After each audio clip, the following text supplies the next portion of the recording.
A very good morning, ladies and gentlemen. Welcome to the Phillip Island Grand Prix circuit for the 32nd running. Can you believe it? 32nd running of Island Magic. It started off from humble beginnings with the big championships, as it was called in the day when I raced in it, and then it morphed into Island Magic, and it has been such a fantastic closing event for the Victorian scene in motorsport for all of those years. And a very, very welcome celebration to the 40th anniversary of the Phillip Island Auto Racing Club, or PIAC as it's called to its friends.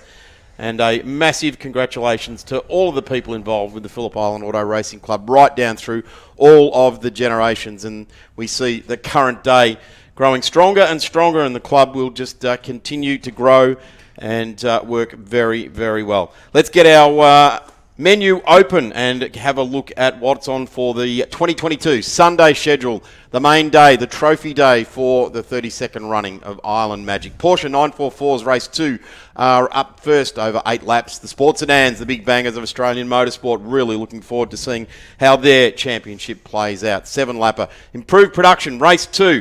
Can the guy out in front, Adam Poole, can he tick off another box and grab another lap record today? You would have to suggest he's going for it. Conditions are looking good, and let's see how that pans out. Formula Ford, Hyundai XLs, the historic touring cars. Formula V on their Formula Open Australia for the first time, debuting here this weekend. Massive field of open wheelers, and we're really looking forward to seeing how they go. This track is made for MotoGP bikes and fast open wheelers. We'll turn it all around again and have more 944s, Sports Sedans, improved production, so on and so forth. I'm Darren Smith. A very big welcome to all the people watching us via the Blendline TV networks, on the social medias, and also on YouTube, and everybody that's made their way to the track today. Steve DeVries held the entire event as far as commentating yesterday, together with Callum Brannigan and a guest of other stars right throughout the day. Steve, 32nd running of Island Magic didn't let us down, did it? No, definitely didn't let us down. And of course, we can't forget about yesterday, the big headline act, the Porsche Michelin Sprint Challenge, with 3 races, I guess, all punctuated by some very interesting championship implications that, you know, kept us on the edge of our seat for the whole entire afternoon, wondering what was going to happen between Tom Sargent and Ryan Wood, how it was going to play out in Pro, but also in Morris Pro-Am as well. And it went right down to the last race, and it's been settled in favour of Tom Sargent. So a fitting end to their championship here at Island Magic, and for a number of drivers in that category, going off onto bigger and better things. Some going overseas, some going to be stepping up into Carrera Cup, and a few other different categories around the place as well. But supporting them, great racing. Formula V, one of the closest finishes we've seen since the dead heat here, and a first up race win for John Casamati. Big tick box for them there. The improved production lap record being broken by Adam Poole yesterday, 0.2 of a second under Ray Hislop's record that stood since the 2016 improved production nationals. So another tick there. Some great racing in the Porsche 944s that we're about to see coming out. Hyundai XLs even turned it on yesterday. Some great pack racing there as well. And as you said as well, the big bang of Sports Sedans. You know, there's a few queries about who's going to take home the 50k plate, because the usual names aren't here, but I'm getting some word coming through. We may see an appearance of Michael Robinson this afternoon off the back of the grid, so that could be an entertaining one to watch as well. It's going to be a very, very fun and action-packed day here at Phillip Island. The big talking point, though, we had sunshine yesterday. We've got overcast conditions today, so conditions very, very different. I'm going to say conducive to lap records, though. I think so. Nice, cool, dense air getting into the combustion chamber and producing the most horsepower we can possibly expect. And these cars we're just watching line up. There we are in the commentary booth. This is Andy Tudor. He's going to be calling the 944s. Steve DeVries. Hi, I'm Darren Smith. And hopefully we'll have a great weekend of racing. Steve, thanks for all your great work yesterday. It was a tough gig yesterday. The Porsche Michelin Sprint Challenge went off very well. Unfortunately, my old mate Danny Studdert parked it up into the wall underneath the bridge up there. Thank you very much, Steve. And we'll be joined in just a moment with Andy Tudor, who I guess We'll start from the bottom and work our way to the top with Andy. At the last state round, unfortunately, Andy had a very spectacular off going. Well, didn't quite make it into turn 2, but made it into the barriers right up in the far corner. Andy, welcome to commentary, and just a quick update on yourself and the car after that incident. Yeah, look, thanks and welcome to everybody today. It's going to be a great day of 944 racing. And yeah, no, look, the cars didn't come out of it too well, obviously. Hit the tyre wall, but all the safety equipment worked as it should. Cars are being repaired for the start of next season, but they couldn't turn it around in time for today. So, just getting the necessary repair work done over the summer, and we'll be at it again for 2023. Really looking forward to it. The 2022 series has been absolutely fantastic. The car that is sitting on pole position on your screens there now for the Isola D Capri down in Cowes. If you're looking for a feed, head down and see Eddie and the crew at the Isola D Capri, and thank them for joining in with the Porsche 944s again here this weekend. As I said, Jamie Westaway has sealed up the state championship and club championship. It's all about the battle for second, basically through to sixth here this weekend. Cam Bella and Jamie Westaway again lock out the front row. There's absolutely no doubt that they are the head and shoulders the best in the 944 game and have been for the last couple of seasons. Jamie's just ticked the box on 2 wins. Prior to that, Cam Bella dominated the class. The returning Lyndon Watson, great to have him back in the second row of the grid there. And Richard Howell, who is in a points position to potentially take third in this year's title hunt with Mark Torbitz in the mix there as well. So, it was at this event last year, these two guys came together down at Stoner Corner, and Mark Torbitz's thing got airborne at that. So let's hope that those two guys can have a really good run here today. Then it goes to Tim Wolfe and Tony Westaway out of position number 6, Andrew Jackman in the number 20. And big welcome to Andrew in the Poolmaster Bayside entry, one of the main sponsors for this year's championship, of course, Porsche Cars Australia, Advanced Fitness Gyms, and they're the sponsor for this particular round, so we thank Advanced Fitness Gyms, Poolmaster AVI Technology, Smith's TMP, Seat Time Race Solutions, Simulation Hire, and of course, Pit Lane Clothing. A big g'day to Jack Atley, who's joined us a few times this year and is pivotal in that Pit Lane Clothing side of things. Some great clothing that is being offered via, I guess, as a conduit through the Porsche 944 racing. Really cool to see what he's done there. So well done to Jack. We go back, finishing out the 10, Mark Verdino, and then we go to Keith Mariner, Joey Kellogg, who had a ripping last round, really came along very, very strongly. Vlad Kennedy, James Mitchell out of position number 12. Carter Fox in the number 7. Let's see if the young fella can push inside the 10. Mark Torbitz has gone backwards, basically, down through the grid there out of 14th. Normally well and truly entrenched inside that top 5. Adam Brewer, another one who is sitting sweet in 3rd place in the championship at the moment, and probably the one that's easily got the hand reaching for the trophy, if you like. Josh Brisbane, Tony Andrzejewski, rear of grid with John Benoris as well. So cars are formed up on the grid.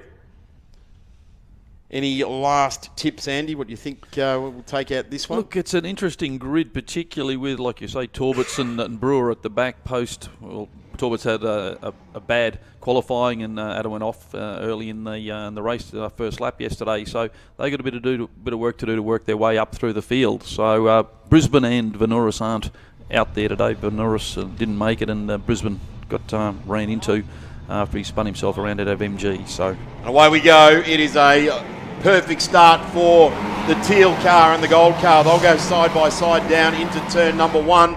And it is exactly how the second row takes off as well with Lyndon Watson. Great to see Lyndon back at the track in the Don Watson Transport Porsche.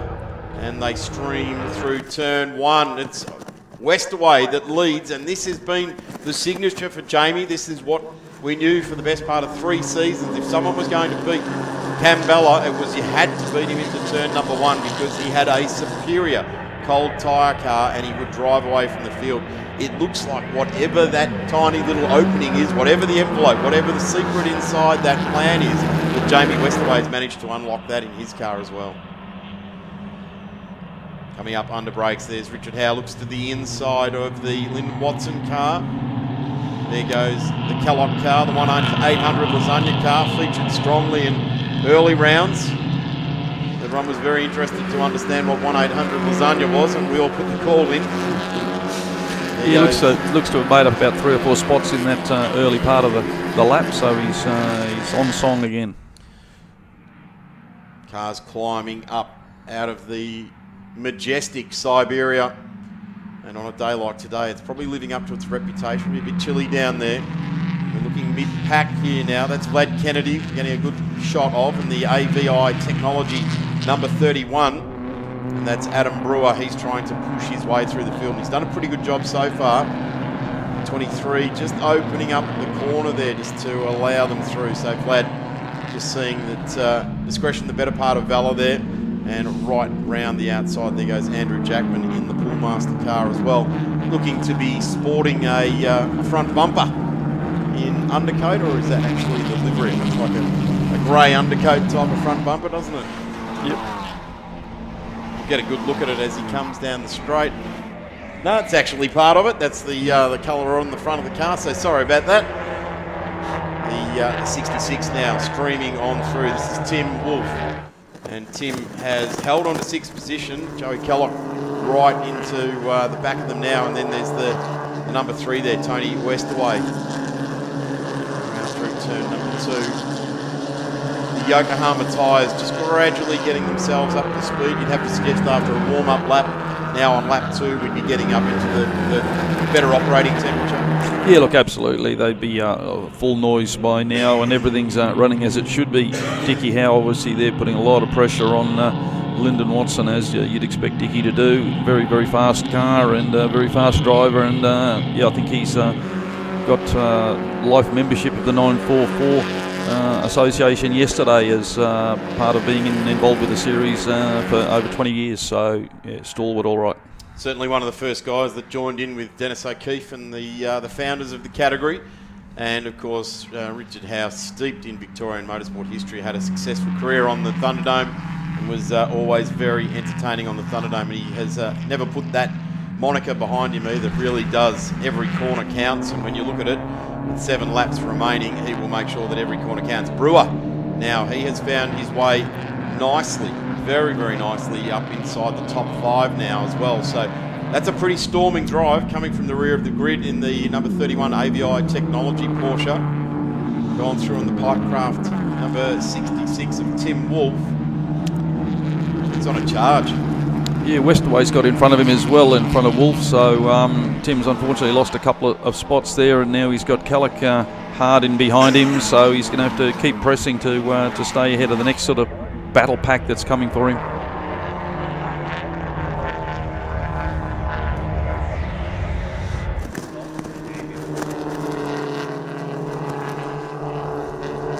Porsches continue around through turn 2, number 3 doing a nice job. Got mirrors filled with Adam Brewer right now.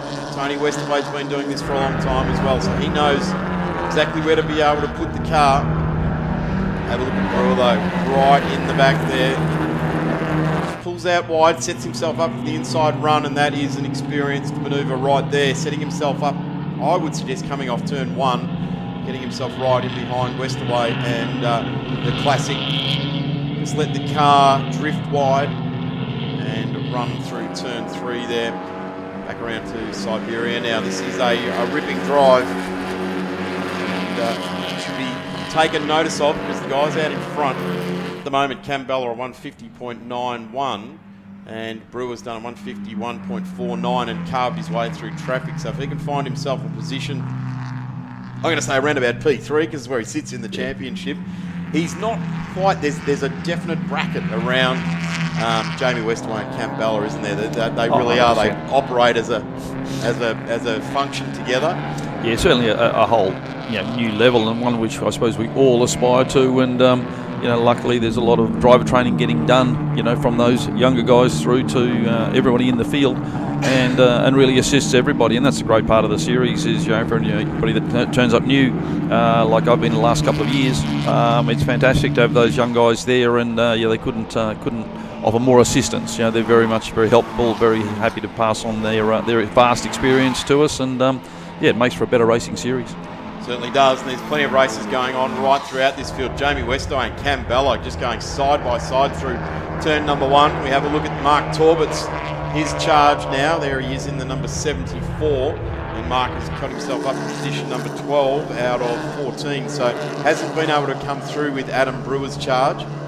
And I'm just wondering if Mark's got some sort of setup concern or something like that with the car that's just not working as nicely as he would like it. He's really battling with Vlad Kennedy, draws alongside. This is the run. He's gone the opposite.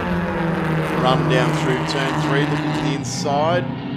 Drifts to the outside. Vlad's got that very well covered, driving straight at the early apex there. That will affect his exit speed, that's for sure. And in fact, it will probably play into Keith Mariner's game plan there, because he held the, let's call it the classic line, and it gives you better exit speed than both these two. They're racing with each other.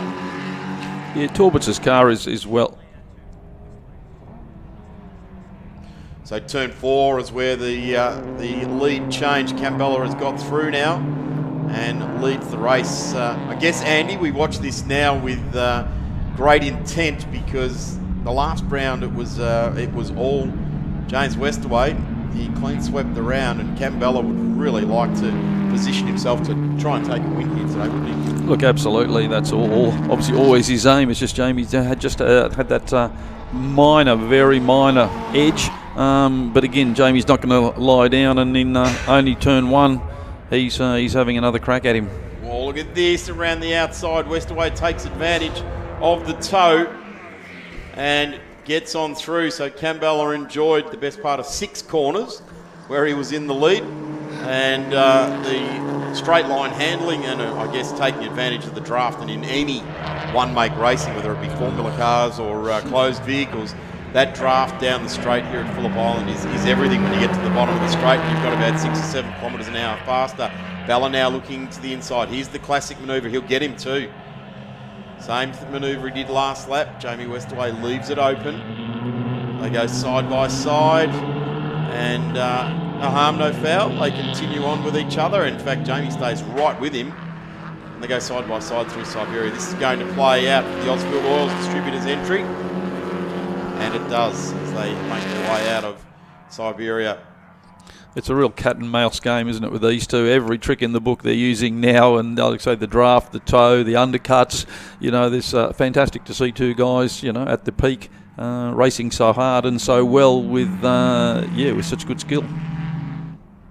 That's exactly what it is, Andy. That's this good skill being displayed here, and Lyndon Watson just in the back of shot there in the Don Watson Transport entry. He is poised, I guess, to join the battle if it does go pear-shaped at all. And I can tell you, Lyndon, it's a fair old wait, because Adam Brewer's been waiting for that all season long, and he can watch and enjoy the race in front of him, or he can just put the visor down and drive his own race and hopefully close up on these two, because they don't tend to impede each other. In fact, we've got the top 5 cars all now dipping down into the 151s, and these two are side by side again. Westaway positions himself nicely to take the inside run to turn 1. And we run up to 2 there. Andy Tudor fidgets in his seat as he remembers last time he went through there. It didn't end up all too well. No, much better conditions today, though, much drier, and like I said, turned out to be quite good. We thought this morning it'd be a bit damp and wet, but the track seems to be particularly dry, and a bit of heat into both the track and the cars, obviously, now, and they're running to tune, so they're going really, really well. 30-second running of Island Magic here this weekend. It means a lot to a lot of people in Victorian motorsport, this event, where people have had great success and coming out of the championship. Traditionally, it's been quite a warm weekend here at Phillip Island. It's the end of schoolies week normally, and the weather is normally pretty good, so we're hoping that the sun is poking its head through randomly so far since sunrise this morning. But I guess, as you've just said, Andy, as long as it's dry and we can get some dry weather racing. Yeah, it's good. Be a good day. You can see at the back there, Andrzejewski was involved in an incident yesterday with Josh Brisbane, and a fair bit of damage to the front right of his car. So he really wasn't sure how it was going to perform, but sort of patched it up and got out there anyway. So he's, I think, circulating just to see what sort of damage is involved with his car, and he's obviously staying with the back of the pack at the moment. I like the sticker across the back of Carter Fox's car. Blendline TV emblazoned underneath the rear wing of that car. You want to get yourself on the coverage, put the Networks TV on there, or put the Networks moniker on there. Yeah. Great to have Blendline TV here at Island Magic this weekend. Really does add an extra dimension, as it has been doing with the State Series over the last couple of seasons. Great to be able to get friends and family, potential sponsors, and just get the sport out there. Like, this level of racing is probably one of Australia's sport's best kept secrets, and the more we can get people out there exposed to it, and they can jump on YouTube and check it all out. And I guess the best thing for mine is that you can go back next week and watch all the races. If you've got a mate running in sports sedans, for example, and you're in the 944s and the next one's out, you generally don't get to see the cars on track. So watching it back in the weeks following it's very cool.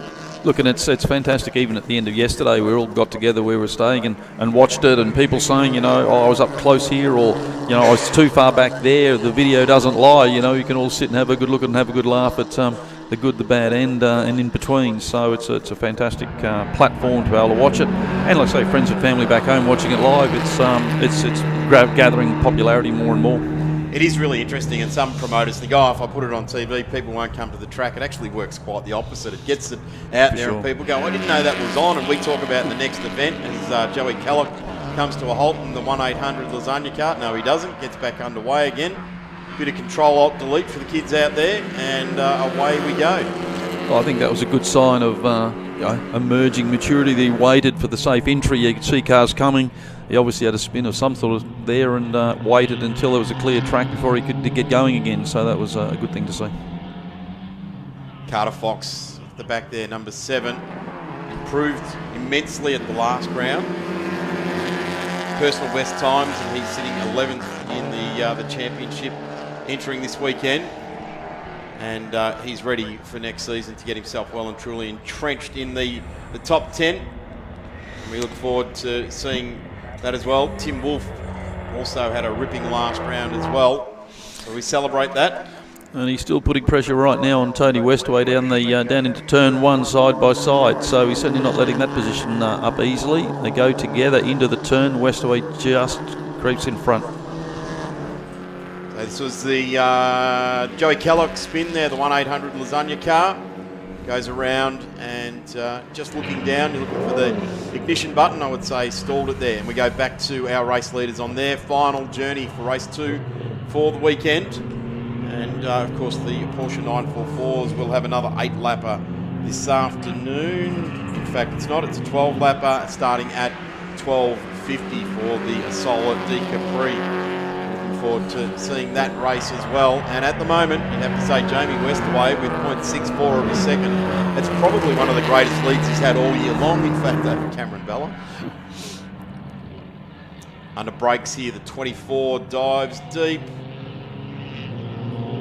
74 dives deep. Mark Torbert's just trying to make that impression there, but Mark has definitely there's an issue with that car. Yeah, the car has been underpowered in the previous sort of few rounds, and I think the engine is getting particularly tired, and it's in need of a refresh to bring it back up to top speed. So he's definitely underpowered there. Yeah, season end, engine out, I think so. Out, give it all a refresh. And here is our race leader, and a couple of 100 metres time, you'd have to suggest our race winner Jamie Westaway doing a magnificent job in the season 2022, and takes race number 2 for the Asola D Capri Porsche 944s here at Island Magic. Here's a good run for it. Bella gets through into second position. Lyndon Watson home in 5th, and the fastest lap going to Jamie Westaway as well.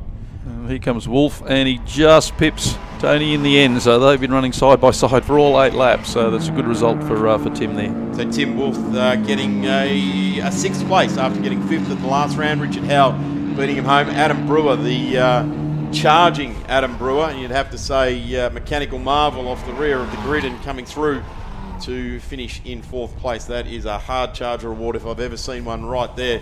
A terrific job. Andrew Jackman, next home, Mark Vadino, Keith Mariner, Mark Torberts, and Joey Kellogg. And we've still got Vlad Kennedy coming to the line. Should have the number 27 of Tony Andrzejewski. Stayed out of trouble, doing a brilliant job there as well. James Mitchell, Carter Fox, and that rounds out our Isola D Capri Porsche 944s. Andy Tudor, thank you so much for your time and your insight into the 944s. It's now your job to go down there and get all the insight and stories and come back with a head full of dreams and stories this afternoon. I'll go and do that right now.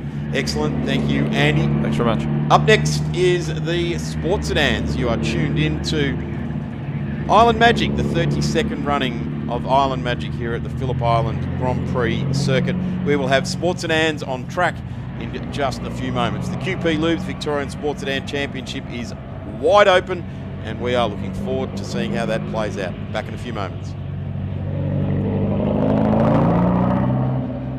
Looking for your daily motorsports fix? Say hello to Blendline TV Premium, the new way to watch and support grassroots motorsport. For just $8 a month, you'll get access to more thrilling races, comprehensive live broadcasts, and real racing stories. Subscribe today and support Aussie grassroots racing with Blendline TV Premium, your home of grassroots motorsport.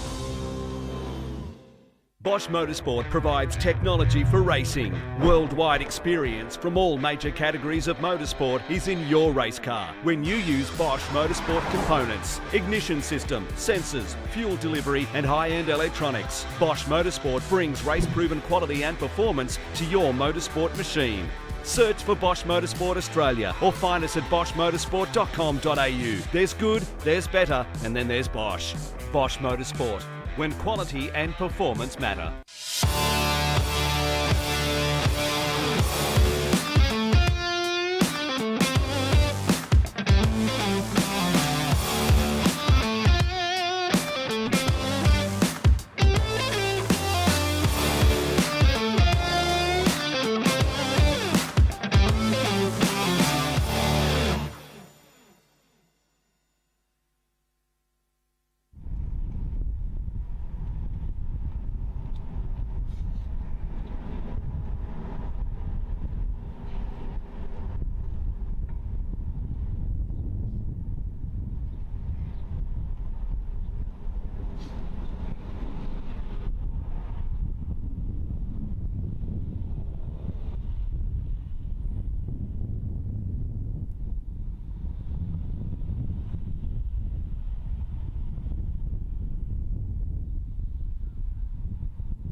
Welcome back, trackside here, the 32nd running of Island Magic, the 70th anniversary of the Phillip Island Auto Racing Club. As I said earlier, Pyack to its friends, and has done a tremendous job of promoting motorsport right around Victoria, and has had members travel the world presenting motorsport and officiating at motorsport, racing and motorsport over all of those 7 decades. and continue to do a fantastic job.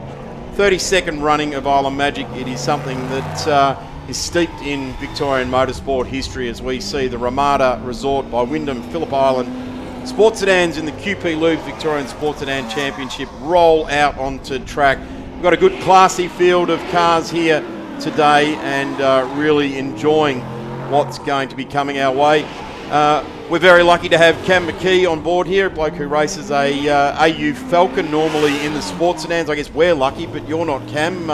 Like Andy Tudor with the 944s at the last round of the State Series, you put the car in the wall and couldn't take any further part in that event or this one. I did, yes, unfortunately, coming out of turn 4. Picked the second gear and just turned right on me, and there I was in the wall. So pretty unfortunate, a fair bit of panel damage, but mechanically the car's all good, so goes to the panel shop, gets tidied up, and hopefully ready for round run next year. I do like it. Sports sedans, ever the glass is half full. Got work to do and get the car back on track here, and we're being shown the car right down the back of the field, I guess for just reason. Multiple 50k plate winner, and I think third in this year's national championship in sports sedans is Michael Robinson. But so it's going to be very interesting to see how Robbo can perform from all the way down the back of the field in this one. The cars will line up on the front row of the grid. It's Tony Groves, and Tony Groves comes into this race in third place in the QP Lubes Victorian Sports Sedan Championship on 226 points. Right next to him in a light car is the Mark car, the Mazda 3. So Tony Groves, the Mornington Mazda guy, Valvoline sponsored dark grey Mark car, and right alongside him is Stewie Eustace, that car right there, the white Mark car. The next row of the grid will see the ex-supercar with Francois Habib, who actually sits in second place in the championship on 253 points, and doing a really good job racing this year is Francois. I can't wait to see him get the ex-Bob Gill championship winning Falcon out in the not too distant future. I know there's work going on in that area as well. So Chaz Talbot is the next car on the grid there. That is the blue and yellow Camaro. There's done a lot of laps recently. Certainly did a terrific job at the Sandown Historics, the Victorian Historic Racing Register event there. Ran his Formula 5000 and his sports sedan. So age shall not weary Chas. He will just go more and more racing. Greg Lynch, the dentist in that HRT car. It's a replica of a HRT car.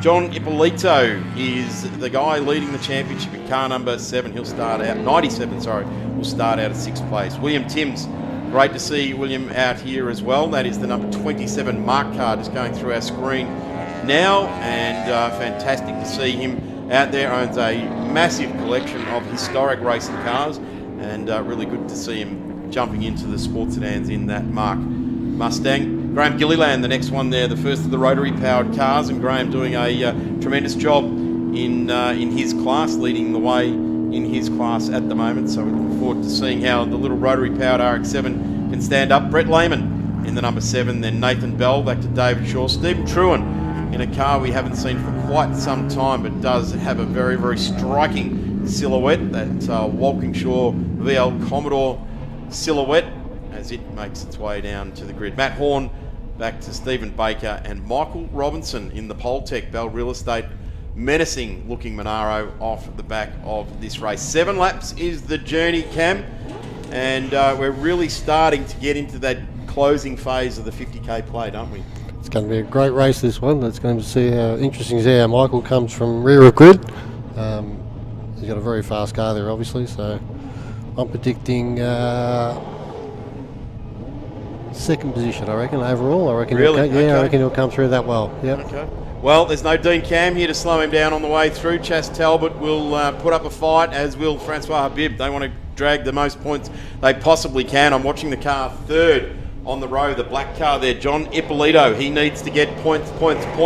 He has a good 268 points starting this weekend. Oh. Chas Talbot very keen to get going there, and Ippolito not getting away from the line either. Graham Gilliland bogged down in what is horrible off-rev rotary start there, and Graham has really missed that start. Once you get bogged down and probably dropped down to 500 revs when he really wants about 8,500 revs there, and went absolutely nowhere. So Graham's suffering from that slower car in front there. Here comes Truan, and this is the car we're going to be watching, Steve Truan. Have a look at it right round the outside. Menacing looking piece of kit. Very, very big rear tyres on this car. And here comes Michael Robinson already up to Ippolito, the number 32, and Truan goes right round the outside. So I'm going to suggest that Robbo's just looking to get some temperature into the tyres here. The national cars do get more of an opportunity pre-race to get some temperature in, but Truan runs wide there.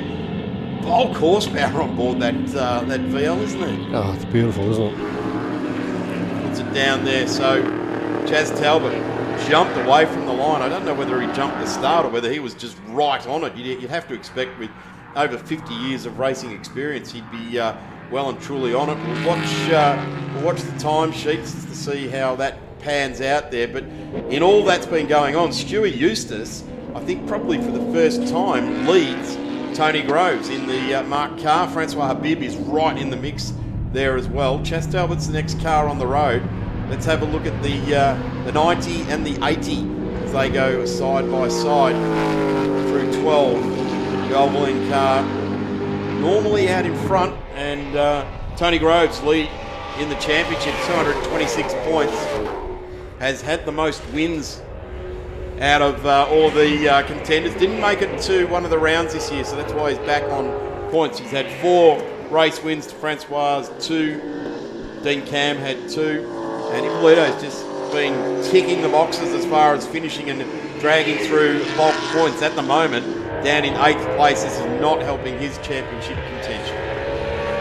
Pretty unfamiliar territory for Tony Groves. I wouldn't have thought he'd be in second position very often, but the Stewie Eustace car is looking very strong. This is William Timms in this black Mustang, Mark-built car there, and does a lot of historic racing. This is his first open race meeting in sports sedans or anything out of historic type of regularities and things like that. Nice car to be doing in. That's not what we wanted to see. Graham Gilliland, unfortunately, disappearing at the back of the pits. Big lock up there, left front. So we're just seeing car 12 with Chaz Talbot a 10-second penalty. So he didn't read the lights. He was well and truly keen to get on with it and burst off the line there. So Chaz Talbot will get a 10-second penalty. That'll definitely put him behind the guy behind him right now in Michael Robinson, who is up into position number 10. In fact, he's not. He's up to position number 7. And he's got Chaz Talbot right in front of him. 2 GM products, the Camaro and the Monaro. The Monaro done most of its work in the National Sports Sedan Championship, the Precision International Championship, racing amongst the QP Loops cars here, and Chaz Talbot, as I said, will get racy with it and goes right across the track in front. Truan just letting them through there, saying he wants no further part in that battle. He'll gladly sit with Michael Robinson as Michael Robinson backs right out of it. In fact, I'd say he's got an issue. That sounds like it's gone off song from the trackside atmosphere microphones. We'll see if we can get his 3 V8s running very nice on song. Let's have a listen for the Monaro. Truan. Oh, Chaz Talbot just realises there's a big silver Commodore down the inside of him there. Jagged out of the way there, so the number 12 has just gone back to spot. Robbo seems to have got motivated again as well. I wonder if Robbo's thinking, Chaz hasn't seen me here, I'm just going to get out of it. We're about to go through a 280 kilometre an hour corner. As the number 50 car just pulls up, the Wrap Studio Motorsport car, and that is Matthew Horn. This is not what we wanted to see in the floor pan class, and parks it up there. Car does look very good in a what's somewhat of a tribute livery. Greg Lynch now got them all banking up behind him. Had a race win here in the Pyack Run State Series. And Truan has just left number 11 for about 80 metres out of MG corner there. Bulk horsepower on board, and We come around onto the main straight now. Michael Robinson still sitting in behind the Camaro with Chaz Talbot. And there's Matt Horn going off in the number 50 and like maybe had a flat tyre or something there. We can't really pick that up. Back down into turn 1 now. And Michael Robinson gets through on Chaz Talbot and Steve Truan, but Steve Truan could solve that with a bit of loud pedal work coming out of here, Cam.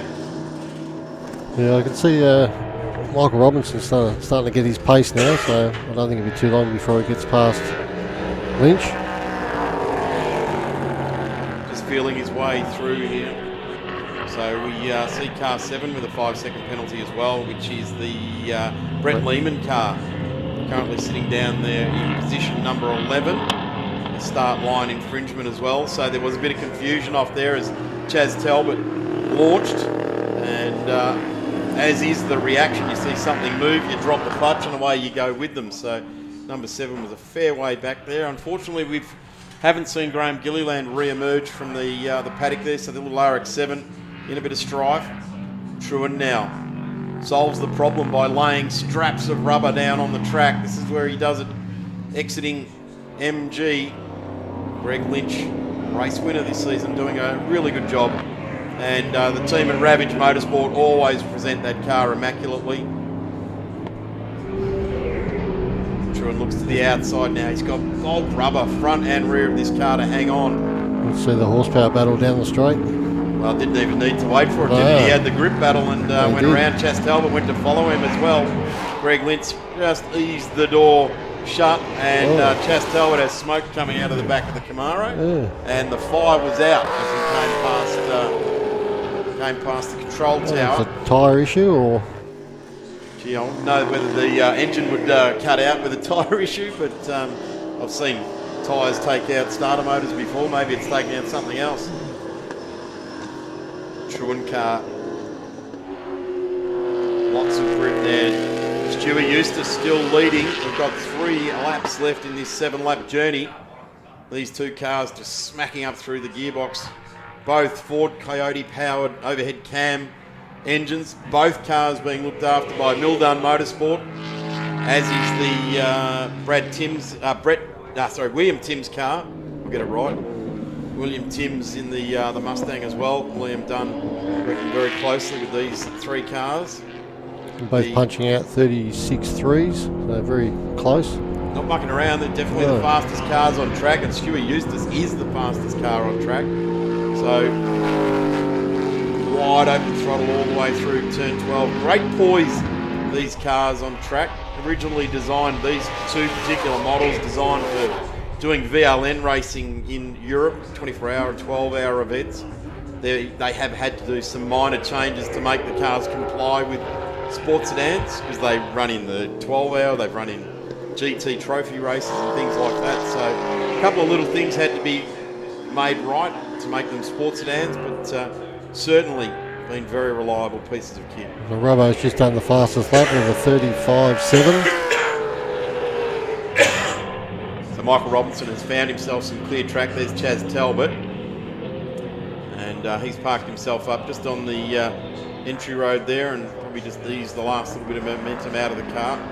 Let's hope that Chaz can get himself over the first line of defence and safely away from that, as we have got about half a lap to go and the checkered flag will be shown. I've been told by race control, QP Lubes Victorian Sports Sedan Championship, with this car leading the way, Stuart Eustace.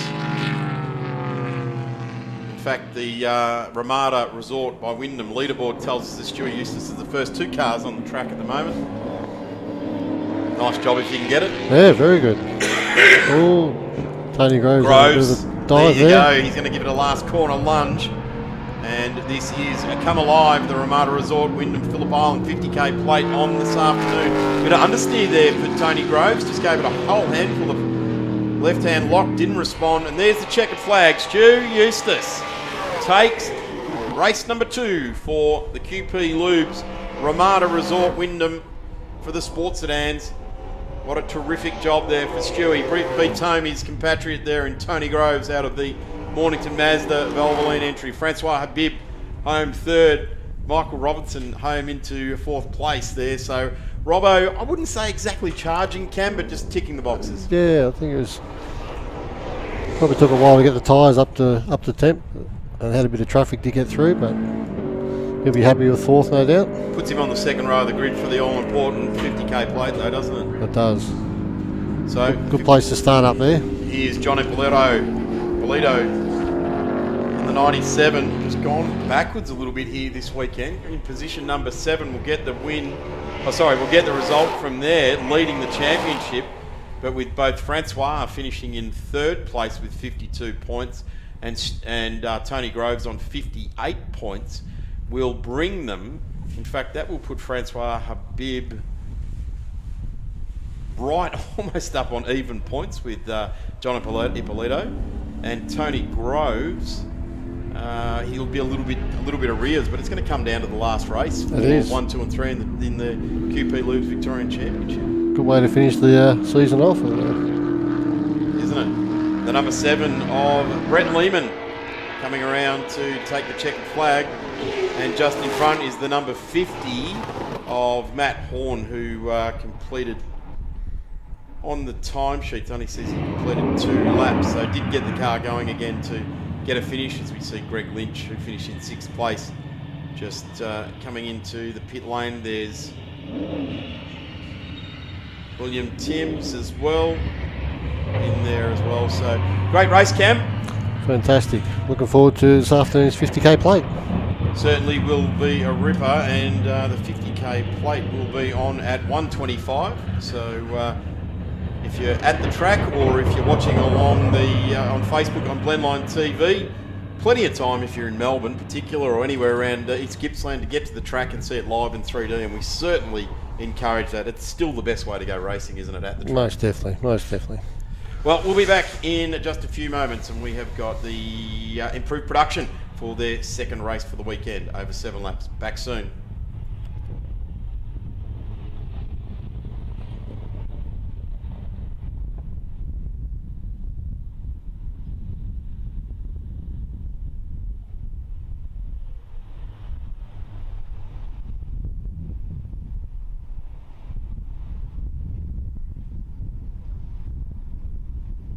Looking for your daily motorsports fix? Say hello to Blendline TV Premium, the new way to watch and support grassroots motorsport.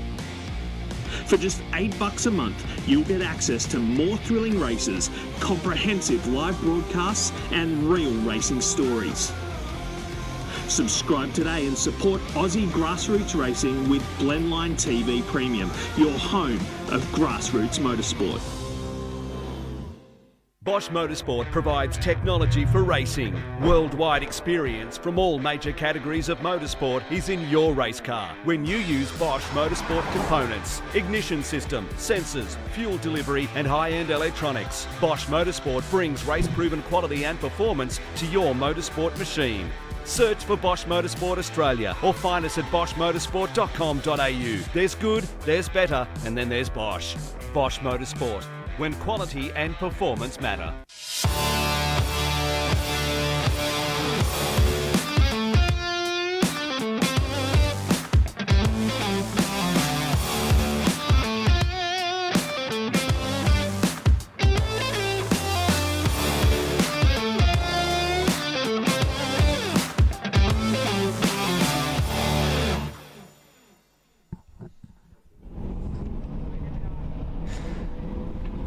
Well, here we go back at the Phillip Island Grand Prix circuit. Time to roll out improved production for the second preliminary race for the weekend. This one's going to be run over the course of 7 laps. And then the one thing we're looking forward to later this afternoon is the return of the original distance that the Matthew Flinders Plate used to be conducted under some time ago. It's been 10 laps for a number of years. It will be 12 laps later on this afternoon, along with the Sports Sedans, who we just saw. They'll get 12 laps as well.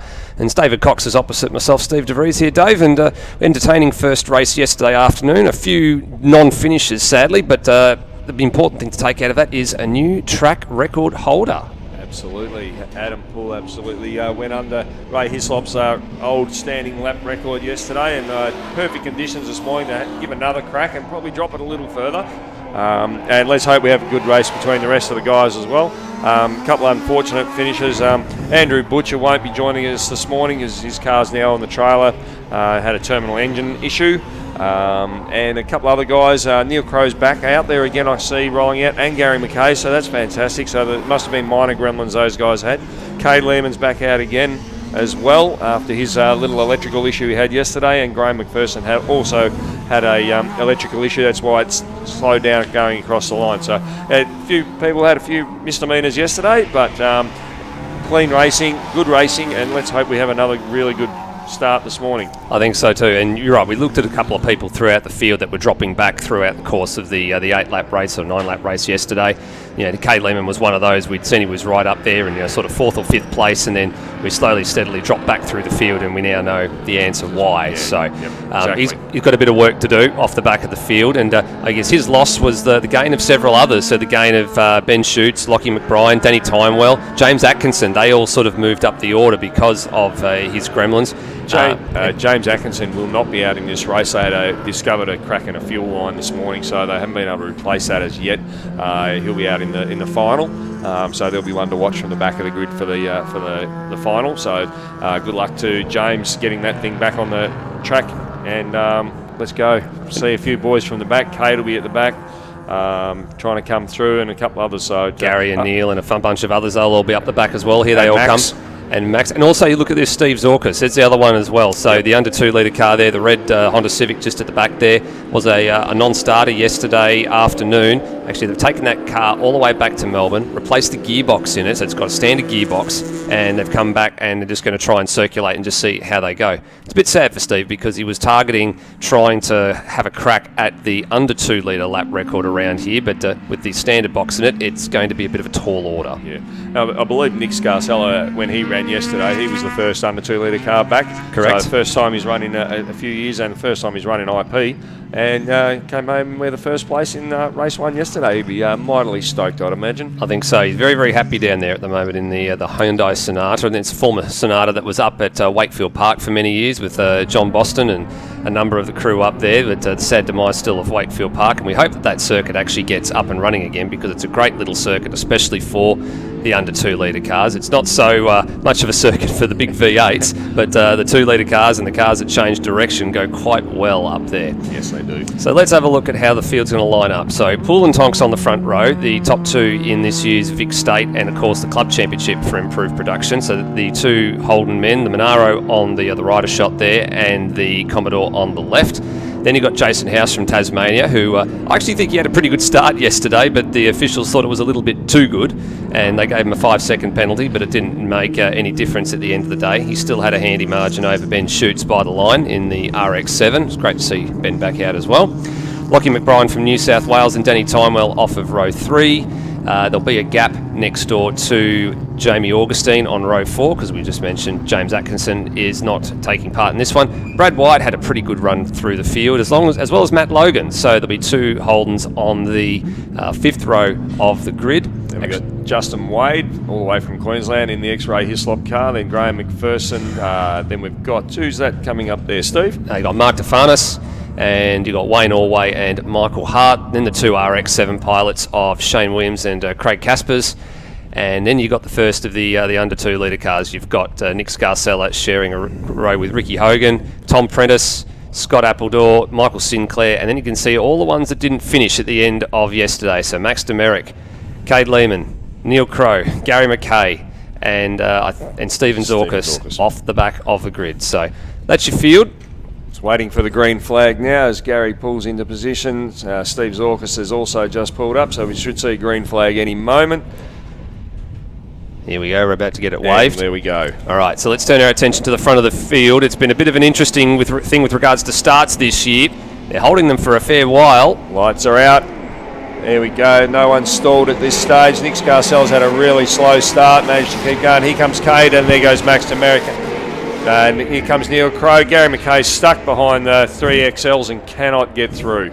Well, it was a good start again from Jason House. He converted again like he did yesterday morning. He's actually popped out with the lead this time. So you got swallowed up on the run to turn 1 yesterday despite the great start. And this one he's actually been able to gather it up and actually hold off the advances of the two faster Commodores and the Monaro at the beginning of this race. So massive understeer from Tonks going through out of turn 2, and that's allowed Pool to cap right on the back of him. And here they go through Stoner Corner for the first time of 7 laps this particular Sunday morning. Here comes Tonks, going to hold position on the inside here. Little lock up for Jason Houston. He's going to run wide here at turn 4, and that'll allow Tonks to pull right alongside, go the long way around at Siberia, and you're going to be caught on the inside here. Going to allow some room now. Pool's going to ask for a little bit of space coming out of Siberia. And can he get the power down? Can he sweep across in front of the Certainly E92? can. He does.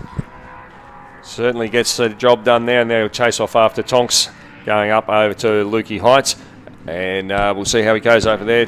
House has managed to keep on, but there goes Pool around the outside. No, right very out, wide. bit loose.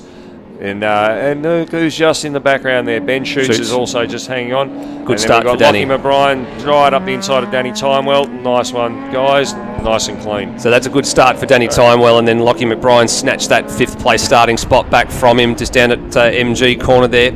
A couple of great passes yesterday at MG across all the categories. A few drivers making it difficult for their counterparts and some able to pull it off. I think the most famous one of those yesterday was in the Formula Open right at the very end of the race.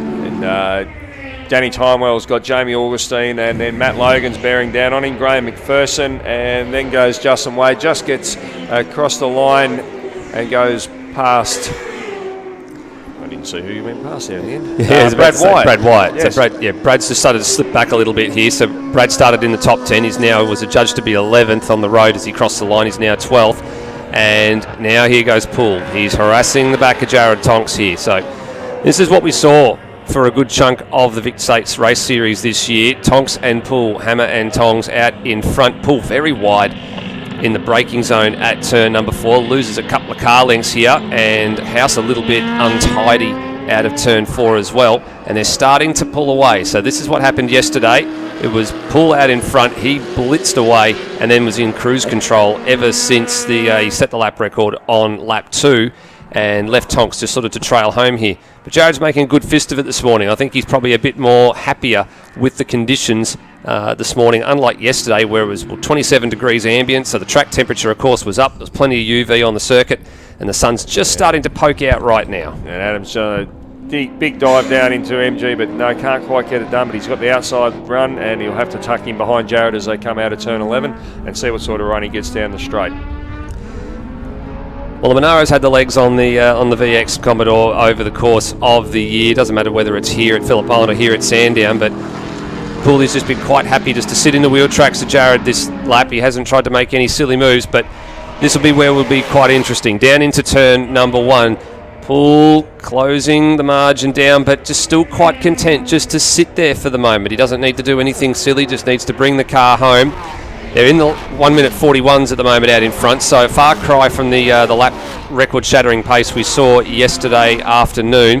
You can see here Wayne Always tucked in behind Mark DeFarnis there. Then you've got Graham McPherson. He's tucked in behind South Australia's Max Demerick, who himself has made some good progress through the field. Cade Lehman off the back of the grid is up to 11th already. So he's made plenty, about 2/3 of the field is cleared in the first couple laps. There's the pass. Down into Honda corner, there goes the pass. Adam Pool's now just dived in front of Jared Tonks, and they've got House probably a second half back. Ben Shoots is just there or thereabouts, but he's in the 44s, and the other guys are in the 41, so it's just a little bit off the pace this morning. But there's a great race going on behind with all the Falcons and Commodores and RX-7s all bunched up together. It's a really quite tight race there. So Wayne Always now cleared Mark DeFarnis, and now Neil Crow wants to do the same. Likewise, he was off the back of the grid in the VH Build Look Commodore there. Mark's making it quite difficult for him though.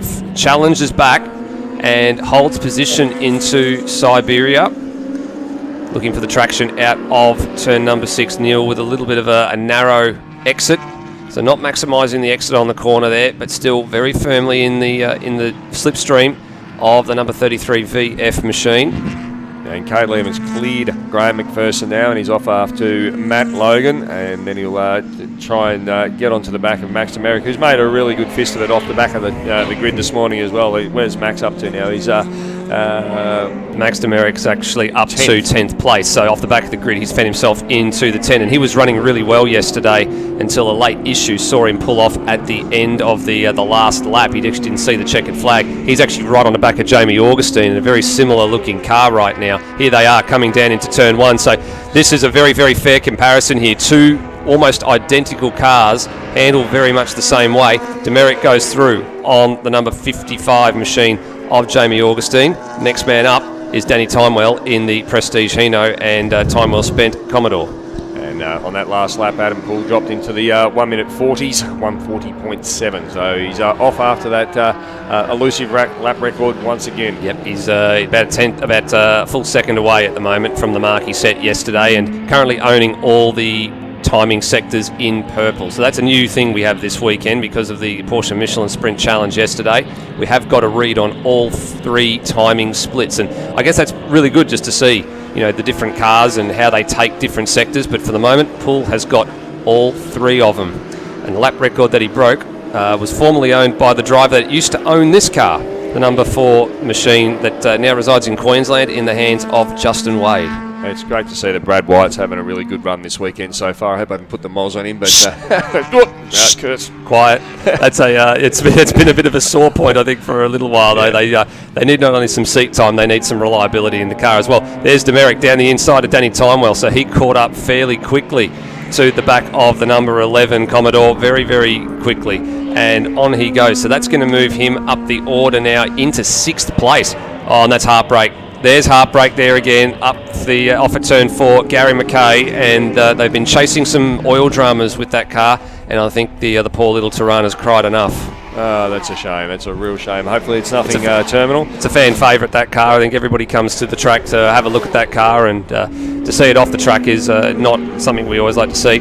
And Steve Zorkas has now climbed up to the back of Michael Hart as they come onto the straight. And Nick Scarcella's gone off at 4, and he's come to a halt. So you want to know something? He was talking to me about his troubles across the weekend, Nick Scarcella. They had, I think they had something with the gearbox earlier in the weekend. They also had an accelerator pedal that came off, and he was just using the stalk. And he said to me, "What do you think's going to break this time?" And I think he's just put the moz on himself there. So he's actually got it running again. So he's doing the long lap, and Stephen Zorkas now up right up the inside, and looks like he might have got the job done as they're going out of Siberia. They actually have turn 2 there. Turn 2, it is 2. Yeah. So you just see the illustration there of the difference between the under 2 litre car and how they can keep the quarter speed up versus the big V8 that has to just wait and wait and wait until they can actually get on the power and on corner exit there. So you see Steve just catched up. Oh, a bit of a sideways move for Michael Hart, just getting a little bit too eager on the loud pedal.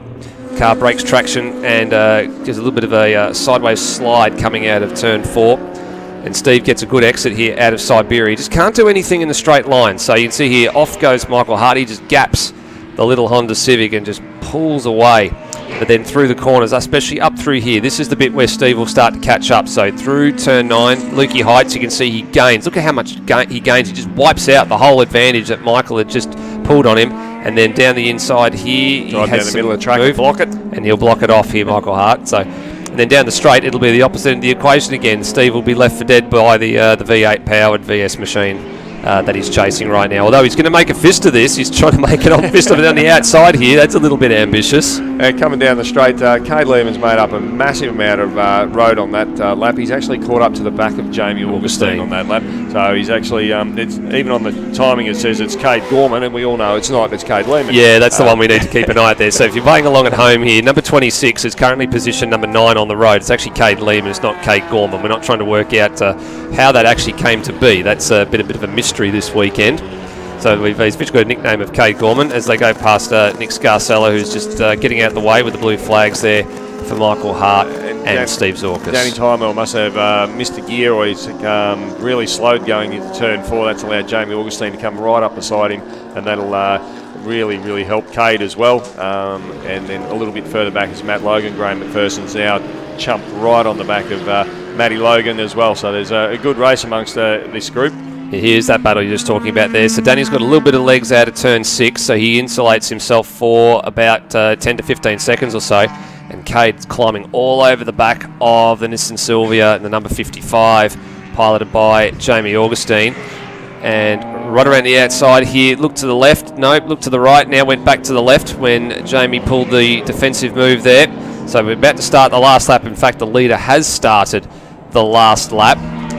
No track record this time around, so Pooley's just sort of decided, well, you know what, there's bigger and better things on offer with the plate race to come a bit later on this afternoon. It's actually a fairly early start for the Matty Flinders plate race. It's going to be coming to air at about 2 o'clock. And here comes the power of Cade Lehman down there with the V8 right up beside Jamie Augustine as they go down to turn 1. And now who's going to be the bravest under brakes? Yeah, I think Jamie will pull out of this one. I don't think there's any need to be pulling there. The hard part too is, no, we got Wayne Allway. He's looped it over the top of Lukey Heights. Yeah, he's actually in the kiddie litter. He's on the outside there at turn number 9, right at the peak of the point as you come over the top there. So there's yellow flags out right now.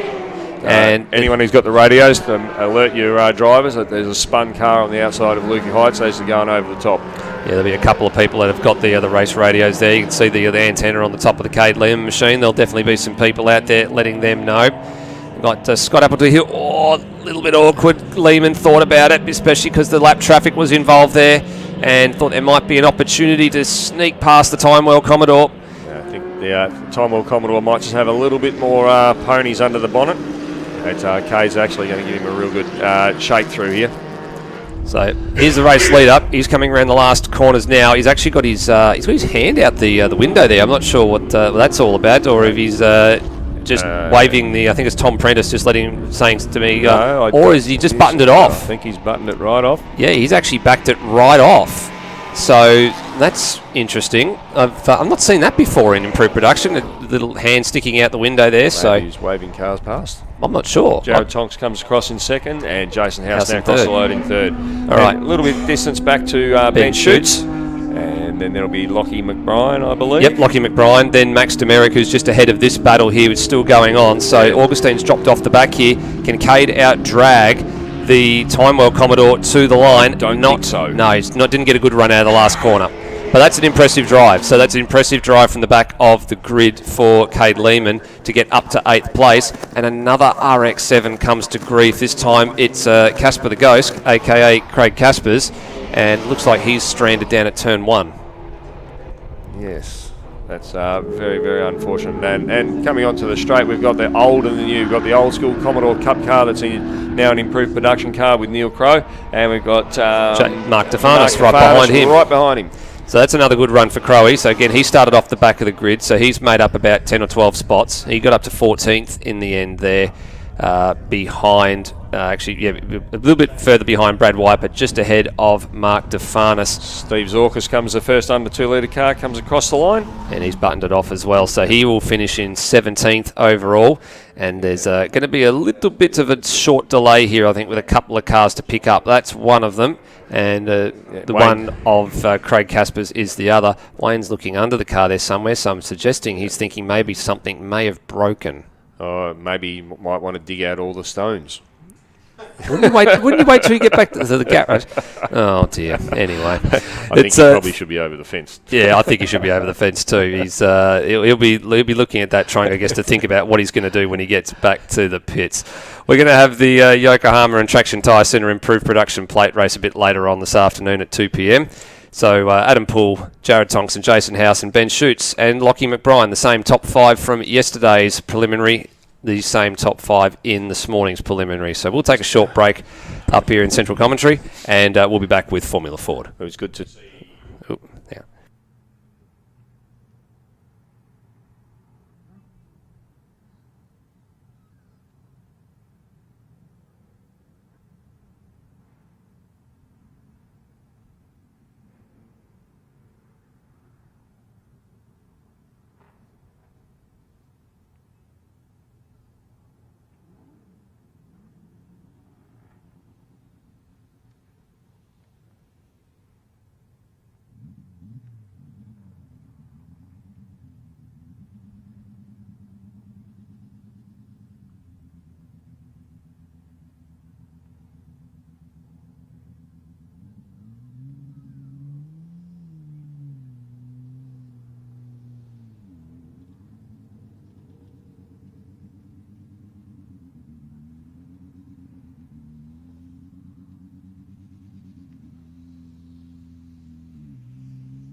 Looking for your daily motorsports fix? Say hello to Blendline TV Premium, the new way to watch and support grassroots motorsport.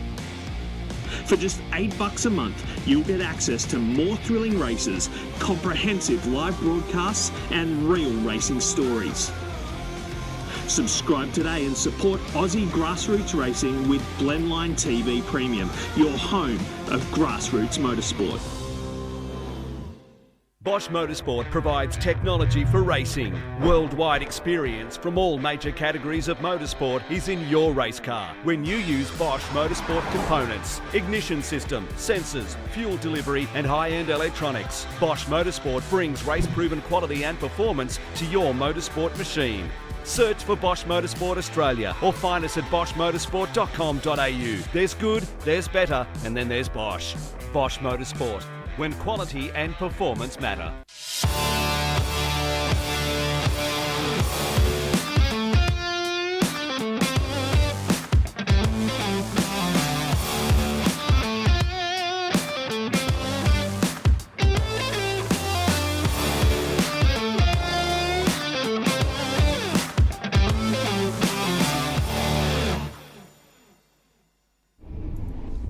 Welcome back to the 2022 edition of Island Magic.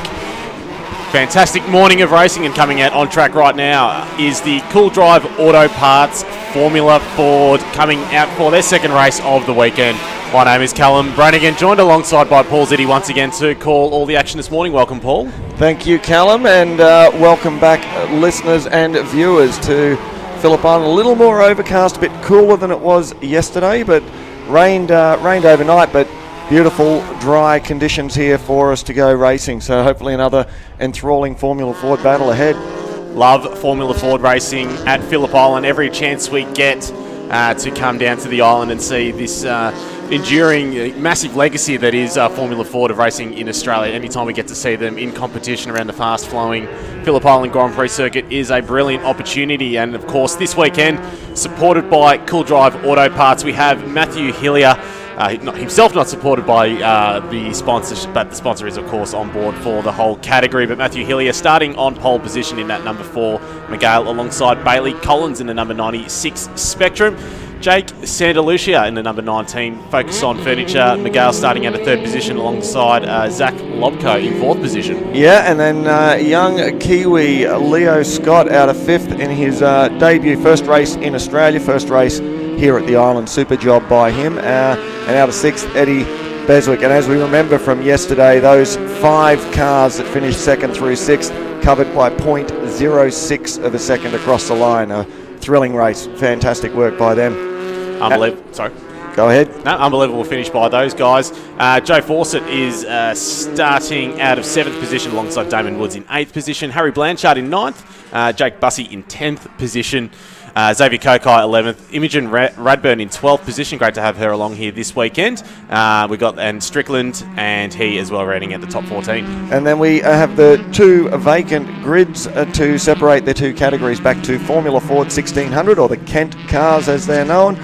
Richard Davison starting out of pole position in that category by virtue of a resounding win yesterday in that famous Wins 1995 Van Diemen.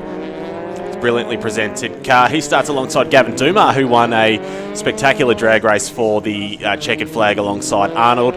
And it's showing as Blanchard on the timing screen, but I suspect that's not the case. We've got Stubber starting out at 23rd overall, and Dracopoulos rounding out the entire field at the back of the 1600 class. This weekend they are in competition for the Phillip Island Formula Ford Trophy, which has been awarded to the best placed Formula Ford for the Island Magic round ever since 1992. That's about my vintage when I arrived on Earth. But we've got quite a few names that have taken out the trophy in the years past.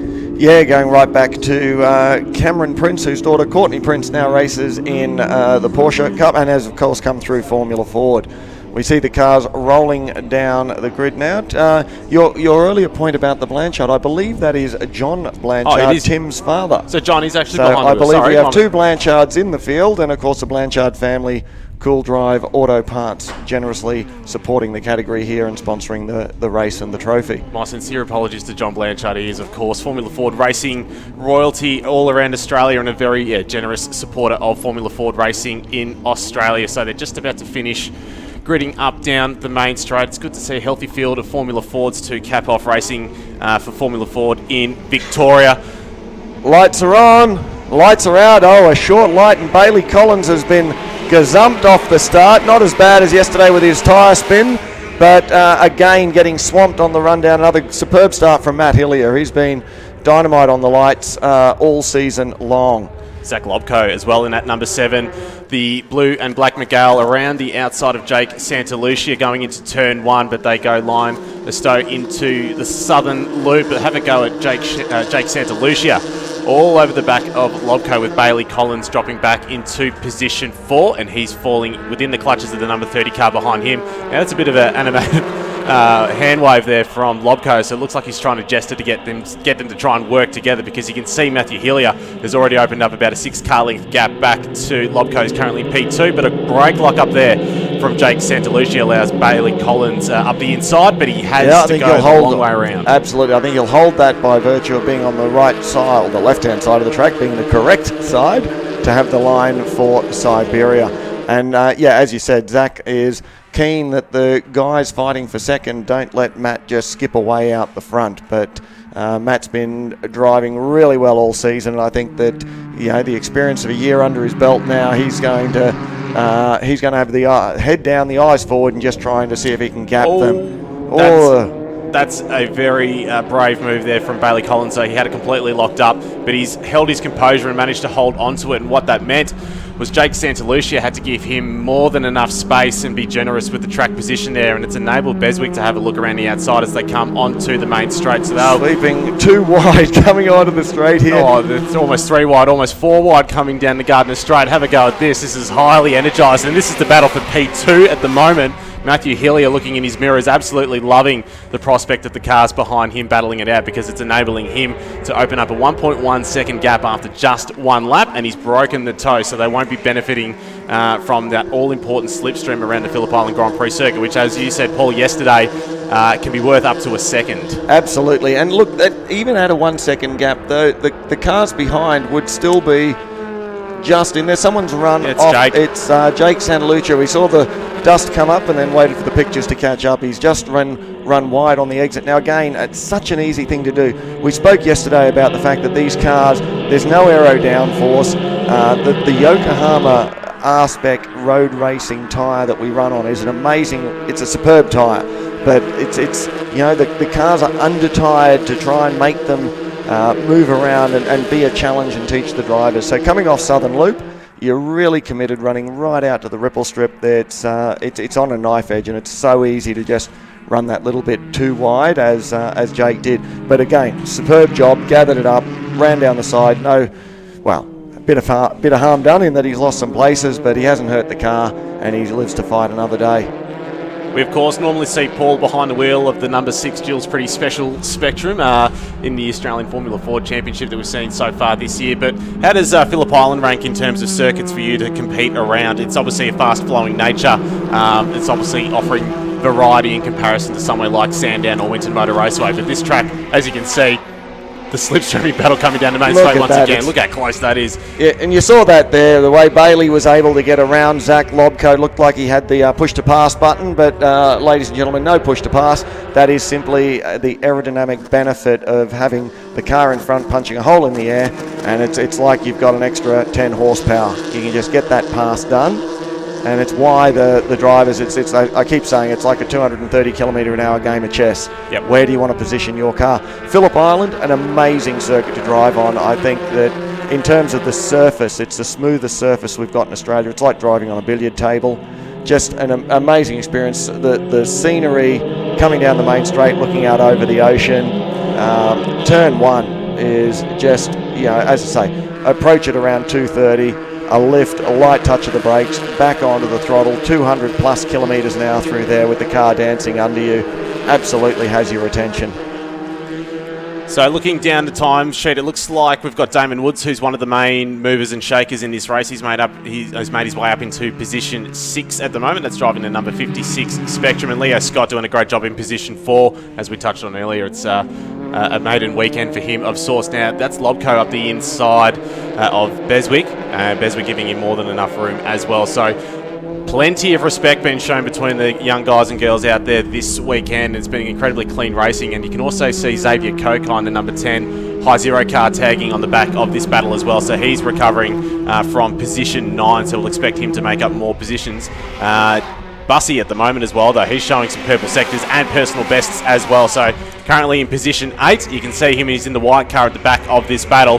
He will continue to make his way through. So this is obviously just the battle for P2, but it is enabling Matthew Hillier to stretch the legs, and he's opened the gap now to 2.6 seconds with blue flags being shown there. So we've got a back marker. I think that's Dracopoulos being caught by this gaggle here. Yep. And very wisely moves to the doing left. the best you can, just holding it to the left. The natural momentum of the cars as they exit that corner takes them out to the right-hand edge. So staying left is the best thing that Elise could have been doing there, and the guys will absolutely appreciate her giving them that room. Oh, and a slight mistake there from Leo Scott, just out braking himself into Honda, and that's let Bailey get away and brought the rest of the chasing pack right onto his heels.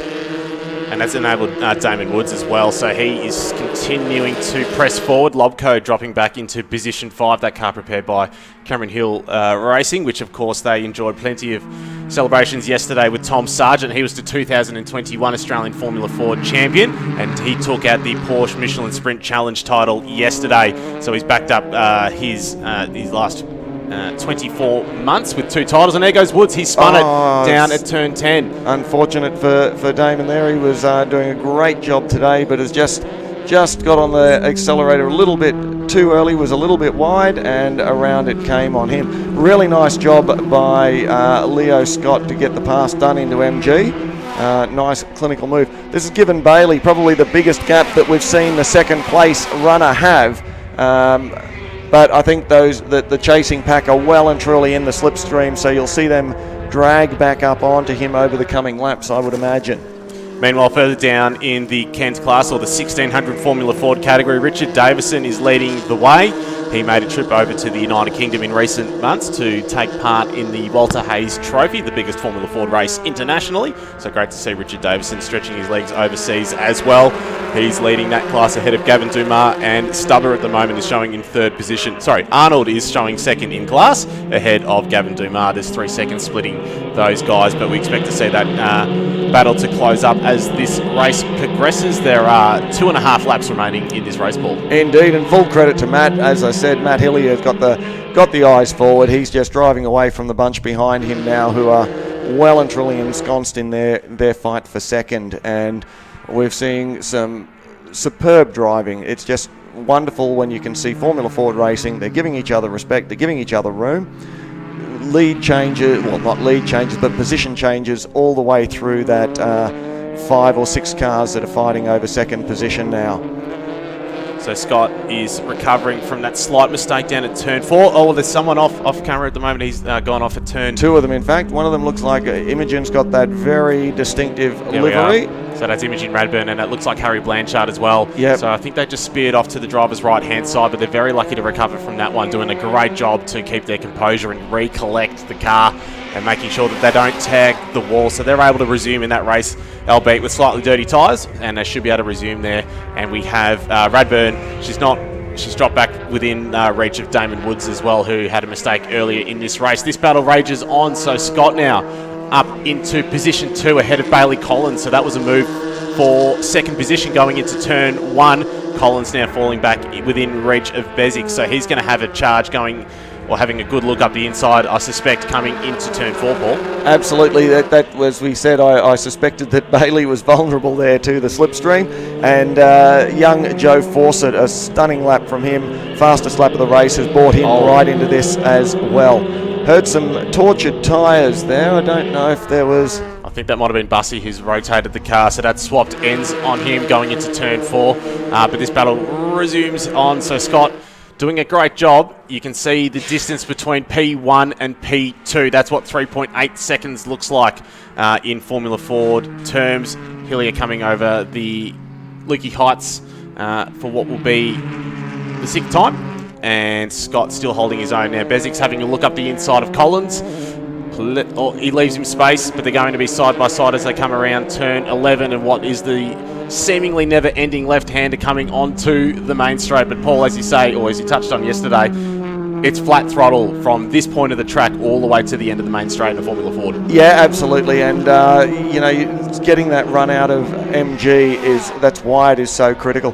That said, when the wind does move around, change direction here at Phillip Island, it can indeed affect the handling. So when you've got a tailwind, that actually holds you in, a headwind I should say, it holds you in and makes taking the last 2 turns flat that little bit easier. But when you get a crosswind like we had in qualifying coming from drivers left to right across the track, that will actually, it'll feel like understeer in the car because that wind gets hold of the nose as you're trying to tip it into the turn to come onto the straight, and being flat onto the straight is not always possible in those conditions. So the drivers have a lot to respond to. Oh, that is a bit of a moment there for Bezic. So he did a great job to keep his composure under brakes there. The car was dancing around and he had it balanced on an absolute knife's edge there, but held it all together. There wasn't much room on the inside for him with Leo Scott making sure that he had just the Spectrum's width for him to try and go for it. But yes, he pulled out of it in the end there. So Scott still holding his own in position 3, with Bailey Collins holding onto position 2. But this has been an outstanding battle throughout the entire race. Bezic out sideways, just ever so slightly coming over Lukey Heights. Some lap traffic to contend with. Here comes, is that Joe Fawcett up the inside? Joey Fawcett having a look, and yes, not quite able to get that done, but a nice attempt. Here comes Matthew Hillier, who will, I believe, greet the checkered flag and take a thoroughly deserved win. Great drive from him. Dominant victory. He's going to have about 5+ seconds at the end. So superb drive and well deserved. Pack has spread out a little bit over that last lap, but still you've got 2nd through 6th all very much within sight of each other. Bailey Collins holding for 2nd, Leo Scott getting up to 3rd, Eddie Beswick from Joe Fawcett for 4th and 5th. Zach Lobko in 6th, and Xavier Coco recovering well from yesterday to take a really impressive 7th. Harry Blanchard rating at the top 10 as well in that number 3, Miguel. Bussy home in 11th position. He had a spin down at turn 4. I think that's dropped him down ever so slightly. Damon Woods after his spin, finishing 12th position with Imogen Radburn in 13th position. Now we're just waiting for Davison. Immaculate Wins RF95 piloted by Richard Davison coming down to take the win in Formula Ford 1600. He's happy with that one. He's punching the air as he comes across Very the line happy there. with that one. And here comes Arnold. He takes out P2, and he has done a great job to open the gap over Gavin Dumar by about 9 seconds, who comes across the line now to take 3rd in class, just ahead of Stubber in that RF89. So it's been a brilliant race too for Formula Ford here this weekend at the 2022 Phillip Island Magic event, proudly supported by Cool Drive Auto Parts, as they have done for several seasons, and throughout this season a very generous corporate partner of Formula Ford, supporting the young stars of tomorrow today. Absolutely love the support we get from Cool Drive, and I love seeing Formula Ford racing like this, when it's clean, it's hard, no safety cars, no yellow flags. It's what we love. We will see you again for our trophy race at 2 o'clock this afternoon. Always a pleasure, Paul. So coming up next are the Hyundai XLs for their 2nd race of the weekend.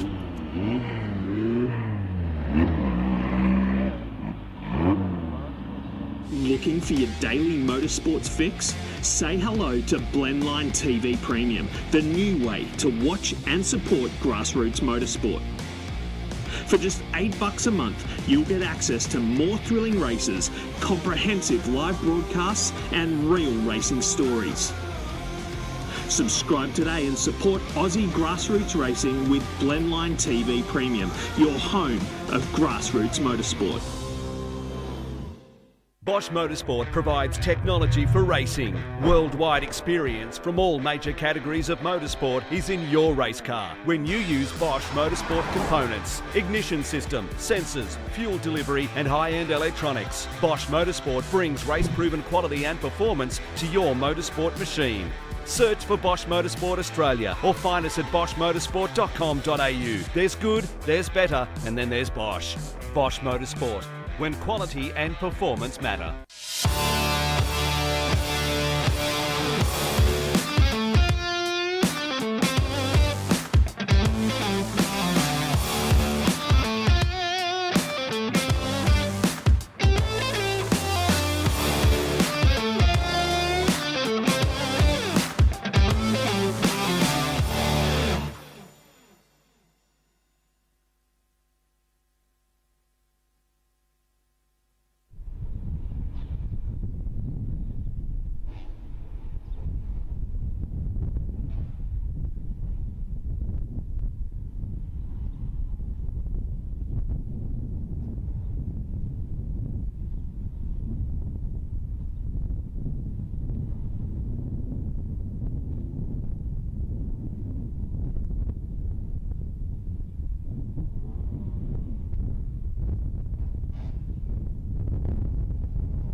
Welcome back trackside here for the 32nd running of Island Magic and the 70th anniversary, and I believe the second but last opportunity to celebrate the 70th anniversary of the Phillip Island Auto Racing Club. There's a Christmas sprint meeting being held here at the track in a couple of weeks' time. So if you're doing sprint meetings or if you want to get an extra test day in, come and join Pyark here at the final sprint meeting of the year, which will be the last in the long list of celebrations celebrating the 70th anniversary of the Phillip Island Auto Racing Club. Circuit XLs on track right now, and I'm going to say the most compact field of XLs I've seen in the last 5 years. Only 19 cars lining up for this race, which is interesting because sometimes we get up to 80 and we have two fields of them. I'm Darren Smith and been joined by Steve DeVries, who does keep a very close eye on the Circuit XLs as well as Formula V and improved production. Steve, the XLs, low numbers this weekend. Yeah, a little bit of low numbers. Bit of an interesting sort of time of year for the XLs. There's been a couple of Enduros recently. There was one last weekend over at the Bend in South Australia. There was another one 2 weeks earlier than that up at Winton Motor Raceway. So I guess they're all sort of XL'd out. There's plenty of drivers that have done, I guess, their allocation of racing for the year. And it was a bit of an awkward sort of spot where Island Magic fell relative to all the Enduros that were being plonked around the place. So I guess it's understandable. It's a smaller field than usual. I mean, you're right, up in the Vic State Series, we've seen up to 40 cars at times in single races. But I guess the important thing that came out of yesterday was there's only 19 cars, so there's no excuses for, hitting your fellow competitor or bumping them off the road or that. And the racing yesterday was very respectful and very, very entertaining. You're right, it does give room to be respectful, and that's sort of what we're looking to the XLs to be more and more these days. And you mentioned the one at Tailem Bend last weekend, which was won by Brad Vareca and his good mate Chris Pither, and they did a stellar job over there. A couple of blokes, of course, out of Kyneton, the Vareca family, very much steeped in Victorian motorsport, and we congratulate them on their fantastic result over there, because there are some very quick and well presented XLs in South Australia. Let's have a look at the grid.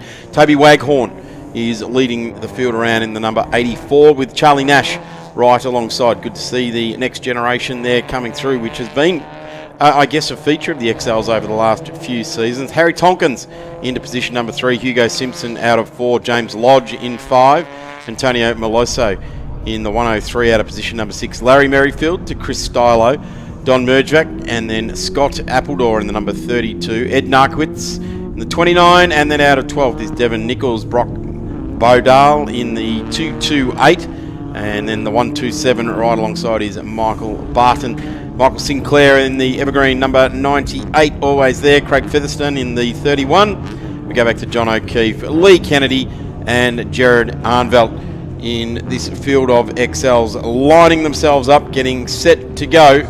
And let's see how these front couple of rows jump away. 6 laps is the journey for this one for XLs, so we're looking forward to seeing how this does fight out. Of course, as I touched on, there's a couple of second generation races that have making their way through different bits and pieces like that, and one of them is none other than the 50k plate winner from the early 2000s, Rowan Ambrose, young fella, Cadell Ambrose. He's not here this weekend and has ran the Enduro at Winton with his dad, so two Ambroses getting amongst it, and I do believe, and I will retort this if I have to, but I do believe the next generation in Cadell was faster than his dad, who held many lap records around the place. So wait till Rowan hears that, and we'll see fire. Yeah, I'm sure we'll see him up here in about another 5 minutes if he can fly here quickly enough to correct you if that's the case. It was the first up pole for Charlie Nash yesterday as well. He just couldn't get on with the job, but he finished second, so it's good to see, as you said, that second generation coming through, starting to make waves as we get underway here for what essentially is a 6-lap club sprint. It was 8 laps yesterday, 6 laps the duration this morning, 20 laps this afternoon. So you couldn't go from one extreme to another, sprinting in the morning and endurance racing, or a form of endurance racing, in the afternoon.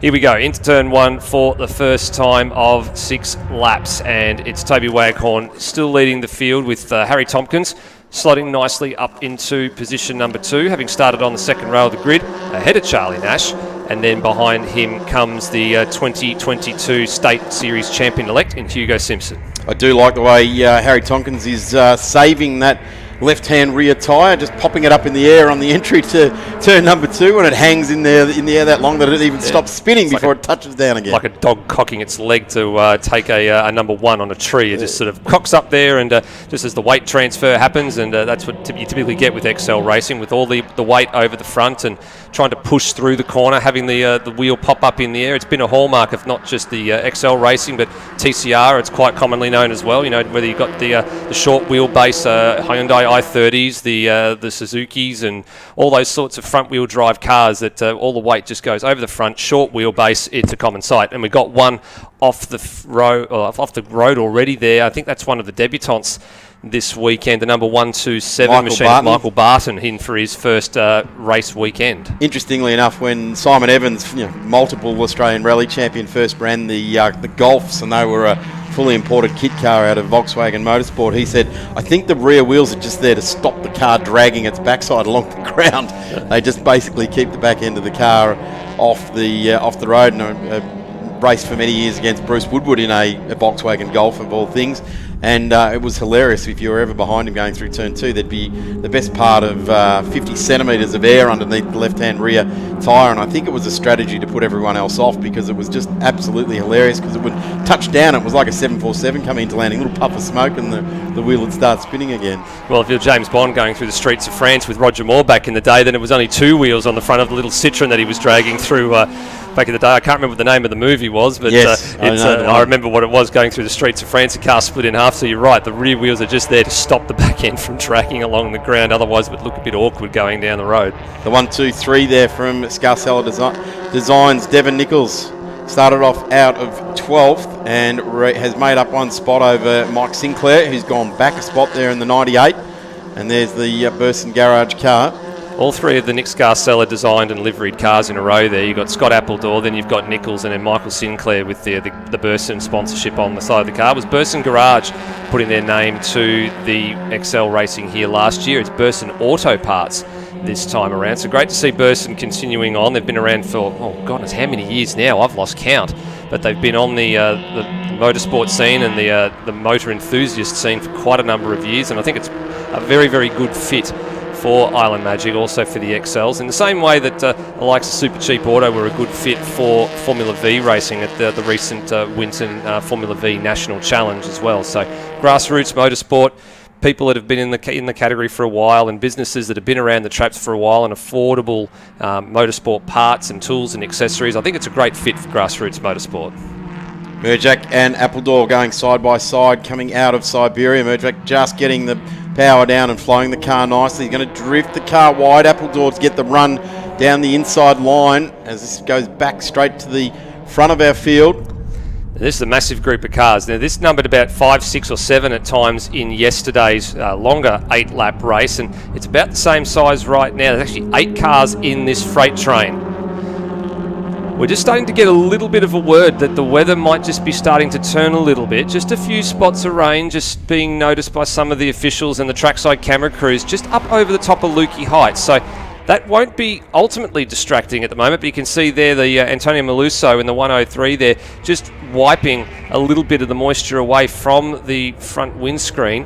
So it'll be distracting. It won't be off-putting, but it'll just set a few seeds of doubt just in the minds of a few drivers if it starts to get any heavier. I'll tell you what, if there is going to be some rain around the top part of the track there, and Paul Stubber going to be leading the field out in the historic touring cars in the not too distant future. Maybe we'll get some more classic footage out of the yellow Camaro making its way around the track here, but certainly if it's going to be like that, then the historic touring cars will be absolutely mega. Underbrakes now.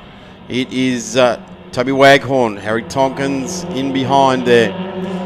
Then Lodge, that's been a good run there for James Lodge. Started out of 5th into 4th now. Driving very well. Nobody's got the ascendancy in this pack yet. Nobody's really grabbed it by the scruff of the neck and cleared out, trying to clear away, which is a little bit difficult with Stilo a little bit wide there at Siberia. No one's been really able to clear away and break any potential tow down the front straight. Got the Cape Barron geese looking on. I think they were in that same position yesterday on the inside of turn 8. They've been there the whole time and they haven't bothered to venture out onto the track once. They're the first ones to get on to Eventbrite and get their tickets for the seats for that every race meeting. Down the inside now, a lock-up by Hugo Simpson, the current Victorian champion, or just been crowned Victorian champion. He's got iterations for the lead of this race, and he takes it too. That's Waghorn slowed, or did he miss a gear or something? I reckon he was compromised because he couldn't open up turn 11 quite the way that you normally do. When you come down MG corner, you pinch the apex, and then you've got to sort of stay away from the exit curb for a little bit, so you've got room to turn the steering wheel back to the left for turn 11, and he was compromised by Simpson being there, so he was slow and couldn't get quite the line that he wanted out of turn 10 into turn 11, and that set him back, well, 1 spot, 2 spots now potentially, and now 3 because Lodge wants to buy in, so Waghorn will have lost 3 spots there, gone all the way back to 4th place in a matter of 3 corners. Steve, you do a lot of Formula V racing then. That change for the front in this race was very Formula V-esque there, wasn't it? Absolutely. Diving around. No one really wanted to lead at that point with 2 laps, or 1 3/4 laps left to go. It's one of those cat and dog type battles where if you're leading onto the straight the last time round, you're most vulnerable to attack at your good 300 metres run down to the flag. Yeah, with the open wheelers, you definitely are vulnerable in the slipstream because it's so powerful. Here in the tin tops, the XLs, it is there. It's just not as obvious and not as powerful. You need to not only maximise your run out of the final corner, but you need to maximise your distance, or minimise your distance rather, to the car in front to really make it count. So just it's only worth maybe 1, 2, 3 kilometres an hour, or a tenth of a second, but it's all about the timing because momentum in these cars is so important. They're a stock factory weight. There's a little bit of weight been stripped out of them, but they're not really very powerful cars. It's not like a Formula V where they've got 70 odd horsepower, but they weigh less than 500 kilos. It's a little bit heavier here, so momentum is the biggest killer in XL racing. It's as they come out of MG corner now where they have to set the flow of the car up, get into this corner nice and straight, and then start to think about your exit, because that is where ultimately at the end of the straight or at the finish line where your terminal speed will be built from. If you've gone wide, or you've had to pinch up a brake, or you've had to dive down the inside of someone and compromise your exit speed, it will always bite you back at the bottom of the main straight here at the Phillip Island Grand Prix circuit. Lead group starting to string out a little bit now. They're starting to drop. I think it's Christopher Stilo is the last car that was in the queue. He's just lost about 0.3 of a second or so here, so he's actually lost the draft and is just trailing by probably a good 3/4 to a second here. There he is, the last man just getting across the line there, so he probably is going to be out of this one. They're also starting to drop Maluso, Nash and Merrifield. They're the cars in 5th, 6th and 7th, so they're going to have a little bit of work to do in the last 2 laps if they're going to play catch-up. Bit of a far cry for Charlie Nash, who was at the head of the queue at the beginning of yesterday's race, came home in 2nd place. He now finds himself currently in 6th, but I'm not quite sure he's going to be quite content to sit there. maybe also got a little bit of an eye on what's going to happen in the longer race later this afternoon, as they're possibly going to have to change for the lead here through Stoner Corner. Car wants to dance a little bit. You've got to be very careful. You turn the car in and hope that the rear wheels are just going to keep it planted. And Lodge is going to have to go the long way around the outside here in the parallel number 39. And Simpson got the better of the exchange through 4. Shut the door all but briefly, but now he's left the door open at Siberia. Waghorn's going to buy in here as well. This is where it starts to get interesting with 1.5 laps to run. Tyres starting to protest under brakes there on the car of Hugo Simpson. He's given the big ask. I'll tell you what, they're going to get a big ask over 20 laps this afternoon. Nice move there by Simpson. Puts the nose in. Puts 2 wheels out on the ripple strip, which if there's been any rain would be a problem over there because it would be slippery. He goes with it. But ultimately, Waghorn just dispenses with that spot. Does he look to the inside? Yes, he does, but Waghorn goes there as well. A big change of direction by Hugo Simpson, and that has compromised his entry to MG Corner. Attack and defence at the same time from Toby Waghorn. He had to head the challenge off from Hugo Simpson, then he turned that into an attempted attacking move on James Lodge, but ultimately didn't come off. Oh, we've got a car off. Scott Appledoor's gone for a wild ride over the top of Lukey Heights and down to MG, and there's another car off there as well. Can't quite see which car number it is, but they were a bit further down the field. And with the last lap board now underway, 2 by 2 across the start-finish line. Are we going to get 3 wide into turn number 1? It narrows up here on the entrance on the right-hand side, so you really can't afford to be 3 wide about 200 metres out from the corner, or you've got no space to get back into line. They line up nicely and get it. The battle continues on down into turn number 2. Appledore and Nichols, I think it was. And gee, I tell you what, Appledore was very lucky not to get into a multi-rollover incident there. Just one more bite at that ripple strip, and that would have put that car over. Actually, he lived to play another day. Appledore and Narkowitz, I think it looks like they've dropped down the order quite substantially here. Appledore was definitely the one that was obvious to us, and Ed Narkowitz is the other one. They both have managed to recover, though. So, importantly, they've gotten out of the gravel trap. There'll be no yellow flags at turn 9, so there's an opportunity still for a late lap pass coming down the hill into MG Corner. And that's crucial because that's one of the most mooted passing zones here at Phillip Island. It was said yesterday. Turn 1, turn 4, and turn 10. And I guess you can throw turn 6 into there as well if you have a bit of a side-by-side moment out of turn 4. But 1, 4, and 10 are the usual spots we see passes happen here. Will we get one this time around? It's probably one of the highest threshold breaking points in Australian motorsport is the MG Corner or turn 10 here at the Phillip Island Grand Prix circuit. So you go down there, everyone's got exactly the same bit of road to approach it with. Downhill, you've carried a lot of speed across the hill and upset the car, transfer the weight, lock up there on the 33. So Harry Tompkins trying to get back onto Waghorn. At the moment, you'd have to suggest with 2 car lengths, 1 3/4 car lengths there to Waghorn. He's in the commanding position here, and right off the back of that, Nash is gone, and Melosso is just joined on the back there. I'm going to say they're strung out enough that the lead shouldn't change between turn 12 and the checkered flag that is now absolutely at the ready. Nope, certainly won't. Harry Tompkins will give it a shake, but he probably needed about another 500 metres worth of real estate to make that pass happen at the line there. He actually got the final purple sector, Harry Tompkins, and the fastest lap of the race by 0.02 of a second. So great to see that some good close racing up out in front and further down the field here as well. Here you've got Nichols coming to the line. This is a bit further down the order. Back into the top 10 here. Nichols just trying to hang on here and does, I think, no, lost it. Lost it to Brett Bodal on the line there in the 228 machine, who gets a top 10.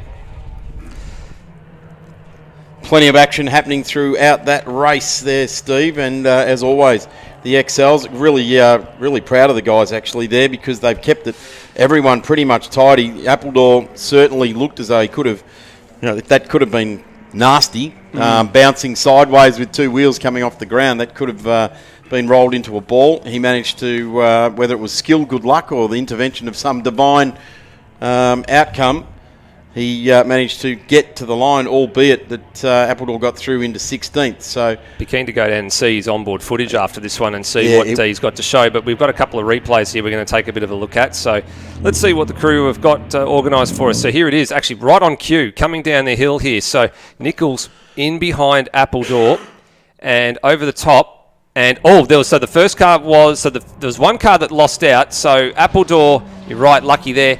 And then Ed Narkowitz, I think, lost it all on his own. That's the car that was about fourth over the top of the hill.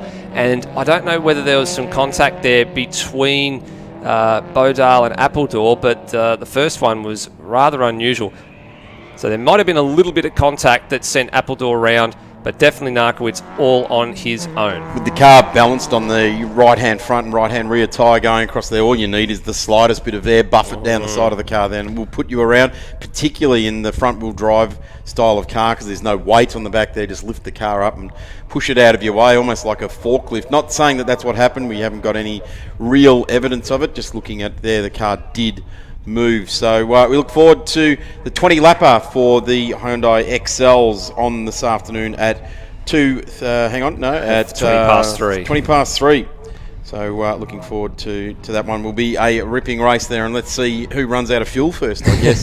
We were talking about that yesterday, actually, that the tanks should actually be pretty good for the Hyundai XLs. They should last the 20-lap distance, especially when they were up at the Winton Enduro. They were getting an hour to an hour and a half in the tank. So fuel won't be a factor. I think the driver fatigue, being a solo event, will be the real concern.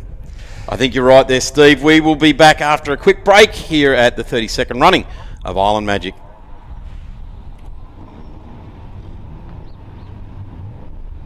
Looking for your daily motorsports fix? Say hello to Blendline TV Premium, the new way to watch and support grassroots motorsport. For just $8 a month, you'll get access to more thrilling races, comprehensive live broadcasts, and real racing stories. Subscribe today and support Aussie grassroots racing with Blendline TV Premium, your home of grassroots motorsport. Bosch Motorsport provides technology for racing. Worldwide experience from all major categories of motorsport is in your race car when you use Bosch Motorsport components, ignition system, sensors, fuel delivery and high-end electronics. Bosch Motorsport brings race-proven quality and performance to your motorsport machine. Search for Bosch Motorsport Australia or find us at boschmotorsport.com.au. There's good, there's better, and then there's Bosch.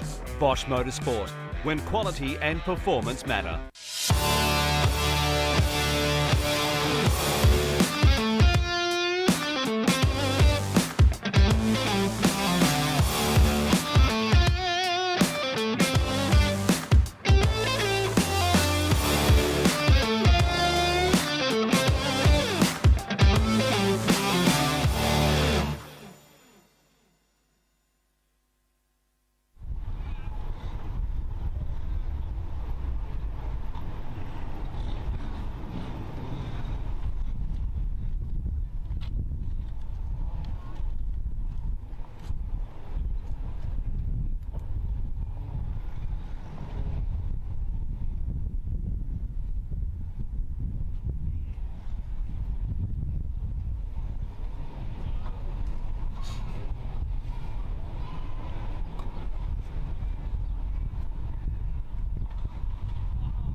Welcome back, trackside here, and if we just get my co-commentator Darren to spin around and look at the camera and wave to the fans, they're watching on there. Not much to look at. Big g'day to everyone watching on from Missouri, Wisconsin, Argentina, the UK, Bali, and a big shout out to an individual, Mergladoo. g'day, and thanks for all your support and watching the 32nd running of Island Magic as part of the festivities of the 70th anniversary of the Phillip Island Auto Racing Club. And I think none more fitting than a massive field of historic touring cars making their way out on track. And I am going to let the guy over the last 20 years or so that has amassed all of the knowledge around these cars to take it on here. Darren Knight, welcome to the 32nd running of Island Magic and historic touring cars. Good morning, Darren. Good morning, everyone around the world watching us on Blendline TV. And good morning to everyone here at the fantastic Phillip Island Grand Prix circuit. And very happy 70th birthday to the Phillip Island Auto Racing Club. Always put on fantastic events down here. Now, Darren, these guys are going to be chomping at the bit because their race yesterday turned out to be a non-event, unfortunately. Red flag after a couple of laps with an incident with the Cono Onofaro Cooper S. Unfortunately, did the old classic drop a wheel off the exit of turn 12 and made contact with the inside pit lane fence. So very disappointing for Cono and his team coming all that way from WA, and the race had to be called subsequently. So this will be the first racing laps of the weekend for the Just Cars historic touring cars.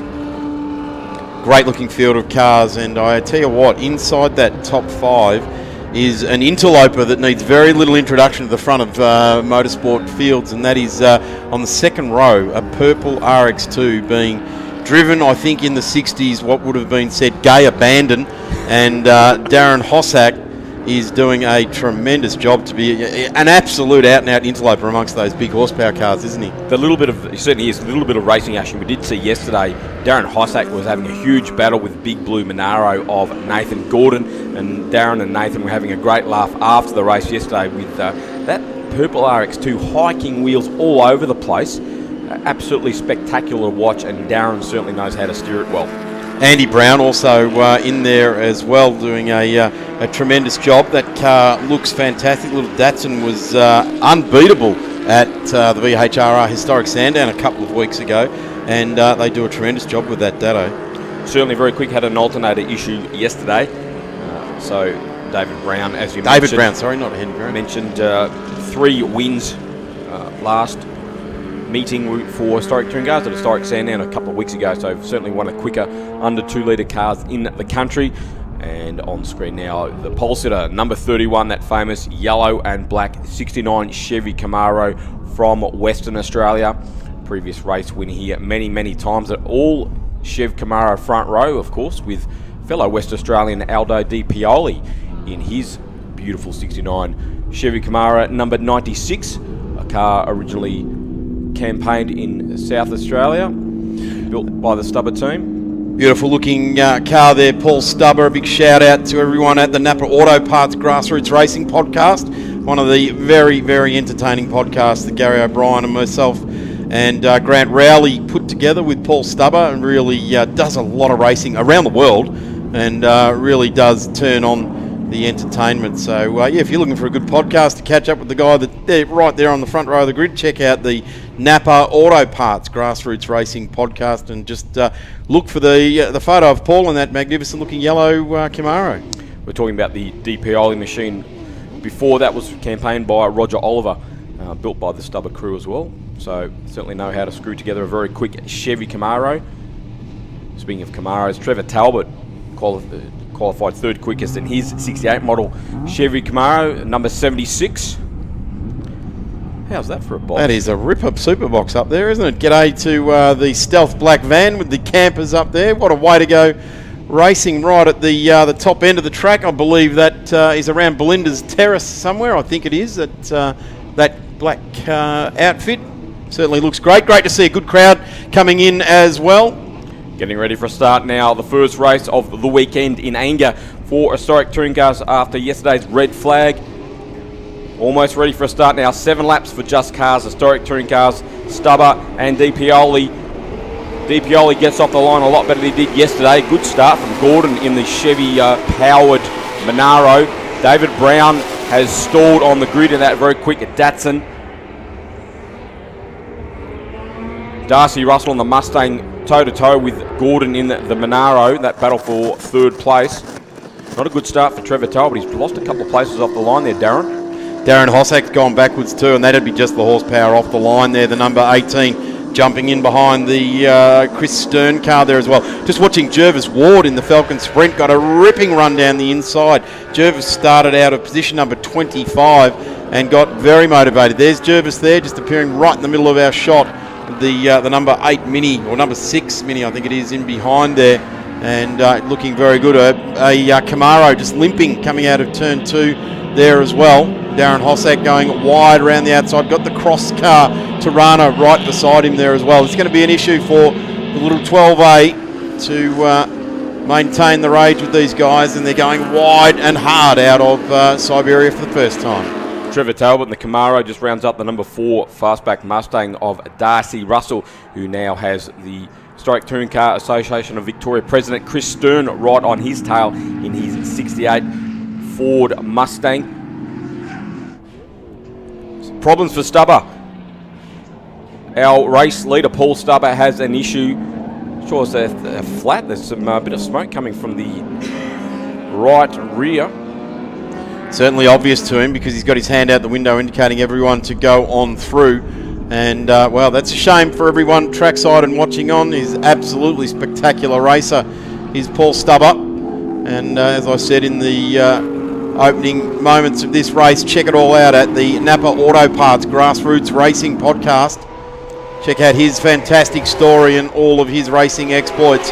We get lap 1 in the bag. It will be Paoli to Talbot, and big slide through turn 1 there for Paoli. Then it's to Gordon, Darren Hossack, Darcy Russell, who also had duties at Historic Sandown, but in his Formula 5000, the Coca-Cola Lola. Miles and the Charger, number 16, having a good battle here with Chris Stern in the Mustang. Ford versus Chrysler, with Mick Cross and that orange XU1 from Tasmania right in the mix as well. Glenn Miles always goes well in this car, doesn't he? Drives it, I'm not going to say disrespectfully, but he drives the wheels off it, doesn't he? Certainly does. Part of the two Charger car team, Miles. Brother also running one.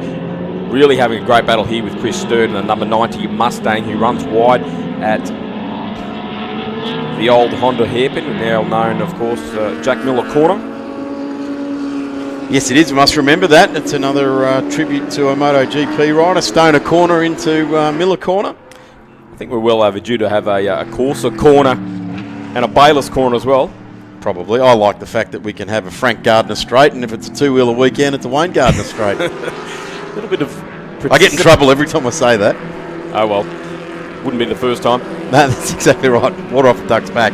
The 47 going around there. Have a look at that 72 now. Isn't that just classic Australian motorsport? Great to see Phil Barrow out there in the FC. Here's a hotly contested part of historic touring cars. In fact, it's growing in entrance and in competitive, isn't it? Mike George certainly is. Mike George in the number 33 Lotus Cortina in front of the Datsun of David Brown. Les Worms in the GT Cortina too, right in the mix as well. The number 99 pushrod powered Ford, trying to round up that Datsun of Brown, and puts the move on. So Brown having some issues with that Datsun. Didn't get off the line at all well at the start of this race, and now looks like he's falling back through the pack. As Di Pioli continues to lead from Talbot, and Nathan Gordon in the Monaro holding down third place at the moment in front of Darren Hossack in that very quick RX2. Just to give you an update where we are, we're talking about position 29, 30, 31, 32, 33 in this race, and we've got a 5-second penalty for the 95 and the 68, which is Jeff Munday.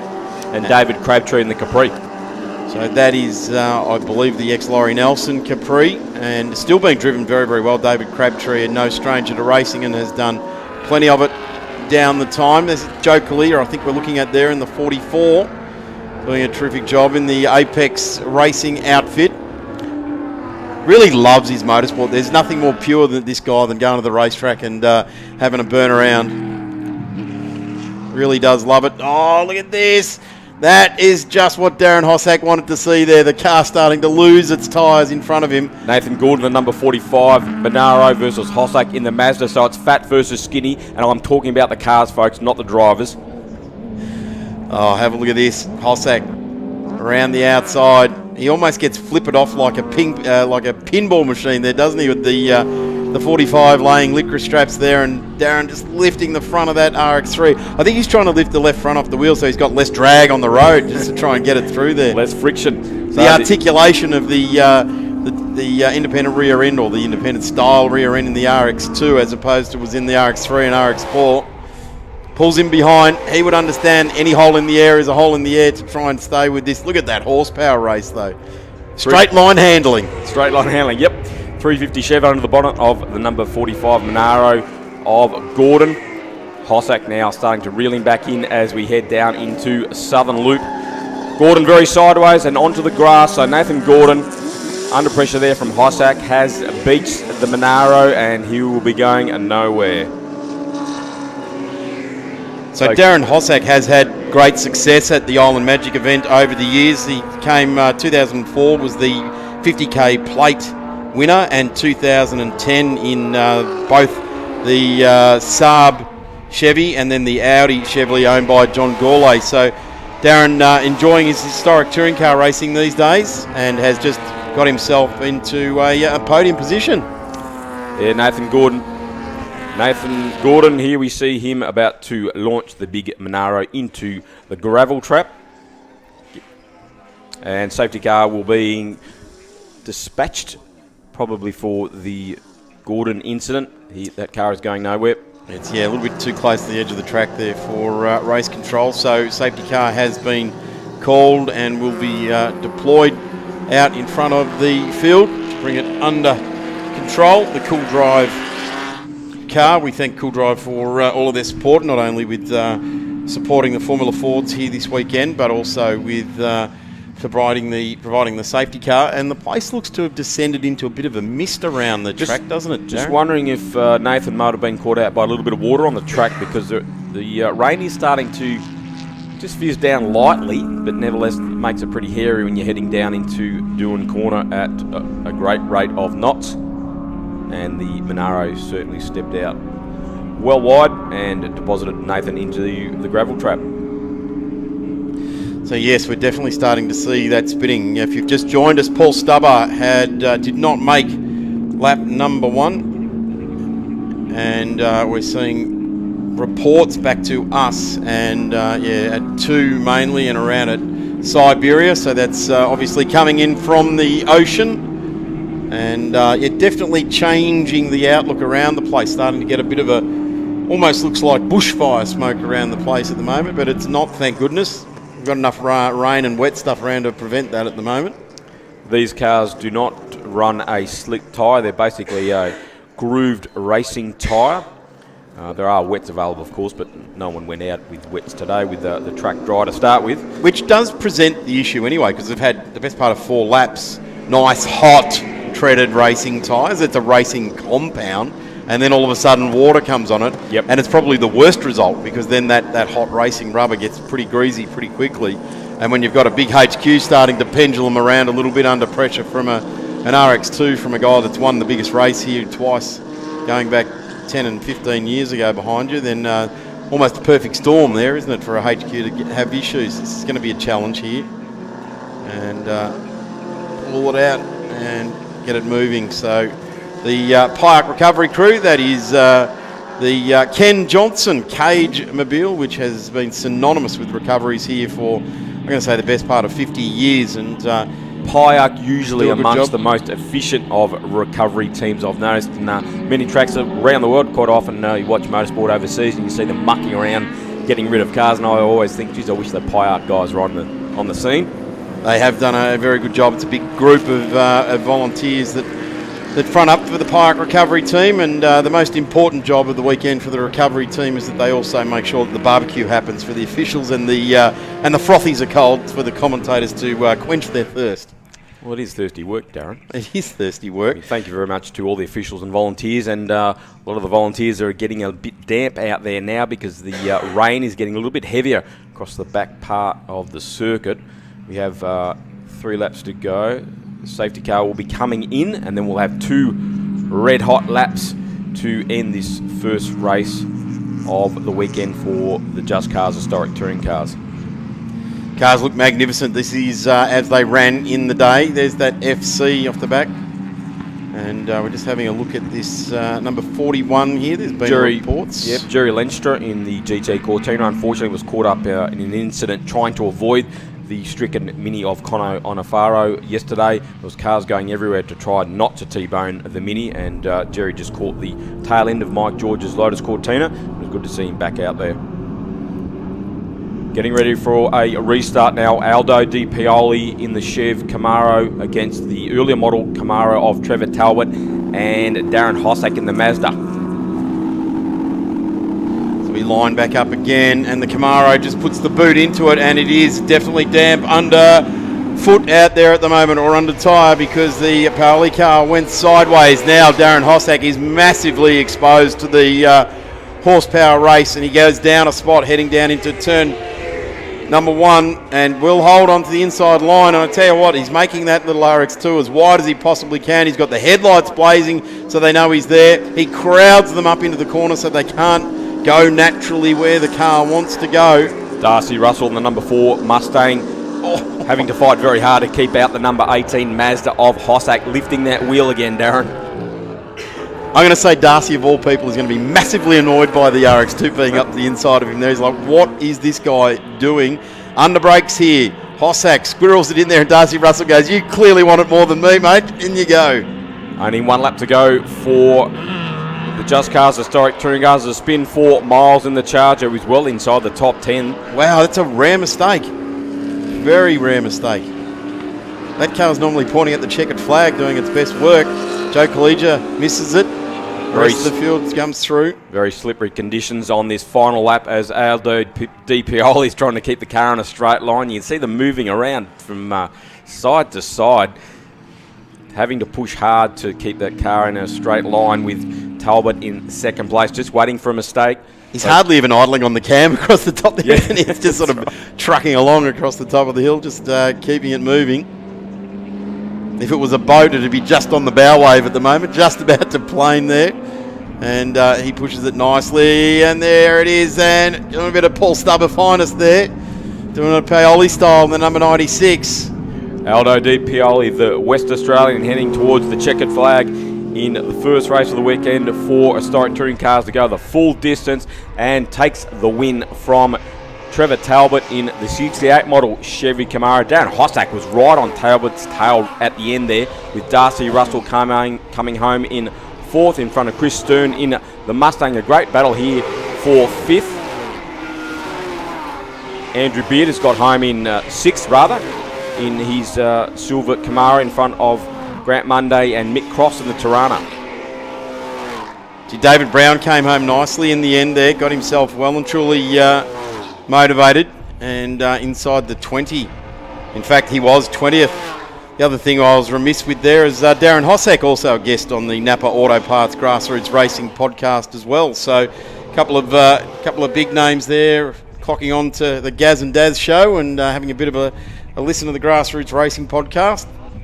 Grant Mundy will fall down the order a little bit there after crossing the line in 7th. He has that 5-second time penalty applied to his race time, as does David Crabtree in the Capri. So thanks again to Just Cars Magazine, the category sponsor for Historic Touring Cars in Victoria, and of course the Isola di Capri restaurant in Cowes. We thank them very much for their support here at Island Magic on Blendline TV. Thank you very much, Darren Knight, as always, for bringing all the inside running, the goss, the specifications, information and history around the historic touring cars. They do make a magnificent site here at Phillip Island, particularly with big fields like this, 40 plus cars, and they ought to be congratulated, and well-deserved part of the 32nd running of Island Magic. We'll take a quick break because we've got Formula B's coming up next. Back soon. Looking for your daily motorsports fix? Say hello to Blendline TV Premium, the new way to watch and support grassroots motorsport. For just $8 a month, you'll get access to more thrilling races, comprehensive live broadcasts, and real racing stories. Subscribe today and support Aussie grassroots racing with Blendline TV Premium, your home of grassroots motorsport. Bosch Motorsport provides technology for racing. Worldwide experience from all major categories of motorsport is in your race car when you use Bosch Motorsport components, ignition system, sensors, fuel delivery and high-end electronics. Bosch Motorsport brings race-proven quality and performance to your motorsport machine.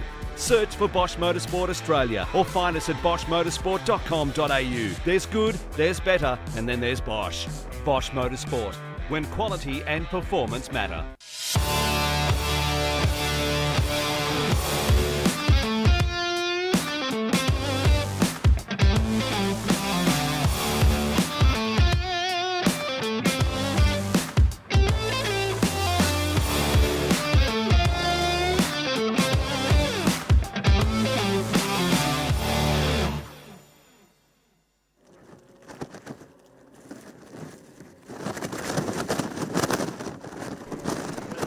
Welcome back to Island Magic 2022, ladies and gentlemen. It's been a bit of an awkward couple of minutes here. We've had a little bit of a light rain shower, which has given the historic touring car field a bit of something to think about. It will have given these drivers something to think about sitting in the dummy grid as well. Formula V drivers making their way onto the circuit. And it was a fantastic scrap out in front between about 7 cars toward the end of yesterday's race. There is how the finish was adjudged. That is with thanks to the timing crew in the booth below us. John Casamati, Heath Collinson and Reef McCarthy. 6/10,000ths of a second was the margin between Collinson and the eventual race winner in John Casamati, and 6/100ths of 6,000ths of a second covering the top 3. So one of the closest finishes we've actually seen here in Formula V since the dead heat between Reef McCarthy and Davin Field in 2019. One of the rare occasions, Steve, where the Dorian timer, as it's known as, the transmitter that does all the timing,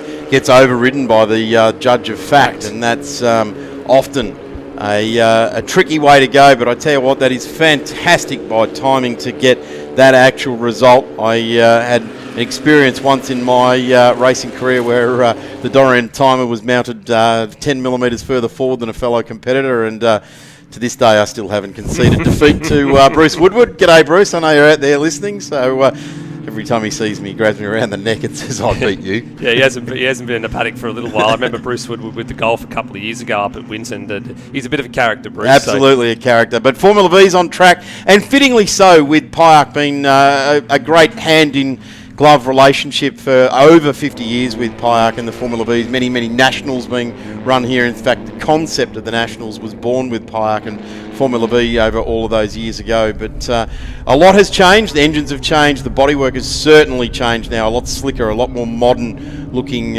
race cars these Formula V's are. But this is a traditional event and is always hotly contested with the Formula V's. Certainly is. So coming round to take up pole position for this second race this morning for Formula V is John Casamati in the Beecham number 25. Greg Beecham's absolutely stoked with John's progress this year in the Sabre 02. Jumped out of the Jacer into the Sabre and finally feels like he's getting on top of the car. So Heath Collinson will start alongside him, the 2022 State Series champion who secured that title at Phillip Island here in the last race at a last gasp ditch across the start-finish line to win it by 6 points back in September. He starts second ahead of the fancied Reef McCarthy in third. Nick Jones, who was in the thick of it yesterday as well, in fourth. Ash Clifford in fifth place. And then come the teammates Andre Curran and Isaac Woodhouse, who were caught out by some lap traffic yesterday. Rob Vile, Samuk Rudrapatna and Nick Grigg make up the top 10. And then we've got Gavin Stubbs and Charlie Tracy Richardson and Malachi Windsor. They're the last of the 1600 class cars, and then we've got the historic cars off the back. And they're formed up nice and quickly, which is great to see. So just one last car to get into position, and we will be underway. I'm going to stick my nose right out here, Steve, and say I reckon the 96 of Nicholas Jones is the one to watch here.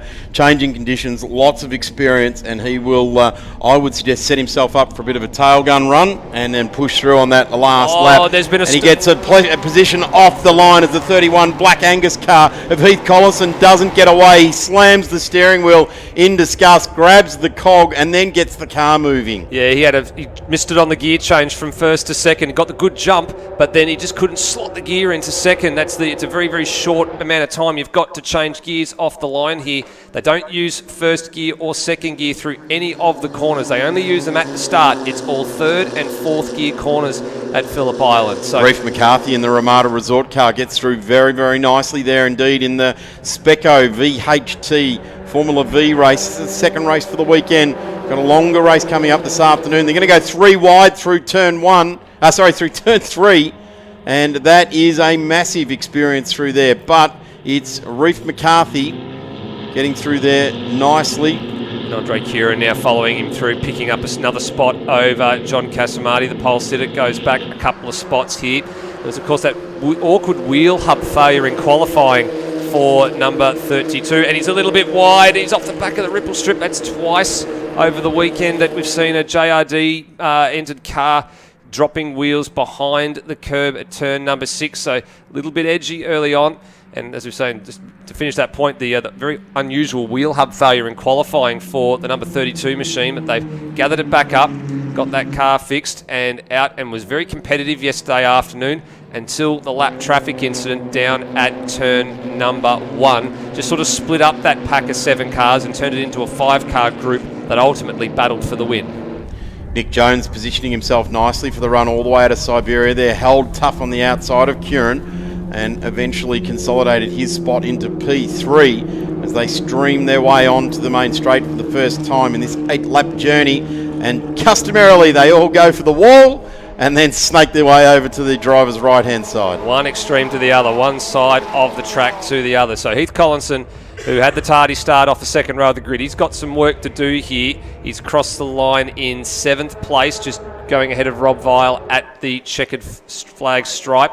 So we've still got 7 laps to run here. Here is the number 31 machine, tacked on to the back of his stablemate Isaac Woodhouse in the number 12 style print machine. And then Ash Clifford in the 17, up the road in what is currently 6th place. So look at the difference in the cameras here, Darren. We've got some misting sort of cameras, so there's still a little bit of it hanging around on the lens down at turn number 3. Then we get to turn 4, and it's nice and clear. So it's like a clear sunny day looking back up to turn 3, absolutely. isn't it? It just, polar opposites from one to the other. And if you're up at turn 12, it is clear and sunny at the moment. So that's the changing sort of conditions we've got. We've got some very rapidly evolving conditions here, and I was talking to Danny Timewell a few moments ago down in the paddock for improved production. He had a look at his phone. He said it's a 50% chance of 0 mil. So someone at the BOM's got it a little bit wrong, I think. How can you have a 50% chance of nothing? I think they've been confused for 8 weeks now, and they're struggling to get out of the state of confusion, that's for sure. But the battle is awesome here at the front of Formula V, and this is what we've enjoyed for many, many years at Phillip Island with Formula Vs. And we say it about Anzac Day, and we'll say it about Formula Vs. Age shall not weary them, but they still contend on, and the 17 goes around. Ash Clifford has gone around. A bit hard to see whether there was some contact there between the teammates of Clifford and I reckon Collinson. That right-hand rear wheel has got some sort of damage. Look like to be on a strange angle, but then again, sometimes on Formula Vs the wheels do get strange angles. Yep, it's a little bit with the way the suspension settings are as well, because of course they do you have the different types of suspension setup, the monoshocker and leaf spring in some of the older cars as well. So I think Ash Clifford looks like he's moving okay. Doesn't look like he's lost any outright pace, but he's just a long way behind the order now. He's actually just passing Nick Grigg across the start line at the moment. So he's now fallen all the way down to 10th place. That's a shame for Ash. Does a lot of work in the background for the club, the association, and it's always nice to see those guys that put big effort in to get a result at the track. The artshop.com.au car of Nick Jones, just sitting there now in P3. He's gone through on Kieran, and this is going to change again with still 5.5 laps to go. Nick Jones chooses his running mate, and he goes right down behind Reef McCarthy, but right there, evergreen in the number 25. The Jason pilot here's got a trio of Sabres just sandwiching him every corner that he goes through at the moment. He's got to be very, very careful, but as you said, very, very experienced. He's won a race here before. It was a couple of years ago he won one in a very close finish at the line, so he knows how to get it done, but it's been a little while between wins for Nick Jones. And it's great to see him back out in the number 96 Art Shop machine, because it doesn't get out of the sheds all that often, but when it does, he hasn't lost any of his touch. Absolutely agree with you, Stephen. He's been a great racer for so many years, and if he is in touch with the front pack, he's always in contention for that podium spot. And we, as I said on the line there, he will certainly bring all of his experience. And it seems as though the atmospheric conditions have settled down, and I would have thought that was the wild card that was going to bring Nick Jones into this. There's a couple of big charges in front of him that I think on outright pace will have his measure, but experience and I guess being the wily fox in this one is what Nick Jones has in his favour. Yeah, you're not wrong. Sitting in the dummy grid, I think a few drivers would have sort of looked at the conditions and thought, is this going to continue, or are we going to have it clear up for us? So just sowing a few of the seeds of doubt. So those seeds of doubt, I think, are well and truly gone.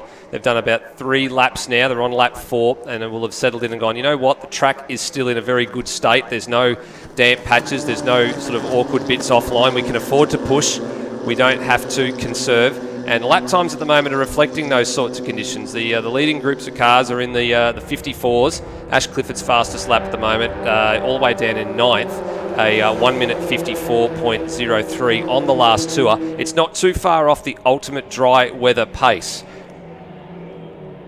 It's Kieran now in the IntelliTrack number 32 machine, goes to the lead. So I haven't seen the rookies haven't led all day and all weekend, apart from Casamati at the later stages, or actually when it counted yesterday afternoon. And the rookies throughout the year really haven't had much of a time at the head of the queue. It's been dominated by the likes of McCarthy and Collinson, and when we've seen Jake Rowe as well being out in front too. So the seasoned veterans have been the drivers that have always been leading the pack or taking the race win. So it was good to see a first up win yesterday for John, and with a bit of luck we might see either a first up win today for Andre Kieran if he can keep it together, or a returning winner in Nick Jones if he's got anything to say about it.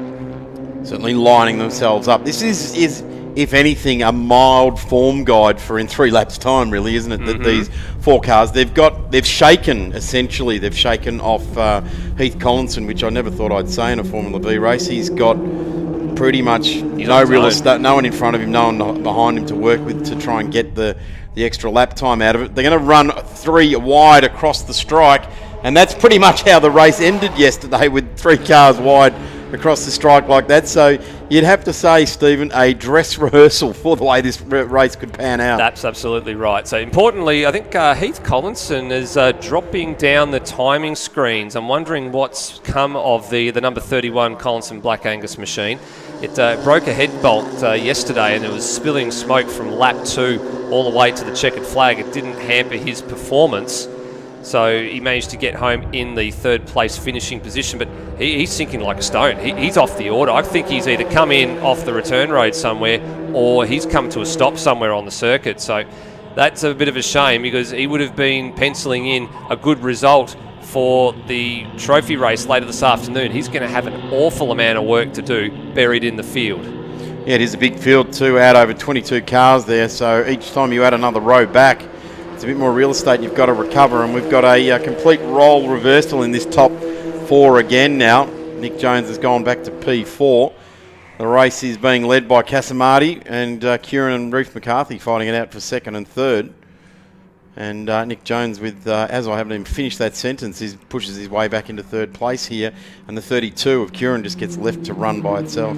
Yeah, so the 5th man at the moment off the back of this group is Isaac Woodhouse in the number 12. It doesn't look like he's making too many inroads. Actually, his last lap time around, he was only a 1/10 of a second slower than the leader in terms of the Sector 1 split, so he wasn't far off it at all. And the best lap for Isaac is a 54.7, and we're just waiting to see when they get across the line if he actually is starting to catch the leading group. But with the draft being so powerful here at Phillip Island, we would say that he's losing out a huge amount of time coming out of the final corner and then coming out of turn 2 all the way down to turn 4, and then a little bit up the back through turn 7 and 8. There goes the number 12 machine, and he sort of stabilised the gap. So he's not making any inroads, but he's not losing any ground either back there in 5th place. And then it's a country mile back to Ash Clifford and Rob Vile. In actual fact, Rob Vile, Samuk Rudrapatna and Gavin Stubbs, they've all decided that they want to resume their battle from yesterday's race. And here's a battle that we got to see at the Winton Formula Festival. We got Dean Briggs attached onto the back of Maxwell Bonney in the historic and I guess slightly underpowered now we can call it, the 1200cc motored cars. Back to the front though. Max Bonney, another name who has taken a long break out of Formula V racing, ran the Dandy Volks workshops for a long time, did very well in Group E racing, in saloon car type of tin top racing, production cars and things like that, and very big welcome back to Max. He was a front runner back in, I'm going to say, the late 80s, early 90s in Formula V, and making a return to the class. Getting a tick in the licence, I would suggest that may have lapsed after probably 20 years of not racing. He's lost none of his touch, though. He was very quick at Winton and was right in the thick of it in the 1200 and historic combined fields for the 1200 class trophies as well. So definitely lost none of his touch, and it was great and entertaining to see those guys running around for many laps across the weekend. Up at Winton in the middle of October, the weekend after Bathurst, actually it was. So. Andre Curran doesn't want to torture that left front tyre much more than that, and a big lock-up. And this is just outside the 5, the 77 and the 37 going for 8th in this race. No, this is actually a bit further. 16th and 17th. Yeah, this is a bit further down the order. So this is the 77 of Clive Brook, and behind him Donald Grieveson in the 37. And this is, of course, two of the cars that ended up being lapped at the last few laps of yesterday's race, and it was the number 77 machine of Clive Brook that caused a little bit of a kerfuffle that ultimately led to the teammates Isaac Woodhouse and Andre Curran just falling out of the lead group of cars. They got a little bit spooked by the lap traffic that they approached at turn number 1. They haven't got any of those sorts of worries at the moment. Lead group of cars, just trying to keep an eye for where they are. So the lap traffic heading up the back through the 7 and 8. And then we've got Michael Olsen here. So he's going to be caught in the next 3 or 4 corners by the lead group of cars. So hopefully it's up the back part of the circuit. They'll be able to slip past fairly easily. There's the blue flags on display by the crew at turn 6. Tell you what, one of the interesting things as they catch Olsen here is the Alphen NG Formula V, which was basically the only weapon you could have in Formula V for many decades, and they stream on by. But gee, that is a historic look at what the peanut nose cone looked like on the Alphen, and that was the likes of Larry Perkins raced those sort of Alphens in Australian Formula V racing. Way back in the day. Nice to get a shot of that car. Absolutely. Michael Olsen was another one of the historic competitors up at Winton as well, along with Max Bonney and several others. And they've all managed to negotiate lap traffic safely. So too is Isaac Woodhouse in 5th place. So that's great to see. Now, there's no more traffic in immediate contention to cause a problem for the leaders between now and the end of this race. They're about to start the last lap. There's some more lap traffic here, but Samukra Depatner and Gavin Stubbs and Darren Power, who's recovering from the back of the field after breaking a rod on the number 2 cylinder in the engine yesterday afternoon, and he just he's recovering tortured quite the well. tyres as well, and a big lock up there as well to Darren Power in the 44. That's the yellow car in the back of shop there. Correct.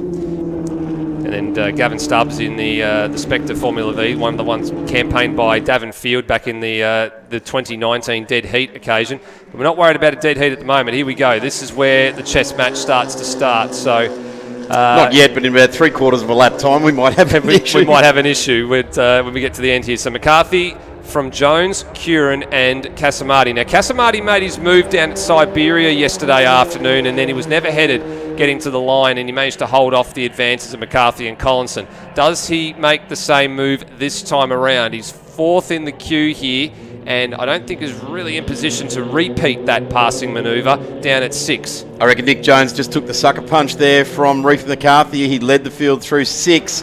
I think Nick wanted to hang out wide there, and he's gone through to the lead of the race, and that's pretty much...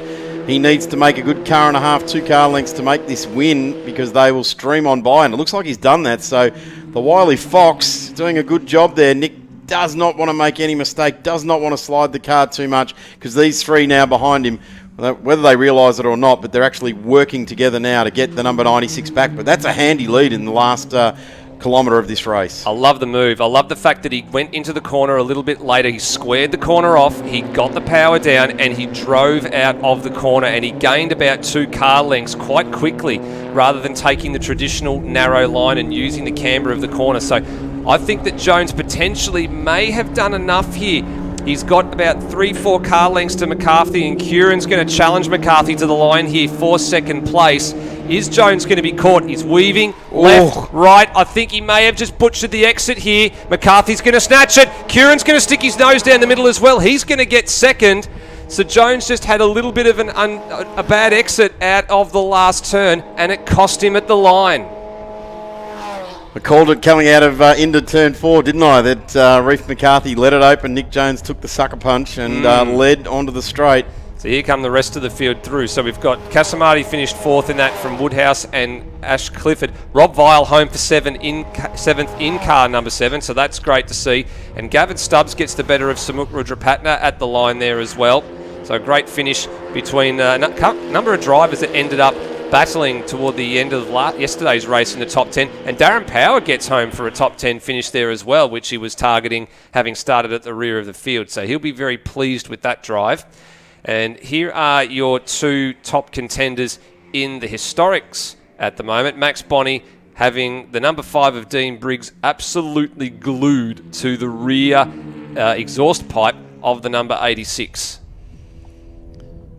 Max Bonney just comes down. He's done this before. He knows exactly how to position the car. It has been some time, but gets the power down. All about flowing the car. In fact, it's about putting the foot down and not lifting at any stage here. Bring it around the top end of the course. And just those revs slowly climbing. We can hear the cars as they go past. A couple of hundred revs here and a couple of hundred revs there. And point it to the straight. And our fantastic Pyack start line officials, checkered flag being enthusiastically waved for the last 2 cars to get to the line. In fact, here come the last 2 cars now, right now, the 11 and the 37. Yep, so Clive Brook and Donald Greaveson, they'll be 3rd and 4th on the road. It's a different sounding note now, isn't it, with the 1200 historic class motors relative to the 1600s. They sort of sound like they rev a little bit higher, the more modern day equivalent. This will be a photo finish at the line, is it? It's actually it's going to change hands. It'll be Donald Greaveson's going to take 3rd in the historics there. So a great job by all out there for Formula V, and we look forward to seeing them. They've got 12 laps as the second last race of the day at 16:25, which of course here is 4:25 p.m. But this is great. This has been a great introduction to Pyack's Island Magic Formula Open here at Island Magic. As I said yesterday, it's been 20 years since the John Roxburgh Road Racing Trophy's been awarded, and it went to Michael Caruso in a Dallara F3 car back in 2002, and we're going to get to hand that trophy out later on this afternoon. But they've still got a preliminary race to go, and it was very, very entertaining yesterday, Darren. I'm looking forward to this next race of Formula Open. Yeah, looking forward to seeing all of those cars out there. We'll take a quick break, and we'll be back with those very, very fast 2 litre and under Formula cars on track in just a moment.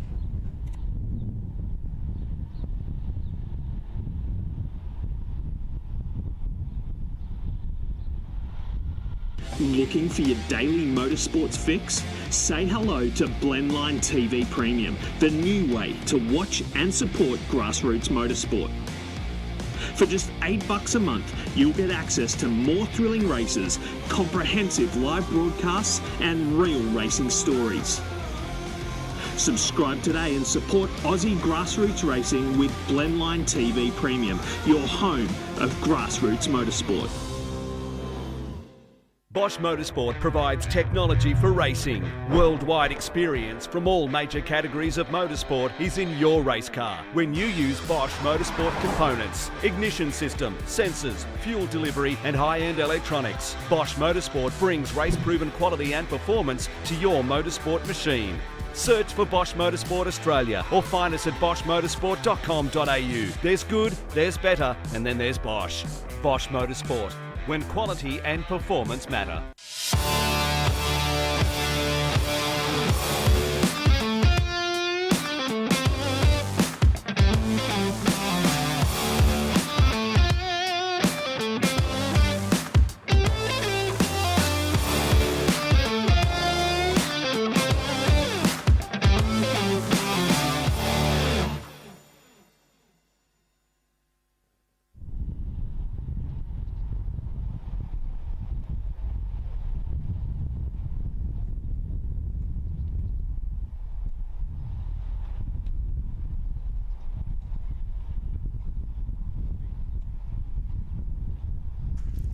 Well, welcome back, ladies and gentlemen, to Island Magic 2022. It's been a great schedule of racing so far here on Sunday, and actually so good, in fact, that the Pyatt crew are actually running ahead of time. We're actually about 5 or 10 minutes ahead of schedule. Formula But Open wait. wasn't meant to be out, but Add wait. water. Add water. Yeah, that's probably the next thing we look at there. You can see the schedule was up there on the screen, as we've still got Formula Open to come in a few moments' time for 7 laps. This thank you to Blendline crew down there. And then we repeat the schedule all over again, but we add about 3 or 4 laps to most of the categories, and we almost triple the amount of laps for the Hyundai XLs. That's a bit of an innovative feature this weekend, the Mini Enduro for Burson Auto Parts, coming to you about 2:30 this afternoon. So that'll be a bit of an endurance test. And I guess in the absence of all things motorsport on track here at Phillip Island, we get to have a look at the replica that's just on the inside here at between turns 1 and 2. Almost a perfect replica of the Phillip Island Grand Prix circuit in go-kart form, Darren Smith. Absolutely, and it's a good to see. It's actually a great got plenty of place to people visit when you're at the track, and we've got sort of 4 or 5 minutes of program time to catch up. We're just touching on the historic and the historic relevance and purpose of many of the trophies here at Island Magic here this weekend. And the next one coming up is the Victorian Road Racing Championship, the John Roxburgh Trophy. John Roxburgh was a very big figure in Australian motorsport, and was with John Large and with what's his name, John O'Keefe and Peter Nelson and many of those figures around at the time, a big feature of bringing Formula One to Australia. Ultimately, the Adelaide Grand Prix took the first 10 years, and the rest of the time has remained in Melbourne. And of course, we remember that the horrendous one that was called off on the Friday for COVID. And just watching this race on screen now, we have no idea who's in it. But yes, we just had pointed out that the 2-seater is at a distinct disadvantage, but I reckon that's pretty much how every race driver started off, with their dad in next to them like that in a 2-seater kart, and got used to it, and then ultimately went on to a career. So yeah, John Roxburgh was a massive figure in Australian motorsport, and also within the Phillip Island Auto Racing Club, along the lines of John Lanyon, who was the consummate promoter here at Phillip Island and president of the Phillip Island Auto Racing Club, and ultimately the competitor of the year every year is in the name of John Lanyon. And those figures loom large in the history of Pyatt when you look at celebrating 70 years here today. And the first winner in a Elfin Mono Australian Formula 2 car was John Walker. Then John Roxburgh won it in his own name. Arthur Abrahams came in the former Australian Formula 2, the Rainsburg Cheetah. Then it was Russell Davidson.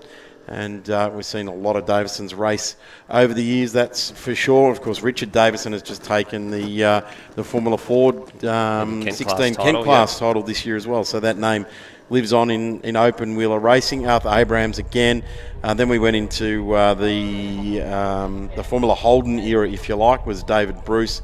And then we went into the Formula 2 and Formula 3 era, the Dallara F393 in Formula 2 trim, the Rolt RT34 of Wayne Ford. Brian Sampson won it in the Dallara F393 in 97. 98 was Wayne Ford. Chaz Jacobson next in a Dallara.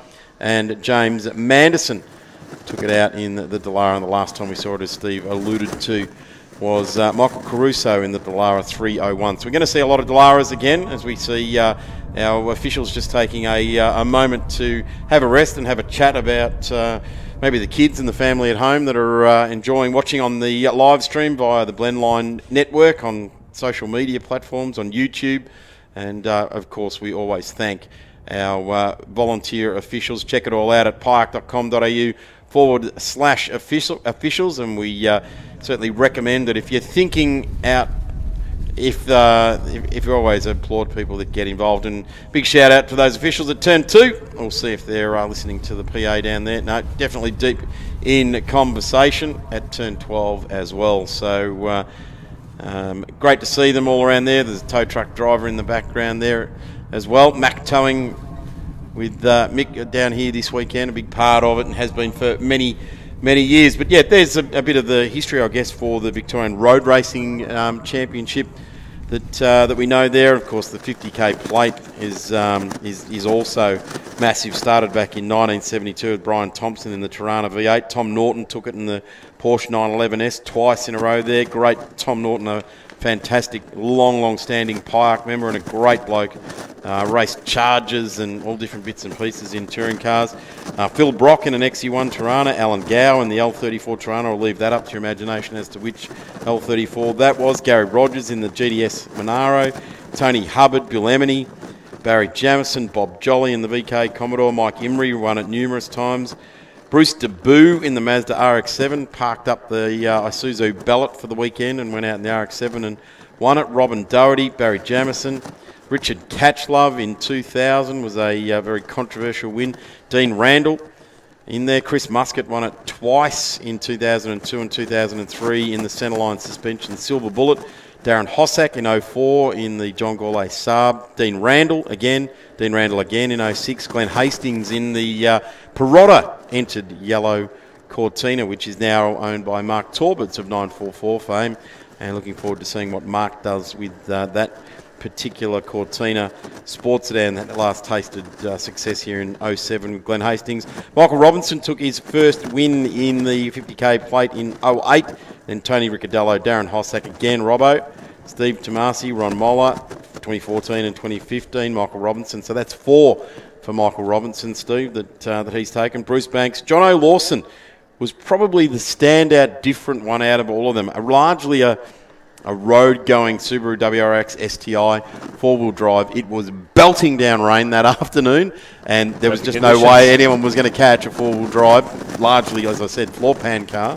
And he drove away to the victory there. Stephen Tomasi, Daniel Tomasi and Steve Tomasi the last 2 years. So Michael Robinson with 4 in there, Stephen Tomasi with 3. So, there's quite a lot of history with the QP Lubes Victorian Sports Sedans, and over the years with the national sports sedans that have had their final race in the 50k plate here at Island Magic. Yeah, the Tomasis have been married to the 50k plate for the last sort of couple of years. I think the last 4 years from what we can see on the queue there. So it'll be interesting to see who actually gets up to win it this year, whether Robbo can get up and turn 4 into 5, or whether we'll see one of the Mark Mazdas out in front, Tony Groves, or as we saw earlier this morning, Stu Eustace picking up a win as well. You know, that'd be get a real feather in either of their caps to walk away with the first 50k plate win. Well, then you got your joker in the pack. You got Francois Habib in there as well, and I guess anything can happen. There's still a little bit of fluidity with the weather, and I guess potentially a bit of fluidity with the schedule, depending on what happens in the second half of today's racing. So anything can change. Certainly. We'll take a quick break before we get into Formula Open. Back in a moment. Looking for your daily motorsports fix? Say hello to Blendline TV Premium, the new way to watch and support grassroots motorsport. For just $8 a month, you'll get access to more thrilling races, comprehensive live broadcasts, and real racing stories. Subscribe today and support Aussie grassroots racing with Blendline TV Premium, your home of grassroots motorsport. Bosch Motorsport provides technology for racing. Worldwide experience from all major categories of motorsport is in your race car when you use Bosch Motorsport components, ignition system, sensors, fuel delivery and high-end electronics. Bosch Motorsport brings race-proven quality and performance to your motorsport machine. Search for Bosch Motorsport Australia or find us at boschmotorsport.com.au. There's good, there's better, and then there's Bosch. Bosch Motorsport, when quality and performance matter.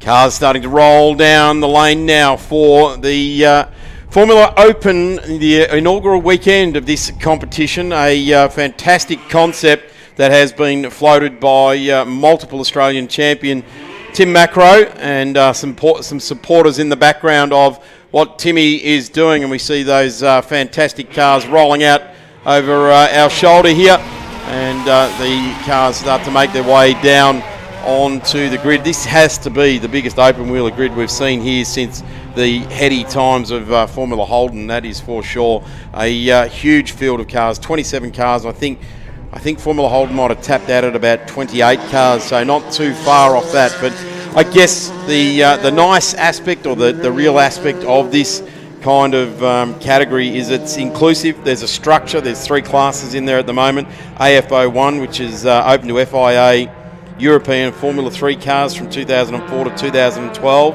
and these cars will be given a rule set for the given year. AF2, which is AFO2, so Australian Formula Open 2, is the FIA Formula 3 cars from 99 through to 2001, Australian Formula 4 2015 to 2019, and Toyota Racing Series FT50, the Formula Renaults, which is the 2-litre, the Tardis FR2. Of course, all of these cars must be 2 litres or under.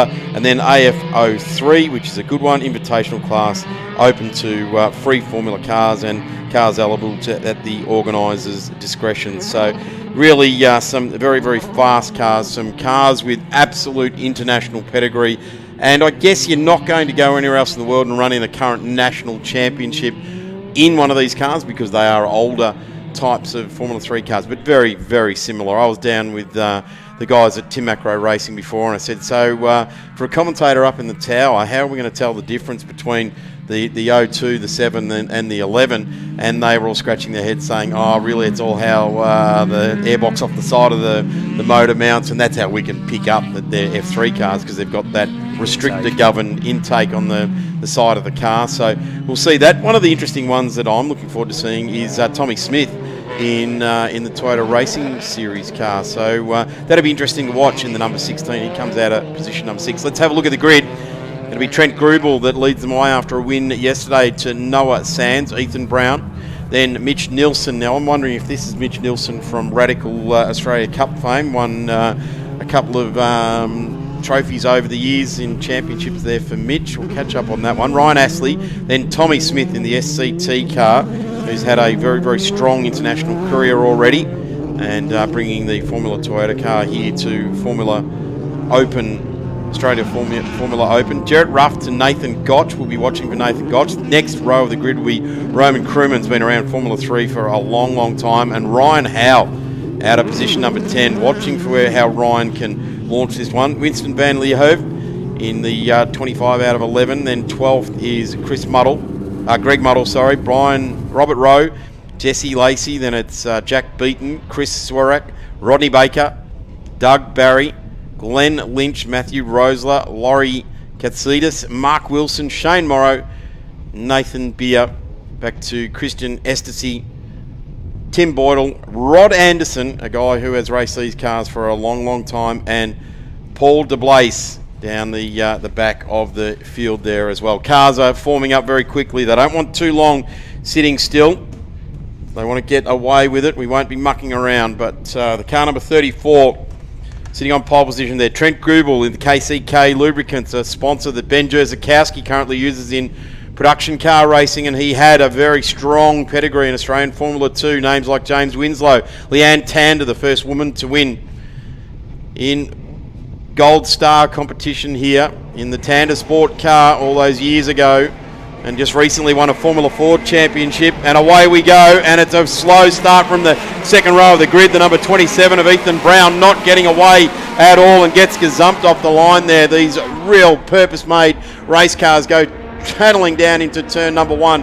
It'll be Grubel that leads the way through there. Noah Sands nicely in the mix there as well, and we'll start to get used to what these cars look like. Well, Ethan Brown, I think, was a little bit hesitant there because he stalled the car yesterday off the front row of the grid, and I think he was a little bit tentative away from the line, didn't want to repeat the same fate.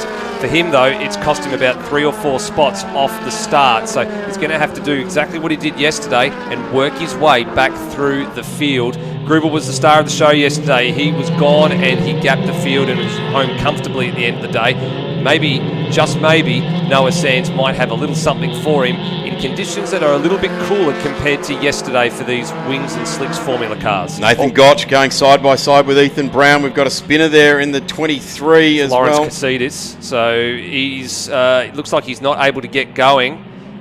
That's a shame there. He's got all the way to turn 4. Here's this battle with Gotch and the number 27 of Ethan Brown. Ethan Brown gathering it all up now. Gotch vastly experienced in the AGI Sport car. They certainly won the Australian Formula 4 Championship with Rowe. Full course caution called, so they can pick up the Lawrence Casillas number 23 machine from turn number 4. So the safety car that was at the back of the field, the Cool Drive safety car, will pick up the queue pretty quickly. Actually, they missed it. I think there's a full course caution. Here is the replay in front of shot. Lost it all on his own.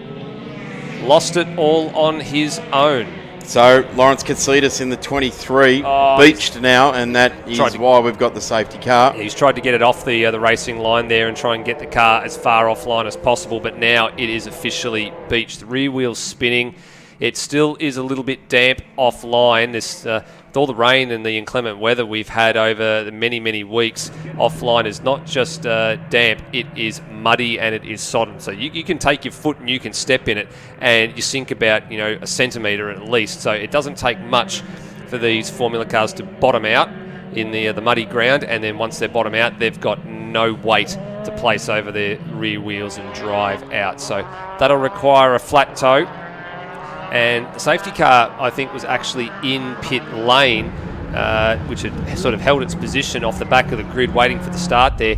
I'm actually just looking to see, I don't think they got the safety car back out in time to pick up the field. No, they didn't. There is the Cool Drive branded Holden Commodore waiting at the start-finish line. So Trent Grubel effectively is a safety car at the moment. He's got to go around at much reduced pace and control the field until they get to the back of the machine sitting there on the front straightaway. That's the iconic shot there, Darren, isn't it? That's the one that I think everybody sort of remembers. You can sit at turn 12 and you can just see tarmac and then blue ocean, and then you don't know where turn 1 is until you go over that rise under the bridge, and then you can actually see the track spilling out before you towards turn 1.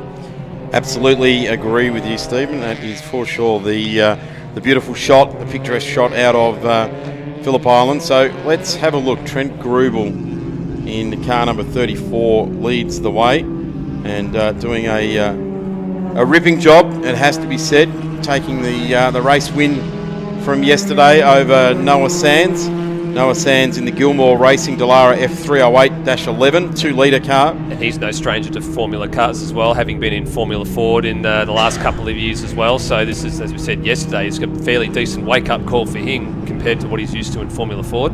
Ryan Astley in the 99 Motorsport Dallara F308 as well. So starting to set a bit of a form here, that the Dallara F308-11 being the latest spec cars available for Australian Formula Open.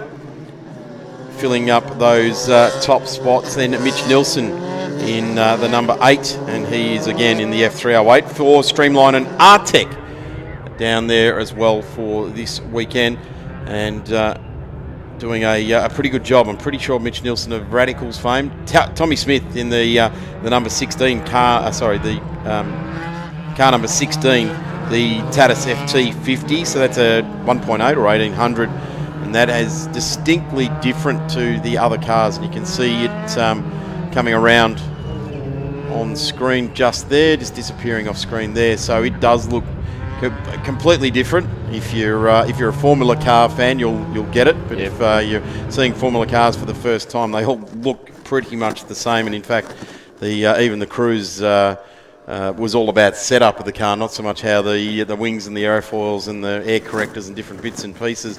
But these are absolute thoroughbred racing cars. They make my heart beat, that is for sure. The speed that they can get through corners, even on just on a cold lap, a 1:35.97.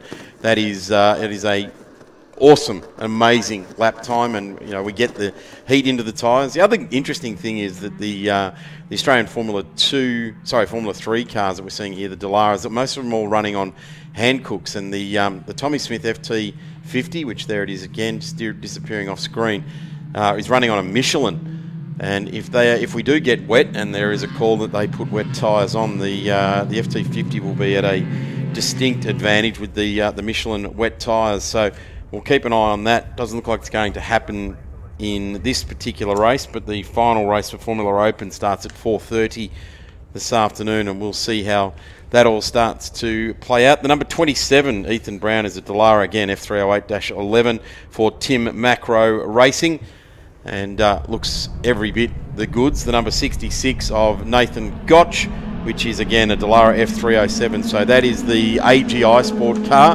and we are racing again, and Grubel drives away with it. Great restart there by Trent Grubel. Noah Sands just caught napping a tiny bit there, and Astley into the back of them. Drawing alongside there was Tommy Smith, Ethan Brown, Nathan Gotch, Jarrett Ruff and Ryan Howe rounding out our 10. There's Tommy Smith. That's the FT50, the Formula Toyota car, and he's got issues with the front wing on that car there as well. So that's not Tommy that's Smith. That's a Dallara. Yeah, I'm trying to work out who that is. Just going through front of shot there might be. Looks like it's Astley actually now in third place. I believe the number 99 machine. It's got a little bit of front end wing damage on the Formula 3 I think that's a delaminating end plate there. It'll be split in half. Yeah, normally it looks like it is. Two-piece. Oh, and some contact. Yes, contact with Noah Sands. Okay, that was a little bit awkward. Was very awkward as Noah Sands parks it up onto the left there, and got some scars across the tyre there too as well. So hopefully he doesn't get a deflating tyre. Looking for a gear. He's looking for first gear. He's finally found it. Got the car refired at the cost of several positions there. You're right, Sands was caught napping at the restart there. Grubel went very, very early, didn't waste any time, unlike some of the safety car restarts we've seen so far this weekend. He was on it the minute the safety car was in pit lane. He was gone, and everybody behind was, I guess, taken by surprise. And Noah Sands, the first of those. Here's the replay. Astley looking down the inside here at turn number 3. Sands a little bit wide. He left him some space there. He did. That's he left him some space, and then awkward to I think call. understeered off a little bit because they got so slow in the mid part of that corner there as the field streams down a complete lap. Number 3, and as quick as we start, they're ticking off the boxes here. This is some great open wheeler racing, wheel-to-wheel type stuff through turn number 1 here. Very, very close competition, and we're getting a good look at Ethan Brown and also to Ryan Astley there. Where is Ryan Howe? He is in position number 7. So there's the 16 of Tommy Smith, the vastly different car, SCT written down across the airbox. So Ryan Howe is just coming through turn 3 now. So he's in the next group of cars ahead of behind Nathan Gotch, and then behind him is Winston Van Laarhoven. So they're the cars through 6th, 7th and 8th. They're just about a second and a half off the back of this group that we're watching at the moment, headed by Mitch Nielsen, heading up the back through turn 7 and 8. High speed flowing part of the circuit. This is where the downforce really kicks in. You can push. You don't need to take your foot off the accelerator. It's where the wings just push the car into the tarmac, and you feel the grip is there, and you've got to trust that the grip is there. And then you get to the very hard braking zone coming down the hill into MG corner, and then you've got to build the speed up all over again through the last couple of corners and bring it onto the front straight. What a fantastic proving ground for someone coming out of karting, wanting to get their wings and slicks career underway. This is a no compromise type of race cars, as car number 4 is showing as a drive-through penalty. That's Matt Rosler out of South Australia in car number 4. And he's right down the order. I see that's a Tardis FT50, so again a Formula Toyota. Middle of the pack at the moment. He's classified 14th at the moment, so he'll get that across the stripe this time around. He'll only have 2 laps to serve that drive-through penalty as well, or they'll tack it on after the race is over. They've been on the radio to him straight away. Here he comes. So getting it over and done with, but that's going to drop him right to the tail of the field. Same way we saw that Christian Estercy had a drive-through penalty for a start infringement yesterday, and he had to serve a drive-through penalty. That dropped him right to the back of the field as well. And he's made pushing some hard. great progress from that too. He's pushing hard. He's gone up to every lap so far, and he's already made his way into 16th as Christian Estercy, doing a fantastic job here in the opening days of Australian Formula Open. Who have we got off the road there at turn number 4? Is that the number 7 machine of Roman Krumins? Yes, it is. Vastly experienced Australian Formula 3 competitor. Always does a tremendous job. There's the number 41 also going through there of Robert Rowe, the New South Wales competitor.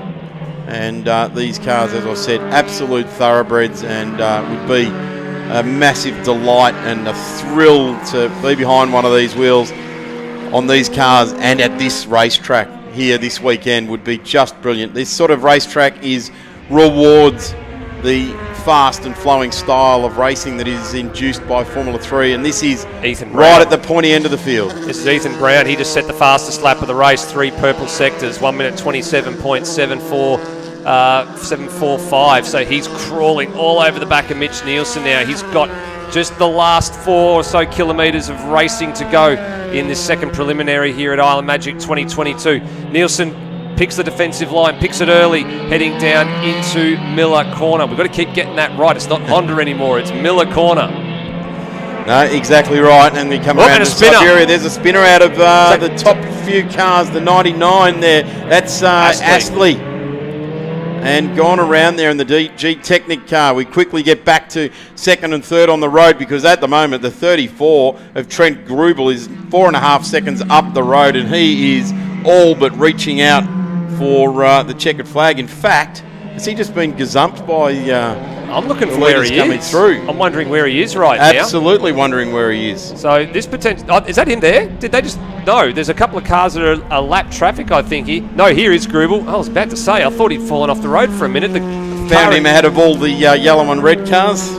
He got held up by the lap traffic that they went past. That's where the issue was. And he takes the win. Fist pumps in the air as well. It's battle for second, and third is going to be settled in favour of Nielsen by less than 2 tenths. It's actually been settled by about, what's that there, 6 thousandths of a second, I think. That was very close. Trent Grubel takes 2 from 2 on the opening weekend of Australian Formula Open, brought to us by Race Fuels. As always, Race Fuels, great supporters of Australian motorsport, and they've thrown their weight behind what is trying to be done here with Australian Formula Open, thanks to Race Fuels doing a tremendous job, and Pyark also for having the gumption to support this and show it the way, as they have done over many, many years of supporting classes and drivers and everything that they do, training race officials, all sorts of things here. And they've taken a bit of a risk, but not that it's much of a risk when you've got 28 cars on the grid, and they do a fantastic job here. So Trent Grubel to Mitch Nielsen, and then Ethan Brown. And we go back to Tommy Smith, so he gets the number 16 home into position number 4. Ryan Howe ultimately home into position number 5, started out at 10th. And then we go to Gotch, Nathan Gotch in 7th, Noah Sands, beaten Vlasarik, Baker, Rowe, Model, Ecstasy, Barry, Biazzi, Lynch, Wilson, Boyle, Morrill, Crewmans, Astley, Rosler, and Beer round out our finishes at the end of race number 2. Just a quick note for our viewers watching on Facebook, there is going to be a slight change with the Facebook feed, so please switch over to blendline.tv/live and or join in on the YouTube page, Blendline TV. We'll a short break up here in commentary. We've been through the program once so far today, and now we do it all again for the trophy races. So the Endeavour Cup coming up next with Porsche 944s. Back shortly here at Island Magic 2022.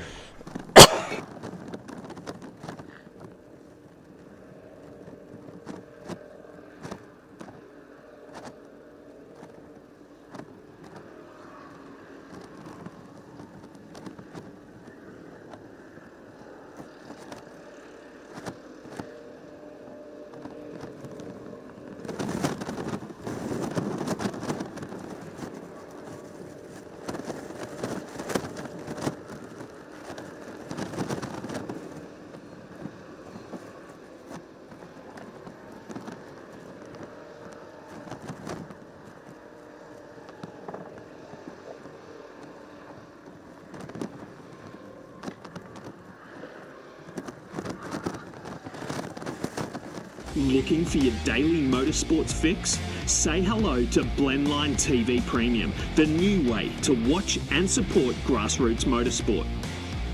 For just $8 a month, you'll get access to more thrilling races, comprehensive live broadcasts, and real racing stories.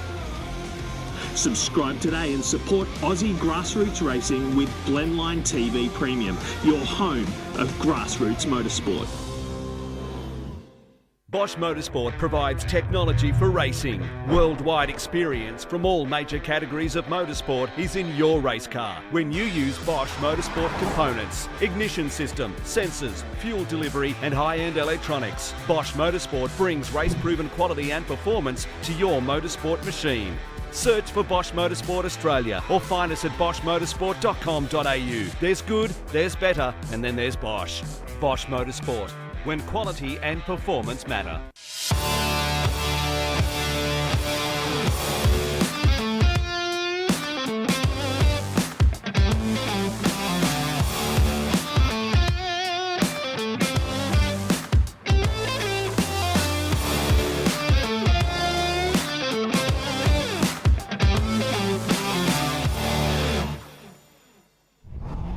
Welcome back trackside here. We're running beautifully on time here at the 32nd running of Island Magic, the 70th anniversary of the Phillip Island Auto Racing Club. And we congratulate everyone that's had the big, the small and the indifferent involvement with PIARC over all those years. Certainly a great training ground for not just race drivers but race officials and all sorts of bits and pieces. And there is also a XL tagging onto the back of this field just to feel their way around. Obviously a bit of a discretionary lap. Must have been an issue with the car there of some description. But I'm Darren Smith. I've been joined again by Andy Tudor from the 944s. And we're not going to touch on the fact that he parked it up just on this picture here. He gets a little bit nervous when we go to this shot and the cars come around there.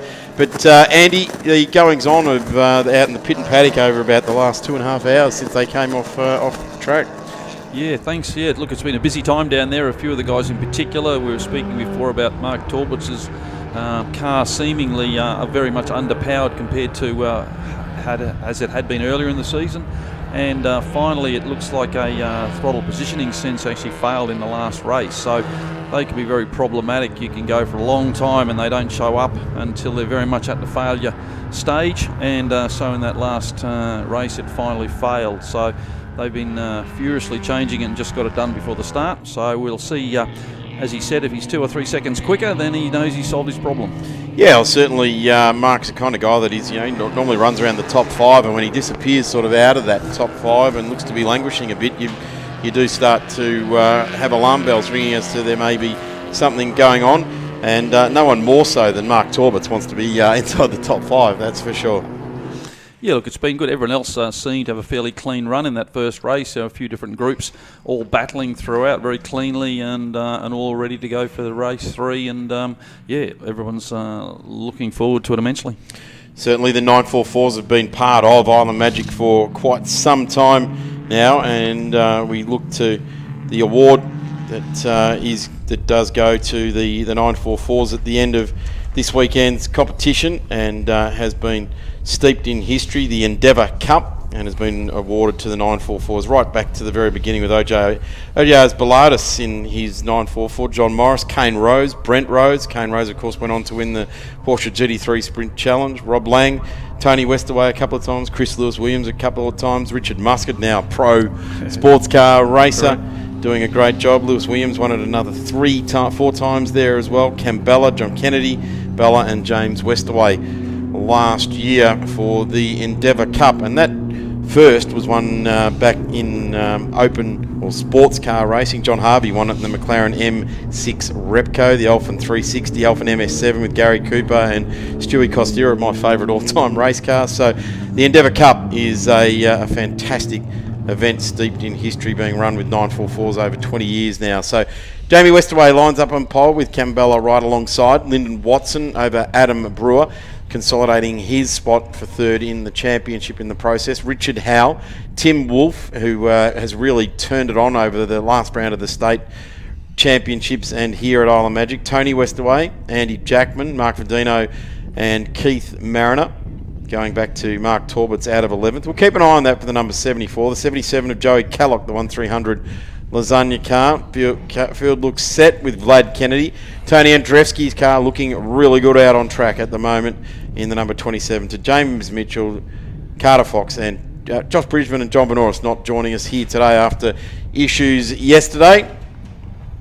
Well and truly in the starters' hands now. Green flag has been waved, and as is usual, the two front row cars drive away nicely. Campbell getting the initial jump on the change into second gear, but it is Westaway that's got the inside running to turn 1 and gathers the pace on the downhill run to 1 and will put the 55 in behind him, and that is where he needs to be. Oh, tank slapper there for Lyndon Watson, the number 5.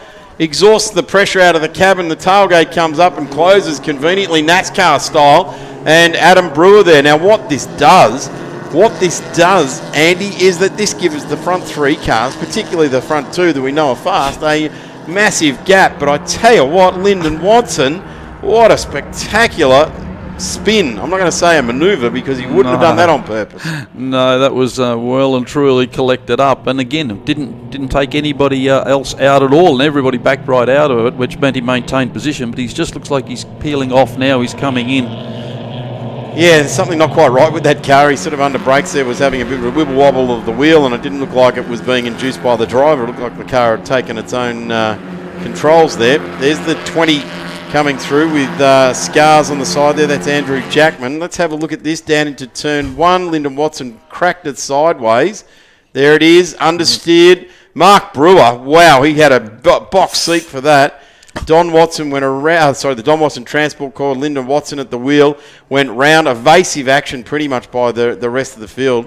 And again, it looked like Mark Torbitz was the big loser there. He really backed out of it. Well, I suppose everyone's in one piece, so they're winners, but he certainly lost half a dozen spots in that corner, whereas Adam Brewer seemed to maintain his sort of 4th, and everyone else was roughly where they fell. Gee, I tell you what, Mark Verdino's the big winner out of this. He has pushed his way right up into the podium position. That's him right there on screen, the side link entry, and same with Joey Kellogg. He's come right through into the 1-800 Lasagna car as well. So we'll grab the positions as they come across the line. It's Westaway to Bella. Tim Wolfe is up 3 spots. Joey Kellogg is up 7. Mark Verdino up 4. Vlad Kennedy is up 5. So those cars in that just off podium positions really suffered to the I'm going to say incident. It wasn't an accident. No harm, real harm or foul came of it, but certainly spectacular. It'll make the highlights reel, that one. Oh, look, and it looks like certainly Tim Wolfe's the big winner here to be 3rd position and right out having a gap on 4th, 5th and 6th. So he's got himself a really good run, and I know that sort of 5th is the best he's done, and was very proud of that in the last round, and has really made a big difference. Looks like the side of the car's gone. All by himself there, that was put the wheel out on the ripple strip, grabbed a handful of brake, and car just went sideways. So Verdino, who had pushed really hard and had come up through the field, and the 44 has now just gone to the back of the field with a unusual incident. I would suggest put it onto the ripple strip, the painted surface, grabbed the brakes, and the coefficient on the left tyres versus the right tyres made it spin around. Difference there in the painted surface, slippery.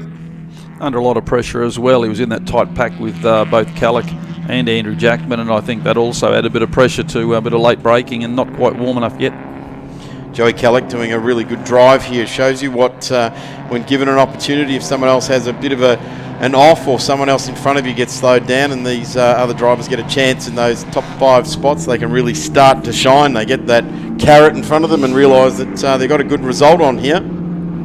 As we look to the 3 now, this is Richard Howe. Now he's down, I reckon this is the furthest that Richard Howe's been down in the number 8. He's down 9. That's Richard Howe there. Actually, he's just gone up 2 on that lap, so he's 7th. Then it's Andy Westaway, Vlad Kennedy and Mark Torbitz in position 10 there. So pushing hard. Mark Torbitz started out of 11th and went backwards and has made some inroads over the last lap and a half after that turn 1. I'm going to say incident. Yeah, look, it jumbled everybody around, didn't it? So it's going to take time for them to get back into position. Here we go, coming around under brakes here. This will be the Verdino incident. Yeah, actually it's a right rear that locked up first, then obviously went to grab a whole lot more brake, and bit of bias from left to right there. Not sure what would have caused that. Again, probably just a bit cold, lap 2, and they weren't quite up to speed, and immediately as soon as you touch them, very twitchy in those early laps, and not enough heat into the tyres. Andy, we've had 2 incidents in this race so far with 9 laps still to go in it. They say bad things travel in threes. We've had 2 pretty hairy incidents that have turned out to be no harm, no foul. Look, I think it's a matter of how quickly and people can move past. Obviously, Torbert's now has gotten past Vlad Kennedy cleanly, so it's a matter of now working out, these sort of battle packs almost. There's a bit of 4 or 5 car lengths between a number of the normal parties that go toe-to-toe, so I think there's going to be some fairly clean racing now, with Westaway obviously leading again, but Tim Wolf now has got probably about 10 car lengths over Adam Brewer, and interesting to see whether he can keep that gap or not. We'll keep an eye on that on the next lap and see how he goes. So the Victorian Championships have been decided. Jamie Westaway will carry the number 1 plate through for next season, but the 944 club points has Jamie Westaway just clear on 303 to 295 to Cambella, then Adam Brewer 275, Richard Howe 249, and at the moment Richard Howe is falling into the clutches of Adam Brewer. He's certainly consolidating his position in 3. Mark Torberts was 5th, and Mark really does need to get himself right back up into the top 5 to hold on to 5th position, because Tony Westaway and Andrew Jackman are well in the mix there. Mark Verdino was doing his charge at the championship a world of good, but it's just come unstuck about a lap and a half ago there. So Richard Howe's going slow, currently fighting it out for 4th position right in the to championship. the back now, so he's obviously got an issue. He's dropped right to the back of the field.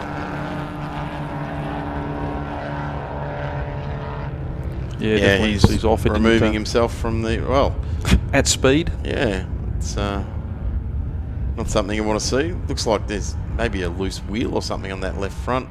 Just trying to make his way around the edge of the gravel trap. It's a long way around. Yeah, it seems odd. Maybe it's a brake issue, and he was concerned that he wouldn't be able to pull it up where he wanted to, and he's gone to the grass to make sure he can get himself stopped. Good on him. Vast experience there, and it showed actually. He didn't create any havoc to cause delays in the race. There's one of the front trim covers missing off the front of the car there. In fact, between the headlights, the scuttle panel between the headlights there. So I wonder if there's some sort of further issue that's going on with the Richard Howe, but he will take no further part in the decider for the Endeavour Cup here this weekend. Yeah, Jackman's moving up nicely as well. I think he's up into sort of 6th. He's got Joey in front of him there, Joey Kellick, and he's looking particularly strong with Westaway behind him. He's in a good position there to have a good result. I'd say that's off the front of Richard Howe's car. Yeah, didn't see any incident, but certainly there's some battle damage done.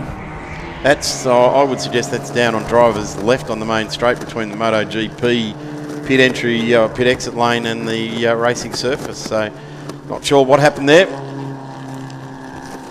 Okay, so I'm wrong. It's down driver's right entry turn 3 down there at the moment, and that's where we're seeing the number 64 working his way through to. And there's Tony Andrzejewski right there in the mix as well. Tony Andrzejewski lives and breathes Porsches and does a good time racing. The number 27 for me is fraught with danger. It's the Alan Jones and Casey Stoner World Championship winning number, making a pretty big stake on claim on things there running that number.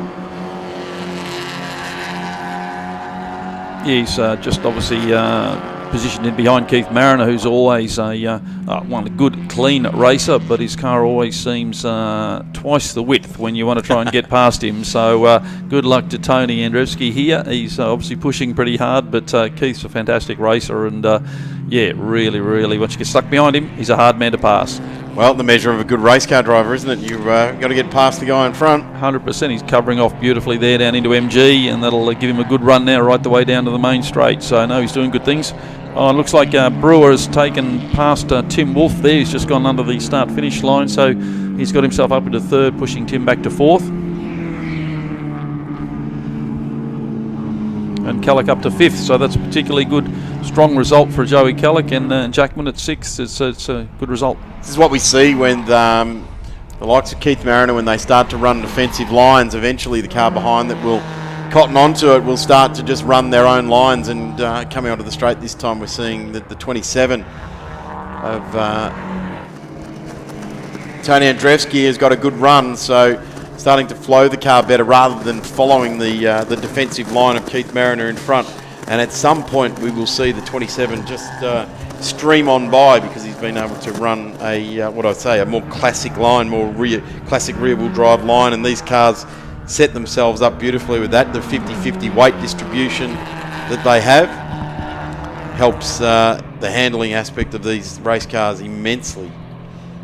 And we can just see Mark Verdino then coming in the distance as well. So I think in the next lap or two, we're going to find that there's a bit of a three-way battle pack there with Keith at the front of it coming up very soon.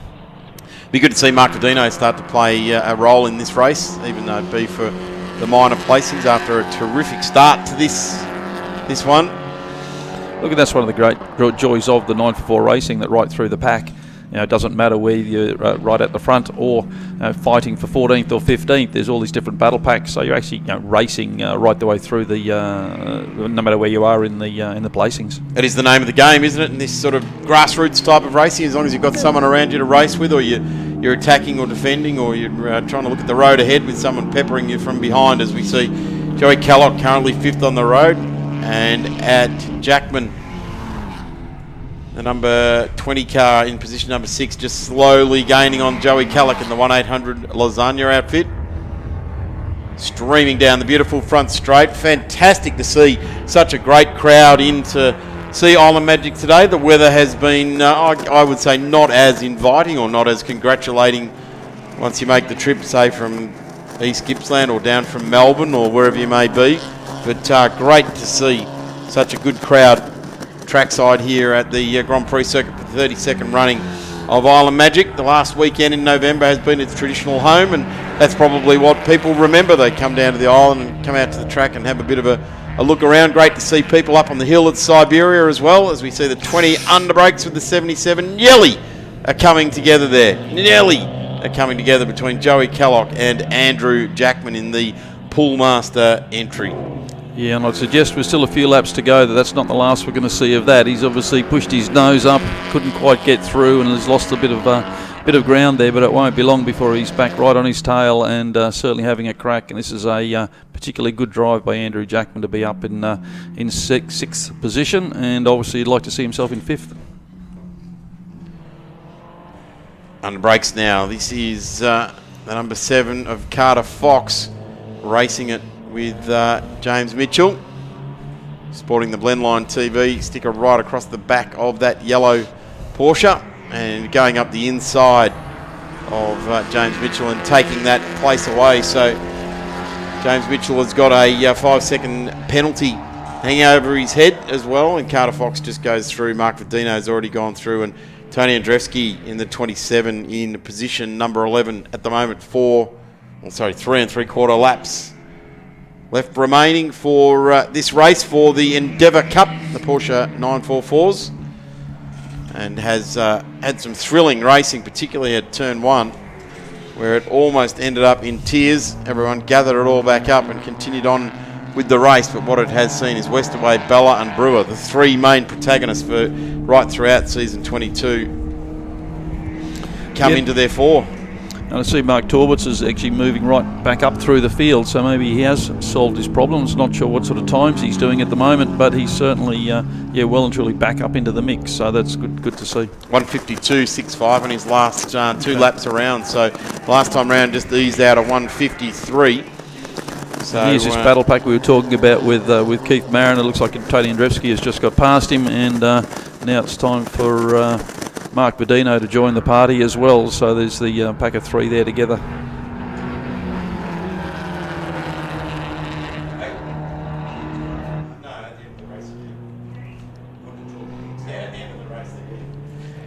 So Jamie Westerway leading here with Bella, doing a tremendous job. And we'll see how this championship plays out. We know Jamie Westaway's got the state title.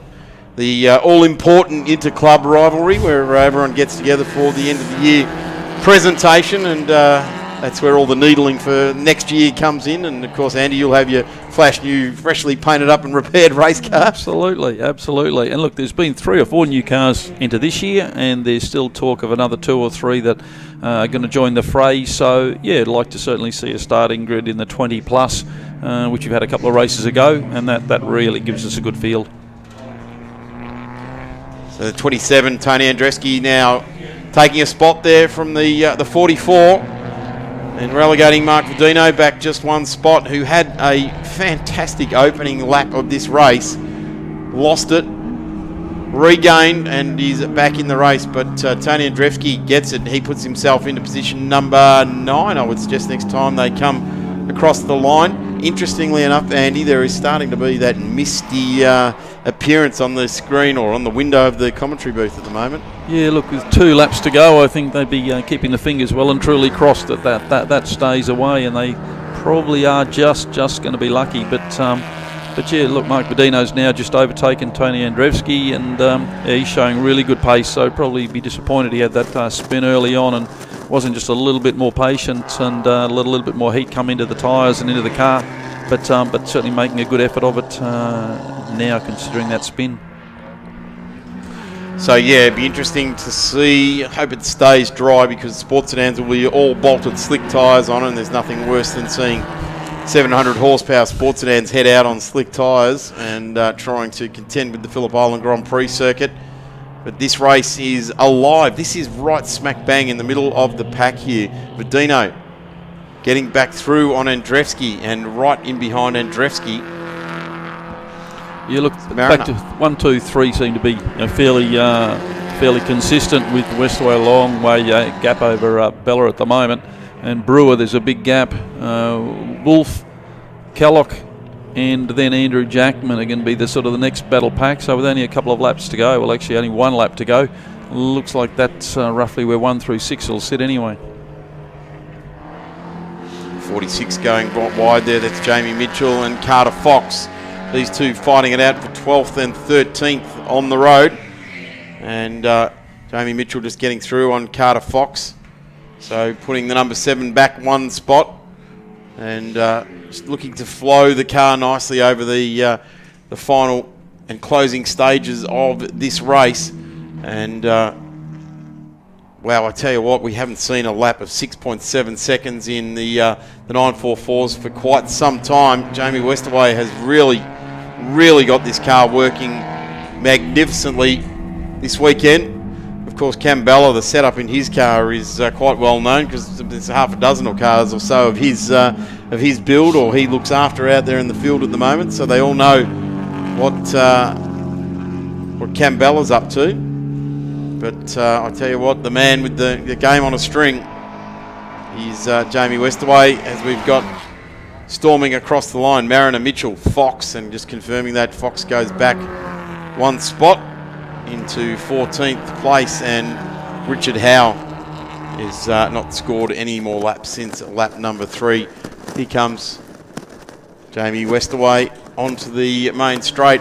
Pretty lonely old sight. In fact, we're so not used to seeing 1944 at the front of the field with such a big gap there. But Cambella, we know, will fight back. He is an absolute brilliant racing car driver.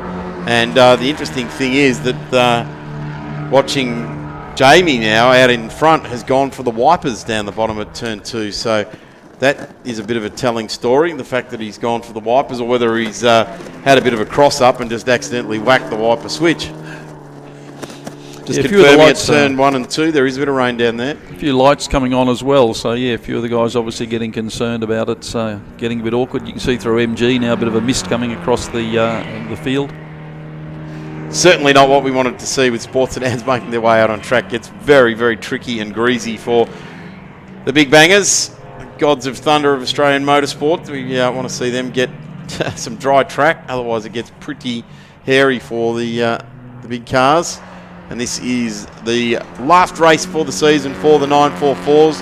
And in fact, we're on the last lap here, and I guess quite fittingly after the season that has been, it's the Ausfield Oil Distribution entry, car number 1 of Jamie Westerwade, leads the field around through Hayshed up onto Lukey Heights, and ultimately can't quite roll to the line from here. You've got to get up and around turn 12. A little bit still to get done, but yeah, it'd be highly unlikely and probably very unfortunate. As you say, he has certainly been the driver to beat through the whole season and has been the yardstick this year. Bella obviously trying every event, every race and every trick under the book from his vast experience in 944 racing, but Jamie is certainly, and today in particular, he's showing a clean pair of heels. Beautiful drive, and what a stellar 2022, and rightfully so. Celebrating all the way to the line there is Jamie Westerway. He's normally had a Cambella that he's holding a staunch steering wheel aiming at that checkered flag, but celebrating there, and Jamie Westerway takes out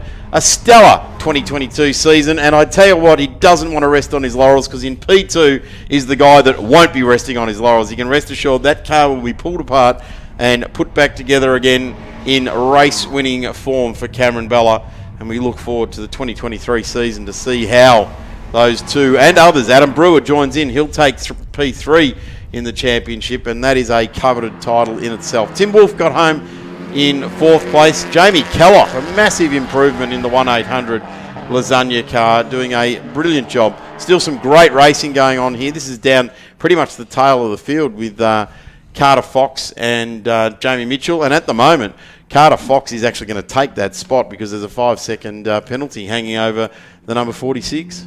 Yeah, correct. And even after Kellogg got Andrew Jackman coming in 6th, and he'd be happy with that. That's probably as good as he'd expect on any good day. So he'd be happy with that. So the cars continue to come to the line. It's Tony Westerway to Mark Torb. It's a great fight back there by Mark into position number 8. Then Vlad Kennedy, Mark Verdino, Tony Andrewski ultimately home in the 27 in position number 11. Keith Mariner has made it to the finish as well. And we're just watching Mitchell and Fox. That's how they'll come to the line, but they will be pretty much immediately swapped around.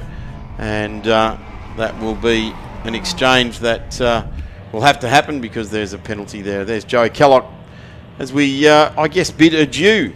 Andy Tudor to the 944s for 2022. Yeah, thanks, mate. We'll see you next year. Fantastic. Great to have Andy Tudor on board with us in for commentating for the 944s today, and we look forward to seeing how these guys go right throughout 2023. They've got a bit of a list of sponsors. Porsche Cars Australia do a tremendous job supporting the Porsche Pyramid from 944s and club racing through to Porsche Michelin Sprint Challenge, which we saw at the track yesterday, and ultimately Carrera Cup here in Australia and onwards to Super Cup, etc., etc. Advanced Fitness Gyms, 888 Home Loans, Poolmaster Bayside, AVI Technology, the major sponsor of Brewer, who got 3rd in the title, Smith's TMP, Seat Time Race Solutions, Simulator Hire, and Pit Lane Clothing. Get yourself some Pit Lane Clothing. We'll be back. We've got the big bangers, the QP Lubes and the Victorian Sports Sedan Championship on track in just a moment. Looking for your daily motorsports fix? Say hello to Blendline TV Premium, the new way to watch and support grassroots motorsport. For just $8 a month, you'll get access to more thrilling races, comprehensive live broadcasts, and real racing stories. Subscribe today and support Aussie grassroots racing with Blendline TV Premium, your home of grassroots motorsport. Bosch Motorsport provides technology for racing. Worldwide experience from all major categories of motorsport is in your race car when you use Bosch Motorsport components, ignition system, sensors, fuel delivery and high-end electronics. Bosch Motorsport brings race-proven quality and performance to your motorsport machine. Search for Bosch Motorsport Australia or find us at boschmotorsport.com.au. There's good, there's better, and then there's Bosch. Bosch Motorsport, when quality and performance matter.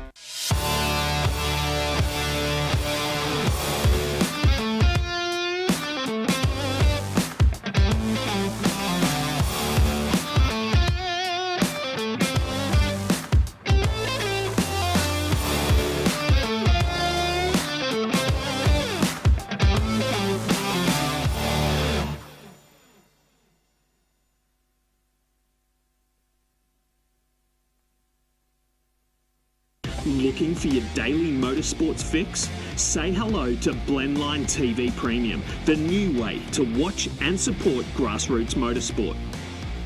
For just $8 a month, you'll get access to more thrilling races, comprehensive live broadcasts, and real racing stories. Subscribe today and support Aussie grassroots racing with Blendline TV Premium, your home of grassroots motorsport. Bosch Motorsport provides technology for racing. Worldwide experience from all major categories of motorsport is in your race car when you use Bosch Motorsport components, ignition system, sensors, fuel delivery and high-end electronics. Bosch Motorsport brings race-proven quality and performance to your motorsport machine. Search for Bosch Motorsport Australia or find us at boschmotorsport.com.au. There's good, there's better, and then there's Bosch. Bosch Motorsport, when quality and performance matter.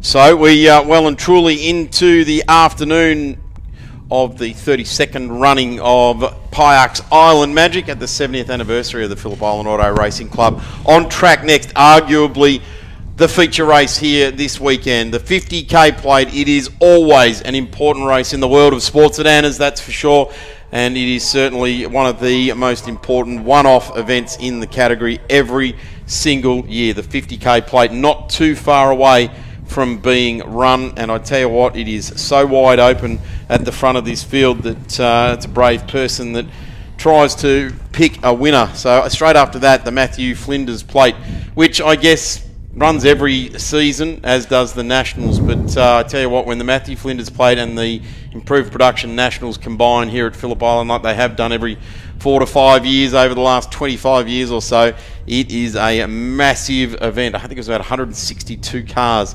entered for the last time they did that, around about 2016. I'll be corrected on that, but that was massive, and the Matthew Flinders plate has again drawn a fantastic high-class field. Formula Fords for the fantastic Formula Ford Trophy of Phillip Island, and of course brought to us by Cool Drive here this weekend. Looking forward to seeing those stars of the future and the greats of the past of Formula Ford racing here this weekend as well. The Hyundai XL Race 3, 20 laps, an enduro for the XLs, and if that floats your boat, that will be on at 2:35. Historic touring cars, massive field of historic touring cars. They've risen to the occasion on the 32nd running of the Island Magic event, and a 12-lapper there for historic touring cars. Formula V, and then Australian Formula Open for their final race for the weekend, starting at 4:25.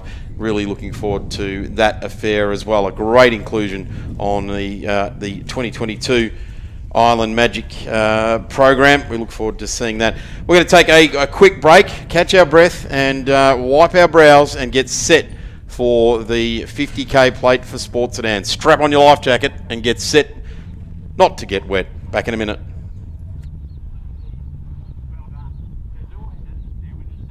Looking for your daily motorsports fix? Say hello to Blendline TV Premium, the new way to watch and support grassroots motorsport.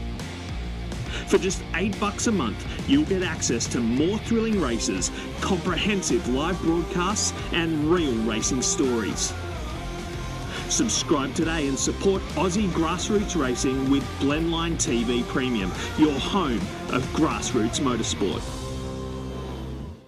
Bosch Motorsport provides technology for racing. Worldwide experience from all major categories of motorsport is in your race car when you use Bosch Motorsport components, ignition system, sensors, fuel delivery and high-end electronics. Bosch Motorsport brings race-proven quality and performance to your motorsport machine. Search for Bosch Motorsport Australia or find us at boschmotorsport.com.au. There's good, there's better, and then there's Bosch. Bosch Motorsport, when quality and performance matter.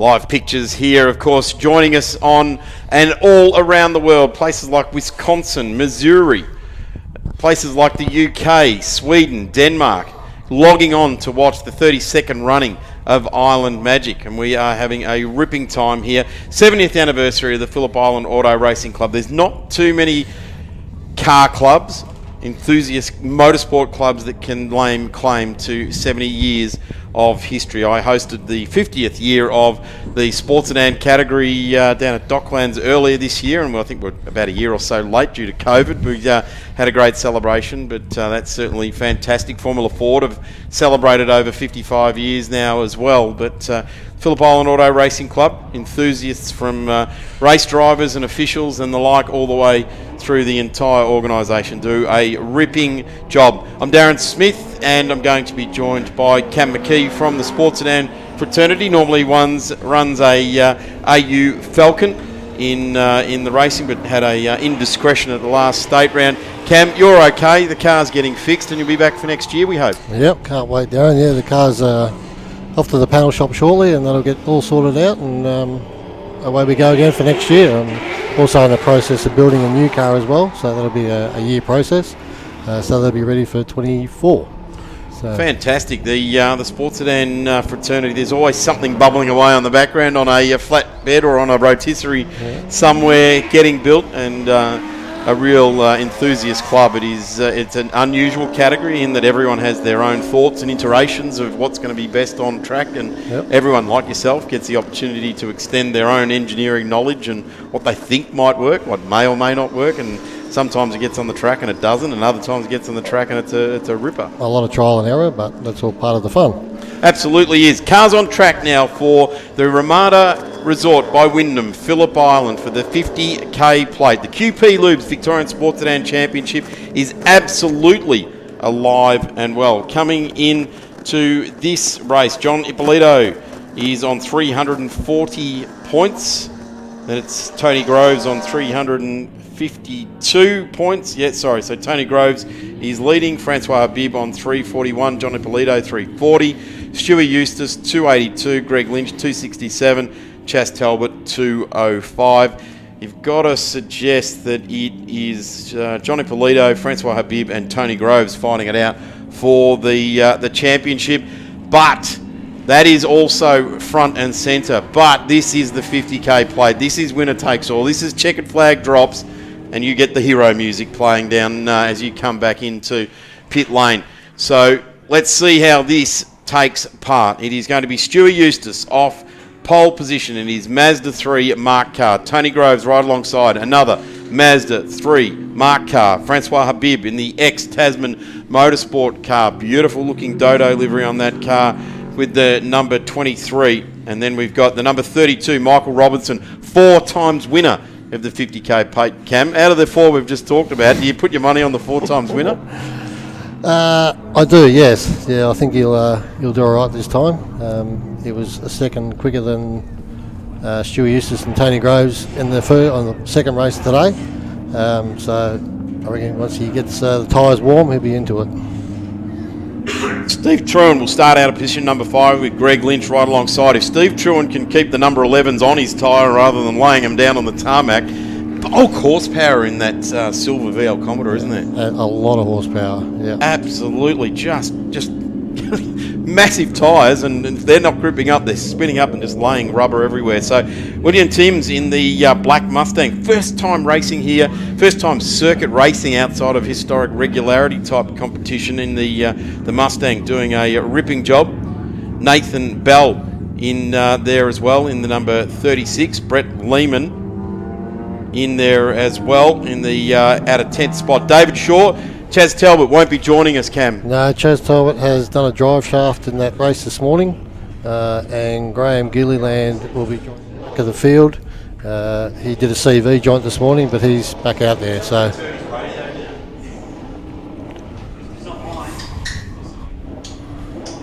cars lined up. This is excitement. This is pretty much all the Victorian motorsport got their eyes on this short bit of tarmac. The Gardner Straight can't work out whether it's Frank or Wayne. It's a 4-wheel weekend. It's got to be Frank Gardner, doesn't it? Oh, it's Wayne Gardner. Of course it is. MotoGP. All of that. but we have got the 50k plate for your delight. Everyone's phones are absolutely ready to record the start line. Stu Eustace, Tony Groves banging it off the rev limiter with their marked cars. Michael Robinson gets left standing. Greg Lynch looks at that. Eppoletto gets right up the inside of the 97 and he charges, splits the field, wants the title desperately. And have a look at that. Michael Robinson has disappeared back 3 spots off the start there, but gets the 32 motivated and leaves Greg Lynch absolutely in his dust. Marked cars side by side. Tony Groves wants it this time. He's not letting Stu get away with it. And have a look at Francois Habib, using that X-Supercar to absolute great weaponry as he comes out of turn 2. Truant there as well, used the good horsepower off the line. Tim's in the mix there as well. Graham Gilliland had a drive shaft issued, Cam, and they've changed that, and he's in the mix. Lynch, massive lock-up there for Lynch. That will not be good, and I think he's actually gone straight on there as well because he hasn't kept his spot, or has he? No, he has, yeah. He has, yes, he definitely has, because Francois Habib has gone through on Disco Stewie Eustace in the Navigator entry number 90, and right in the background there is Michael Robinson. The interesting thing here, Cam, is that over about the last 15 years, this has been 10 laps. This is 12 laps. This is taking it to a true 50-kilometre journey, and this is going to be very interesting. Maybe we're just watching Michael Robinson go, I know what my car's like after 10 laps here. I just have to nurse it to that point.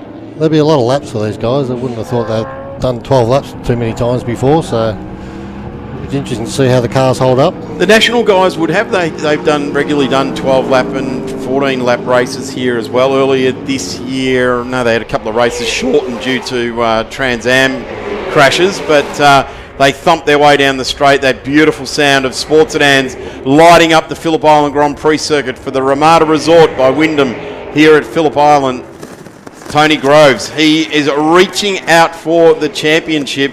He's got 352. He is in the lead. John Ippolito really needs to get on with this. He really needs to push on pretty hard because at the moment it is going to be Tony Groves' title. Here comes the big black Poltec number 32. Looks down the inside of Francois Habib. Just eases on by. Michael Robinson is one of these guys that many sports sedan races, it's all fists and knees and charging at it. Michael Robinson very much dances on his toes and his fingertips. Very deliberate car placement over many, many years of driving these cars. He's worked out the way just to make them, finesse them around a lap of the Phillip Island Grand Prix circuit. Stewart's having a go at Francois there. Looks like he's got him on the outside, yep. Yeah, and this is, this is interesting. This is all championship contention stuff. We're talking about the 50k plate here, and that's all Michael Robinson is here for this weekend. He wants to put a number 5 of one of those in his trophy cabinet, and boy, oh boy, wouldn't you want to? It's arguably the biggest single trophy for sports sedans in the year. Steve Truan just battling. It's like he's got his own demons inside the VL just to be battling with at the moment, isn't it? Trying to get through on Greg Lynch, you'd have to say on paper, the silver car would have to be the weapon of choice here. But the guys at Ravage Motorsport, Dean and the crew down there, do a terrific job of tuning this car for Greg Lynch. Big horsepower battle down the straight here. It'd definitely be the horsepower battle. Let's see how Truan goes. He's got a lot of aero to push through the air, that's for sure. And it looks like Lynch just made a bit of a gap. Straight line handling on him there and pulled away. And these behemoths of Australian motorsport motored their way around. 10 laps remain for the 50k plate. There's Greg Lynch. Well set up car, that Greg Lynch car. It's always been a nicely handling car. Oh no, this is not what we wanted to see. The number 57 slowing badly down there. All the little winglets and tabs and vents and he's got his arm waving there. Different bits and pieces waving the competitors by. There goes Ippolito. There goes Timms. So where is the number 97? Currently in 7th place. So John really does need to get on with it here. He has been the star performer right throughout the season, just chipping away at it, just nicely getting the results, bringing it in here and there. 40 points up for grab in this race. Yeah, he's got a lot more work to do there because at the moment Tony Groves is taking the bulk of the points, isn't he? And that will give him another sports sedan championship. And at the moment, a 50k plate. Michael Robinson is 4.5 seconds a rear with 9.25 laps left to go. It's not impossible as we see Michael Robinson just popping down through the gears down the straight here. There is in sight of Tony Groves, and certainly looking at the lap time at a 1:34.2 for Groves and a 1:34.3 for Robinson. The tyre on Robinson car has traditionally taken a while to come up. Robbo's always taken a fair while to get it on. The number 50 of Matty Horn off the track in pretty much the same spot as what he was earlier on today. That's a shame. There's an AU Falcon there, Cam. Beautiful car, isn't it? Doing a great job. That's my travel partner. That's David my racing Shaw. partner. Yep. We've done a lot of racing together over the years. He's had an EB before this, and now he's gone to an AU.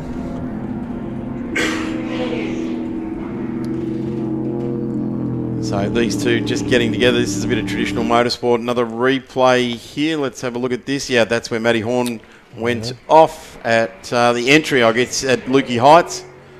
And car looks terrific. And good job there to the Wrap Studio people. There's a bit of debris right smack bang in the middle of the straight there. Looks like an inner guard. The car, we believe, off Matt Horn's car, and that's sitting right in the middle of the straight here. So that is an interesting circumstance we find ourselves in. I'm not sure whether there's going to be a flag out, an oil flag or a deteriorate. No, there's a yellow flag. Yellow flag out. So that needs to be cleared, because if there's a run to the line, that will be nullified because you cannot pass under yellow flag conditions. Just looking at to where it goes green again right at the start line here. Yep. So brave competitor that challenges that one to get past at the on the last lap here. So that is certainly going to come into play in this race. There goes the number 50 of Matt Horn, slowly disappearing off the track. And yeah, that debris is still sitting there right smack bang in the middle of the track with John Ippolito and William Timms, new to Sportsnet, new to circuit racing. And there it is, beautiful looking car in all its raw carbon fibre, a bit of gloss over the top of it. But boy, I tell you what, if you're going to have carbon fibre, why not just put a clear coat of gloss over it? It's a beautiful looking car, isn't it? Isn't it? Yeah, the Mark cars have been very, very smart pieces of kit. Ryan McLeod and the crew over those years have done a terrific job. And of course, now with Jeff Taunton taking the reins of that business. Coming down under brakes now, John Ippolito in the 97. You just feel as though he's watching this championship slip away just lap after lap. Hasn't been his greatest weekend at the Phillip Island Grand Prix circuit. They struggled with car setup this weekend. He just hasn't seemed to be able to get it right so far. But it's really annoying for people who particularly had a great run at it in the middle of the year here at Phillip Island and had it all there. Gee, Tony Groves is going for it. He's at two wheels on the dirt down at turn one. The Mornington Mazda racer, Valvoline supported. And you get the feeling that Michael Robinson is like a shark starting to smell the blood in the water. And 2.5 seconds to fight back. now. Have a listen to that thing. Chevy-powered Monaro. Beautiful silhouette, the Australian designed and built Monaro out of Holden. Over 20 years ago now, these Monaros. Awesome pieces of kit. There's our race leader. And 2.4 seconds now is the gap between Tony Groves in P1 and Michael Robinson in P2. And this is the 50k plate. This is the state championship and the Australian Sports Sedan Association championship here right now, unfolding in front of us. And we just hear Graham Gilliland screaming past down the straight. Graham currently sitting in 8th position, leading his class as well, and doing a tremendous job of it. 32 of Michael Robinson fills the Blendline TV screens. Pictures being beamed all around the world. There's lots of people watching from North America and UK, various different places throughout Asia. We welcome you to the coverage here, and for those at the track really enjoying a classic 50k plate race here Tony Groves running away with it. Michael Robinson just chipping another 0.2 of a second away. Cam, you get the feeling with 6 laps, it's going to have to be more than 0.2 of a second a lap, isn't it? I think so, yeah, but you just never know.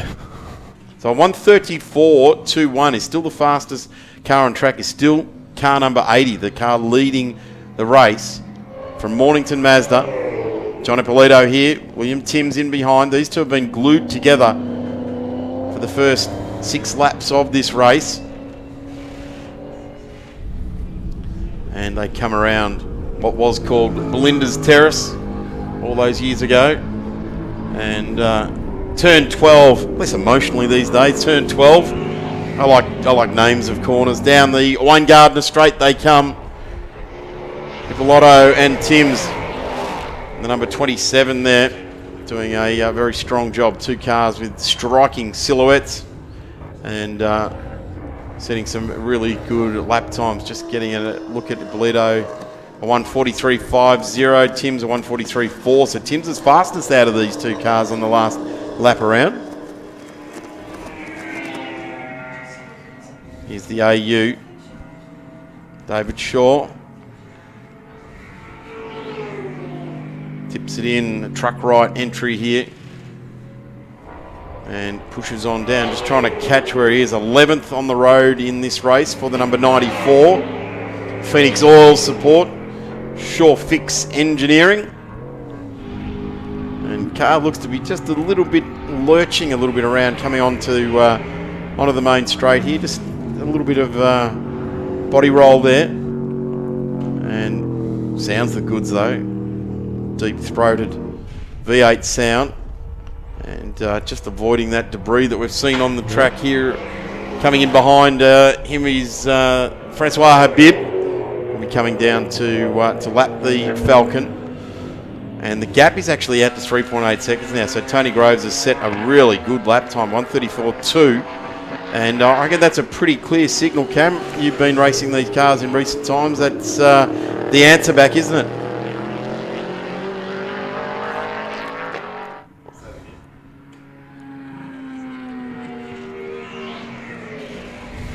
So word is that Robbo lost that 1.2 seconds at turn 4, ran wide, and trying to gather it all back up again. He's certainly not hanging around, like the car's moving around on the track. He's obviously the forces pushing the car around. Here comes Stu Eustace. Francois Habib is behind him, albeit a fair old gap back to Francois. And he's looking after, I would suggest, and Cam, I'll bring you into the conversation here, that Francois is looking after his second place in the championship. I would say so, yeah. He was 2 seconds quicker in the first race this morning, but I would say be eyes on the trophy at this stage. Doesn't want to do anything silly. Let's just absorb this. It's a 12-lap journey for the 50k plate for the Ramada Resort by Wyndham here this weekend. The QP Lubes Victorian Sports Sedan Championship has been a hotly contested award this year. We haven't got Dean Cam at the track here this weekend. Dean had some good results with a very limited entry of race meetings here this weekend, this year.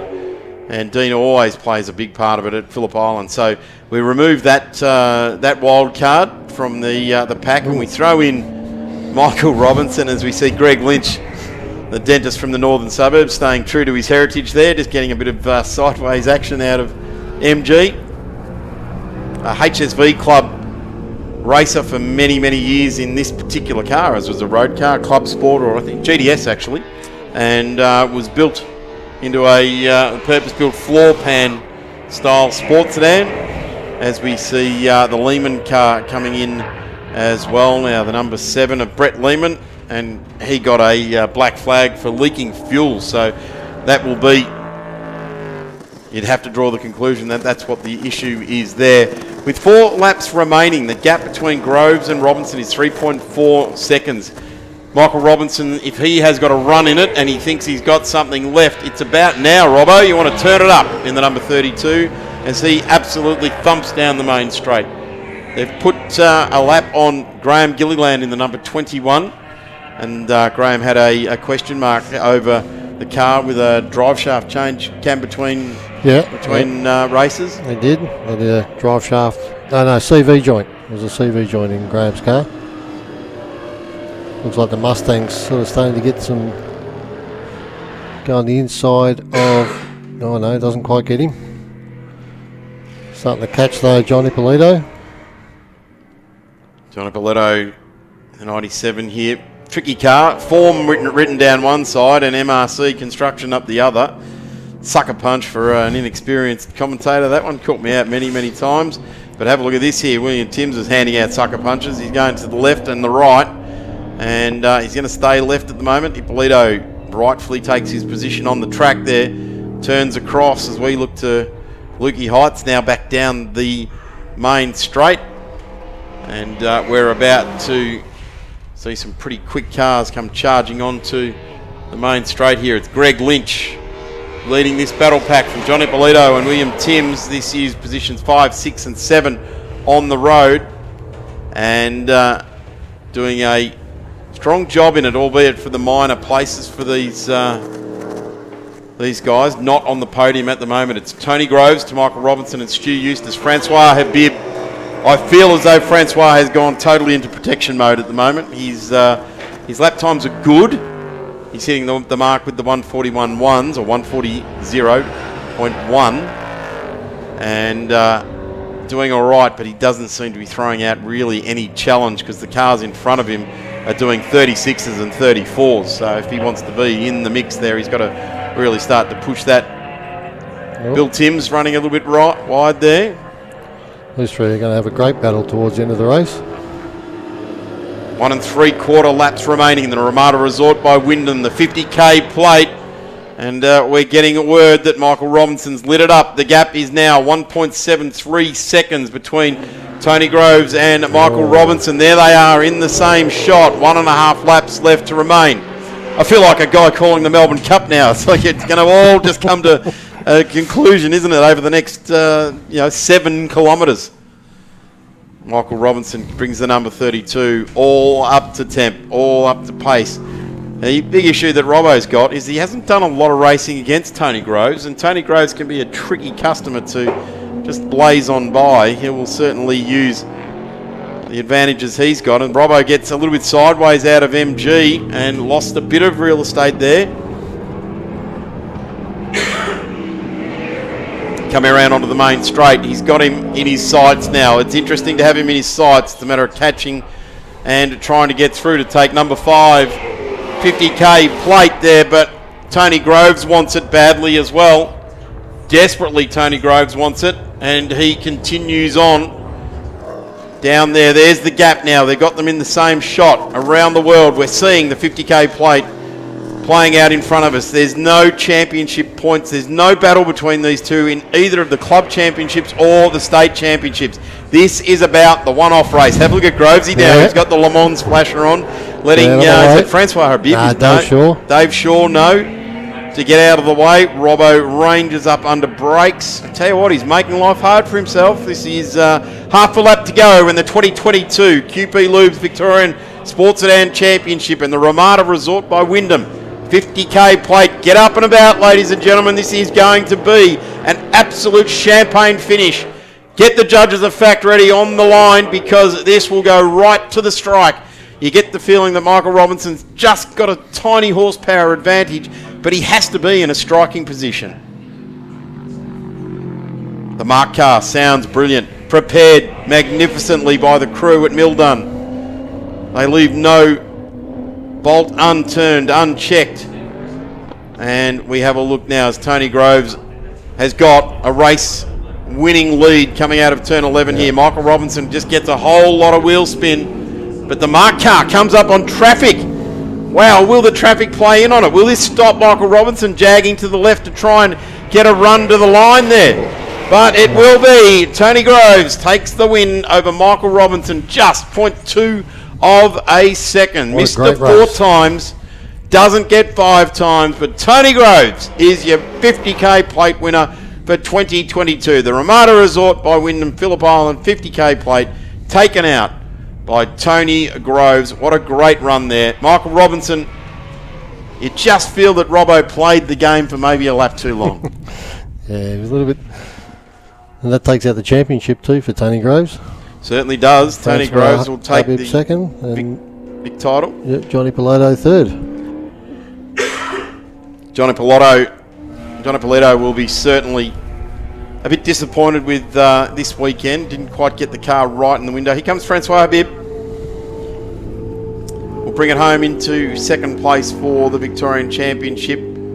He's done a ripping job of it as well.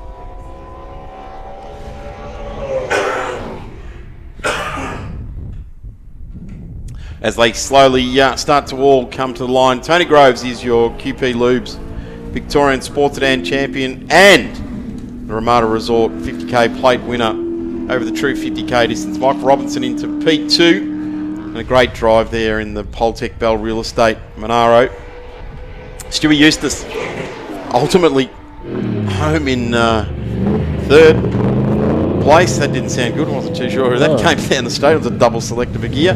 And Francois Habib into P4. John Opolito, then Greg Lynch, Bill Timms, Graham Gilliland into the 10 there. Good drive by Graham. Well done out of the rear of the field. Bell, Shaw, Lehman, Horn, Truen didn't finish there. Chaz Talbot-Backer didn't take the start. Cam McKee, thank you very much for your company during the Ramada Resort 50k plate. Thank you very much, Darren. Thanks for having me. Until next year, we'll have more 50k plate racing. Of course, keep your eyes peeled on the QP Lubes Victorian Sports Sedan Championship website and point scores for all of the happenings there. Great 50k plate there, and Tony Groves, you'd have to say, a worthy winner after full commitment to the entire season. We've got improved production cars for the 50k plate, one of the longest standing awards in Victorian Motorsport, Australian Motorsport, and every year it is a coveted trophy by improved production. We'll be back with IP in just a moment.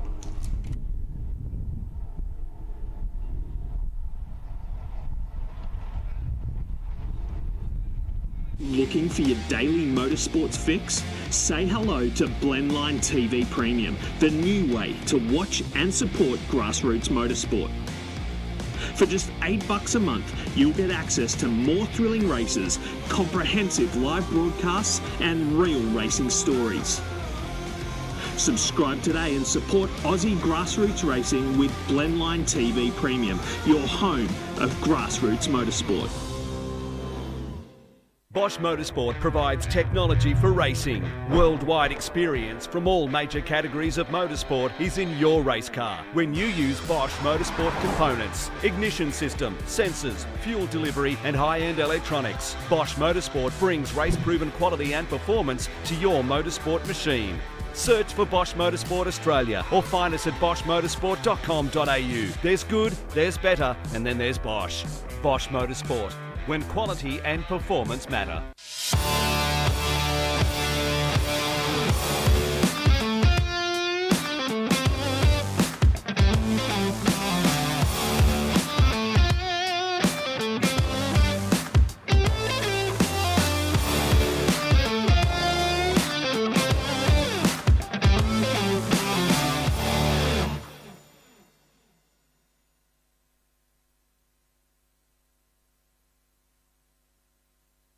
Looking for your daily motorsports fix? Say hello to Blendline TV Premium, the new way to watch and support grassroots motorsport.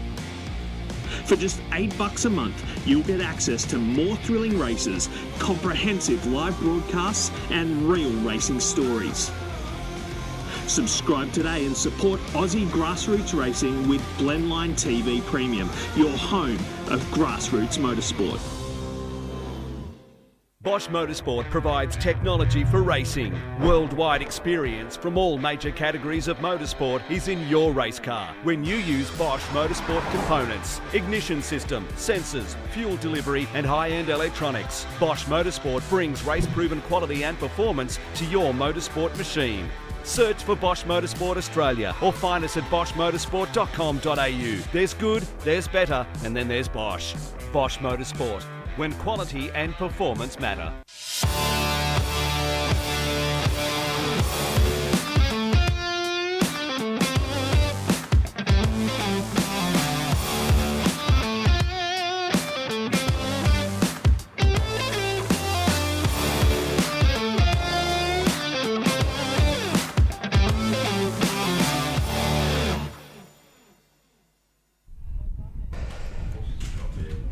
Well, ladies and gentlemen, there is the schedule for the remainder of Sunday's action here at the Phillip Island Grand Prix circuit for the 2022 Island Magic, 32 years of running. So improved production coming out in about 5 minutes time. We're running pretty much to schedule today, so it's great to see that there's not been too many accidents, no red flags, everything is running to plan. So in a bit of an ironic twist, there's a former improved production member Tony Groves has just won the sports sedan race, and I guess the other way to look at it too is that the Matty Flinders plate actually transferred from sports sedans to improved production in 1991. So it's a couple of interesting segues that are just happening between the two prime categories here that always give good support to Island Magic in the sports sedans and improved production.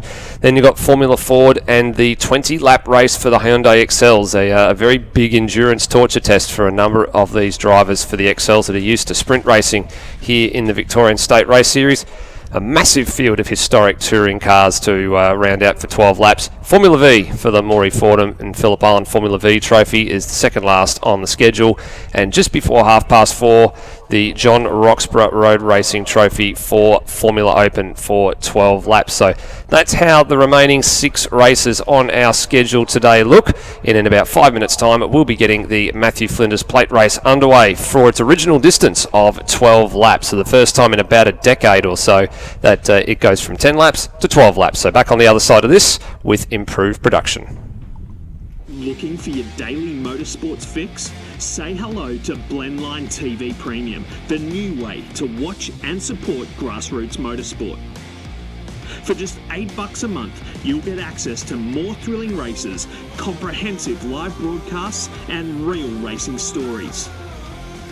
Subscribe today and support Aussie grassroots racing with Blendline TV Premium, your home of grassroots motorsport. Bosch Motorsport provides technology for racing. Worldwide experience from all major categories of motorsport is in your race car when you use Bosch Motorsport components, ignition system, sensors, fuel delivery and high-end electronics. Bosch Motorsport brings race-proven quality and performance to your motorsport machine. Search for Bosch Motorsport Australia or find us at boschmotorsport.com.au. There's good, there's better, and then there's Bosch. Bosch Motorsport, when quality and performance matter.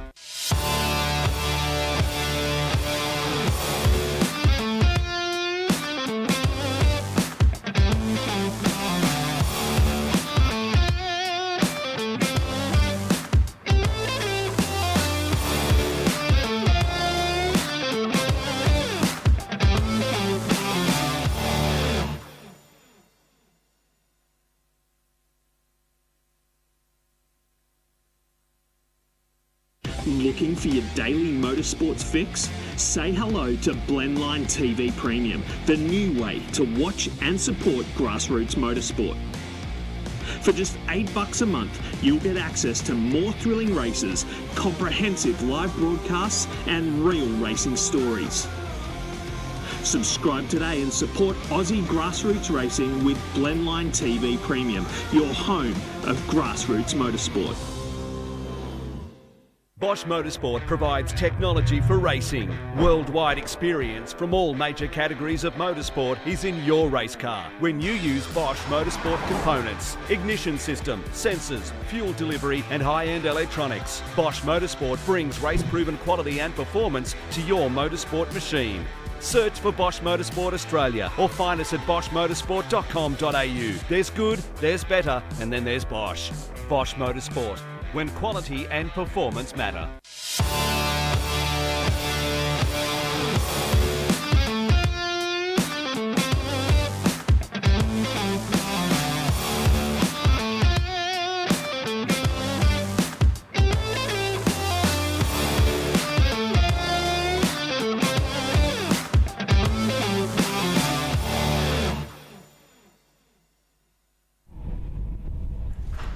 Well, here we go, ladies and gentlemen. Improved production for Yokohama and Traction Tyre Centre. Been great supporters for many, many years here at Island Magic, and again here for 2022. The field is headed by the 2021 plate race winner in Adam Poole, looking to go back-to-back and to make it 2 improved production titles here with the Matty Flinders Plate Race at Island Magic. And if he can do that, he will join the likes of Mario Caligari and Ben Schutz himself. Ben Schutz in the field this weekend with 2 each. And then, of course, you're going to have, there's a couple that are still on 3. And then, of course, the man at the head of the pile is Ray Hislop, who has 5 Matthew Flinders Plate races. So Pool's got a long way to go.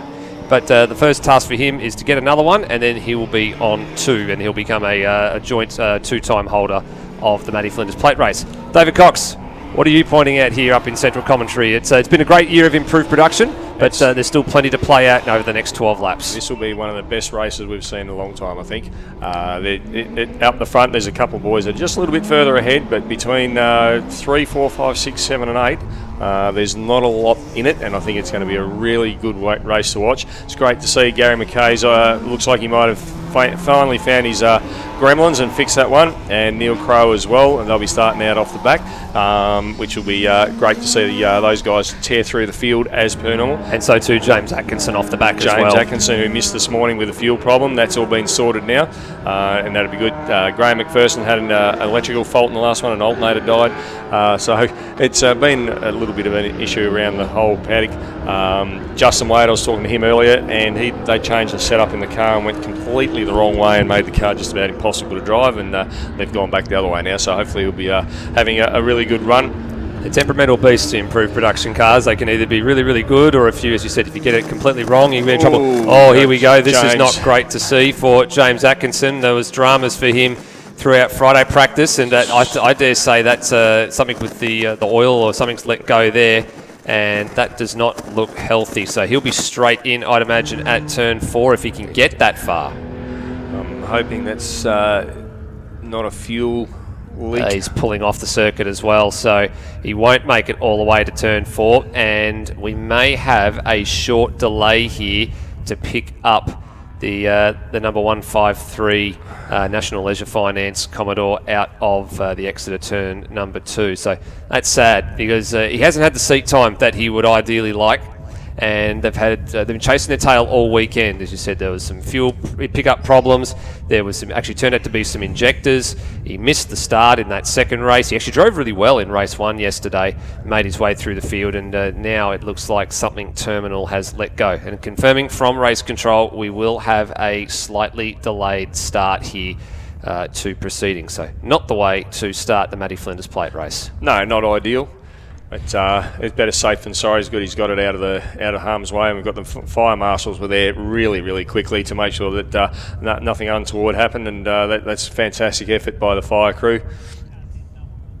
So no oil that we can report there, so that's a good sign, especially because where James was on the circuit, he was right on the corner apex at turn number 2. No. So no fluid down, so very, very lucky for the field.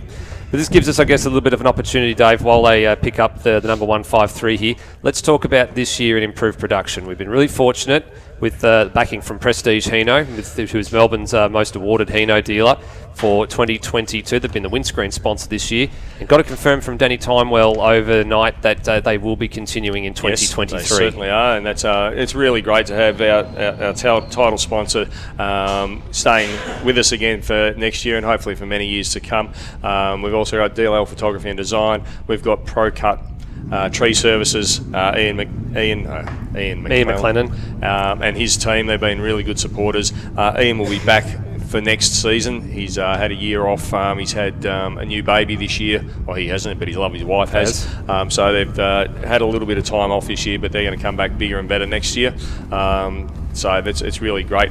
And then last and foremost is Yokohama and Traction Tyre Centre. What would we do without the AO50 tyres? Absolutely nothing. We wouldn't be going anywhere. We'd have a whole car sitting up on bricks like you're in the back streets of Liverpool. That's what it'd be like. So we have got a delayed start here. You can see the lights flashing on the gantry under the Melbourne Bridge there. So a lot of the drivers in this field, and actually here this weekend, probably wouldn't have had a lot of experience with the delayed start. So there they can see the boards being held out there now by the officials to let them know that there is a slight delay in proceedings here. Sending out a flatbed to pick up James's car and get him off the track as quickly as we can. So they are. So a little bit unfortunate. I thought that they were actually going to be able to tow that car in with Cage from Pyark's. His recovery four-wheel drive was on the scene there pretty quickly, and they were looking to try and flat tow in, but no good. Well, I think that maybe they may not have been able to pick up all the oil, so there is a little bit of clean-up work to do. That's the speedy dry stuff that our officials are out there just popping down, and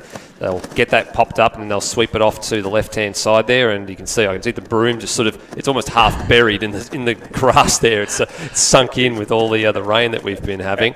As a driver, and I'm sure I speak to every single person that's at this track at the moment, we absolutely just gobsmacked with the amount of work the officials and volunteers do to keep us out there on the track week after week, rain, hail or shine, year after year. It's a thankless job, but I know from the bottom of our hearts we all thank them immensely for what they do, and it's a tough gig. I'm sure every driver back in the day had to go out and do flags for a day and just worked out how tough it was, and I think it's just amazing, these guys that volunteer and come out and help us go racing. Absolutely. And on top of that, there's been a great initiative from Pyark this year in their 70th anniversary to try and bring in a new breed and a new generation of officials, because, I mean, let's face it, we can't stop Father Time. There's plenty of seasoned veterans down below us in race control and people that are out there manning flag points, picking up cars and marshalling cars on the grids, and at some point for motorsport to continue, they need to be replaced and pass their knowledge and wisdom on. So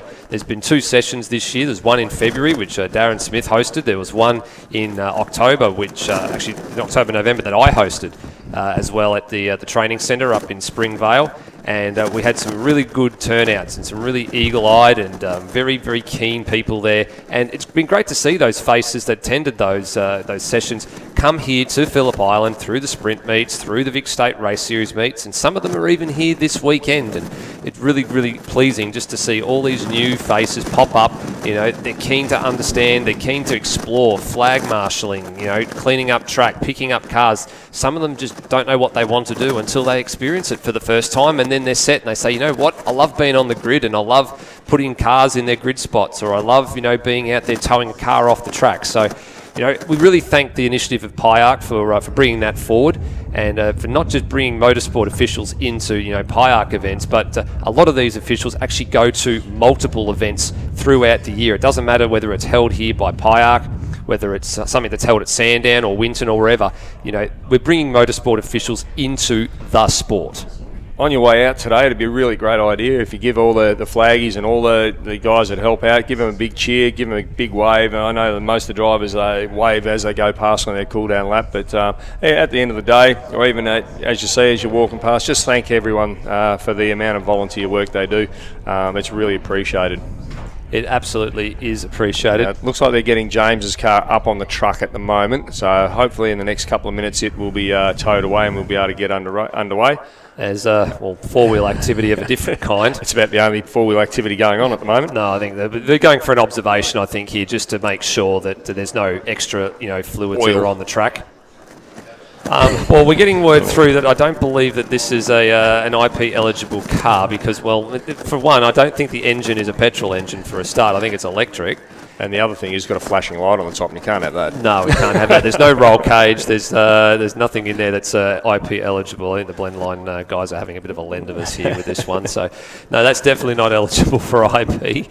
But they'll be having a good look at the track here just to make sure that there's nothing else that needs to be picked up or cleaned up. Probably just back to the IP field that's sitting out there. This is unusual for them because they're sitting here for an awful long time, Dave. And I mean, you know what it takes to prepare these race cars because, of course, your race car's sadly out of action. But they go through a bit of a meticulous process. They fire up the engine before they leave the garage. They go through all these system checks. They then sit in dummy grid and they come out to the grid and they go. They don't go out to the grid and sit. A lot of them would have, luckily they shut them down, but a lot of them would have been getting fairly close to the limit. Thank goodness it's a lot cooler today than it was yesterday. Well, some of the blokes would have been struggling. I know a lot of guys now run cool suits in their cars, so that would also be rather helpful. But some of the guys are trying to get down the weight, so they wouldn't be running those either. So that's just part of it. But hopefully in the next couple of minutes we'll get underway. It's on the back of the flatbed right now, so the flatbed's just got to be secured the car, and then they've just got to get moving.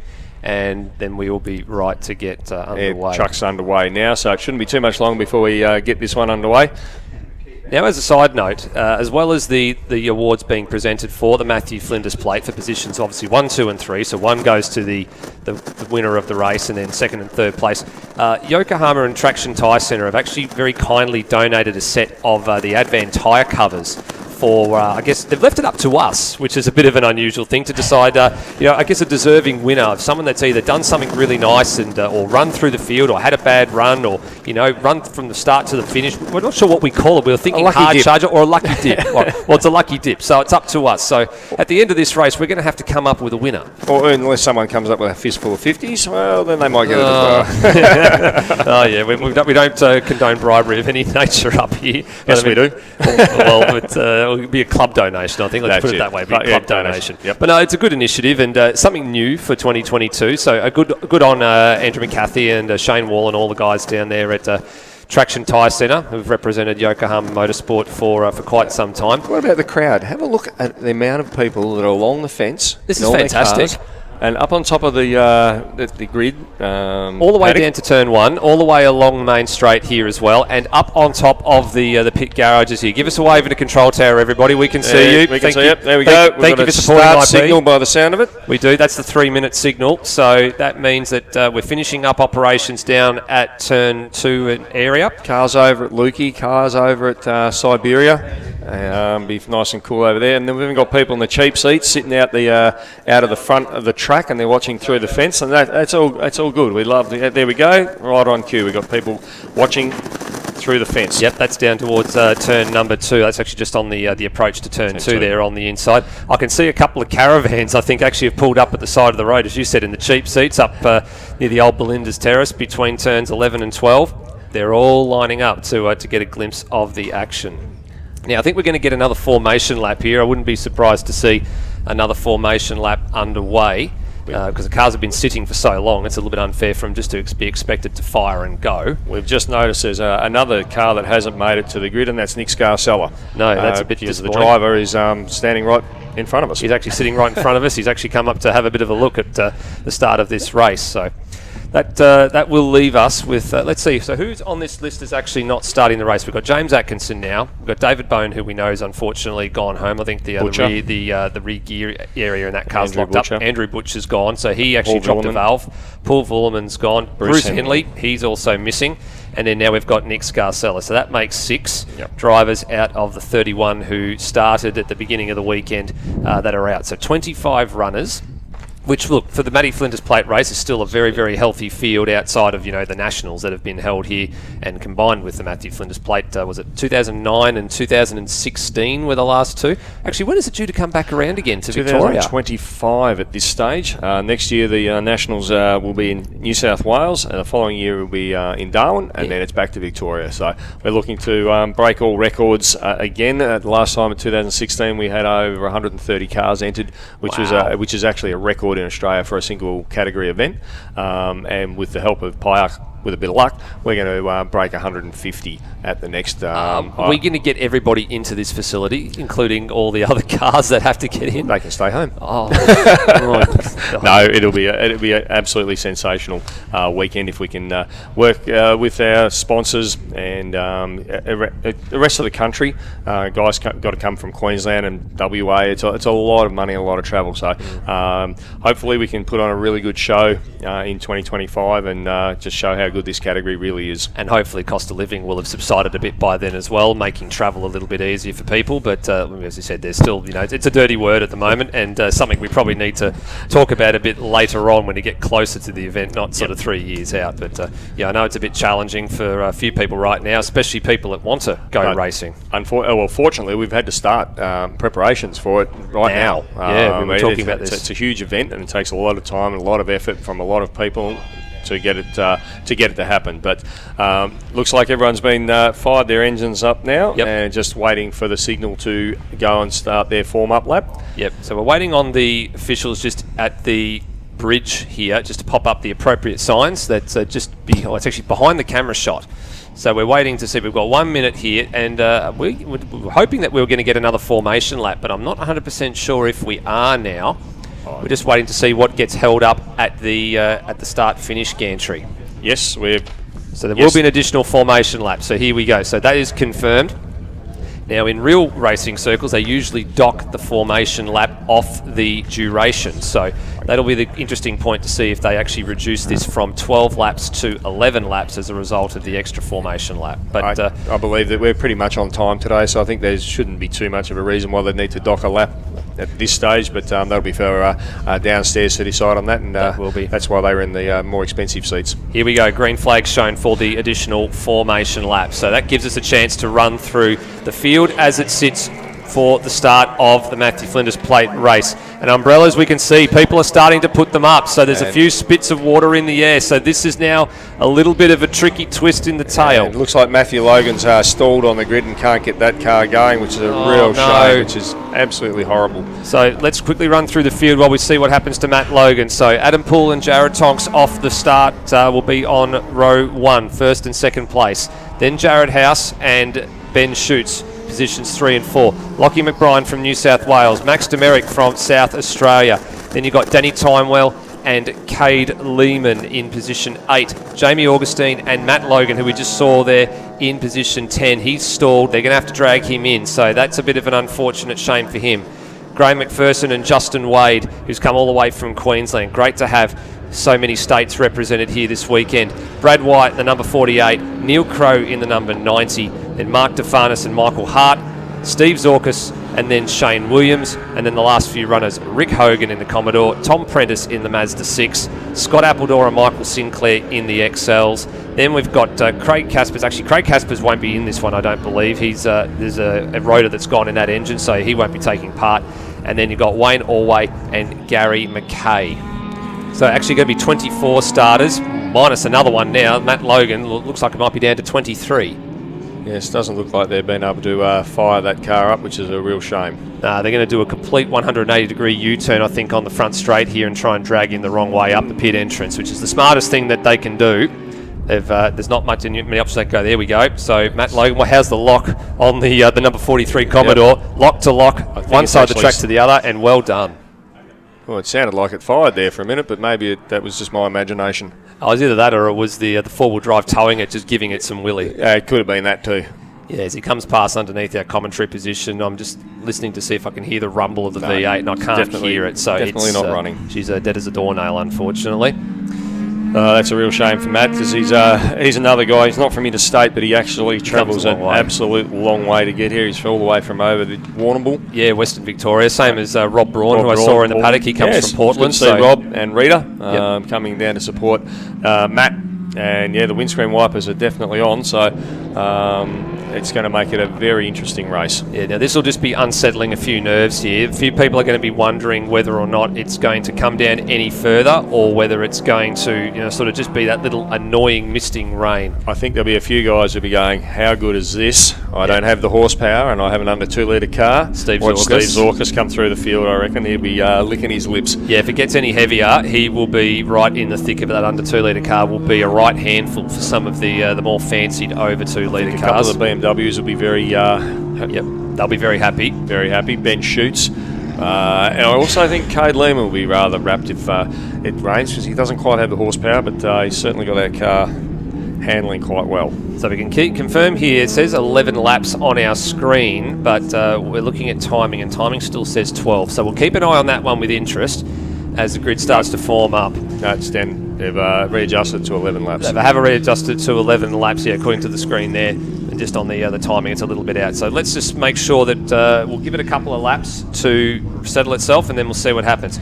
Raindrops now starting to just make their appearance on the commentary box window. So the breeze is blowing it around. Gary McKay is another one that likes the rain. Well, he's got a very nimble little Tirana at the back there. Yeah, it's Gary and Wayne always are pulling into position, and we're just waiting for the green flag, and that should be at any moment now. Gary's just pulled up in position, so he should have a green flag. There we go. Finally, after a little bit of a short delay for some unexpected activity, we are set for Matthew Flinders Plate Race here at Isle of Magic 2022, and away we go. And another fantastic launch by Jason House. 2 wheels in the grass, if you don't mind, on the front straight, heading down towards turn 1. Paul left wanting, now chasing the number 91 of Jared Tonks, and he will set sail for turn number 1. Poole will be in second. Tonks will be first. What a ripping launch again from Jared House. 3 out of 3. He's nailed them absolutely perfectly this weekend. Well, I think they might have a little bit of a look at that one. Well, they did have a look at the one yesterday, and they judged it to be too good, but that car's very, very quick off the line, very good on power out of corners. It just, as we've said, doesn't have the straight line horsepower that these two monsters out in front have. Poole sliding all the way out to the outside of turn number 3, and some lock brakes behind for Jared House. But I think a little bit deep. I think Tonks went a bit deep into turn 4. He did, and he's coughed it up to Adam Poole very, very early in the going here. So Poole is off the hook. And Poole out into Siberia. He's just got a couple of car lengths down. It's just starting to get a bit greasy out there, and it's allowed the BMW to hang right on the back of Tonks. He's made a ripper of a start, as Jason. He's just a little bit under horsepower going through there, but other than that, he's doing really, really well. Steve Zorkus looks like he's made up a massive amount of ground off the start as well in the under 2 litre car. He'd be loving these conditions. So windscreen wipers not really doing much work at the moment on a number of these cars. They're just waiting to see how it goes. Here goes Lockie McBrien. He's had a tardy start. He's now got to pass a few cars straight down the inside of Justin Wade, who made it difficult for him, didn't make it impossible. McBrien moves the E46 BMW back up a position, now tucked in behind Danny Timewell. Rain starting to continue to hit the commentary box windows here. It's coming from the right. House. It's coming from the side of the circuit. It's coming from the main straight side of the circuit. So now the windscreen wipers are starting to go on some of these cars. They certainly are. Crowey's had a great start as well on the first lap. He's made up. Someone Brad Wise had let go of an engine going down the main straight, and he's going to pull off with this smoke billowing out of that. And here comes Gary McKay. He's made up a bit of a... There's Brad Wyatt.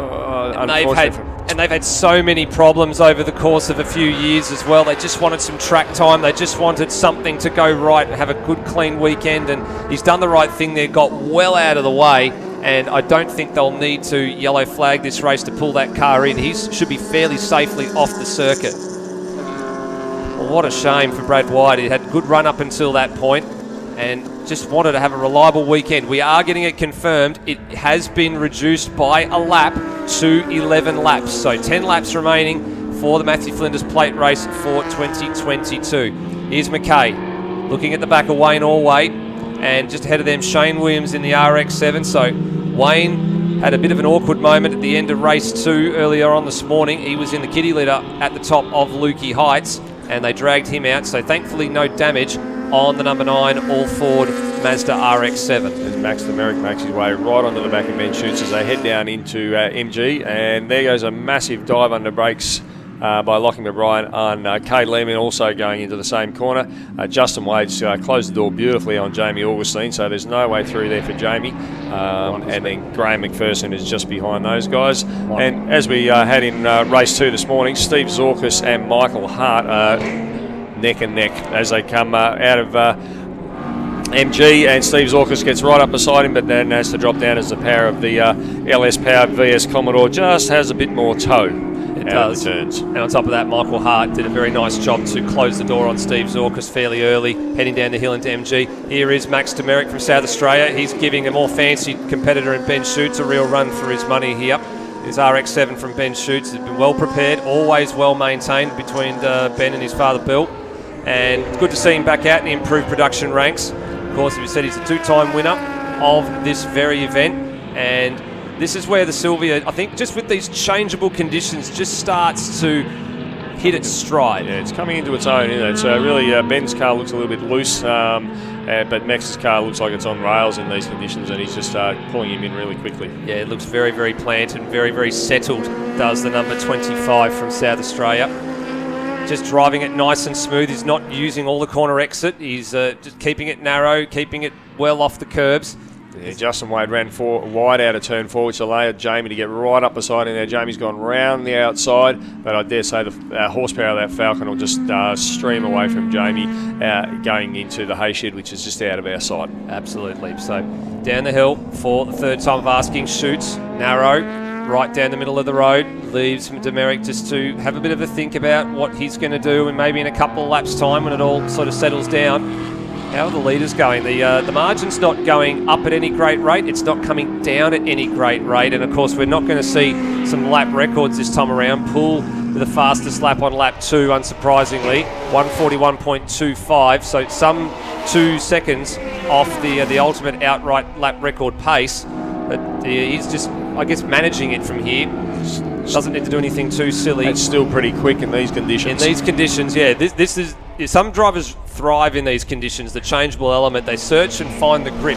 It's when it starts to come down quite heavy and you start to get that really dark sheen on the road that you look at it and go, okay, it's now going to, we now need to back it off here. Gary McKay's managed to get past Shane Williams onto the straight. He has. And then he'll be off after Wayne Allway, another IP member that's been around for a long, long time. Down the straight. Here's Justin Wade. He looks like he's about to be involved in a battle, I think, in the next few moments with Graham McPherson. They're both giving chase to Jamie Augustine. These two guys have been side by side, in and over each other all weekend. It's been really good to see these two guys have a really clean, close battle. And good to see Graham's had a weekend with very minimal troubles as well. So we're getting some word through that this is probably likely to be as worse as the weather's going to get here for this race. So conditions don't appear to be deteriorating at any great rate. They're probably just going to stay where they are, or they'll improve from here. So this is the battle over positions number 7 and 8. Cade Lehman leading Danny Timewell. So Danny's target was to sort of stay around that 7th or 6th place that he'd sort of been in for the first 2 races. He's dropped a spot at the start here to Lehman, who's just relishing these conditions a little bit more. And then, of course, Lockie McBrien and Max Demerick have gone through. Now, here's Jason House. He's been caught by Ben Schutz and Max Demerick. So I don't know if this is just the leaders that are starting to manage their pace a little bit with this race. Let's have a look at them across the line. So Poole was a 44 dead, Tonks 45-1, House 46-3, and the 2 men behind in the high 48s. High 45s. So they have caught House. I think maybe it looks like he's had a bit of a tardy sector somewhere on the last lap. It looks like it might have been in sector 1. He was definitely substantially slower than the guys up in the first sector, which is a bit strange for the BMW because it's got some good mid-corner speed. See, now that it seems to be drying out over that side of the track a little bit, he seems to scoot away from Ben and also from Max. But as soon as it gets a bit damp, it might be a little bit highly strung and might not be that nice to drive in the wet. But you'd think a BMW would be a very good car in the wet. Shoots just a little bit deep as well at turn number 4. So that cost him a few car lengths to the House. Now, in 2019, we had 3 different states represented on the podium here. We had Victoria, New South Wales and Queensland. Right now, we've got South Australia, Victoria and Tasmania represented on the podium in that order. Will it change over the next half of the race? That is a big question. And there's already some lap traffic becoming involved here as the leaders take on around to start lap 5. So, of course, the XLs, Michael Sinclair, they'll be doing in the sort of the 201, 202, 205 sort of bracket. That has really hurt Jason House and allowed Ben Schutz to get right up underneath the back of the car. It didn't help Max at all. He's actually 4 or 5 car lengths behind now, but coming onto the straight, Ben is actually right up underneath the wing of the BMW. We'll just see how much extra corner speed Ben can carry compared to the BMW, but the BMW's just got that little bit more stick in a straight line, and unfortunately Ben can't quite get it done. No, can't quite get it done. Just the V8 power. Look at a flame lick out the side of the House machine there on the overrun down towards turn 1. You don't see that very often. No, it's more of a supercar thing. And Danny Timewell's got back in front of Cade Lehman somewhere on that lap as well, which we've actually missed somewhere.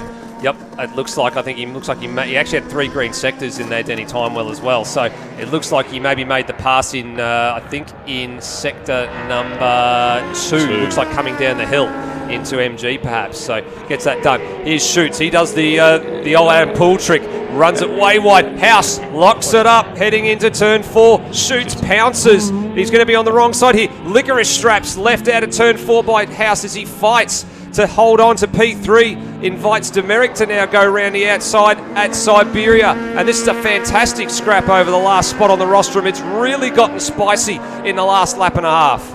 And it's, House has got the power and just gets it down a little bit better than what the RX-7 does, and just manages to hold Ben out. And Max is now right up under the wing of Ben Shoots as they come up over Lukey Heights. The flame lick again. It's you got lots of overrun happening as Ben goes round the outside, and he should be able to round him up going down the hill. And Max is going to shoot down in and try and get 2 in 1, but he's going to get hung out to dry as Jason, and he's going to end up out often in the kitty litter. And he had to take avoiding action there as well, because Demerick was right there, and there was no room afforded for the Tasmanian to stay in position 4. So change for P3, change for P4 as they come to the line this time around to complete their 6th Nice lap clean of driving. 11. It was really good to watch. What a great exchange. As we said, it just got a little bit spicy at the end there. Now here comes the BMW E92. Oh, Rick Hogan, he's off at turn number 2. He's gone straight into the kitty litter, so yellow flags are out. No passing. Didn't see what happened there. Did you catch that, or did you see him when he was already in the kitty litter? No, we've seen him when he's in the kitty litter. I don't think he actually has had a failure of some nature, but the Reach Rock Art number 124 Commodore in a bit of strife there, and I dare say in the firing line, but we'll have to just wait and see how the officials let this one play out. They've actually been quite keen to let the racing finish, and there's already been a delay so far with the lap less that's been docked for the recovery of James Atkinson. So I think if high arc officials give them a bit of time to get going, what an effort. He's actually got that car I thought he was gone. I thought he was going to be there for the rest of the race. So Rick Hogan, take a bow. That's really well done, Rick. Great stuff. Neil Crow has just run a little bit wide there and let DeFanis and also Michael Hart get through. And then Steve Zorkis is right up behind Neil Crow now. So Neil's either missed a gear or he's got an issue that may have been this morning's undoing, maybe come back to haunt him. Oh, here we go. Graham McPherson right up underneath Justin Wade. As they go into turn 4. The battle between the General's men and the Blue Oval lives on here in improved production, but the makes and models and eras of these two cars could not be any further apart.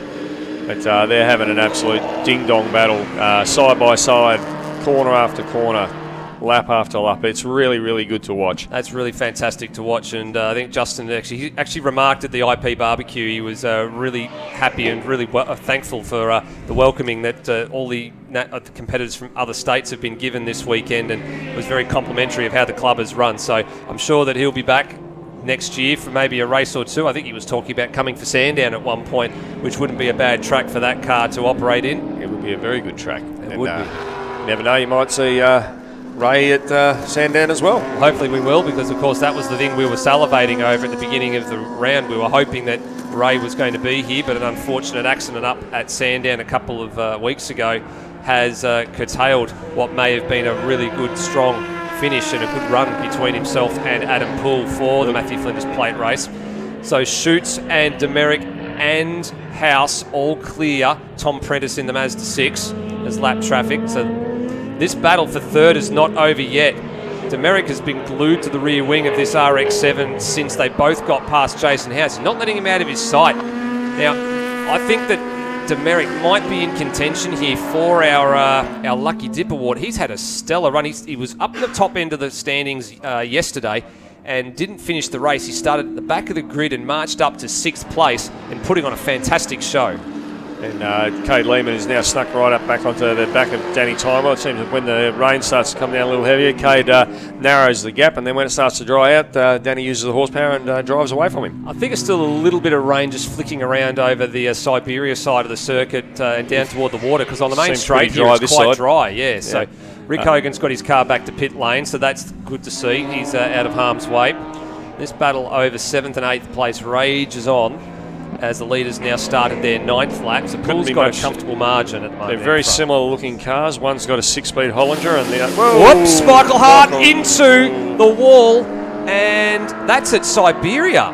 That's a very interesting place to go in. See him over there. Wouldn't be surprised, and we'll look. He's okay. He's giving us a thumbs up. We can see that. He won't be able to get out of there in any great hurry, though. So yellow flags, double waved yellows will be out there at that part of the circuit for sure. And we'll have to wait and see if they could cut this race short. So that's an awkward spot to go in. That's got to be a failure. That's got to be a failure of something. So we'll get a replay of this one here. Michael Hart and Steve Zorkis. What happened here? Got out loose. Yep, lost loose.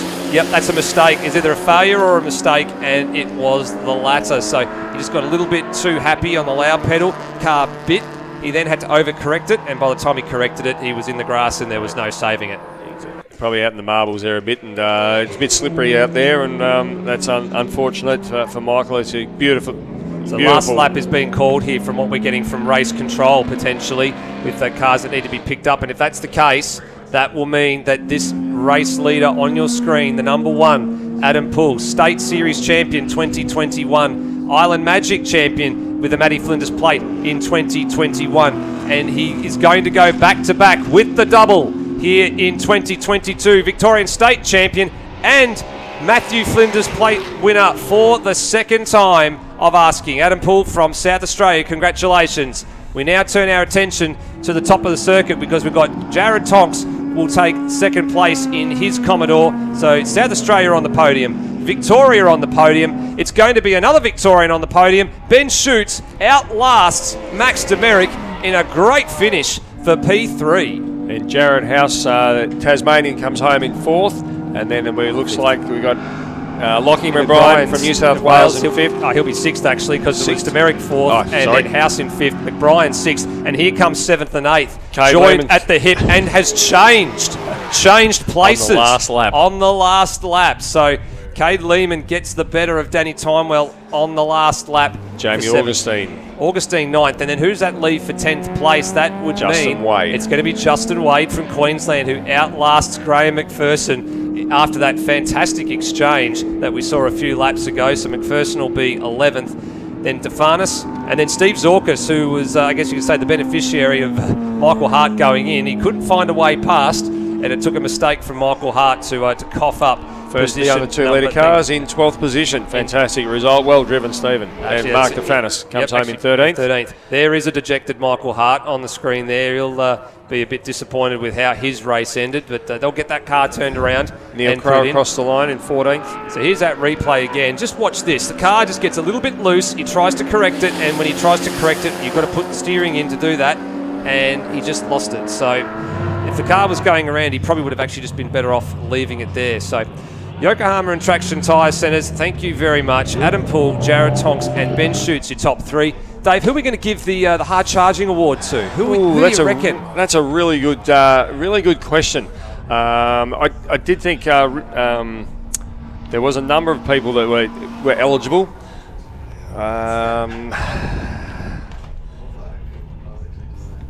Who are you thinking? Well, there's a number of guys. Until Rick Hogan threw it in the kitty litter, he was certainly up there. Not his fault, obviously. Again, Rick Scarcella was in the mix as well. He's someone who hasn't run, and he was the first race winner in IP under 2 litre. Stephen Zorkas is the under 2 litre winner. We've also then got the guys from Max Demerick from South Australia, I think, who's probably a really worthy winner. And I think I think I'll call it. I think we'll call it. Max Demerick from South Australia, congratulations, buddy. On behalf of Yokohama and Traction Tyre Centre, you've got yourself a set of Advan tyre covers coming your way for a great performance, for not only finishing in 4th place there and giving Ben Schutz a real run for his money, but also for charging from the back of the grid in race 2 this morning. That was a worthy performance, so well done. So congratulations, and we hope to see you back over here for next year's Island Magic and also any other state rounds next year. Thanks to Yokohama, Hino Tyres. Yokohama and Traction Tyre Centre, Hino Trucks and Prestige Hino, and then DLL Photography and Design, and of course we can't forget ProCut Tree Services. Absolutely so thank you very much, guys. Improved Production is finished for another year, and on the other side of this it will be Formula Ford to complete another set of open wheel activity here at the Phillip Island Grand Prix circuit. Dave? On behalf of IPA Victoria, I'd like to thank Steve for the massive amount of work he's done for us this season. His commentary has been absolutely outstanding, and we really take our hats off to Steve and thank him and all the other commentators that had a bit of a crack over the year as well to help out. Again, these guys do this all voluntarily and take time out of their weekends and weeks, and we can't thank them enough. So, if you see Steve around, give him a big pat on the back and say thanks, and we'll catch you all next year. Everyone have a safe and Merry Christmas and New Year, and we hope to see everyone back at round 1 at Sandown in the middle of February. Have a great day. Thank you, everybody. Let's take a short break here in commentary, and we'll be back with Formula 4.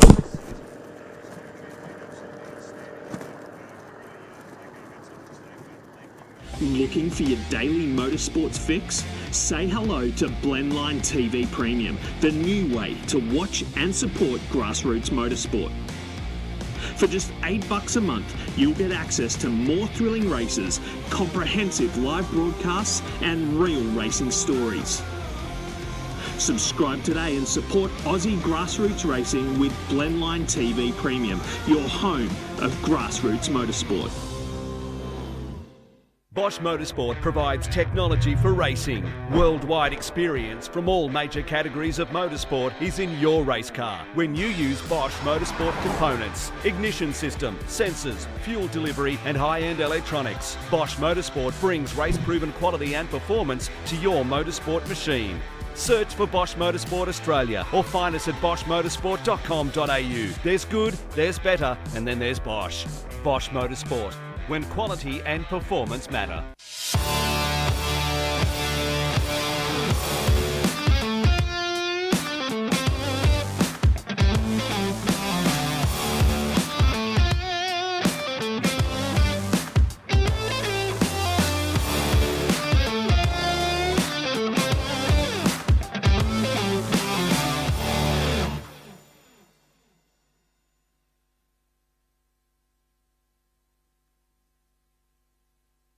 Looking for your daily motorsports fix? Say hello to Blendline TV Premium, the new way to watch and support grassroots motorsport.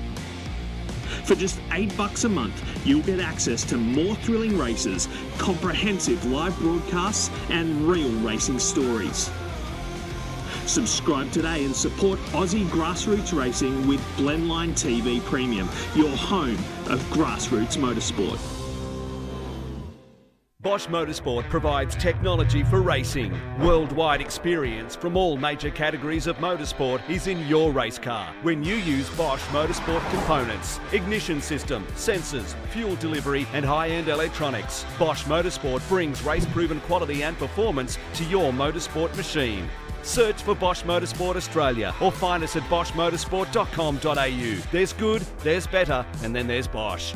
Bosch Motorsport, when quality and performance matter.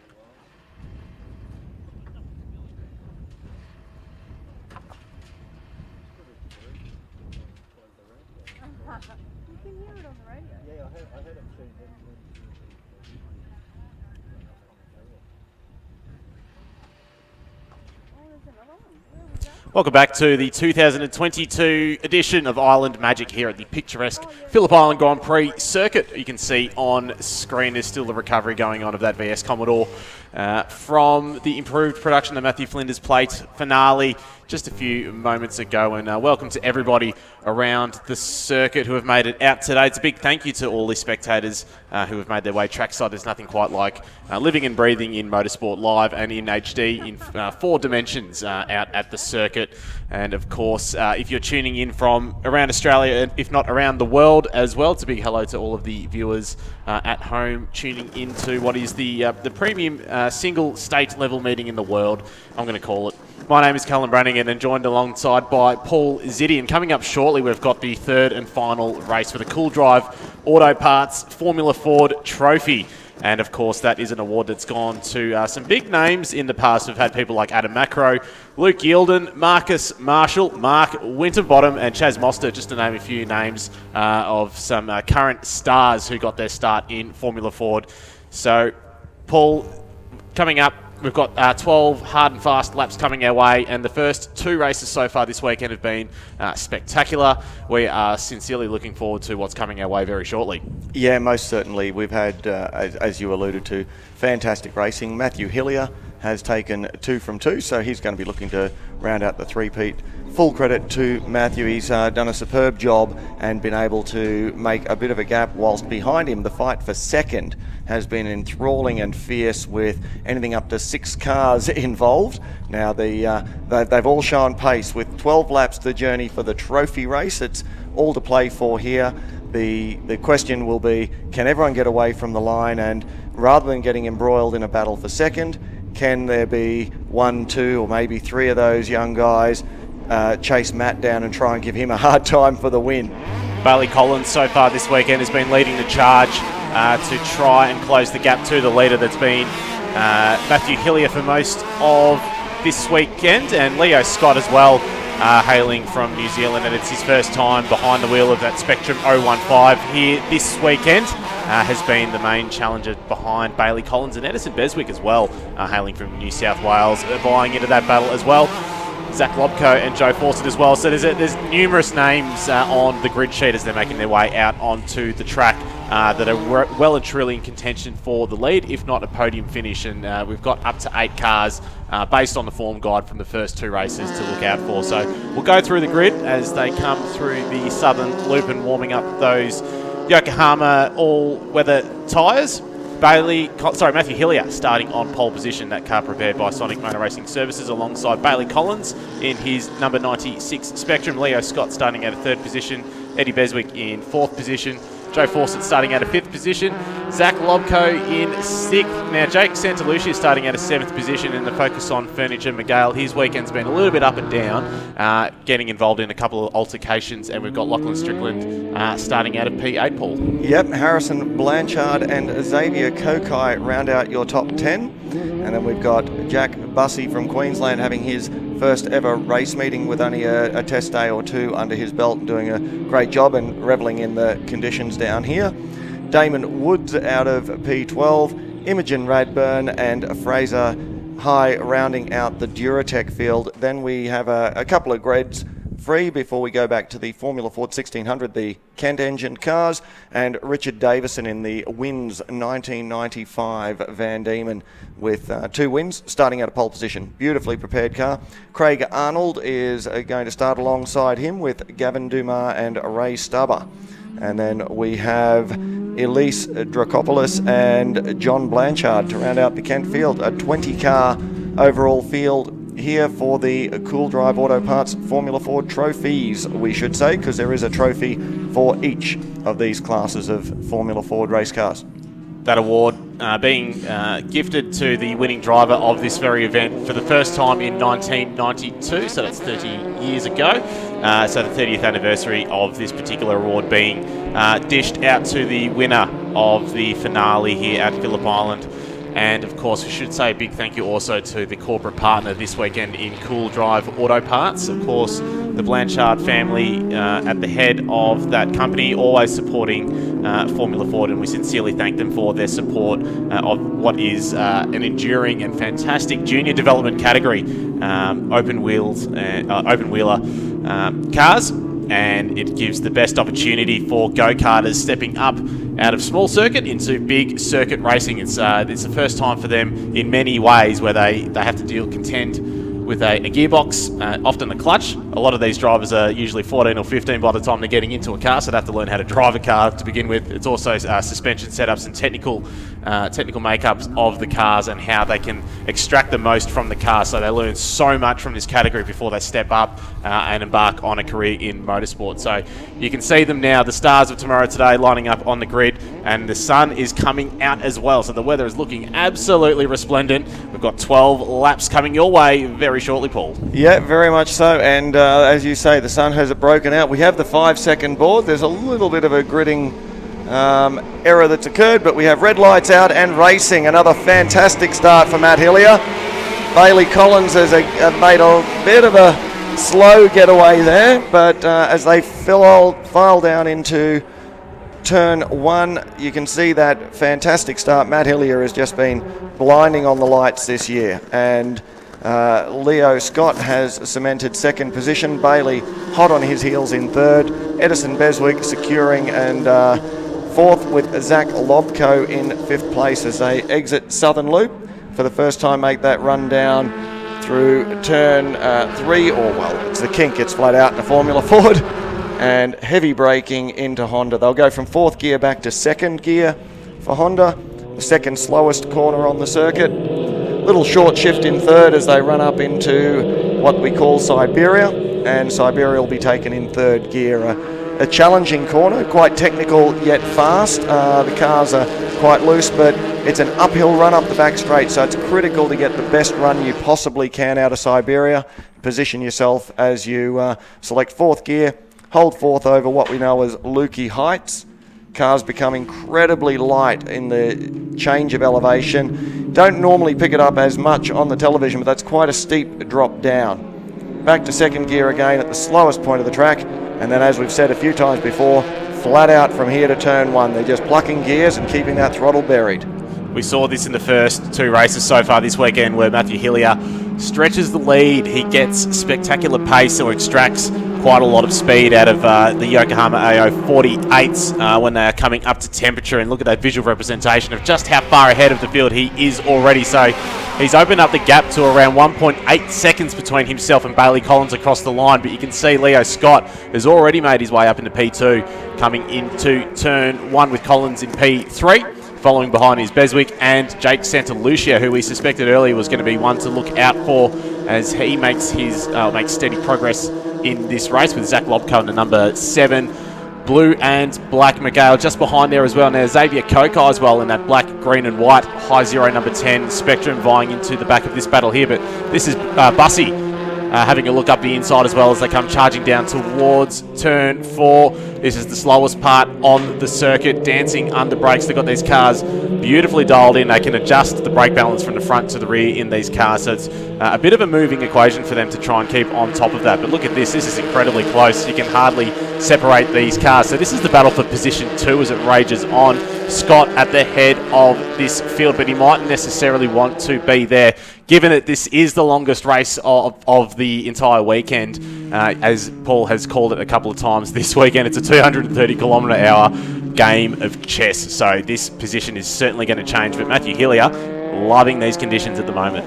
Yeah, and he made a very good observation earlier there that Matthew's cold tyre lap, as we refer to it, that standing lap, he's just been exceptional all weekend. Sure, the guys behind are fighting each other and they are holding them up, but his performance on that cold tyre and ability to build that initial gap, full credit to him, and he's been doing a masterful job, and something that, you know, the other guys will be looking to learn and emulate. But look at that. Look at that gaggle for second. That's almost 4 wide going into turn 1. Oh, there goes Lobko. We've got Lobko has gone off and he's missed the gravel trap. So there is a spoon drain down there. I think he'll pull it up, which he has. Plenty of green space out there. That would have been a wild ride. I don't know if we'll pick up a replay of that. But yeah, that would have been quite the ride for him. Scott coming under fire from Beswick, coming up to turn 4. Beswick will have the inside line, deep under brakes, and he'll take that position away, but they'll still draw side by side on corner exit, with Collins still vying into the back of this battle. Joe Fawcett is another contender in the number 23 Spectrum, just on the back of Scott in the number 12 car there. So he's currently sitting in position 5 with Jake Santalucia behind and Xavier Kokai as well. So this is an incredible battle. Can't wait for them to come onto the main straight this time around. But that's unfortunate for Zach Lobko out of the CHE team, with Cameron Hill at the helm, and of course they helped Tom Sargent to taking out the 2021 Australian Championship. Tom Sargent topical this weekend, having taken out the Porsche Michelin Sprint Challenge yesterday, taking out the title after what has been an outstanding season in the single make Porsche series. But look at this battle is just spectacular. Coming around turn 12, we've got a replay coming up shortly as well of that incident down at turn 1. And yeah, spoiled for choice to look. Here we see where we can pick up whether or not. That might have been a tyre rub there, so we'll have to get it. Yeah, it doesn't. Potentially another look at that one. Doesn't quite show enough. We got a second replay coming. Well, you can see there. As I say, plenty. Fortunately for Zach, there's plenty of green space out there. This angle is not the replay, so it won't show us anything to do with that incident, but it is back to the live action, ladies and gentlemen. Look at me, a professional as always, keeping up with what's going on. Too much action going on track, on the monitors. It is all happening here at Phillip Island. Bailey Collins shaping up for a move. He will take that position away, but as we said, this is probably not going to be the last time, but there's 4 or 5 cars running side by side going through turn 4. That's an incredible gaggle of cars. We've got Bussy as well as Damon Woods onto the back of this battle, so this is still P2 being fought out, and we've got Isaac Cars all the way down to position 10. Trying to take out position 2. So this is a 9-car battle at the moment as they're coming through the hay shed. And Hillier still stretching his legs in the number 4 car at the head. So it's 4.8 seconds between himself and Collins. It's showing us Collins at the moment on the timing screen, although we suspect that is definitely going to change as they're coming onto the main straight. Now, who else? We've got other movers and shakers throughout the field. We should give some love to Richard Davison as well, making yet another spectacular start in the number 40 Wins Van Diemen. He is currently leading the 1600 class ahead of Craig Arnold and Ray Stubber as well in that older model Van Diemen. That's the number 55 car, and we got on screen now. So we've got Arnold all over the back of Richard Davison actually as they come through turn 10, the left-hander through turn 11.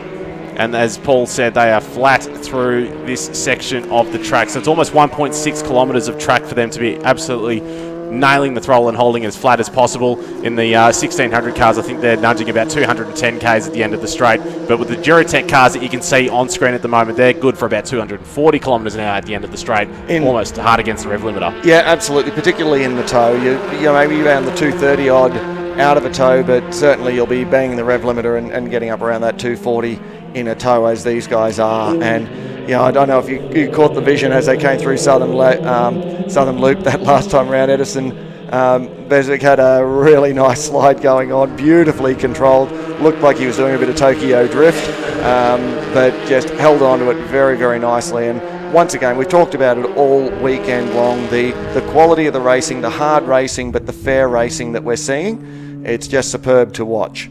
And you can see the heat haze out there at the moment. So the weather's been a little bit up and down so far today. It was wet this morning when we arrived at the circuit. It's currently 18 degrees, but you can see the heat haze through the distance there.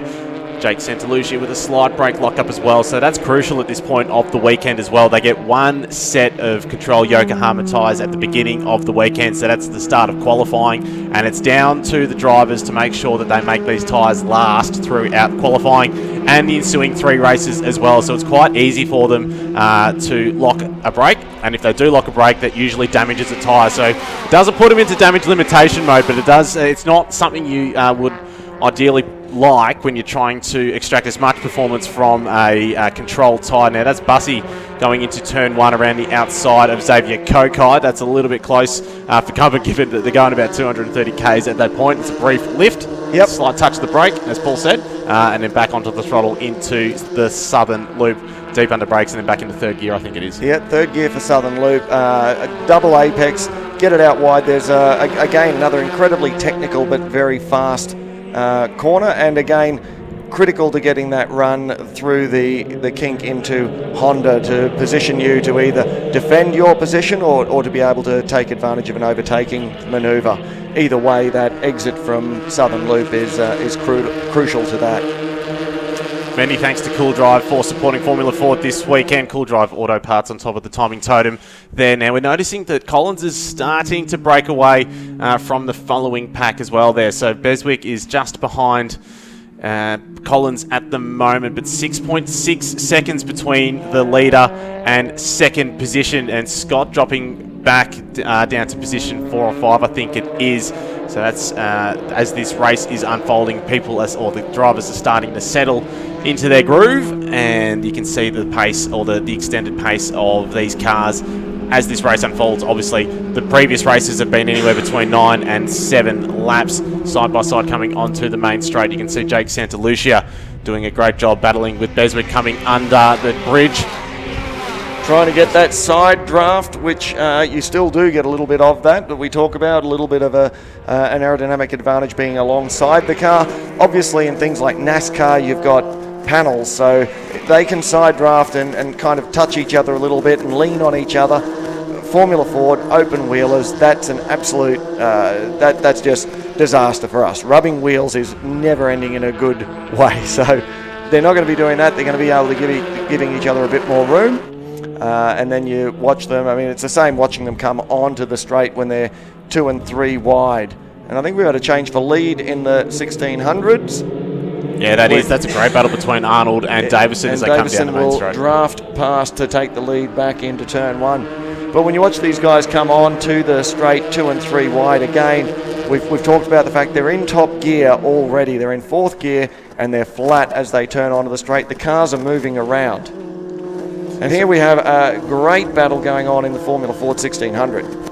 So it looks like they swap positions again. So Arnold got him coming down the main straight on that last lap. When I say him, Richard Davison. But Richard Davison has snuck back past again, coming into the southern loop. So he's showing his experience in that number 40 wins Van Dam and RF 95. And Davison himself took out the Victorian 1600 Championship this year. He denied 6-time Victorian champion Brendan Jones that title for this year. It's taken quite a stern challenge to finally knock Brendan Jones off the top in that Speco VHT Spectrum. Meanwhile, the battle at the front as well is starting to split up into individual groups, but you can see there Richard Davison doing a great job. Luke Ellery doing a stellar job preparing that car. Oh, that's Harry Blanchard. He's off, it looks like, at turn 12, coming onto the main straight. So the number 3, McGale, is off on the right-hand side, supported by Cool Drive. So it's relatively a low... Yeah, Harry's done a great job to get through the gravel trap and drive around the back, so he'll be able to rejoin. Clearly not the fastest. Oh, there's been a wheel bank.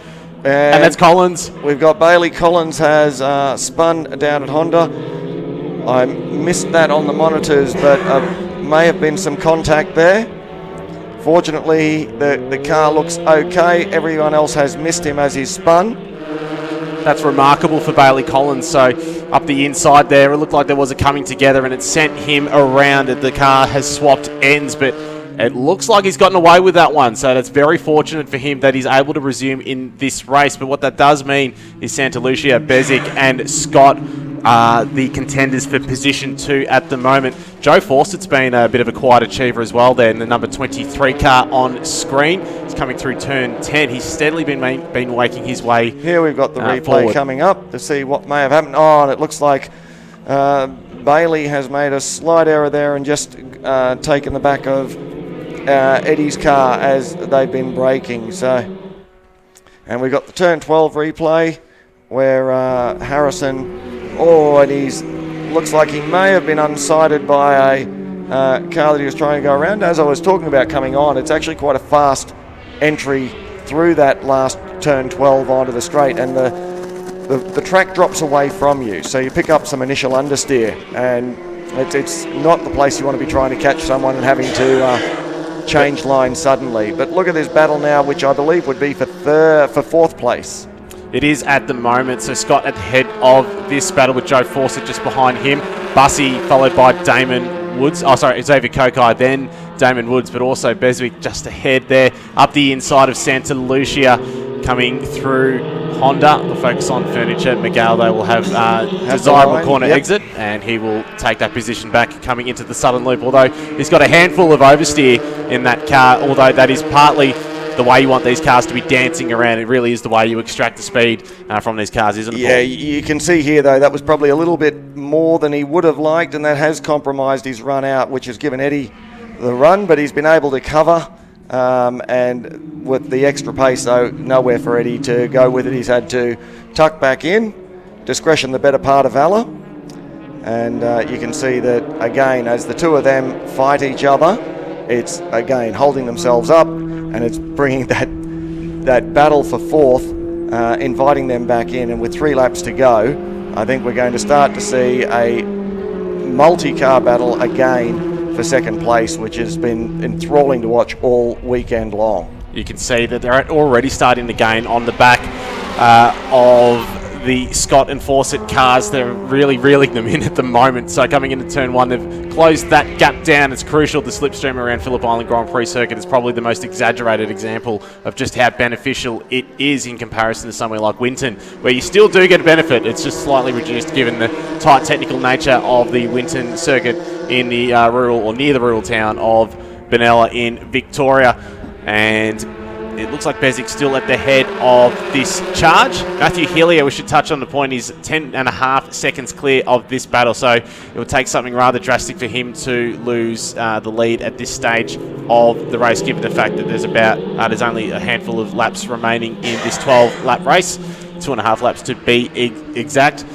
And look at that coming through the through Siberia once again. But Paul, I guess Formula Ford really has been an enduring development category for junior racers in Australia, and I guess it's part of its success in Australia is due to the fact it hasn't really changed too much since its introduction to Australia back in 1969. Yeah, absolutely. You've seen many things have changed in terms of technology. We've now got fuel-injected engines. We run MOTAC data logging dashes, which is an important part for the drivers to learn about that feedback and that data interpretation. But what hasn't changed is the fundamentals of it, which is that it is an analog car to drive. It's got an H-pattern gearbox. It doesn't have a lot of downforce. It doesn't have a lot of tyre grip. It's not overpowered, so it punishes bad driving techniques, and it really teaches the drivers about racecraft. It teaches them about consistency, to become comfortable with a car that does move around a little bit. All of those fundamentals are the same as they were back in 1967, and there's a reason for that. It's because it works. And there's also a handy book coming out in the not too distant future outlining 50 years of Formula Ford in Australia, which is currently in development and will be on shelves hopefully at some point next year. This battle rages on, so Bezic on the outside, Jake Santalucia on the inside. Elwie's been tagged from the rear. You can see the back of that car being lifted up, and he has swapped ends, and he's on the left-hand side of turn 4 down there at Honda there. Oh, and there goes Joe Fawcett. He goes spearing into the gravel, backwards into the tyre wall. You never want to see Formula Ford going backwards. There is a lot of, there's obviously the gearbox, the Hewland gearbox, the transaxle, the bell housing, and he's already out of the car. And you can see the steam rising off that one. So it shows just how wet it is on the inside. Local yellows down at that part of the circuit. Xavier Coker having a look around the outside as well, but it looks like he had a little bit of a slip there, and he's slipped behind Damon Woods as they come into turn 10 now. So with only a handful, or just almost a lap and a half or a lap and a bit remaining in this race, as Matthew Healy comes across the line to start what will be the final lap of the race. It looks like they've dialed the intensity up just a little bit, Paul. Yeah, look, and we've given them a wrap, and we have one lap to go as they come down to start that last lap. So we've given them a wrap, and it has been fantastic racing. Again, you look at that, these are young drivers learning their craft, peddling their craft. I didn't see much in there that you'd put down to malice or intent. That's absolutely, I would put that down to a racing incident, a mistake. Something they'll learn from, something that, Joe will be out there, he'll be ruining that right there now, steaming under there. Jack Bussey has come through this, and he's been the beneficiary, sitting there in third in his first ever race meeting. That's a super job by him, and having a look, trying to go around the long way. Great driving on the last lap by Leo Scott, making his spectrum as wide as it possibly can be, but nothing untoward, nothing illegal, just some really, really smart driving. And in the process of that, with Jack trying to have a crack, little lack of experience on his behalf, just loses one position, but a superb, he should be absolutely proud of his performance this weekend. It's been magnificent. Scott still defending beautifully, coming over Lukey Heights. This is turn 9 on the last lap of this 12-lap race 3, the finale for Formula Fords this weekend here at Island Magic. A brake lock up there from Scott. Seen him do that just a handful of times, but here comes Hillier. He's going to come across the line and will be a deserving winner of the Phillip Island Formula Ford Trophy, supported this weekend by Cool Drive Auto Parts. Completely. A dominant performance all weekend, and so well done, and very, very richly deserved. And here we have the second place. Who will get my look, 3 of them across the line. I'm going to call that as Scott from Beswick, from Bussey, is how I saw them. And that's what the timing monitors give us. We've got the Formula Ford 1600s. The battle rages still. They're down at Honda Corner at the moment, about 2/3 of a lap left to run. Richard Davison prevailing at this point in time, but Arnold giving him a real hurry up in the race today. Richard Davison doing a superb job at the head of that class, but this is the closest or the most hotly contested we've seen these two all weekend. We saw Gavin Dumas featuring in the lead or in the battle for position 2 against Arnold, but Arnold's just stepped up the pace in that number 90 car as he is in hot pursuit of the lead of the class. Richard Davison driving a beautiful race all weekend. And races 1 and 2. That wins car looking absolutely beautiful, and that's in period as it was raced by Alex Davison back in the late 90s when he made his circuit racing berth before moving on to bigger and better things, not only domestically in Australia but also internationally racing Porsches. Coming onto the main straight, here comes the Craig drag Arnold. Race, the who's got the horsepower. This is Formula Ford racing at its finest. There is nothing in it. I think Richard Davison will get the win, and does by about 2/3 of a car length. Did you see Arnold forcing his head forward, trying to get just a little bit more momentum there, but desperately wheeling trying that to car buff the car forward. Fantastic Formula Ford racing, superb weather. Thank you to Cool Drive Auto Parts for once again supporting the category. Replays coming of those couple of incidents we spoke of. So here's another angle of the Jake Santa Lucia incident. And he's getting a tag from behind, and that's sending him off to the left-hand side down there at Honda. Yeah, it happens quite late, possibly at I think just no one had anything locked up, maybe a little bit cautious on the way in, and we'll try and see then what happens to Joe after that. Ooh. And it looks like he rides a wheel as well, so Joe was the giver in the first, and looks like perhaps the receiver in the second. And as we said, I don't see anything in there that looks to be any malice or anything of that nature. Just young drivers racing very, very hard, and we've had a couple of incidents in a couple of corners, unfortunately. But hopefully they will all learn from those. No doubt the stewards and the team owners will look at them, and the young drivers will learn, and they'll be stronger and better for it. Matthew Hillier, a deserving winner of the Phillip Island Formula Ford Trophy, along with Richard Davison as well. So they'll add their names to that list in what is the 30th running of this particular event here at the 2022 Island Magic event. You can see the weather is magic at the moment, sun blaring down on the circuit at the moment. So we say big thank you to Paul Ziddy for joining us all weekend and offering his unique insights and expert opinion on all things Australian Formula Ford racing. So big thank you to Paul. My pleasure. Love it. Love the island. Always a pleasure to work alongside you here in the commentary booth. And a big shout out and thank you to the PIARC Club, the Phillip Island Auto Racing Club. 70 years of history within that club. So much history here at the Island Magic meeting. And to all the trackside officials that make motor racing happen. They're all volunteers, and they give up their time, and they generously allow us to get out here, play with our toys, and bring these wonderful pictures to you who are watching the live streams around the world. And to everyone around the track and tuning in online, we sincerely hope you're enjoying the action. Coming up very shortly are the Hyundai XLs for their final race of the weekend. So stick around, we'll take a quick break, and we'll be back with more in a moment.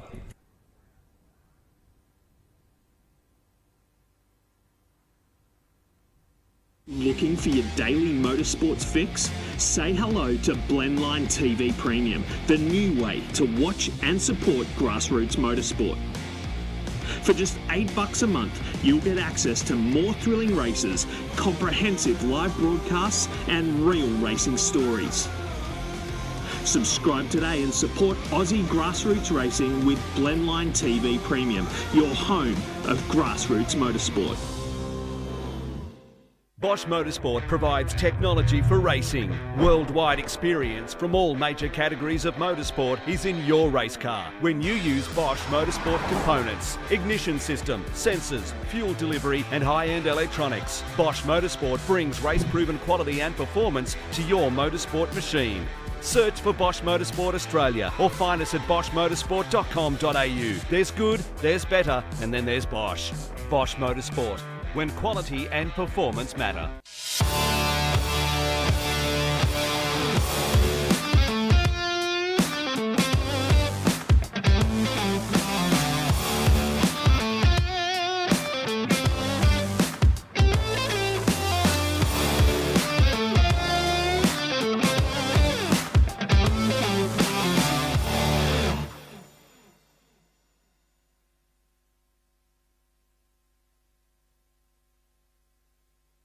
Looking for your daily motorsports fix? Say hello to Blendline TV Premium, the new way to watch and support grassroots motorsport.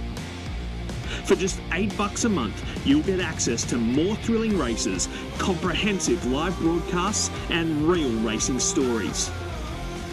Subscribe today and support Aussie grassroots racing with Blendline TV Premium, your home of grassroots motorsport. Bosch Motorsport provides technology for racing. Worldwide experience from all major categories of motorsport is in your race car when you use Bosch Motorsport components, ignition system, sensors, fuel delivery and high-end electronics. Bosch Motorsport brings race-proven quality and performance to your motorsport machine. Search for Bosch Motorsport Australia or find us at boschmotorsport.com.au. There's good, there's better, and then there's Bosch. Bosch Motorsport, when quality and performance matter.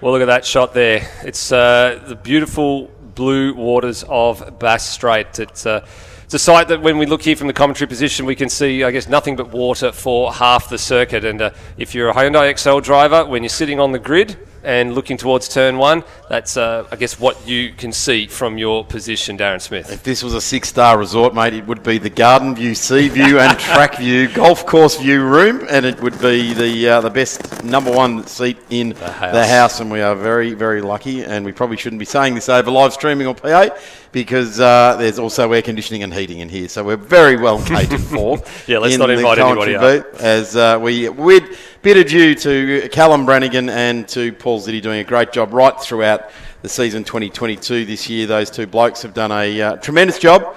We have got coming your way still 4 more races to go, and I've got to say the 15:20 start time of the historic touring cars is going to be absolutely ripper.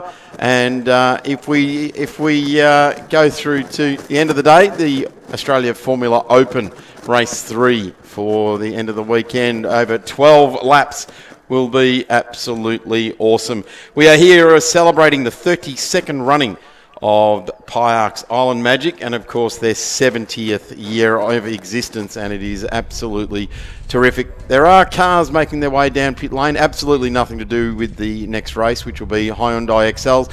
Steve, we might take a little bit of a break because there's still a whole lot of course cars and recoveries to do down at Siberia, and come back when the XLs present themselves. We'll be back in just a couple of moments. Looking for your daily motorsports fix? Say hello to Blendline TV Premium, the new way to watch and support grassroots motorsport.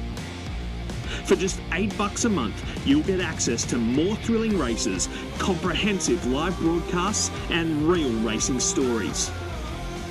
Subscribe today and support Aussie grassroots racing with Blendline TV Premium, your home of grassroots motorsport. Bosch Motorsport provides technology for racing. Worldwide experience from all major categories of motorsport is in your race car when you use Bosch Motorsport components, ignition system, sensors, fuel delivery and high-end electronics. Bosch Motorsport brings race-proven quality and performance to your motorsport machine. Search for Bosch Motorsport Australia or find us at boschmotorsport.com.au. There's good, there's better, and then there's Bosch. Bosch Motorsport, when quality and performance matter.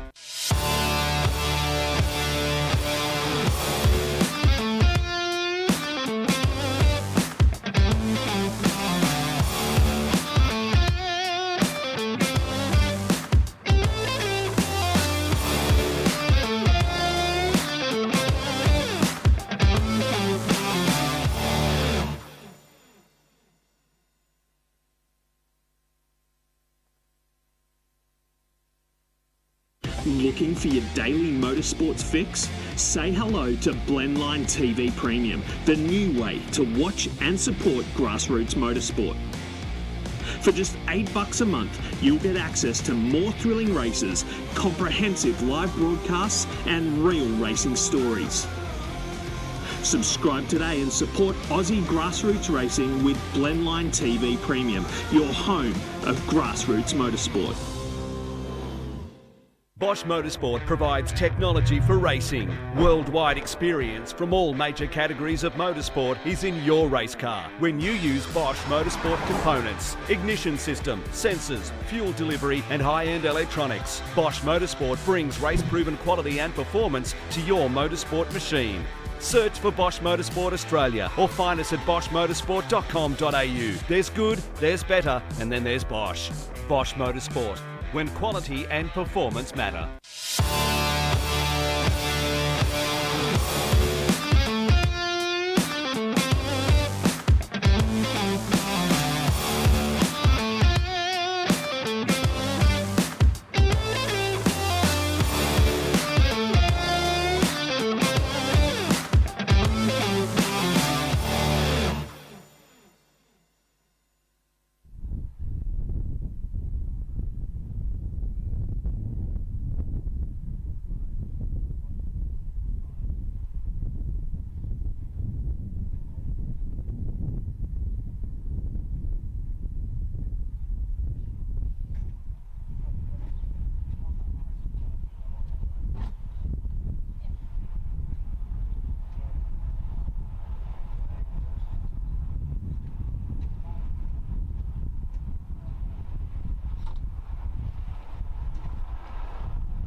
So there we go. That's the last of the Formula Ford races in Victoria, going back to the pit area in a very unsalubrious manner. But we have got the 888 home lines, Hyundai Excel 20-lap affair on the menu.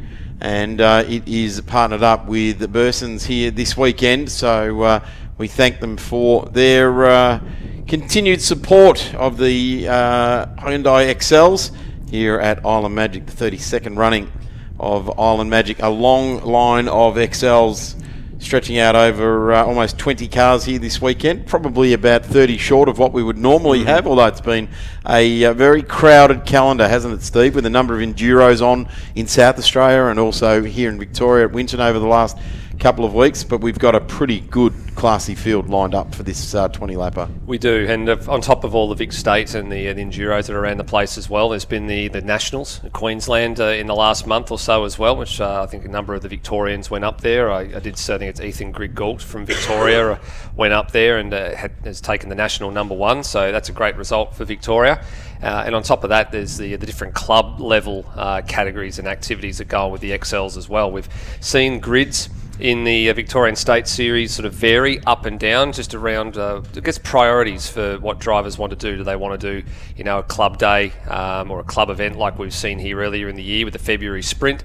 Do they want to do a mixture of both? Do they want to focus more on the Victorian State Series, or do they just want to get the car out once or twice a year and have a bit of a run around? So I guess in a small field as well, it's great to see there's been some newcomers that have opted to pick the smaller grid this weekend as the opportunity to debut their cars and see how they can go, and just see how their first race weekend pans out, which it's not a bad thing with just on 20 cars. The larger the numbers too, I guess the percentage weighs in on that. There's going to be some damage. There's going to be someone that gets a little bit loose, and if someone gets a bit loose in a 50-car field, it ends up being with 10 cars getting loose, and we saw that down at turn 1 with one of the other categories earlier today, where it got very loose down there. No one deliberately went into anyone, but it ended up with 10 cars strewn all over the infield and outfield down at turn 1, so it gives an opportunity to get some good, strong, clean racing. This category has been a bit of a feeder category, and we've seen a number of the names coming through. Nash Morris is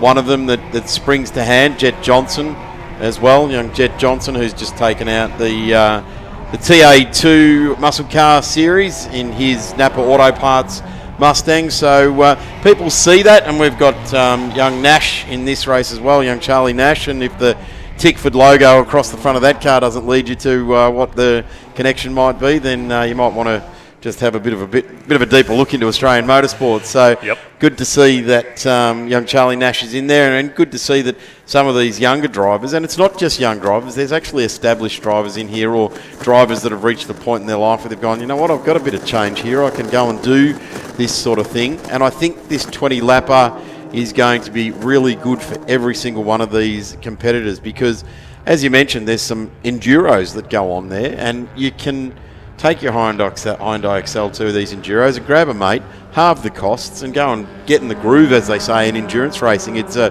completely different thing. You're not maximum attack at every corner like you are at a 9-lapper in a state series. You can settle into the car and feel how it is, and often these cars will come back to a sprint meeting. They've been largely improved and their pace is up because they've learned a lot about the car over an hour stint. That's exactly right. And I'm going to be very interested to see what the lap times are like here. The quick lap times, when we're getting into the ultimate Hollywood lap times, they're 1 minute 56s, 57s in an XL. We see a lot of drivers a bit further down the field. Their pace is around the 203, 204, 205. So, and the front runners in this one, they've sort of been around the 2 minute to 2 minute 1. And over a 20 lap race, that possibly is going to be unsustainable unless you're super, super fit, and then the car actually is set up absolutely spot on. So I'll be looking to see in the early going here where the lap times are at and just how the drivers acquit themselves. Do they pick the lap time up as the race wears on and the fuel tank gets a bit lower and they start to feel a bit more comfortable with the car, because they're going to have to pace themselves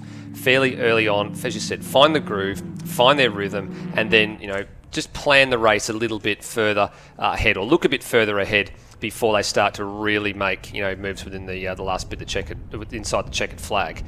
Now we have got this car that's out the front of the field here, and there's going to be a little bit of a special dedication, I guess, in memory of one of the drivers of the club that passed away recently. Yeah, Travis Jones, who was one of those great racers that lent a hand to all those around him, and often would offer spare parts and things out of his own kit. And unfortunately, Travis is no longer with us, and a dear friend and competitor in the Hyundai XLs, and car number 80 is being brought around. We'll leave the front row of the grid clear in honour and memory to everyone's great friend Travis, and there's his car that will be coming around, stopping in front of the start-finish line. Ultimately, the front row of the grid will be row 2. So the front row of the grid will be left clear in honour of Travis Jones. Here is how the grid will line up. Toby Waghorn will be on pole position to Harry Tonkins, Hugo Simpson, then we go to James Lodge, who was a big improver in this morning's racing. Antonio Maloso, Charlie Nash in there as well, Larry Merrifield, Chris Stillo.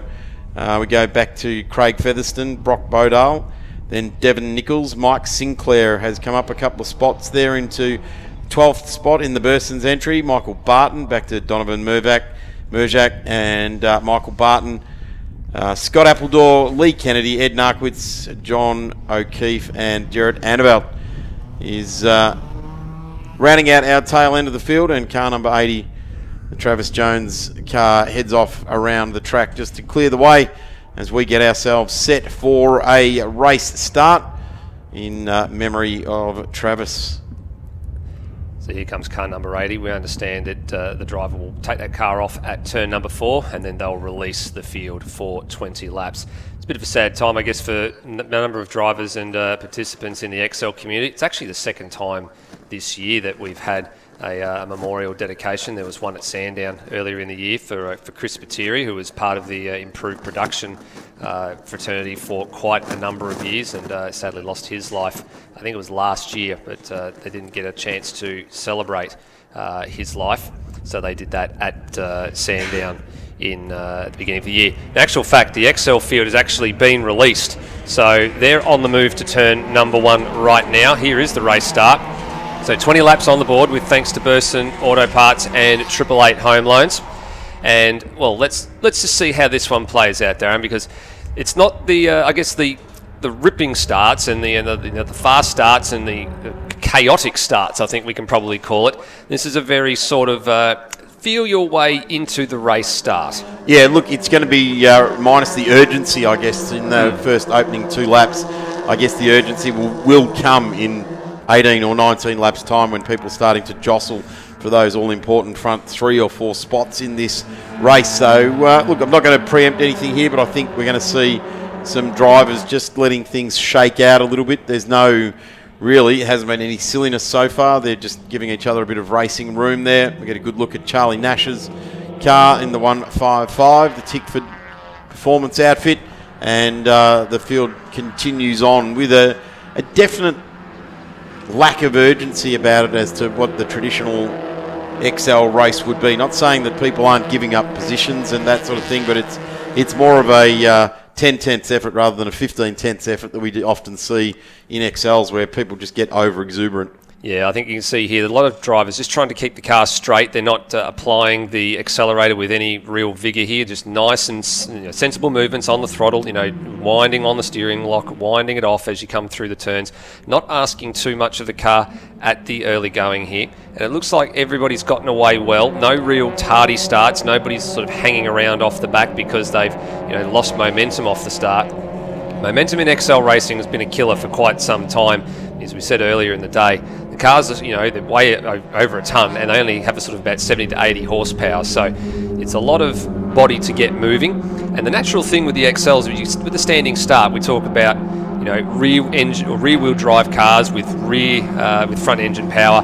It's easy to spin the wheels up on a rear engine car, on a rear-wheel drive car. The XLs are a little bit different. When you sort of dump the clutch and you try and get that bite point, you try and launch the car at the start, the car naturally rocks back onto its haunches, but because the XL is a front-wheel drive car, you're actually taking weight off the traction zone that you actually really need it to. So you've got to try and walk the car away from the line. You don't want to walk the car into another car like what almost happened there. Yeah, the 31 getting a bit jiggy with it there. And that's Craig Featherstone, and he's made his way pretty quickly up a couple of spots there in this race, and it is the 1, 2, 3 of Nichols. Dave Nichols doing a bit of a dance there. These two just feeling each other out, so that's the first sign of a bit of niggling going on amongst the field. So standing lap times, 2-minute 10s and 11s out in front, and in the mid packs, the 13s, 14s and 15s and 16s. So there's still a lot of time to find, but we said before, the ultimate lap pace is going to be probably towards the 2 minutes dead mark, will be the Hollywood lap times. We've got Michael Sinclair here, who's one of 3 drivers that's been on double duty this weekend, not with just with XLs, but also with improved production.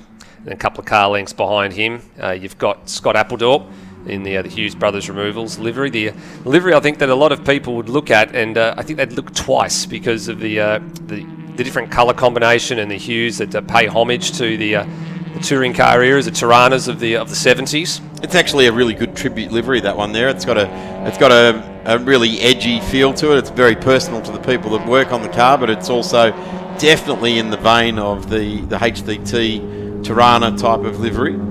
and I think they've done well. They've done a really good nod to how a livery, when it's thought out well, I believe that's one of the Scarcella design cars. So Nick and the crew down there do a very good job with that design aspect of their sign writing business, or vinyl printing business, whatever they're called these days. Yeah, they got a wrap, I think is what they call them, isn't it? Yeah, so you've got your Wrap Studio, one of the other sponsors there as well. Nick Scarcella and Scarcella Designs put a fair bit of effort into 3 of the cars, the Mike Sinclair Burson Garage back machine, the number 98, and you got the 31, so the one of Scott Appledore that we saw just a few moments ago, and then the Nichols car as well, which is the number 1, 2, 3 and 11th place. They've all got the Scarcella Design tributes and the Scarcella Design, I guess, fingerprints all over those cars. Watching the lap times now, Waghorn at a 2-minute dead, still just off the ultimate pace that these cars at the very front of this field can tick the boxes through. James Lodge in the 39 car looks neat and tidy, and in fact has been driving very well here this weekend, and if he can keep himself out of trouble and continue on in this vein and stay with these 2 front cars, there's absolutely no reason why a win isn't on the cards for this weekend. I'm a bit surprised actually at the lap times that have just been lodged for the first proper flying laps. These are the times that I would sort of be expecting we're going to be at the back end of this race if the tyres were there and we're going to last, because they're similar to what we saw in the early running this morning, and also yesterday they were around the 2-minute mark.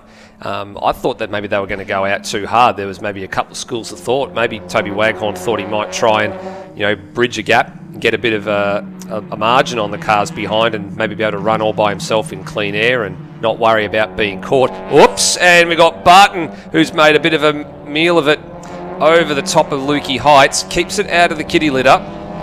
Wow, what on earth happened there? That was looking to see if there's any damage on the car. Actually looks relatively unscathed. So it could be previous battle damage just on that left-hand rear of the bumper there, but might have been caught wide out at the top at Lukey Heights. There was a couple of cars on the scene there. I've got to say, that was pretty lucky that nothing further and untoward happened there. I guess it's got to be testament to the fact that these cars aren't very stiff and they won't go over because they've gone sideways, which can be an aspect of cars when you stiffen them up. The XLs are still quite a flexible car, quite adjustable. And on top of that as well, we saw the car on screen there, the number 32 of Scott Appledore. He very nearly went over and improved production. He came across the top of Lukey Heights and sort of dug into the kitty litter, and very lucky not to roll.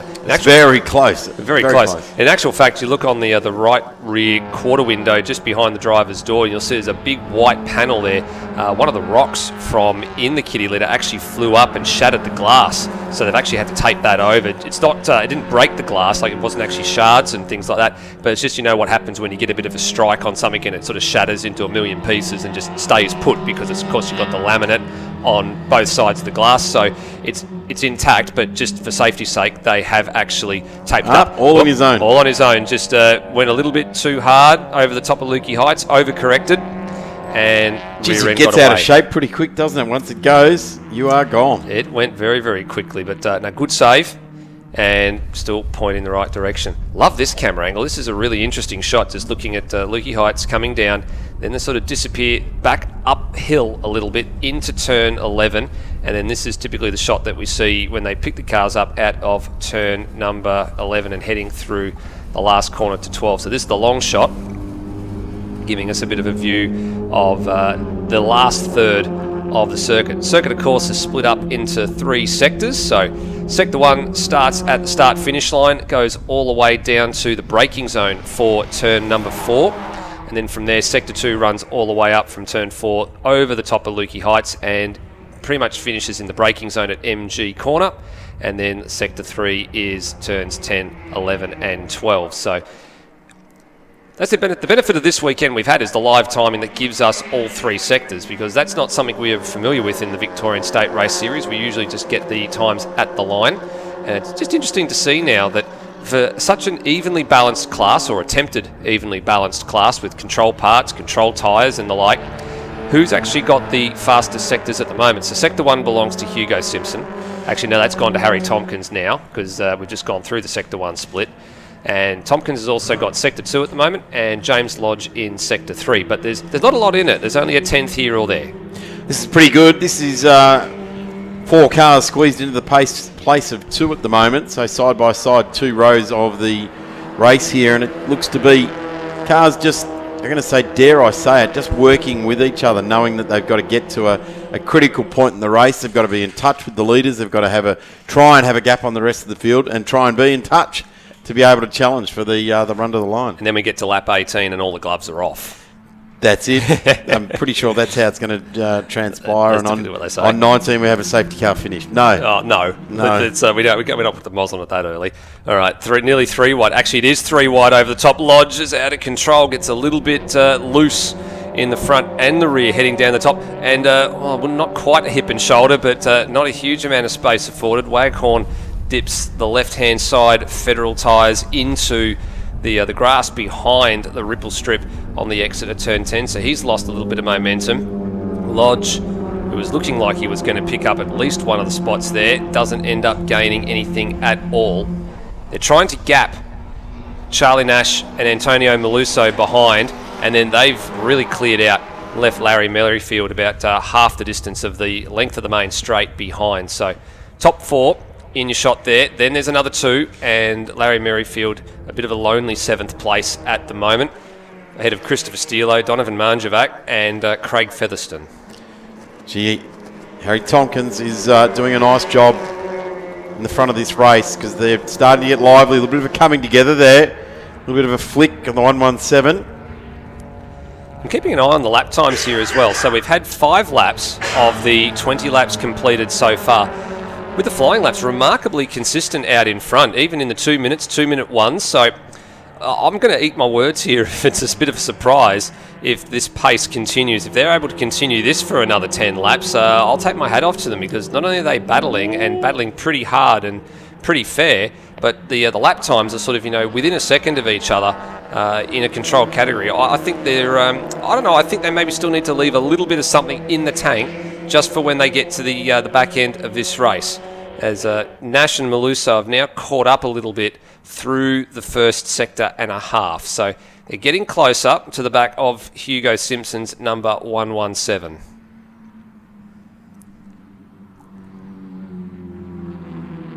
Up through Lukey Heights, where we've seen a couple of cars off throughout the course of the weekend, and now Nash and Meluso are right there. So it makes the lead group of 4 cars a group of 6 again.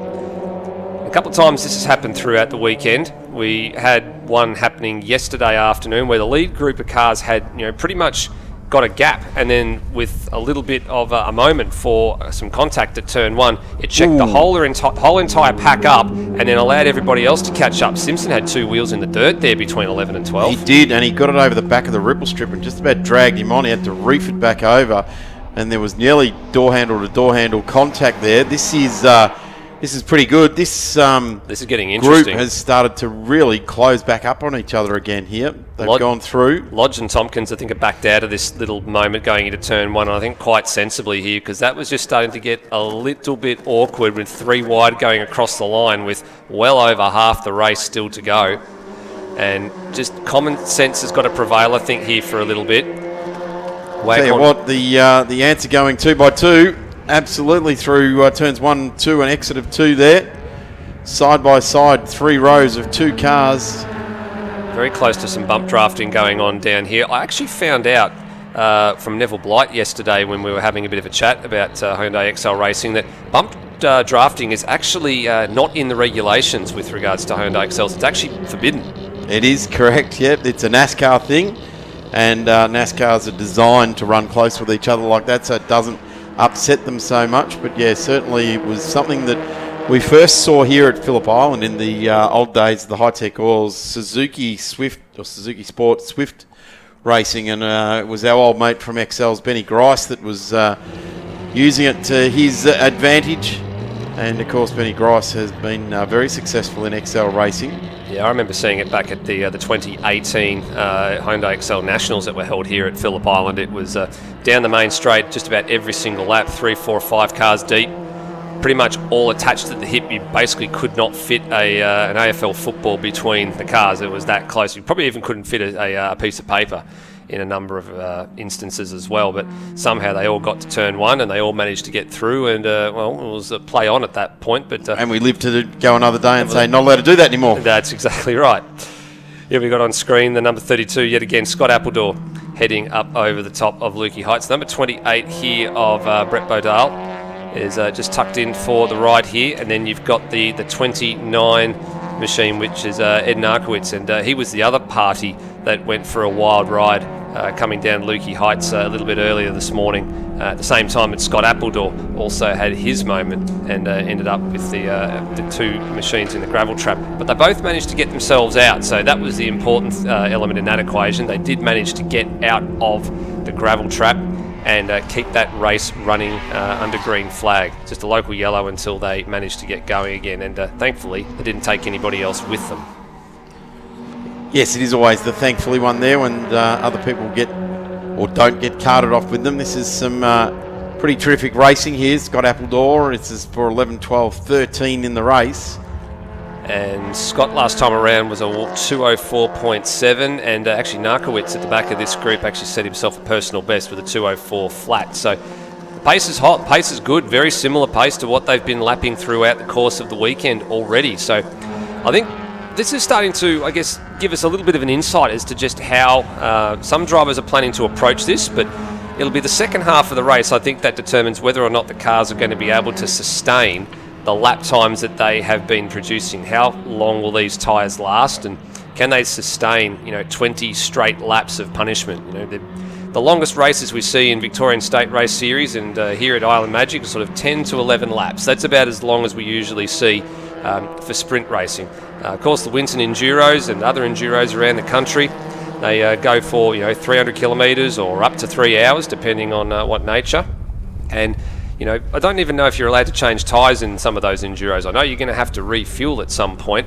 And some cases, like the Harrop State race, a 4 hour for improved production cars, and a number of the XLs run in that as well. You can change tyres if you want, but a lot of drivers tend to try and get to the finish of a 4 hour race on the rubber that they've got underneath them. I don't know about the XLs here, just with the pace that they're running at the moment, whether or not the tyres are going to start to give up at some point.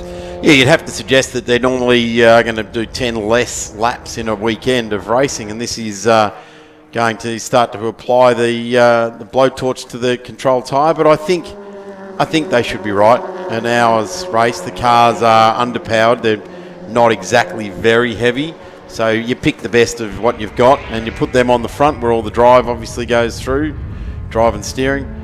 And you hope that the ones that you put on the rear are going to stop the back from dragging on the ground. Well, the other thing about tyres as well is with tyre rotation, I think is very important as well, because being a front-wheel drive car, of course, all the power goes through the front wheels, but you've also got to ask a lot of it. You've got to ask it to do the steering, you've got to ask it to do the stopping, because especially at the high braking zones, all the energy goes through the front axle and the two front tyres. When it comes to swapping and rotating tyres around, you hear stories about whether or not people want to put new tyres on the front, take the front tyres and put them on the rear, or whether they decide they want to change one side of the car or both sides of the car. Different schools of thought, I think, in a lot of front-wheel drive categories like TCR, because the front tyres are doing most of the work and the rear tyres are basically doing nothing. There really isn't any real incentive to put new tyres on the rear of the car. That's correct, and sometimes they have trouble getting them up to the exact operating temperature that they need to be. This is not the case here. I would suggest that these tyres are starting to feel this. We've got 8 laps down. At 3 laps time, we'll be in very much pioneering territory for the XLs, because the race will open up to that last 8 laps, and we'll see who can grab the victory. We're on lap number 9. Some side-by-side action a bit further down the field here, and I was just keeping an eye out for the car that's at the back of this group, which I think is Craig Featherston in the number 31 entry. It's just maybe starting to find a little bit of a rhythm, start to catch this dueling group of 3 cars.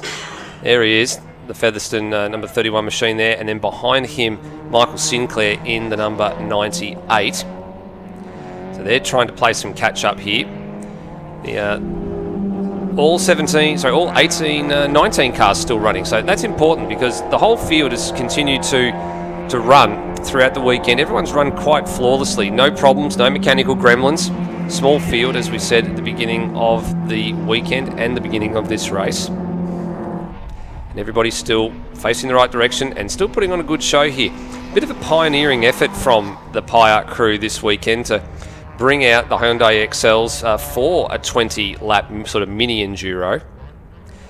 They debuted here last year with, there was actually, the reason they came about being here at Island Magic from last year was Formula Ford actually weren't able to partake on the card last year for various reasons, and it was a bit of a last-minute effort to put the order together for Burson Garage, and we got a very, very good turnout of XLs, and so good in fact that they opted to continue. I think they signed for 3 years, so this is the second of a 3-year deal for the Hyundai XLs here at Island Magic, and Burson's back on board for the second year running. Great commitment from all the competitors from the XLs. They really should be congratulated, and I guess like Formula Ford and improved production, XLs have offered competitors over the last sort of 24 months or so some stability in the rules and the technical makeup. They did bounce around with different tyres and suspension setups and brands and things like that, which can be absolutely fraught with danger with competitors that have invested in X, Y, Z, and all of a sudden they need to have A, B, C, and people start to lose confidence in the management of the category and stuff like that. But over the last 2 seasons seems to have evened out, and the feeling around the XLs is that the stability of rules, and I touched on a couple of classes, Formula V, Formula Ford, and definitely improved production where the rules were set for a amount of time, and then there was other rules that were allowed to be, I guess, leaked in or slowly allowed in to perfect change and modernise the cars and bits and pieces that are running. So that's an issue for a one-make series, but certainly that is one way of doing it, is restricting rule changes. Yeah, when you look at the Motorsport Australia rules for 3E for Circuit XLs, from last year to this year, you can just see so many lines crossed out in red, and then obviously the new rules that were written in to tighten up some of those rule sets. The most obvious change was around the suspension, because there was 2 different suspension packages that you could buy, the MCA suspension, and you had the XYZ. So 2 different types, and they both had their strengths and weaknesses. So one of the things that a lot of drivers found out was there's a big difference when you standardise the suspension systems on these cars. So it's brought the field closer together, but by the same token, it's stopped a lot of people pushing the envelope, people trying to find those extra tenths of a second by fine-tuning the suspension to the nth degree, or making engine performance gains. They've tried to close all that up and try and promote close racing, get the drivers to separate themselves, and they're going to have to be separating themselves a little bit here. This is the first of the lap traffic that they've encountered on lap 11 here. This is the number 24 machine of Jared Anvelt, again another one of the debutants this weekend, along with the number 127 of Michael Barton. So it's at least 2 new drivers making their first circuit racing appearance. To channel the great David Amor, ladies and gentlemen, have a look at this. The XLs, line astern, they're going to fan out around turn number 1. Climb down out of your trees, koalas, and come down over to the edge of the track and have a look at this, ladies and gentlemen.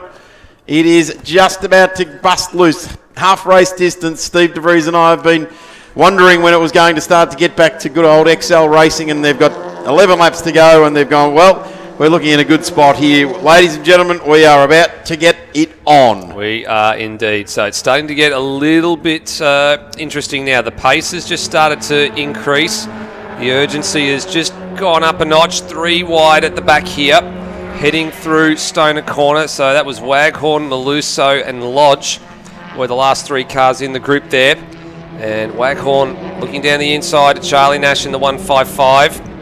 And now they run side by side up to Siberia, and Nash gives the spot away. So probably thought better of that one, but didn't want to challenge for third place. There's no point just yet. Still a long way to go. We're only on lap 12 of the 20-lap distance for Burson Auto Parts and 888 Home Loans. And I've got to say, Steve, I reckon last time across the line, their mindset changed. They were like, gee, we've been tootling around here.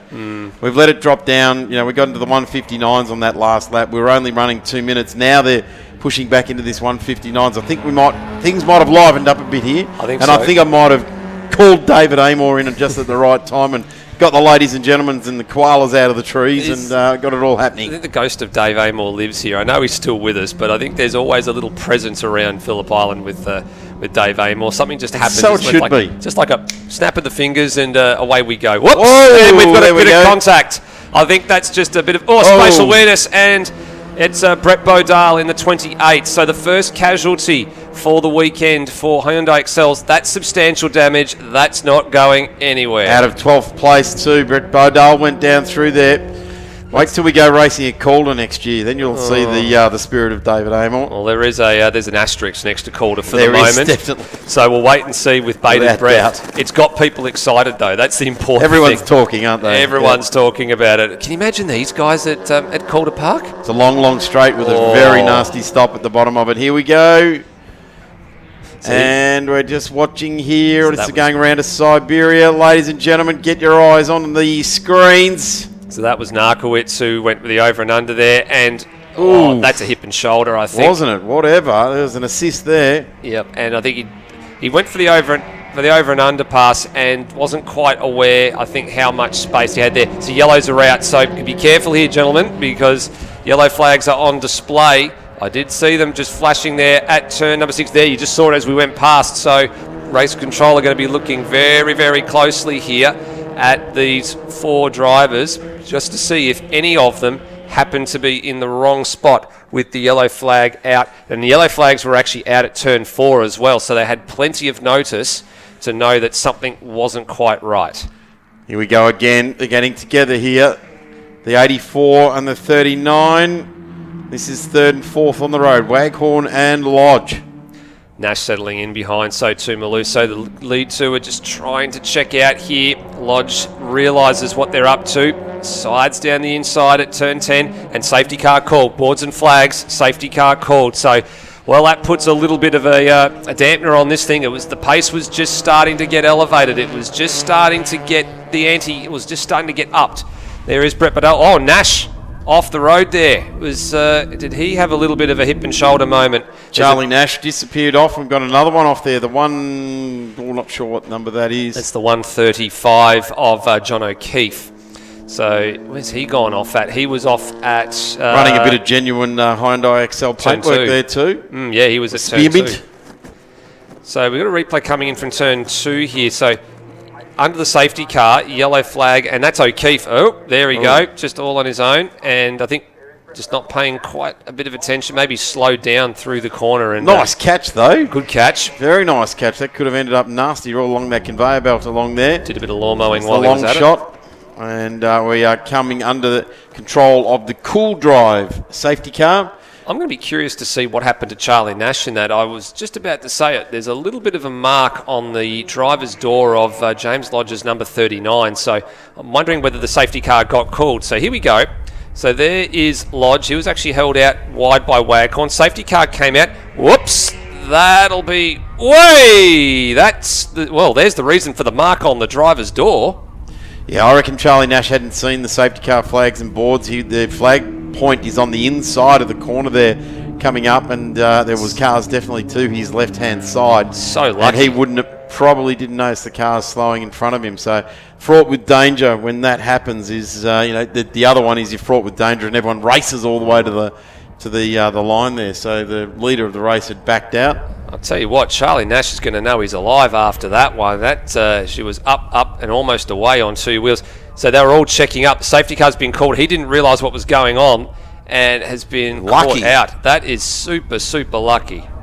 Very lucky indeed. The 155 and the 39. I think the 39 be counting his lucky stars there, James Lodge, that nothing more untoward occurred, and I guess we probably won't know that until we get back underway and at speed again to see if there's anything that's been knocked about in the geometry of that car. Well, for Charlie Nash, I think he's going to be sort of frantically checking to see how the steering is feeling for him, because that was with the front tyres, and that would have went up, come down in a hurry, and the wheel probably would have been nearly reefed out of his hands, I think.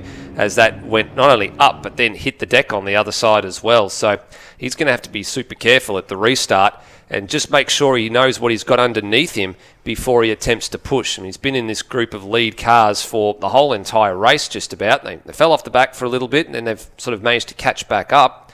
But if you're going to be pushing in the closing laps of this race, which we expect them to do, then he's got to be very careful. Interesting thing here, Steve, we've been talking about all race long, everybody getting into a groove and pushing all the way through to the end. That's all got chucked out the window now because we'll probably end up, I'm going to say, with about a 4-lap sprint race here. So I think so. I'm going to suggest it's going to be like setting unbolting the cage of baboons and letting them free out in the feed mill. Well, that's like the lions that escaped from the zoo in New South Wales the other week, similar. isn't it? It's very similar. I reckon these guys are going, we don't know when the next calendar event's going to be. Let's have a good old time with the last 4 laps to go. So it'll be like throwing a whole lot of feed on the ground and letting the monkeys loose. That's it. As they come down through MG corner.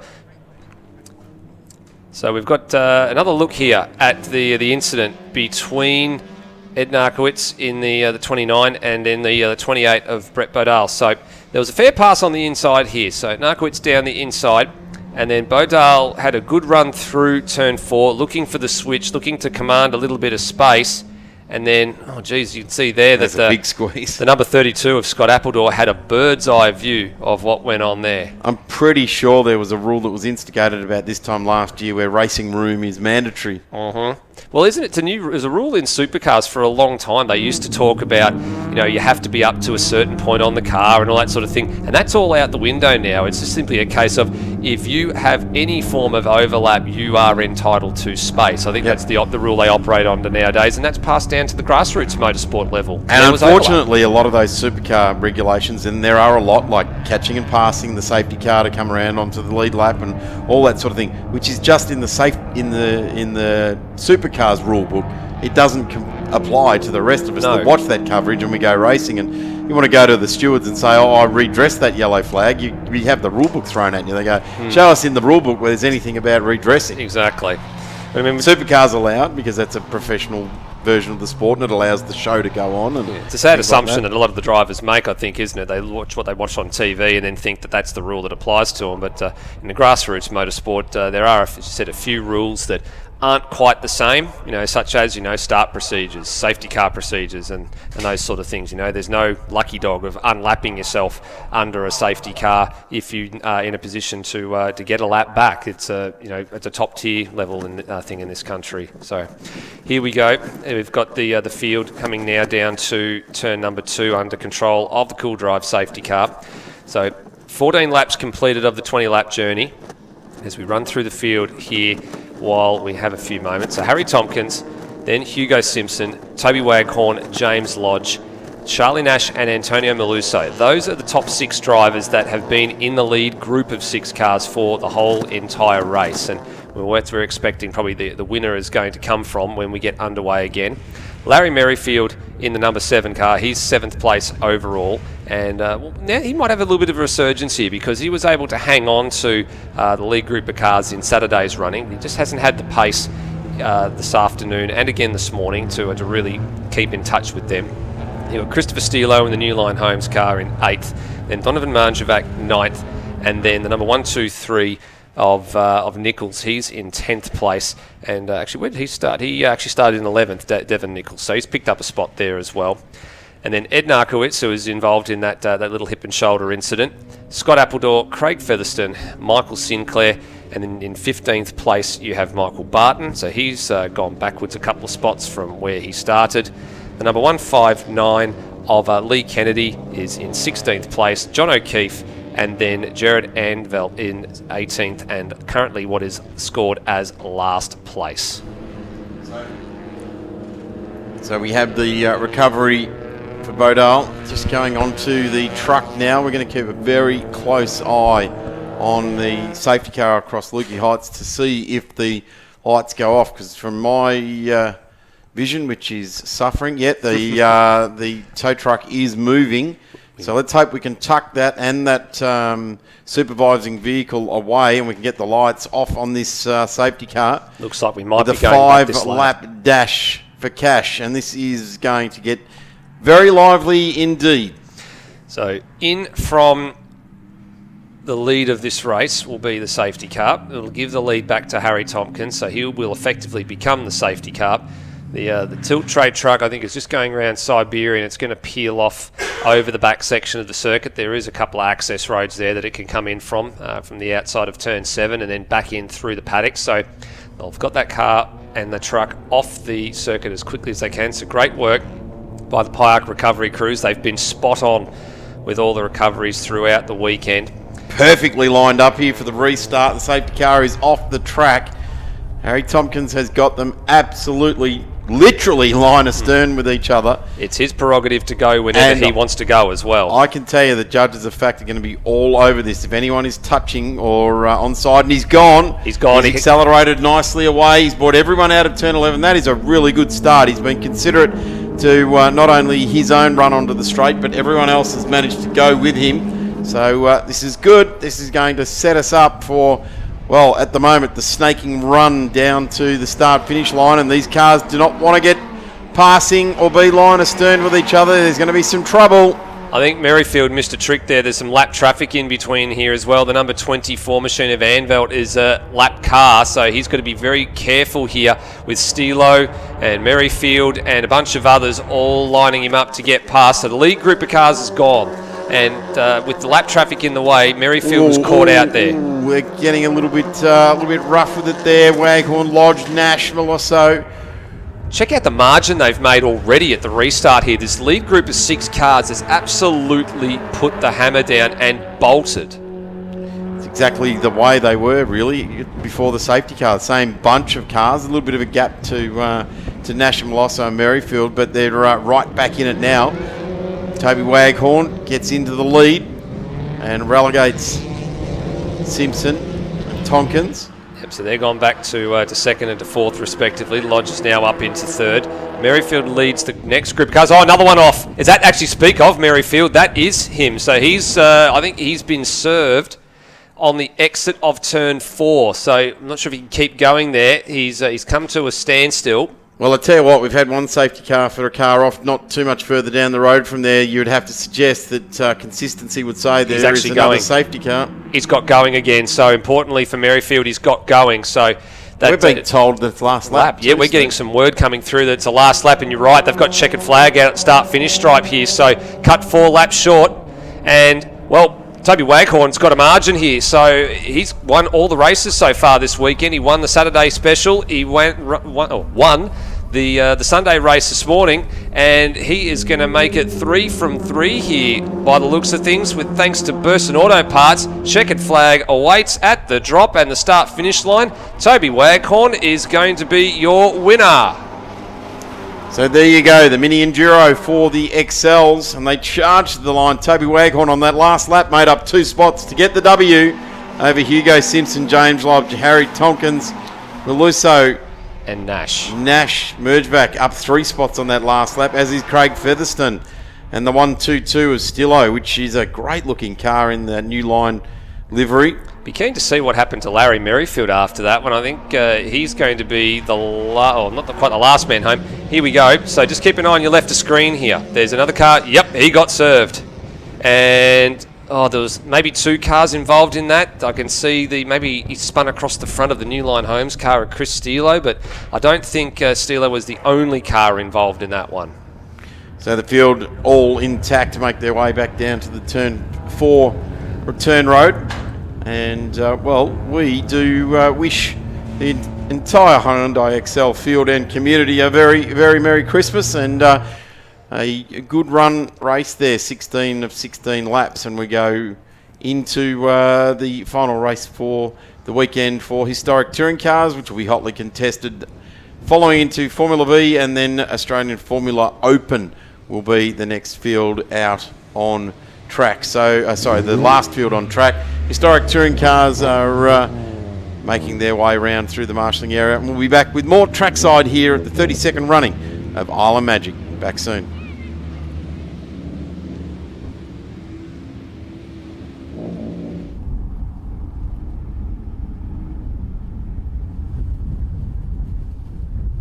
Looking Looking for your daily motorsports fix? Say hello to Blendline TV Premium, the new way to watch and support grassroots motorsport. For just $8 a month, you'll get access to more thrilling races, comprehensive live broadcasts, and real racing stories. Subscribe today and support Aussie grassroots racing with Blendline TV Premium, your home of grassroots motorsport.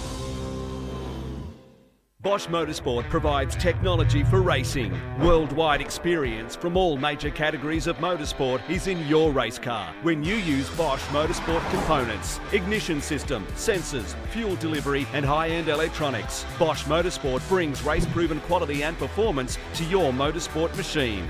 Search for Bosch Motorsport Australia or find us at boschmotorsport.com.au. There's good, there's better, and then there's Bosch. Bosch Motorsport, when quality and performance matter.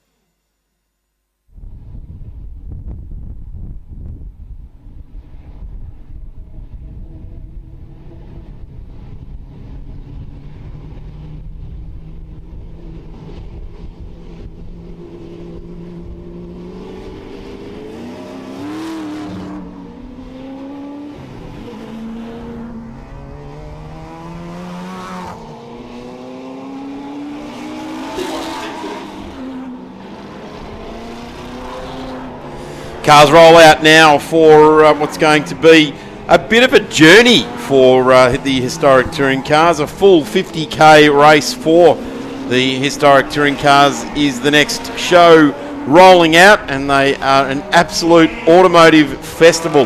BMWs, Datsuns, Capris, Minis, 2002, Cortinas, GTHOs, FCs, and just Monaros. FJs, Darren. FJs, sorry. FJs. Yes. Not FCs. I was thinking Eddie Dobbs. That's what I was thinking. Yes.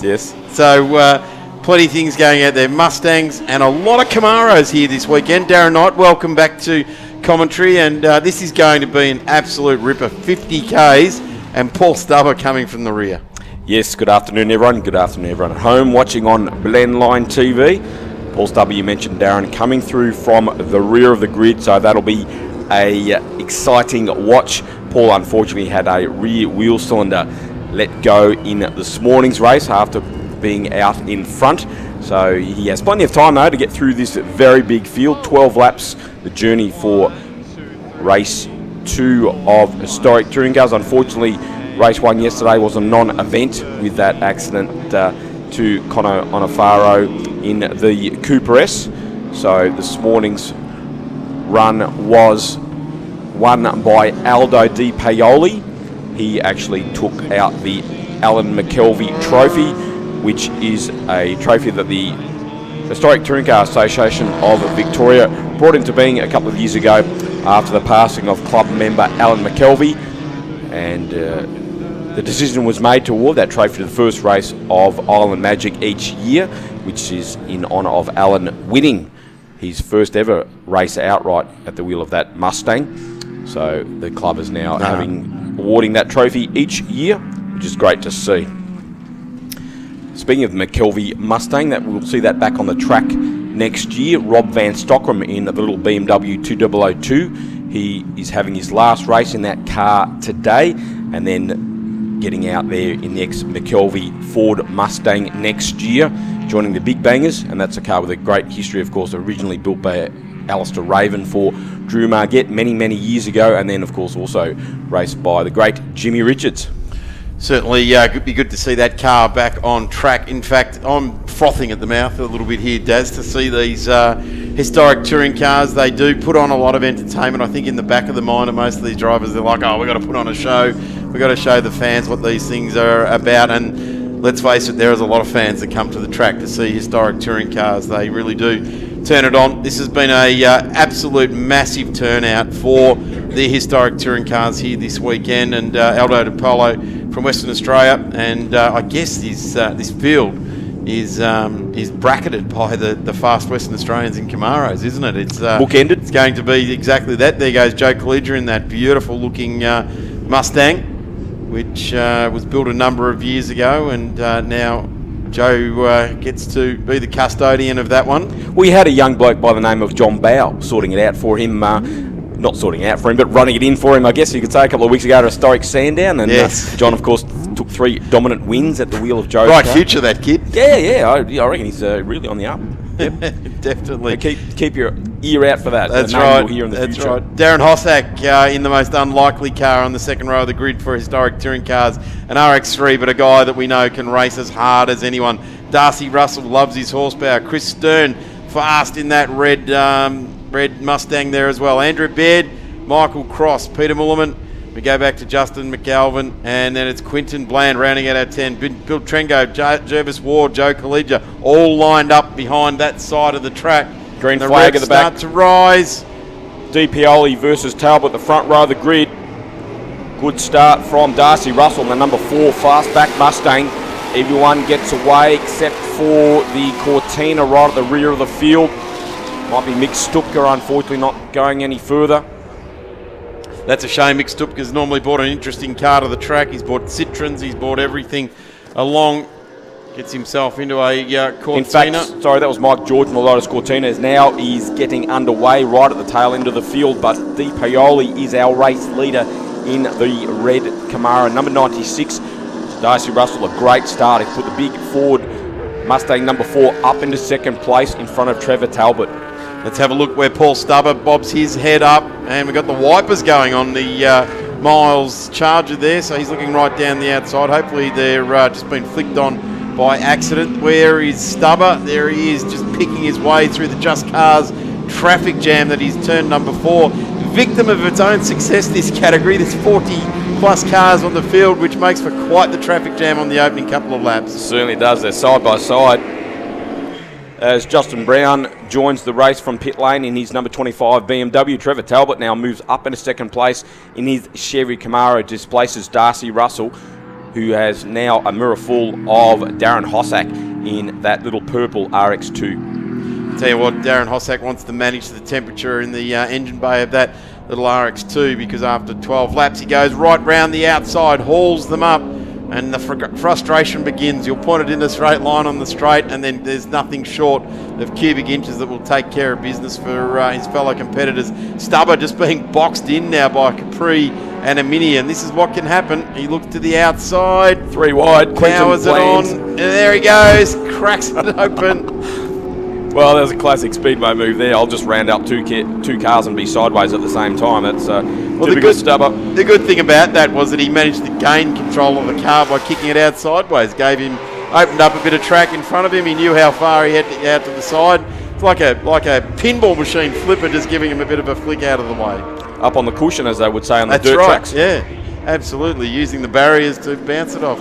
Just rounding up the Tirana of Mick Cross from Tasmania. So Stubber up into 8th place already in the number 31 Chev Camaro. I don't think he's going to have it all his own way. He'll certainly pick it off, and water finds its level, sort of thing. But once he gets up to around where Stern is, he's going to find it just a little bit more difficult to pick them off. Is he bouncing the left-hand rear wheel off the ground through turn 3? Have a look at that shot. That was amazing. Di Pioli certainly not going to hang around waiting for him. He's trying to make hay while the sun shines. Out in front, our race leader, Trevor Talbot, still holding down second in front of Darren Hossack. Gee, Joe Collegia's very busy at the wheel of the Mustang there on the right-hander at Jack Miller Corner. Pete Newman in the all-black 64 shape Mustang and number 43, the reigning club champion here in Victoria. Also in the box seat to make it back-to-back this year with that fantastic reliability. I got to say, I appreciate an all blacked out race car. That is cool. 10-second penalty for a start infringement for the 68 and 86. One of them's Andrew Baird and Jeff Mundy in the Camaro. So 2 cars just inside the top 5 and just outside the top 10 Here comes Darren Hossack.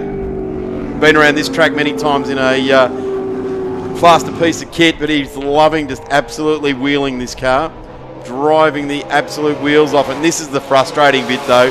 Darcy Russell blast past. Here comes Paul Stubber. He'll take the stickers off the side of Darren's car on his way through. And Darren's getting a bit of brakes there, getting a little bit loose. Lock up on the Stubber car there.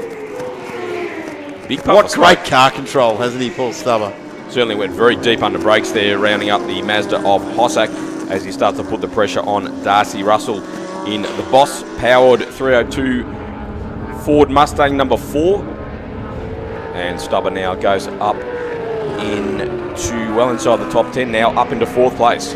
Paul Stubber has to manage the rubber under him as well here. Don't forget that. He's really lit it up in the first four laps, but pretty much everyone else in the field won't have quite given the temp cycle through the tyre as much as what he has been at this stage. 3rd, in fact, so he's now challenging Trevor Talbot for 2nd place as Hossack continues to harass mercilessly the Mustang of Darcy Russell up ahead. Problem for Andrew Beard in the number 86 Chev Camaro coming into the pits. That's a real shame. Nice looking car there, and we get a good look at the car that started out of position number 5. This is the number 90 of Chris Stern. Had a great battle this morning with Glenn Miles and the Charger, amongst several cars in fact, as Hossack once again up the inside of Russell down at MG. You get the feeling that Darcy Russell goes on. There you go, Darren. Oh, look at that, freewheeling it on the front there. He's giving a bit of, you can do it, Paul. I'll just lift the wheel here and dance through here like a puppy. Tricycling, that's right. Just saving a bit of rubber through for turn 1 so he doesn't over-temp it. Loads up the left-hand side of the car through turn 1. Stubber, meanwhile, has moved up into 2nd place, displacing Trevor Talbot. So it's now 69 Camaros running a 1-2 with a 68 model in 3rd. That's the Talbot machine. Nathan Gordon there had his hands full with the Hossack machine this morning. Unfortunately lobbed the number 45 Monaro into the sand trap. And now he's right in the thick of the action there with Jeff Mundy in the Camaro, Mick Cross in the Tirana, Justin Elvin, the South Australian, in the little Cooper S. Well, look at the HQ Coupe 45 braking it sideways there. Nathan had a very eye-catching run at the Bathurst 1000 there as an invited car with a support class there, running with a mix of cars. So a couple of Group S sports cars there, and had a sterling run on the Saturday before the tyres went away, unfortunately. Got plenty of air time. Newman of the black Mustang now holding out Mundy, Gordon. Gordon trying to go around the outside of Jeff Munday at Miller Corner. That hasn't worked, and he runs wide on the exit. Allowed Mick Cross to have a sneaky look in the number 29 orange XU1. Pete Newman in the all-black Mustang number 43. He's the Johnny Cash of historic touring cars with that all-black outfit. Has an all-black driving suit. So stealth colours for Newman. Call it a pony, whatever you want, but this one's a black one.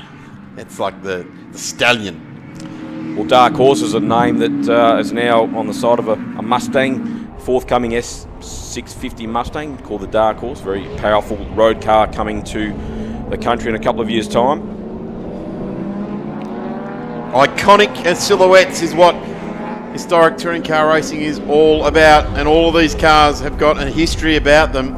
And have a look at this little Mini that's just trying to weigh in on this battle as well. Glenn Miles in the Charger now starting to make his presence felt. The number 16 mustard-coloured VH Charger, that famous 265 Hemi under the bonnet.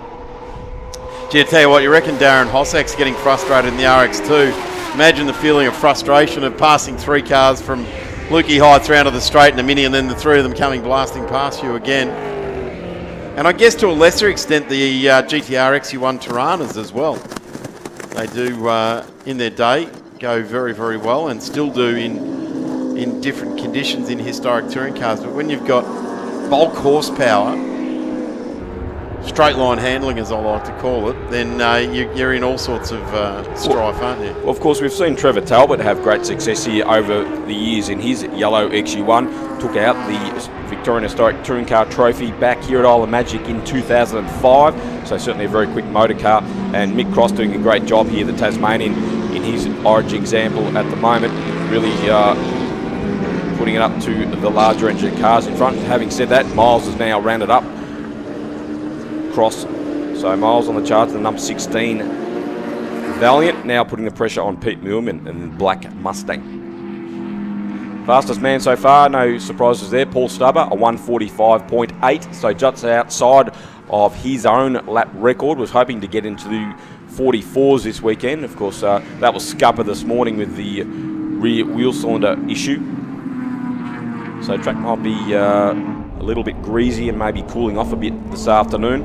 The clouds coming back over. David Crabtree in Ford Capri battling the Falcon Sprint of Jervis Ward. Ford V6 versus Ford V8.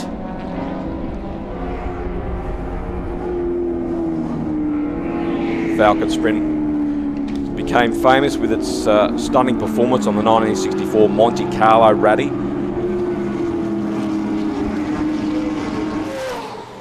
Bill Trengove currently in the 4.5 litre to 6 litre in Group NB.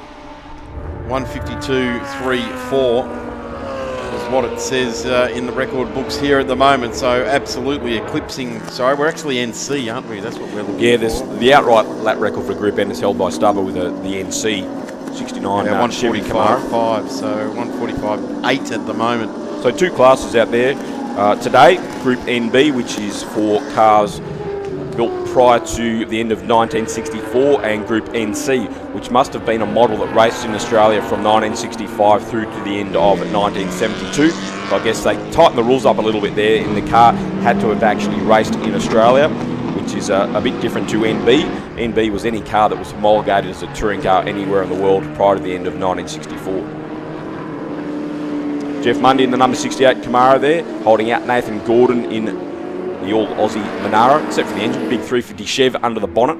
So Darren, physically the car that raced, or the car that was that raced? model. Yeah, So that model. So these So it cars, doesn't actually have to be the correct, actual car. Correct, yeah. So these cars are built to a set of rules to replicate a bit of a mix of series production and improved touring, as we had back in the day. We had two classes of touring cars.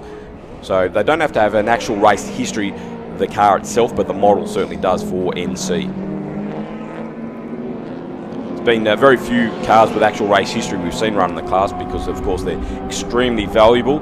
We saw the ex-Pete Gagan Mustang running with historic touring cars a few years ago at the the very capable hands of David Wall. Well, and of course the Bob Jane Camaro still sits proudly in the reception area at Bob Jane headquarters in Port Melbourne.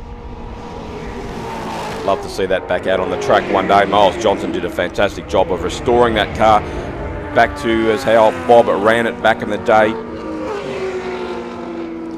Stubber still chasing down Aldo Di Pioli, whose fastest time, a 1:47.2 for Di Pioli. So still the tyres protesting down at turn 2 on the 6-pack. In fact, it Nathan wasn't. Gordon. It was on the Nathan Gordon on the coupe. He's hit the beach once again. That's disappointing there for Gordo. The second time he's lobbed the big 45 Monaro into the gravel trap. That is going to, I would suggest, halt proceedings for a lap or two, Darren. I would suggest that car is not going to get out of there. Very deep gravel trap down there at Southern. Done its job, hasn't it? That's what it's there for. Certainly has.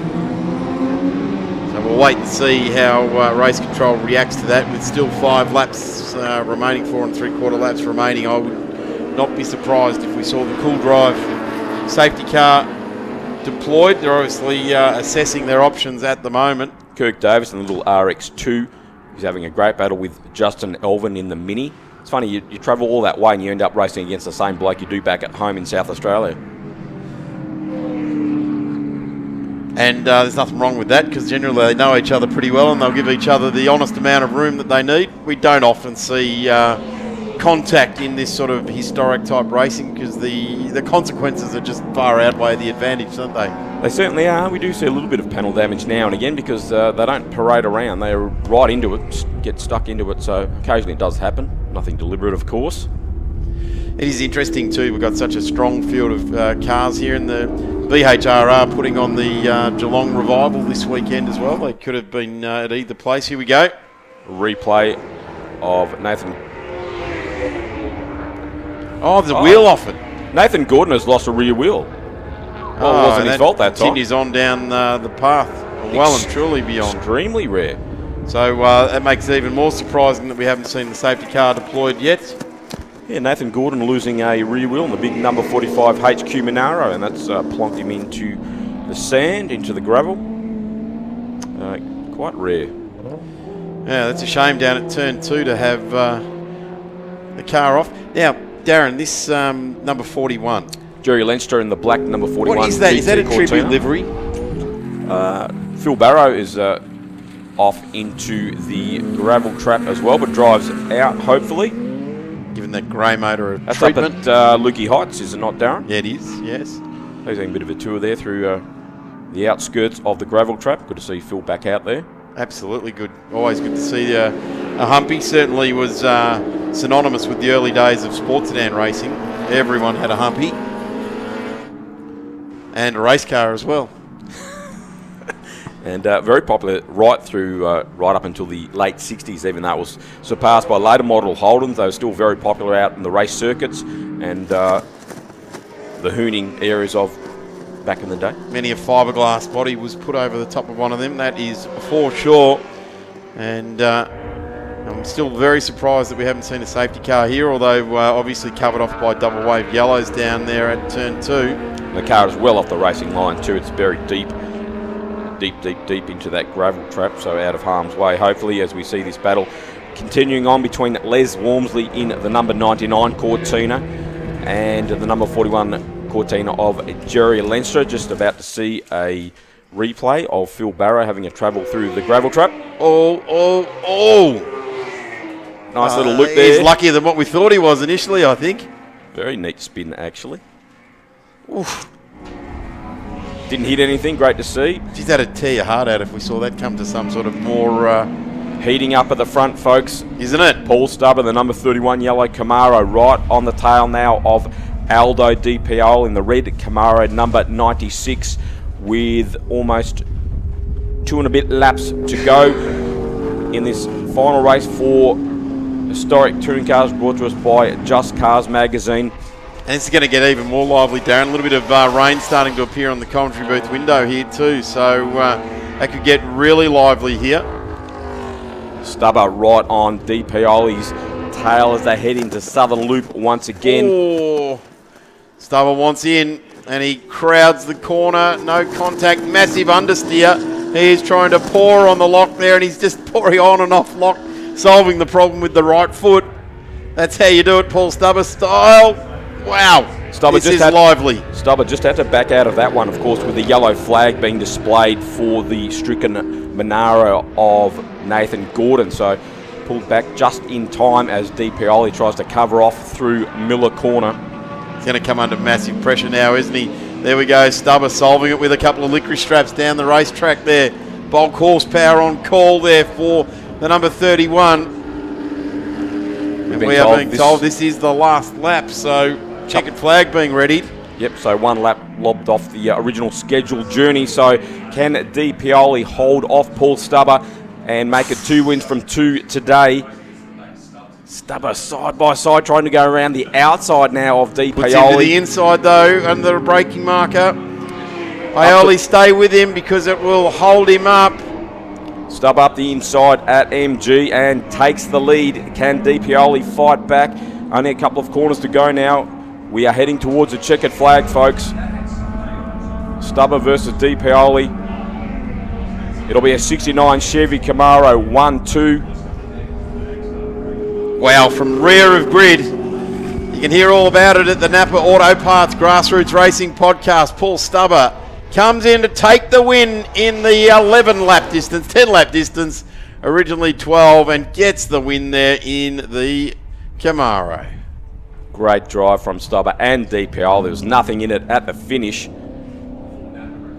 Darren Hossack looks like he will end up in 4th place behind the 68 Chevy Camaro of Trevor Talbot. Great drive from Hossack. Plenty of Rotary fans I know will be watching worldwide on Blendline TV. Uncontested in 4th place too, isn't he? No one in front, no one behind. Darren won't like that. He likes to get in a crowd and do his stuff. Talbot takes the final step on the podium, then the Mazda of Hossack. Yeah, he really gapped our 5th place man there, Darcy Russell. Nevertheless, a strong performance from Darcy and the number 4 Mustang. He's got a nice garage of cars, Darcy Russell, hasn't he? Certainly has. Every time he comes out and he's got his name on it, it's like, wow, that's a desirable piece of kit. Miles and the Charger trying to hold off Mundy in the Chev Camaro as they put a lap on the night called Turner. And Miles will bounce back after that spin on the final lap this morning. A well-deserved 7th place for Miles and the Charger off the back of the grid along with Stubber, of course. Cars coming streaming to the line as Milliman goes through in the Devil Black Mustang. And they keep streaming to the line. The number 73 has had a really good few weeks at the racetrack. A few electrical issues for David Brown, the Datsun, this weekend though, but he posts a finish in the last race. Chris Stern, a very solid run into 6th in the number 96 out model Ford Mustang. Jervis Ward ultimately home in 14th place there in the sprint. And Kirk Davis got through on Justin Elvin, and the Battle of the Crowhead is there to end up 12th behind the Capri of Quentin Bland. Well, ladies and gentlemen, I put it to you, the driver of the day, the number 31, Paul Stubber from rear of the grid. A massive run at it. And I don't think we really doubted the fact that he could do it. It was just a matter of executing it with 2 less laps than what he initially was going to have.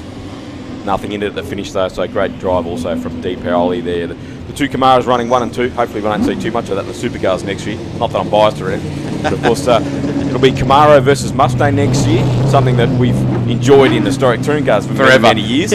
Forever since the dawn of time. Darren Knight, thank you so much for joining us and bringing all the delights of historic touring car racing. Really great to have you with us and not only bring us the action, but give us a bit of education on these magnificent cars. I just like watching them go racing, but some of the backstories are absolutely enthralling with these things, and you do a great job of telling that story. We really appreciate you being here, Darren. Thank you. Thank you, Darren, and well done to Pyack, and happy 70th birthday to all the Pyack volunteers. You're doing a great job.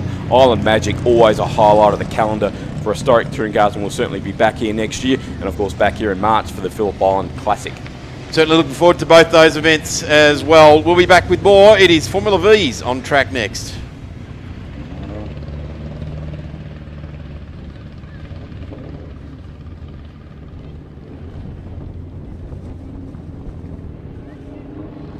Looking for your daily motorsports fix? Say hello to Blendline TV Premium, the new way to watch and support grassroots motorsport. For just $8 a month, you'll get access to more thrilling races, comprehensive live broadcasts, and real racing stories.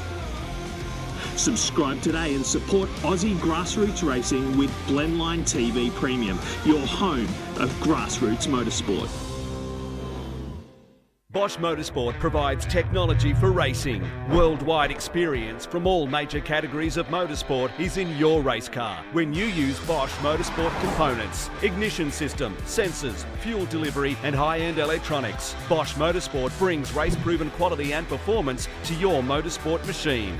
Search for Bosch Motorsport Australia or find us at boschmotorsport.com.au. There's good, there's better, and then there's Bosch. Bosch Motorsport, when quality and performance matter.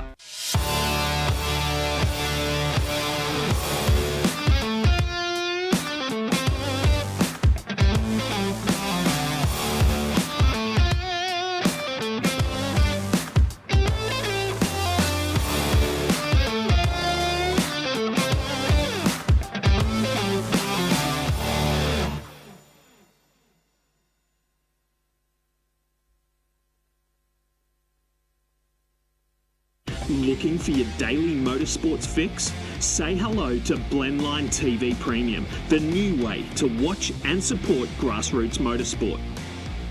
For just $8 a month, you'll get access to more thrilling races, comprehensive live broadcasts, and real racing stories.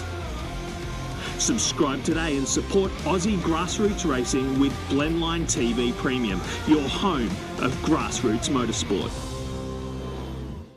Bosch Motorsport provides technology for racing. Worldwide experience from all major categories of motorsport is in your race car when you use Bosch Motorsport components, ignition system, sensors, fuel delivery and high-end electronics. Bosch Motorsport brings race-proven quality and performance to your motorsport machine. Search for Bosch Motorsport Australia or find us at boschmotorsport.com.au. There's good, there's better, and then there's Bosch. Bosch Motorsport, when quality and performance matter.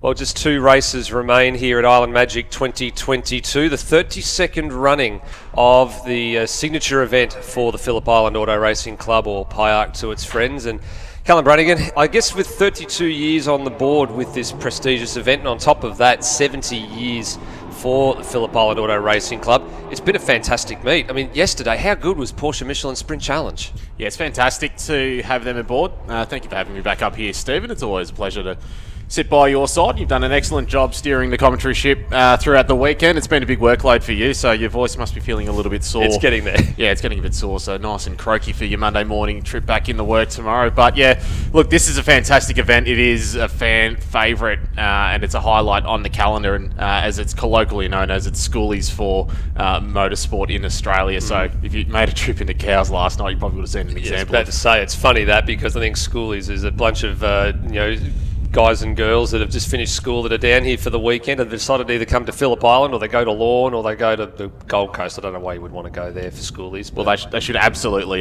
double it up with a trip to the Island Magic event. But coming towards the twilight stages of this event, and yes, as you said, the Porsche Michelin Sprint Challenge had their 6th and final round of season 2022 here. So they were scheduled to be here at this very track earlier this year, but that race meeting was unfortunately cancelled, and they were rescheduled. And many thanks to the Phillip Island Auto Racing Club, PIARC, for accommodating them here for this weekend. And obviously, they run a truncated 2-day race format for their schedule. So they did their practice and qualifying sessions on Friday, and then they had 3 races on the Saturdays, 3 12-lap races crammed into yesterday's schedule. So unfortunately, they weren't out here today, but that is the schedule that they like to follow. But we were treated to what was an absolute showdown in the finale. It came down to the 2 title contenders in Tom Sargent and Ryan Wood. Tom hailing, of course, from New South Wales, or Canberra, to be more specific, or that area,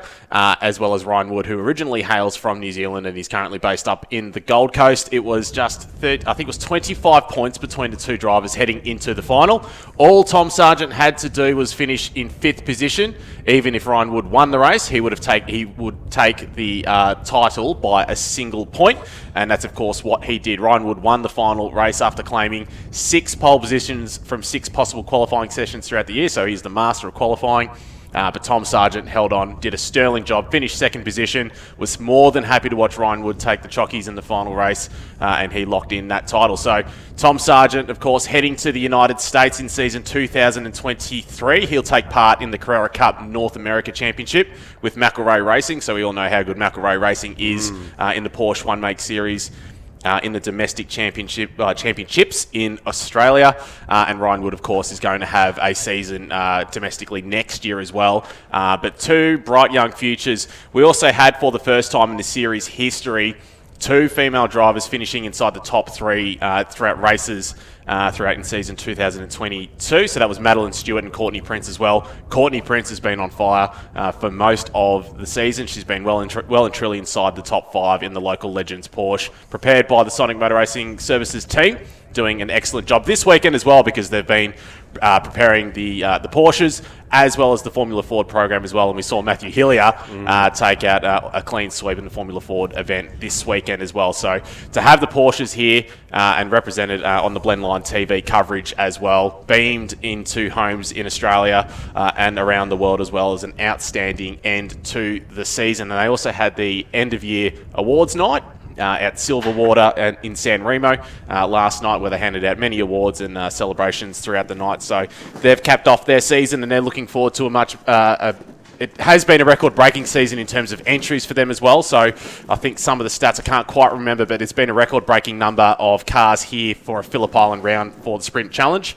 There's also been record-breaking numbers in terms of entries in the Porsche, the Painter-Dixon Porsche Carrera Cup Championship as well. So the Porsche competitors, the cohort in Australia, really supporting Porsche one-make racing here, and they're voting with their feet, and it's looking as strong as it ever has. So the future's looking bright for season 2023. Unfortunately, Richard Crail could not be here to call all the action, so I got the call up very much at the last minute to step in for him. And you handled it superbly. Thank you. Absolutely superbly. It's been a whirlwind 48 hours, but obviously it's had a bit of a knock-on effect. But Stephen, yourself, you've done a phenomenal job. Darren as well. Darren Smith, always working tirelessly. You've both done a great job carrying the ship at the commentary here for the 2022 Island Magic event. But we can see the car is still being recovered down at the Southern Loop, Stephen, and the wheel fell off the back, the right rear of that HQ, and he's had a bit of a lackluster weekend, but you can see he's still being cleaned up. But we have Formula V with their final coming up very shortly, so it's interesting you mentioned Formula V too, because a number of drivers, I guess, in Formula V, it's been a proving ground for a number of years, and people starting in Formula V, moving up to Formula Ford and the like. We've seen Reef McCarthy move up and do Super 3, Super 2. So there's a few drivers in the field that got their start, and a few drivers looking at Formula V, sitting at home and wondering, it might be a good opportunity to get into some grassroots motorsport, because you can go places from there. The stepping stones are enormous. You start with something that's a bit small and a bit fast, and then you go to something that's a bit quicker, and then something that's a bit quicker, and then and then you get to something like this. This was the result yesterday. We've been speaking about it all day. And John Casamati getting the win and the margin at the end of the day. If you want to know, ladies and gentlemen, just how close that is, that on your screen, first to second, is 6/10,000ths of a second. So that's 0.0006. That is nuts. And in distance, that's what, a handful of millimetres. That's about an inch. Literally, that's about an inch. In fact, I think it was so close that they reversed the official timing. Was reversed. It was actually scored. They scored Collinson, actually, as the race winner because of where the timing loop is. But that's all just down to things like, someone's got their Dorian timer just a little bit further forward than someone else, just depending on where it's mounted in the chassis and things like that. But they had to reverse the actual time on the board and actually reversed it after the race. So I was a bit confused, going, well, it's scored as Collinson, now it's gone back the other way. Let's just get a photo of this to confirm what's going on, and there's your proof. Yeah, Collinson would have been dirty about that, wouldn't he? So don't mention photo photography around him in the immediate future. But on screen as well, we've got the around the track. A big welcome to the fans and the spectators who've made their way out here for this spectacular event, but we've got the volunteer officials on screen as well. They've been out there all day working tirelessly in all of these, in various weather conditions throughout today as well. It's a bit warm out there at the moment, but when the sun disappears and the rain comes in, it's a bit tricky. So we've had our 4 seasons in one day today, haven't we? But they're still working tirelessly, and we can't do it without them. So if you do fancy yourself getting a little bit closer to motorsport, we encourage you to go to pyac.com.au/officials and follow the volunteer links to find out more information. Usually starts out by joining a car club, and from there it usually snowballs into something much bigger. You can find your way getting closer to motorsport in various states, but this is of course a grassroots level event, one of the premier grassroots events in Australia, and it's usually the starting base of where you would then progress on to something else in motorsport. So yeah, big thank you to the officials. Can't do it without them. Absolutely, and plenty of officials within the PIARC ranks have spent time in MotoGP and Australian Formula 1 GP. Some have actually gone overseas. Reece Carlton Carlos, I know, is very, very active when it comes to flying overseas overseas. He's been to the United States, the Circuit of the Americas. I think recently this year he's been to both COTA and to the finale at Abu Dhabi for Formula One. He's a veteran of those sorts of things, and motorsport's his passion, and he enjoys that very, very much. There is the number 45 of Nathan Gordon just being taken back to the back of the pits on a flatbed. So we'll grab an opportunity to have a short break here in commentary, and as soon as we get that car off the track, we should be ready to go Formula V racing. Back shortly. Looking for your daily motorsports fix? Say hello to Blendline TV Premium, the new way to watch and support grassroots motorsport. For just $8 a month, you'll get access to more thrilling races, comprehensive live broadcasts, and real racing stories. Subscribe today and support Aussie grassroots racing with Blendline TV Premium, your home of grassroots motorsport. Bosch Motorsport provides technology for racing. Worldwide experience from all major categories of motorsport is in your race car when you use Bosch Motorsport components, ignition system, sensors, fuel delivery and high-end electronics. Bosch Motorsport brings race-proven quality and performance to your motorsport machine. Search for Bosch Motorsport Australia or find us at boschmotorsport.com.au. There's good, there's better, and then there's Bosch. Bosch Motorsport, when quality and performance matter.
Welcome back, everybody. We have an unspecified delay at the moment, just holding up proceedings for the time being. So we'll wait for more information when it comes to hand. But for the moment, we'll take another break up here in the commentary box. So apologies for the delay. We'll find out more information and hand it to you when it comes to fruition.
Well, ladies and gentlemen, we've just got a short delay in this afternoon's program. We're just being informed there's a couple of things that the officials are dealing with and a couple of administrative things. So we're just waiting for some on-track activity there. We actually just saw somebody on the live stream over at the go-kart track just bin it into the tyre barrier. So we're hoping to get a replay of that so we can see that again. But umbrellas are going up. This is interesting. We're getting actually it's quite. I wouldn't say it's getting heavy, Callum, but it's on the commentary box window. Yeah, it's definitely raining and it's noticeable. And I can see down there when I look at the circuit now, it's getting wet. It's not the UV and the heat that's in the track is not really doing a good job of clearing this water. So this is going to be a bit of a minor issue for the Vs. Here we go. It's causing bedlam at the go-kart track. It is causing major bedlam at the go-kart track. Here we go. It's falling off the track left, right and centre over. There we go. This is the most exciting action we've seen all day. And the poor guy, look at him, the fluoro shirt, he's going to have a hard time here trying to pull people out of the go-kart track. I think there's no flag marshals there. It's going to be a red flag. Yeah, this is fun. This is fun to watch. Let's see. Of course, they're on slick tyres, so they can't go in for the option. There's no optional. There's no intermediates, and there's no wet tyres in this category here. But there's been a few drivers who come to grief, and they've run his thing. Yep, and there's another one. That's actually that's not too bad. So, but there was one before we just saw that just completely destroyed a fence, and then was on this other track, and they're still going off left, right, and centre. And is he bogged? I don't know what's going on. No, he's managed to get out of there, so, yep. Oh, this is... we're scraping the barrel here. Yeah, we're scraping of the bottle of the barrel here when it comes to on-track activity, but I don't know if they sent the... no, they haven't sent the XL. I don't think they've sent the XL drivers over here. Maybe this is... I don't know, some of the drivers from one of the earlier categories has been there. Maybe the improved production guys are out there having just a bit of fun, but I don't know. I really don't know who's out here at the moment. We've got the van operators are in hysterics at the moment. I think that's a bit... And it's actually now gotten quite dark overhead. It's starting to darken up quite a bit, and the rain's getting heavier. So this delay that's unfortunately happening is delaying things. So here's a replay of what we saw a few moments ago. So there's the stricken car up there and the poor gentleman having to run all the way up. And, yeah, round they go. 1, 2, and not quite 3. Well, that's not the one we saw before, but off we go. Just want to maybe have a look, actually, at how bad this rain is coming in. And another one up the top. So, all sorts of 360 degrees and stuff like this. And we've only got one camera actually operating within range of the go-kart track at the moment. But good job. And then, they're all going off. Imagine that. Actually, that's at MG. Actually, is that Honda or MG? That's Honda and Miller Corner down there. It looks like on the other side of the go-kart track, though, it's nice and dry, so it's a bit tricky for them to contend with. But imagine that, going home and being able to tune into your go-kart race online and seeing... There was rumours going around. I think there was a go-kart centre that was going to be operating out of the Narre Warren area at some point. They were talking about doing like telecasts and things like that at one point, but I haven't actually seen it get off the ground. I think it was drive go-karting, I think, at one stage. I think it was called, but it sort of hit a few roadblocks. So this is actually Siberia. So we actually know what the corners are, sadly, this go-kart track, because that's Siberia. Then you go up through turns 7 and 8. It's not kind of a real accurate representation. You go up now, they're climbing towards Lukey Heights. And we'll put the pressure on Dan and Shane in the van as well to come up with a graphic so we can come up with some timing. Yes. A bit more information for you when it comes at hand. So, yeah, no doubt Shane will be working hard at that at the moment. But looking at the track as well, it looks miserable out there at the moment. So we can see the spectators who are here are making their way for cover at the moment. So it's still coming down ever so slightly. Some umbrellas are also being turned inside out. So we've got a bit of a dice going into turn 1 here on the go-kart track. Sorry to be commentating something that's happening on screen and not necessarily visible for the spectators around the track. But, unfortunately, we still have a delay to proceedings at the moment while they're sorting out some administrative things in the background. And I'm noticing everybody that's been on top of the pit paddock garage as well is slowly making their way downstairs to get out of the way of the rain. And that's probably the smart thing to do, because up here in the commentary box, we actually haven't got a read on the time that this delay is going to be held over for. We've seen that there's the Nathan Gordon machine's been picked up from the track, but there is unfortunately something else going on that is being dealt with downstairs. It's not a stewarding issue or anything like that. there's something in the paddock that's it's being attended to. But we're waiting to get some more information to see if that it brings anything to hand. Normally in situations like this, I mean, we've been to speedways and things like that in the past, and there's certain requirements that have actually got to be met for a race meeting to continue. You've got to have medical facilities, you've got to have doctors in charge, you've got to have the appropriate equipment to recover vehicles, repair fences, and all those sorts of things. So usually when we have delays like this, it's one of those sorts of issues that is not able to be met for various reasons or another, and then once that happens and it gets resolved, we're able to continue again. Well, it's similar to going to work, isn't it, Stephen, where you've got occupational health and safety standards and procedures where you have to adhere to that. And, of course, this is a workplace for a lot of people, and it's also all about keeping spectators nice and safe. So we're getting word from the van that they're still continuing to tumble off the go-kart track. Well, the sun's come out now, so we'll have to see if that improves the circuit over there at all. But, I mean, we're looking down here from the commentary position at the grid for this race that's about to come up in a few moments' time. So I'm looking at it here and just wondering what this little bit of wet weather actually does for the start of the Formula V race, because it is a standing start. All races this weekend are standing start. The normal racing line is the pole position line, which is the grid spot that is off to the left of your screen there, just next to the timing tree, or the driver's right as they come down from turn number 12.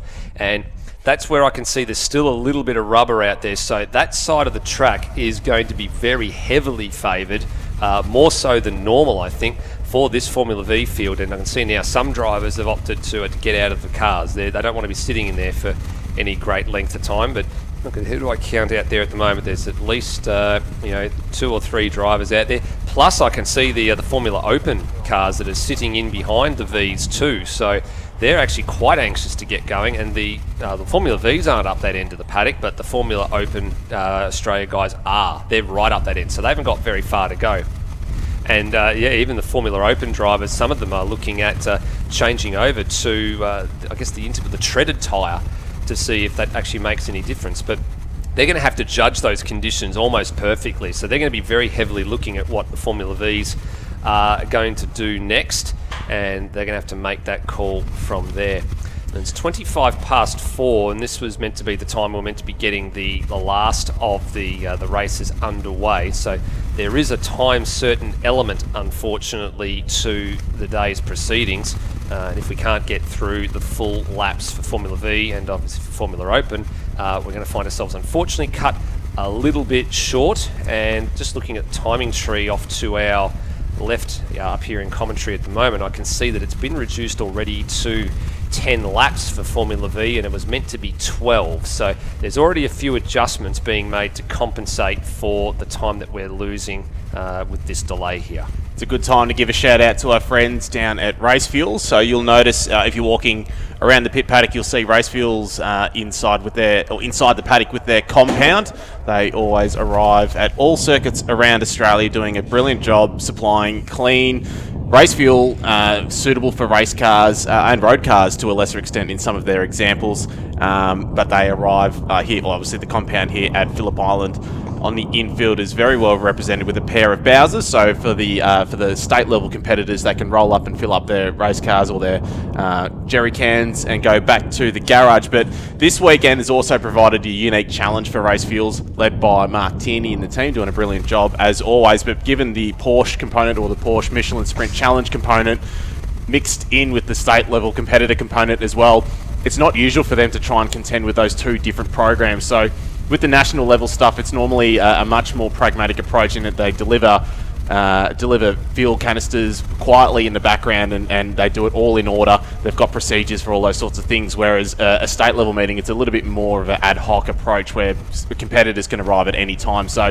the staff have been spread fairly thin across the board trying to contend with that, but they've dealt with that beautifully and they're doing a great job down there. So a big hello to our friends at Race Fuels, and they're also jumped on board supporting Formula Open Australia this weekend, which is great to see that category finally get underway after several seasons of trying from Tim Macro and the team, obviously due to COVID pandemic reasons over the last 2 years, which have slightly delayed the start of that category, but very well represented here this weekend at Phillip Island. But there's a a good flavour of open wheelers across the board. We've got Formula Ford, Formula V and Formula Open as well. So basically all forms of open wheeler racing in Australia, or a good representation of that portion, you can see represented here at Phillip Island. So the sun's starting to come out again, just as we're mentioning the rain, and it's coming out again and dried all up again. So this must have the Formula V cohort sitting on the dummy grid, scratching their heads at the moment, wondering what they're going to do. Not too sure what they can really do, apart from the fact that those cars are running on a multi-weather tyre, so there's not too much they don't have to change tyres on the dummy grid, for example, like the Formula Open cars, but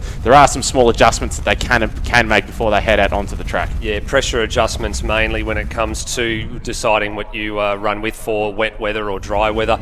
I'm going to hedge my bets as they start to roll out of dummy grid here. We can see them coming down the pit lane from our position. I'm going to hedge my bets and say they're going to be tending to be more on the dry setup now. I don't think anybody will have taken the gamble of going with trying to increase pressure in the tyres. So what that does, it makes the tyre a bit more rounded. It means it opens up the tread face and it's used for clearing the water. Because there's no standing water on the circuit, it's pretty much, well, it's going to be bone dry probably in about 5 or 6 minutes. So I think everybody's just going to go with what the temperatures and the pressures that they started with when they rolled out of the garage to dummy grid, and they're going to stick with those. I don't think anybody's willing to take that sort of a risk. You know, it's too late in the piece to make those adjustments. If it was a wet sort of track and you could see the sun was starting to dry, you'd tend to roll to dummy grid with the higher pressures, and then you'd bleed the pressures off to come down. So it's more difficult to go the other way when you're sitting in dummy grid to increase the pressure. It's always easier to decrease sitting still. And look, it doesn't look all that wet at the moment either, so you don't have that sheen, that shine on the track surface from the wet, so it's not really what you would classify as wet at the moment. So they'll still be able to generate heat in those tyres, which actually goes a long way to helping them get grip and get the power down as well, and make sure they don't understeer off into the wilderness. So they'll still be able to, you'd hazard a guess that they're going to be fine out there at the moment. Having said that, we're probably just cursed that it's probably going to start raining in the next minute or two. But yeah, knowing our luck, it probably will. All right, so 2 races still to come. We're getting some word through that it's going to be 10 laps for Formula V. Well, it's race 3, not race 2, or 1 for that matter of fact, for the Maury Fordham and Phillip Island Formula V trophy. And then 9 laps for the Formula Open Australia. So that's 1 lap off the Formula Open and 2 laps off Formula V. So this is much more similar distance compared to what they're used to.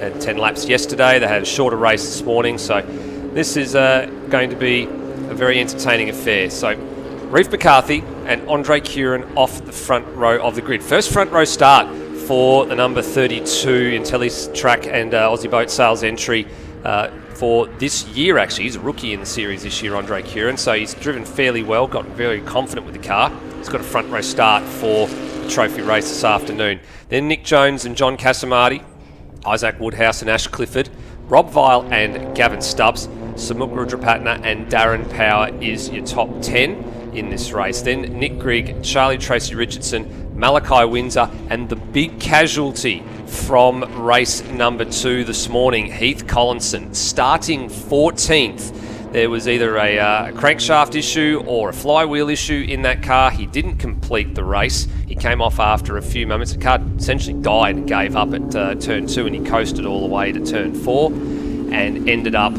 just touring into the back of the pit lane. So he's out there. I can see the car on the track. So the JRD crew have done an awesome job to turn that car around, probably salvaging bits of engine from 3 or 4 different components to get him out there in quick time. And he's got a lot of work to do if he wants to try and grab another one of these Maury Fordham trophies. And then you've got the historic the historic cars of Max Bonney and Dean Briggs, Donald Grieveson, Clive Brook, and then the number 85 of Scott Slater, the 8 of Stephen Langman, and the 117 of Michael Olsen. So 7 historics, and then 14 of the 1600 class cars. Quick form up, waiting for the last of the historic cars to get into queue, and we'll be underway. So row 7 on the inside, so on your right there, 7 cars back, Heath Collinson. He's the one that's got the work to do. So if he can have a good first lap, he's in with a shot of threatening the top 4 or 5 positions here as we get set for The 10 laps duration for the Maury Fordham Phillip Island Formula V Trophy, and away we go for 10 laps with Reef McCarthy getting just a slight edge at the jump there ahead of Andre Curran, and they settle into the groove here. Curran right in the toe. Straight away, Nick Jones, he gets a good launch from the second row of the grid alongside John Casamati, and then Isaac Woodhouse. Looks like he just went back one spot with Ash Clifford popping up into P5 and Rob Vile going with them early. So clean start, no issues so far. Where's Heath Collinson? He's not had the best of starts by the looks of things. He might have picked up maybe one spot if he was lucky. I think there on Malachi Windsor, which he's done, but he's still got a long way to go. But he needs to act fast because these drivers are going to kick away. And on top of that, we've just been told we've had another lap taken off this one. So it's 9 laps for the final race for Formula V. They won't be aware of that either, so the drivers don't have radio communications back to the garage. So as far as they're concerned, they're out there racing for 10 laps. So if they did have any game plans or any preconceptions of what they were planning on doing in terms of their final lap charge to the checkered flag, they might be in for a bit of a surprise there. So McCarthy getting a great start. He is leading the way at the moment ahead of Curran and Jones. That car of Jones obviously stands out as it's not a Sabre 02. It's a Sabre 02 1-2 at the moment, and there goes Nick Jones up the inside. So that is a great manoeuvre from him, but we will see a lot of this throughout this race. It's good to see John Casamati up there as well. We've seen him develop over the recent seasons in Formula V racing. A smile very reminiscent of Danny Ricciardo, and I'm sure he gets that from all his mates at the moment, so sorry for throwing him under the bus with that call, but he's doing a great job as he continues to develop. But it's up to the leading duo the duo in second and third position, and now fourth as well, as we've got the number 25 of Casamati up the inside. They'll need to start working together to try and reel back in Reef McCarthy, because he'll be absolutely nailing his apexes and breaking points at the moment to try everything he possibly can to grow that gap, which currently sits at 0.7 of a second back to P2, but it's up to the guys behind him to utilise the slipstream, which is a massive advantage to try and reel him back in like the fish. Yeah, you've got to be careful here. You want to get the slipstream done and the pass done on the main straight, then slot back into queue, and then not really fight or argue over the positions too much, because that's when things start to go wrong. It's when you start to lose time.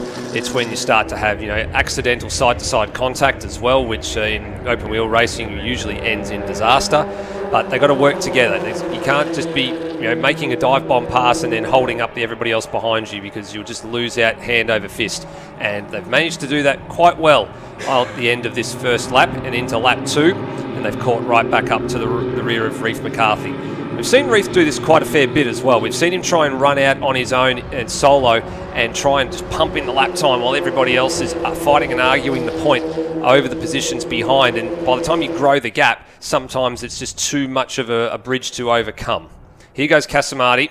He's going for the long way round turn 7 and 8. It'll put him on the left side, the correct side for the turn-in point for Lukey Heights. The switch might be on here if he leaves the door just slightly ajar for Reef McCarthy, but he doesn't, and he goes to the lead for a few more corners. Side by side, doing a terrific job, giving each other more than enough room.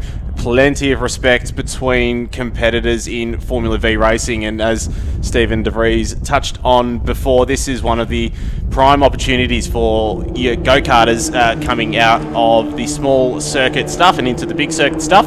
Perfect place to learn racecraft, as well as how to drive a much bigger car around a much bigger circuit in comparison to a go-kart, as they run 3 wide going across the start-finish line here. They'll fan out once again.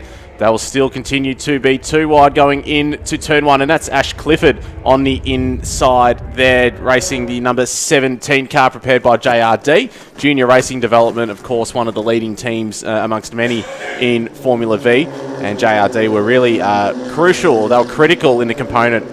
They were a critical component, I should say, in introducing the Sabre 02 to Formula V competition. The Sabre 02, of course, being produced by Michael Borland out of Braeside in Victoria, and he also is very well known for producing Spectrums out of the same factory, the Formula Ford counterpart, or the cousin, I guess you'd call it, to the Sabre 02. They in fact share the same main panel. The bit of the fiberglass in the middle of the car is actually exactly the same between a Formula V and the much bigger Spectrum as well. So you can see a lot of comparisons between those two cars, but when that car did come out, it forced the competition to raise their game. So they really threw a cat amongst the pigeons. But it's good to see that you still got people like Nick Jones in there, right in the thick of the battle and taking the challenge right up to the Sabre 02 cohort, because they really have been a strong force in Formula V racing. But you can see the number 96, the artshop.com car, the pink and yellow car just behind the number 36 car of, the 32 of Curran,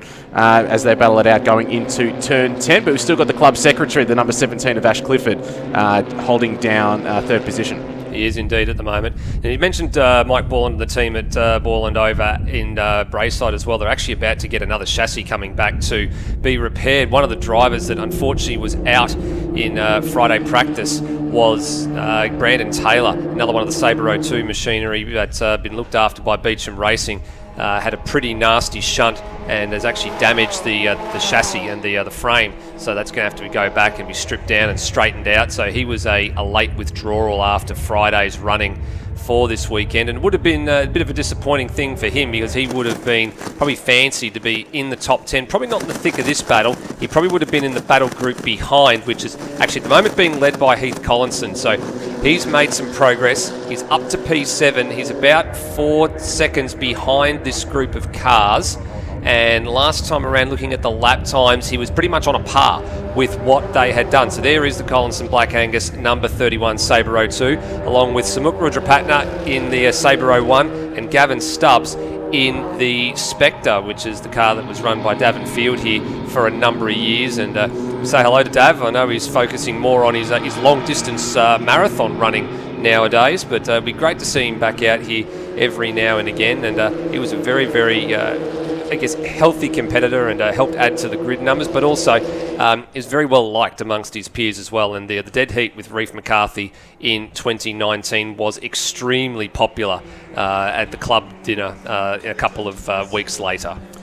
So the gap between P6, which currently shows as Ash Clifford, although it's probably changed since the last timing sector, the gap between P6 and P7, which is Heath Collinson, is about 3.7 seconds. You can see just on the right-hand side of the screen there. So that is a little bit tricky for Collinson to try and close that gap down in the Collinson Black Angus supported Sabre. He is a terrific hand around the Phillip Island Grand Prix circuit. He's enjoyed plenty of success around this circuit in particular. In fact, he took out a Victorian Championship win here several seasons ago, so he very much enjoys this track as they're starting to fan out coming down the main straight once again. But you can see McCarthy trying to check out. He's checking out. He's growing the gap out to 1.1 seconds, so that's the furthest we're seeing him down the road in this finale, and Casamati following behind him. Yeah, so he's now got, as you said, a 1.1 second advantage, and he set his personal best last time around at a 54.84. And we've got a bit of an issue. Something happened down at the hairpin. We're getting some word on the previous tour. So let's have a look at what happened here. So this is down at turn 4. Oh, so that's Curran being escorted wide by John Casamati there. So that was right smack in the middle of the group. So he hasn't lost too much touch, Curran. He's still within striking distance of the number 25 Beecham Pilot. And they're starting to lose a little bit of touch with McCarthy here. They can't argue this point for too long. Isaac Woodhouse now goes to the lead of this group of cars. They've got to be super, super careful. They can't afford to fight this if they want to put their hand in there and their hat in the ring for contention for a win. They need to settle this down for about 2 or 3 laps, try and reel McCarthy back in, and then be in position to strike in the closing stages. Reeling in the reef. Reeling in the reef. That's we'll have to coin that term now. Reeling in the reef. That's something. That's a new one for us up here in commentary. Now, Reef McCarthy, importantly, is shooting for 4 of these titles in a row. It's never been done before with the Maury Fordham Phillip Island Formula V trophy. He currently is he holds 3 in a row. He's won the last few with, of course, the Dead Heat in 2019, the Beecham 1-2 in 2020, and last year in 2021.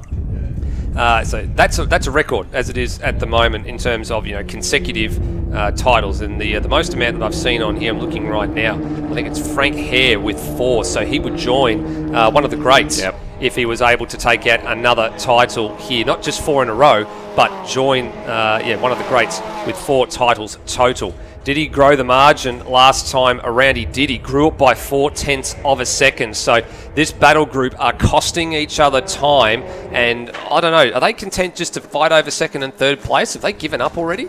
I don't think so. You can see a visible example of what McCarthy, or the extreme lengths that he's going to try and break the toe, because it still has an effect, even with the 1.5 second gap between him and Casamati in P2. We just need Heath Collinson in the Black Angus car to catch up to Reef McCarthy, which is probably not going to happen, because then we would have beef and Reef. Yeah. How many more puns can we squeeze in before the end of the day? Well, I'm a dad now, and I think I'm the only one. Myself and Darren are the only ones who are allowed to tell dad jokes.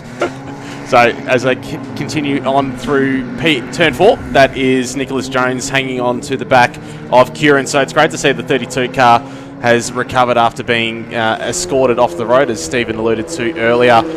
And the 25 car of Casamati still throwing a cat amongst the pigeons as well. So we're just getting word from race control that they have reduced the race even further. So we've got 2 laps remaining in this race. So hopefully that doesn't catch the competitors out too much or catch them by surprise. They're going to have to find some way to notify them, I think, as well. This is probably one of the things I think I love about drivers. They've actually got a last lap board sitting at the ready at the start-finish line. I can see, I think it's Roger Sinclair down there, is ready to show them the board. And what are you looking at?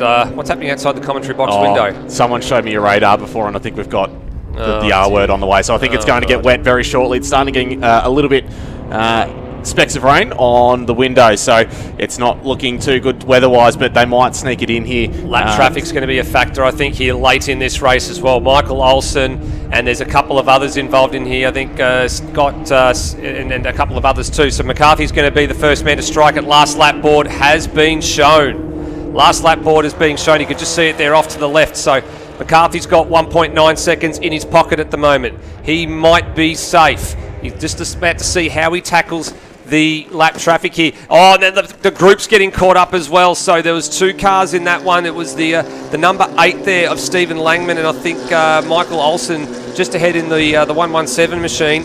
And then the other car, I think, involved, who's that one at the back there? Might be the 77, I think, of Clive Brook. Maybe got a little bit involved in that one too. There's the 85 of Scott Slater. Yeah, so he moves out of the way. That's a great effort there from Scott Slater to very pragmatically pull over to the left-hand side and let that battling pack through relatively unscathed. So, yeah, McCarthy's still checking out at the head of the field. Who are you going to call P2 at this stage, Stephen? Well, I think I'm going to give it to Andre Kieran. I think at this rate, if he's in good position here. Jones very, very wide, looking for the high line out of turn 6. And he tried that trick earlier in the day, and it worked for a little bit, but he was overhauled at the line. So the real battle now is, what can Ash Clifford do? Has he got anything to hold off his stablemate from JRD in Andre Kieran? McCarthy, it looks home and hosed here. He's broken the shackles early. He picked his time to disappear down the road, and he's got a massive advantage at the moment. 2 seconds is enormous around here in Formula V, especially when the chasing pack is not making any inroads. So McCarthy's safe. The title will be his as long as he gets through the last corner squarely and safely. That's not in question. The real question is, what's going to happen behind Clifford and Kieran? I think they've got a little bit of a margin here as well over Nick Jones. So McCarthy's going to get the title here. 4 in a row, salutes the checkered flag. That's done. Kieran and... oh, that was close at the line between Kieran and Clifford. They score it in favour of Ash Clifford by a nose. So he gets across the line by, what's that, 1/100th of a second. Great finish. This battle still rages on. So this is Nick Grigg coming on to the main straight. So this is the battle for position 12. Comes across the line. It's going to be side by side. This is incredible. So that's Charlie Tracy Richardson. Charlie threw everything at that one right at the very end there as well. Greg holds on to that one. So that's another tiny. That's 3/100ths of a second between those battling cars coming across the line. So this is Max Bonney as well in the number 86 and Dean Briggs. They are battling it out for position 15 and 16. Nice and clean racing between this dynamic duo coming through turns 10, 11 and 12 for the last time, Stephen. They've been locked at the hip for most of the races that I've been keeping an eye on them so far this weekend. So Dean Briggs just hasn't been able to find a way past the veteran Max Bonney and they were both up at the Winton Formula Festival competing in the historic class along with their 1200 compatriots. Of course, that was won by Stephen Butcher, the long-time supporter of Formula V and a man who's been very synonymous for building the Stinger Formula V race cars. And this will be a close finish here, and Bonnie will get it by a car length, and probably at the right time, I think, as well, as the rain continues to come down here. So if you're Formula Open, what are you going to do with those tyres? Absolutely. A majority of them will probably all of them will be on slick tyres rolling into the dummy grid, and it's extremely hard to change tyres when you're away from your garage, and that's where all the infrastructure is to facilitate such a change. And it's starting to rain even heavier as we speak at the moment. Umbrellas are coming out around the circuit. So coming across the line will be Grevison. Donald Grevison it is in the number 37 across the line there to complete the field. We have Clive Brook as well from Victoria. So you can see the rain on the horizon there sweeping across the Phillip Island Grand Prix circuit, and it's going to have implications for the final event of the weekend. It's going to be Formula Open Australia with their third and final race for the weekend, Stephen. Well, one more race to go here at Island Magic 2022. We've been blessed with weather yesterday. We've had a little bit of an up and down day today, and well, what have we got in store for the last race of the day? It's going to be rather interesting. Wings and slicks and water, they do mix, and sometimes when they mix it gets a little bit interesting, and I think that's what's about to happen on the other side of this. So we'll take a very short break while we wait for Formula Open to come down. Actual fact, I don't think we will wait. We're going to have a little bit of a deep breath because Formula Open is already rolling down the pit lane, and as Darren Smith rejoins us in central commentary here for this one, Daz, what do you do? If you were sitting in one of these cars right now, what's your choice? Slicks or grooved? Well, I can tell you that the engineers have been on their mobile phones showing the drivers the sweeping rain coming across the track. Look, there was supposed to be 12 laps. We're going to run into a curfew issue.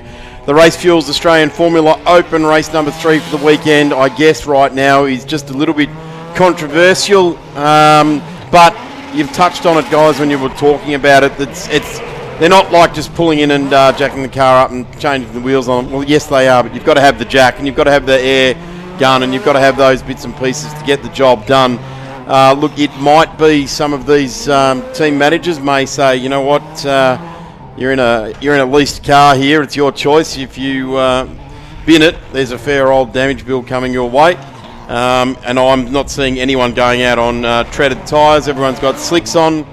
The track is looking okay to go, and this is quite a small rain cell coming across the track as well. So every single car, just getting word that there's number 45. The 999 machine. The 999 machine's the only car that I've seen leave the pit lane so far on treaded tyres. So Jack Beaton as well in the number 45 is in the marshalling area, changing on tyres there as well.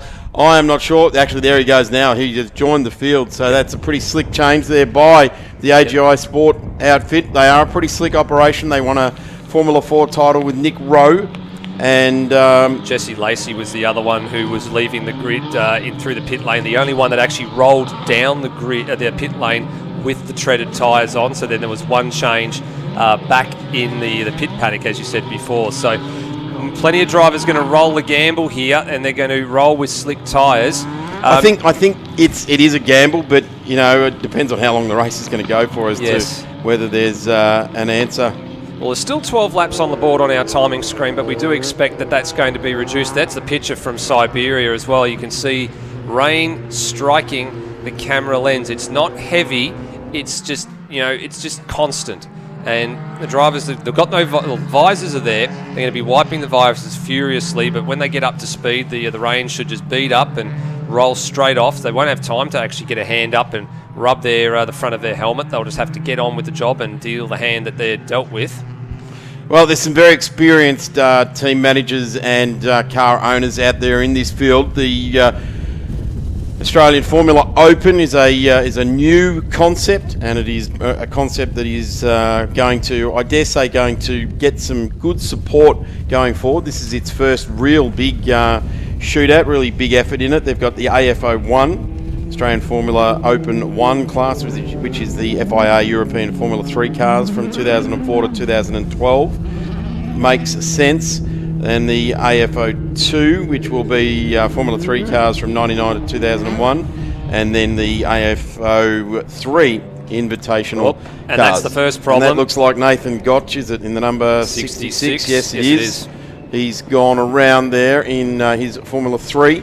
So this is going to be something we're going to see a bit of, and I dare say there's going to be some difficulties there because he's now asking for a push backwards.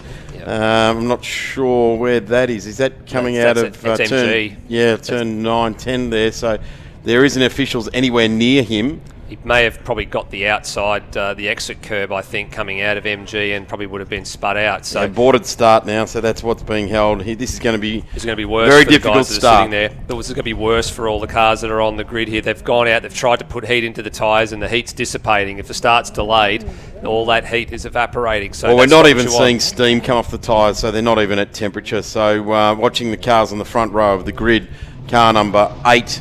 Just sitting there, which is Mitch Nielsen, who'd had a great run in the Streamline Energy car for Artec in the F308-11, and those tyres are shiny on top. They're not supposed to be shiny at this point in time. They're supposed to be nice and hot, and if there's rain falling on them, there should be steam coming off them, and we're not seeing that in any way, shape or form. First of all, the cars are going to have to be sent around again.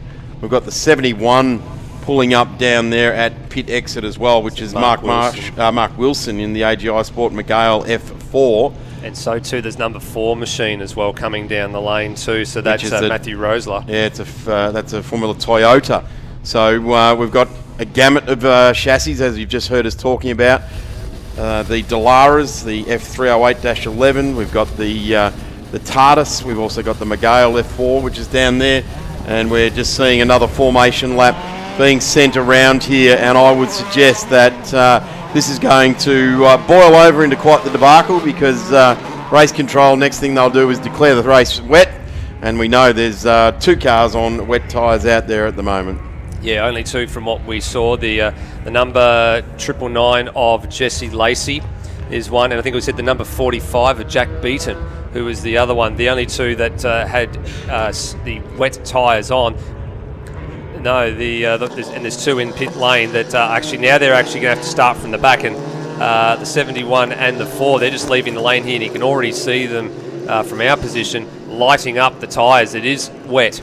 It is definitely wet, and standing starts for these cars are going to be an issue at when the race actually finally gets underway. If the cars that left the pit lane and had plenty of wheel spin are anything to be judged by. So cars are making their way around, slipping and sliding. And as the screen says, watch on demand on YouTube, search Blendline TV and catch everything there. In fact, when you're at work during the week, have it streaming away in the background. And when the boss is not looking, just bring on Blendline TV. It's a good way to do it. Absolutely a good way to do it. If you missed your all the action from this weekend, or if you want to play a bit of catch-up, that's the way to go about it. I can see there's a bit of tyre warming going on there, but they're very, very ginger and very, very, timid about where they do it and when they do it. That looks wet. That looks really wet through Siberia. And we've got somebody off at turn 6 we're hearing now as well. So that is Siberia. This is what we're looking at. So word coming through is that's the number 25 of Winston Van Laho. There it is. Same sort of spot that the XLs have gone in, and Michael Hart went in, improved production in that area as well. But looks like, importantly, there's no contact with the fence. But we're waiting to see what's going on there, and if they can pull that car out. The medical car's going to be there, so that'll be okay. But I've got a funny feeling that it's now coming down quite heavy. Red flag shown. Red flag shown. So that'll be because too many cars on the slick tyre. Also that the car in the fence there as well. So as you said, Darren, race is going to be declared wet. Well, it's good news for these guys sitting on the left-hand side of the screen there. The that is declared full stop, and it's not going to be run. So now that's official now. So this race is not going to be started at all. So cars had been out for a formation lap. They've been sent around for another one. Race has now been declared by race control, and I've got to say that is a crying shame. But gee, we cannot beat the weather gods at race meetings at the moment, can we? It is absolutely stacking up against us. These teams have travelled from all over the country, literally all over the country, to come here and race on the greatest permanent racetrack this country has, and unfortunately the greatest cars to go on the greatest permanent racetrack are going to go back into their trailers without their last race of the weekend. Steve, that is, unfortunately, the end of the 32nd running of the Island Magic event by Pyark. What a shame. What a shame way to end that as well. And I guess the thing that'll be downstairs is where the John Roxburgh Trophy is going to be awarded, and if it's going to be counted back to the race from this morning. That'll be, I think, a few things for downstairs for the many maintenance personnel and the administration personnel to figure out. I think it would be sad not to award it to Trent Grubel, who's dominated the weekend so far with the 2 race wins. And he was the class to field and probably was pretty fancied to win this 3rd race anyway. But I have absolutely no doubt in my mind that he's certainly fancied for it, but race has many complexities, and we're seeing that unfold right here, right now. I guess it is a shame, but I tell you what it is 32 years of great tradition that has come to fruition with one race meeting, and it has been not a lot of race meetings. In fact, it's probably only the Bathurst 1000 that has got an unbroken record history that would rival it here in Australia, and probably the Monaco Grand Prix and the Indianapolis 500 around the world that would probably do that as well. So, real shame. We will certainly come back bigger and stronger and better with Victorian State Circuit Racing Championships, Island Magic next year, and all of the great things that go on around that as well. And Steve, I guess the other big thing that's happened here this year, and will continue on in a couple of weeks' time, is the celebration of 70 years of the Phillip Island Auto Racing Club. So we look forward to that, and we will catch you in season 2023. Looking for your daily motorsports fix? Say hello to Blendline TV Premium, the new way to watch and support grassroots motorsport. For just $8 a month, you'll get access to more thrilling races, comprehensive live broadcasts, and real racing stories. Subscribe today and support Aussie grassroots racing with Blendline TV Premium, your home of grassroots motorsport. Bosch Motorsport provides technology for racing. Worldwide experience from all major categories of motorsport is in your race car when you use Bosch Motorsport components, ignition system, sensors, fuel delivery and high-end electronics. Bosch Motorsport brings race-proven quality and performance to your motorsport machine. Search for Bosch Motorsport Australia or find us at boschmotorsport.com.au. There's good, there's better, and then there's Bosch. Bosch Motorsport, when quality and performance matter.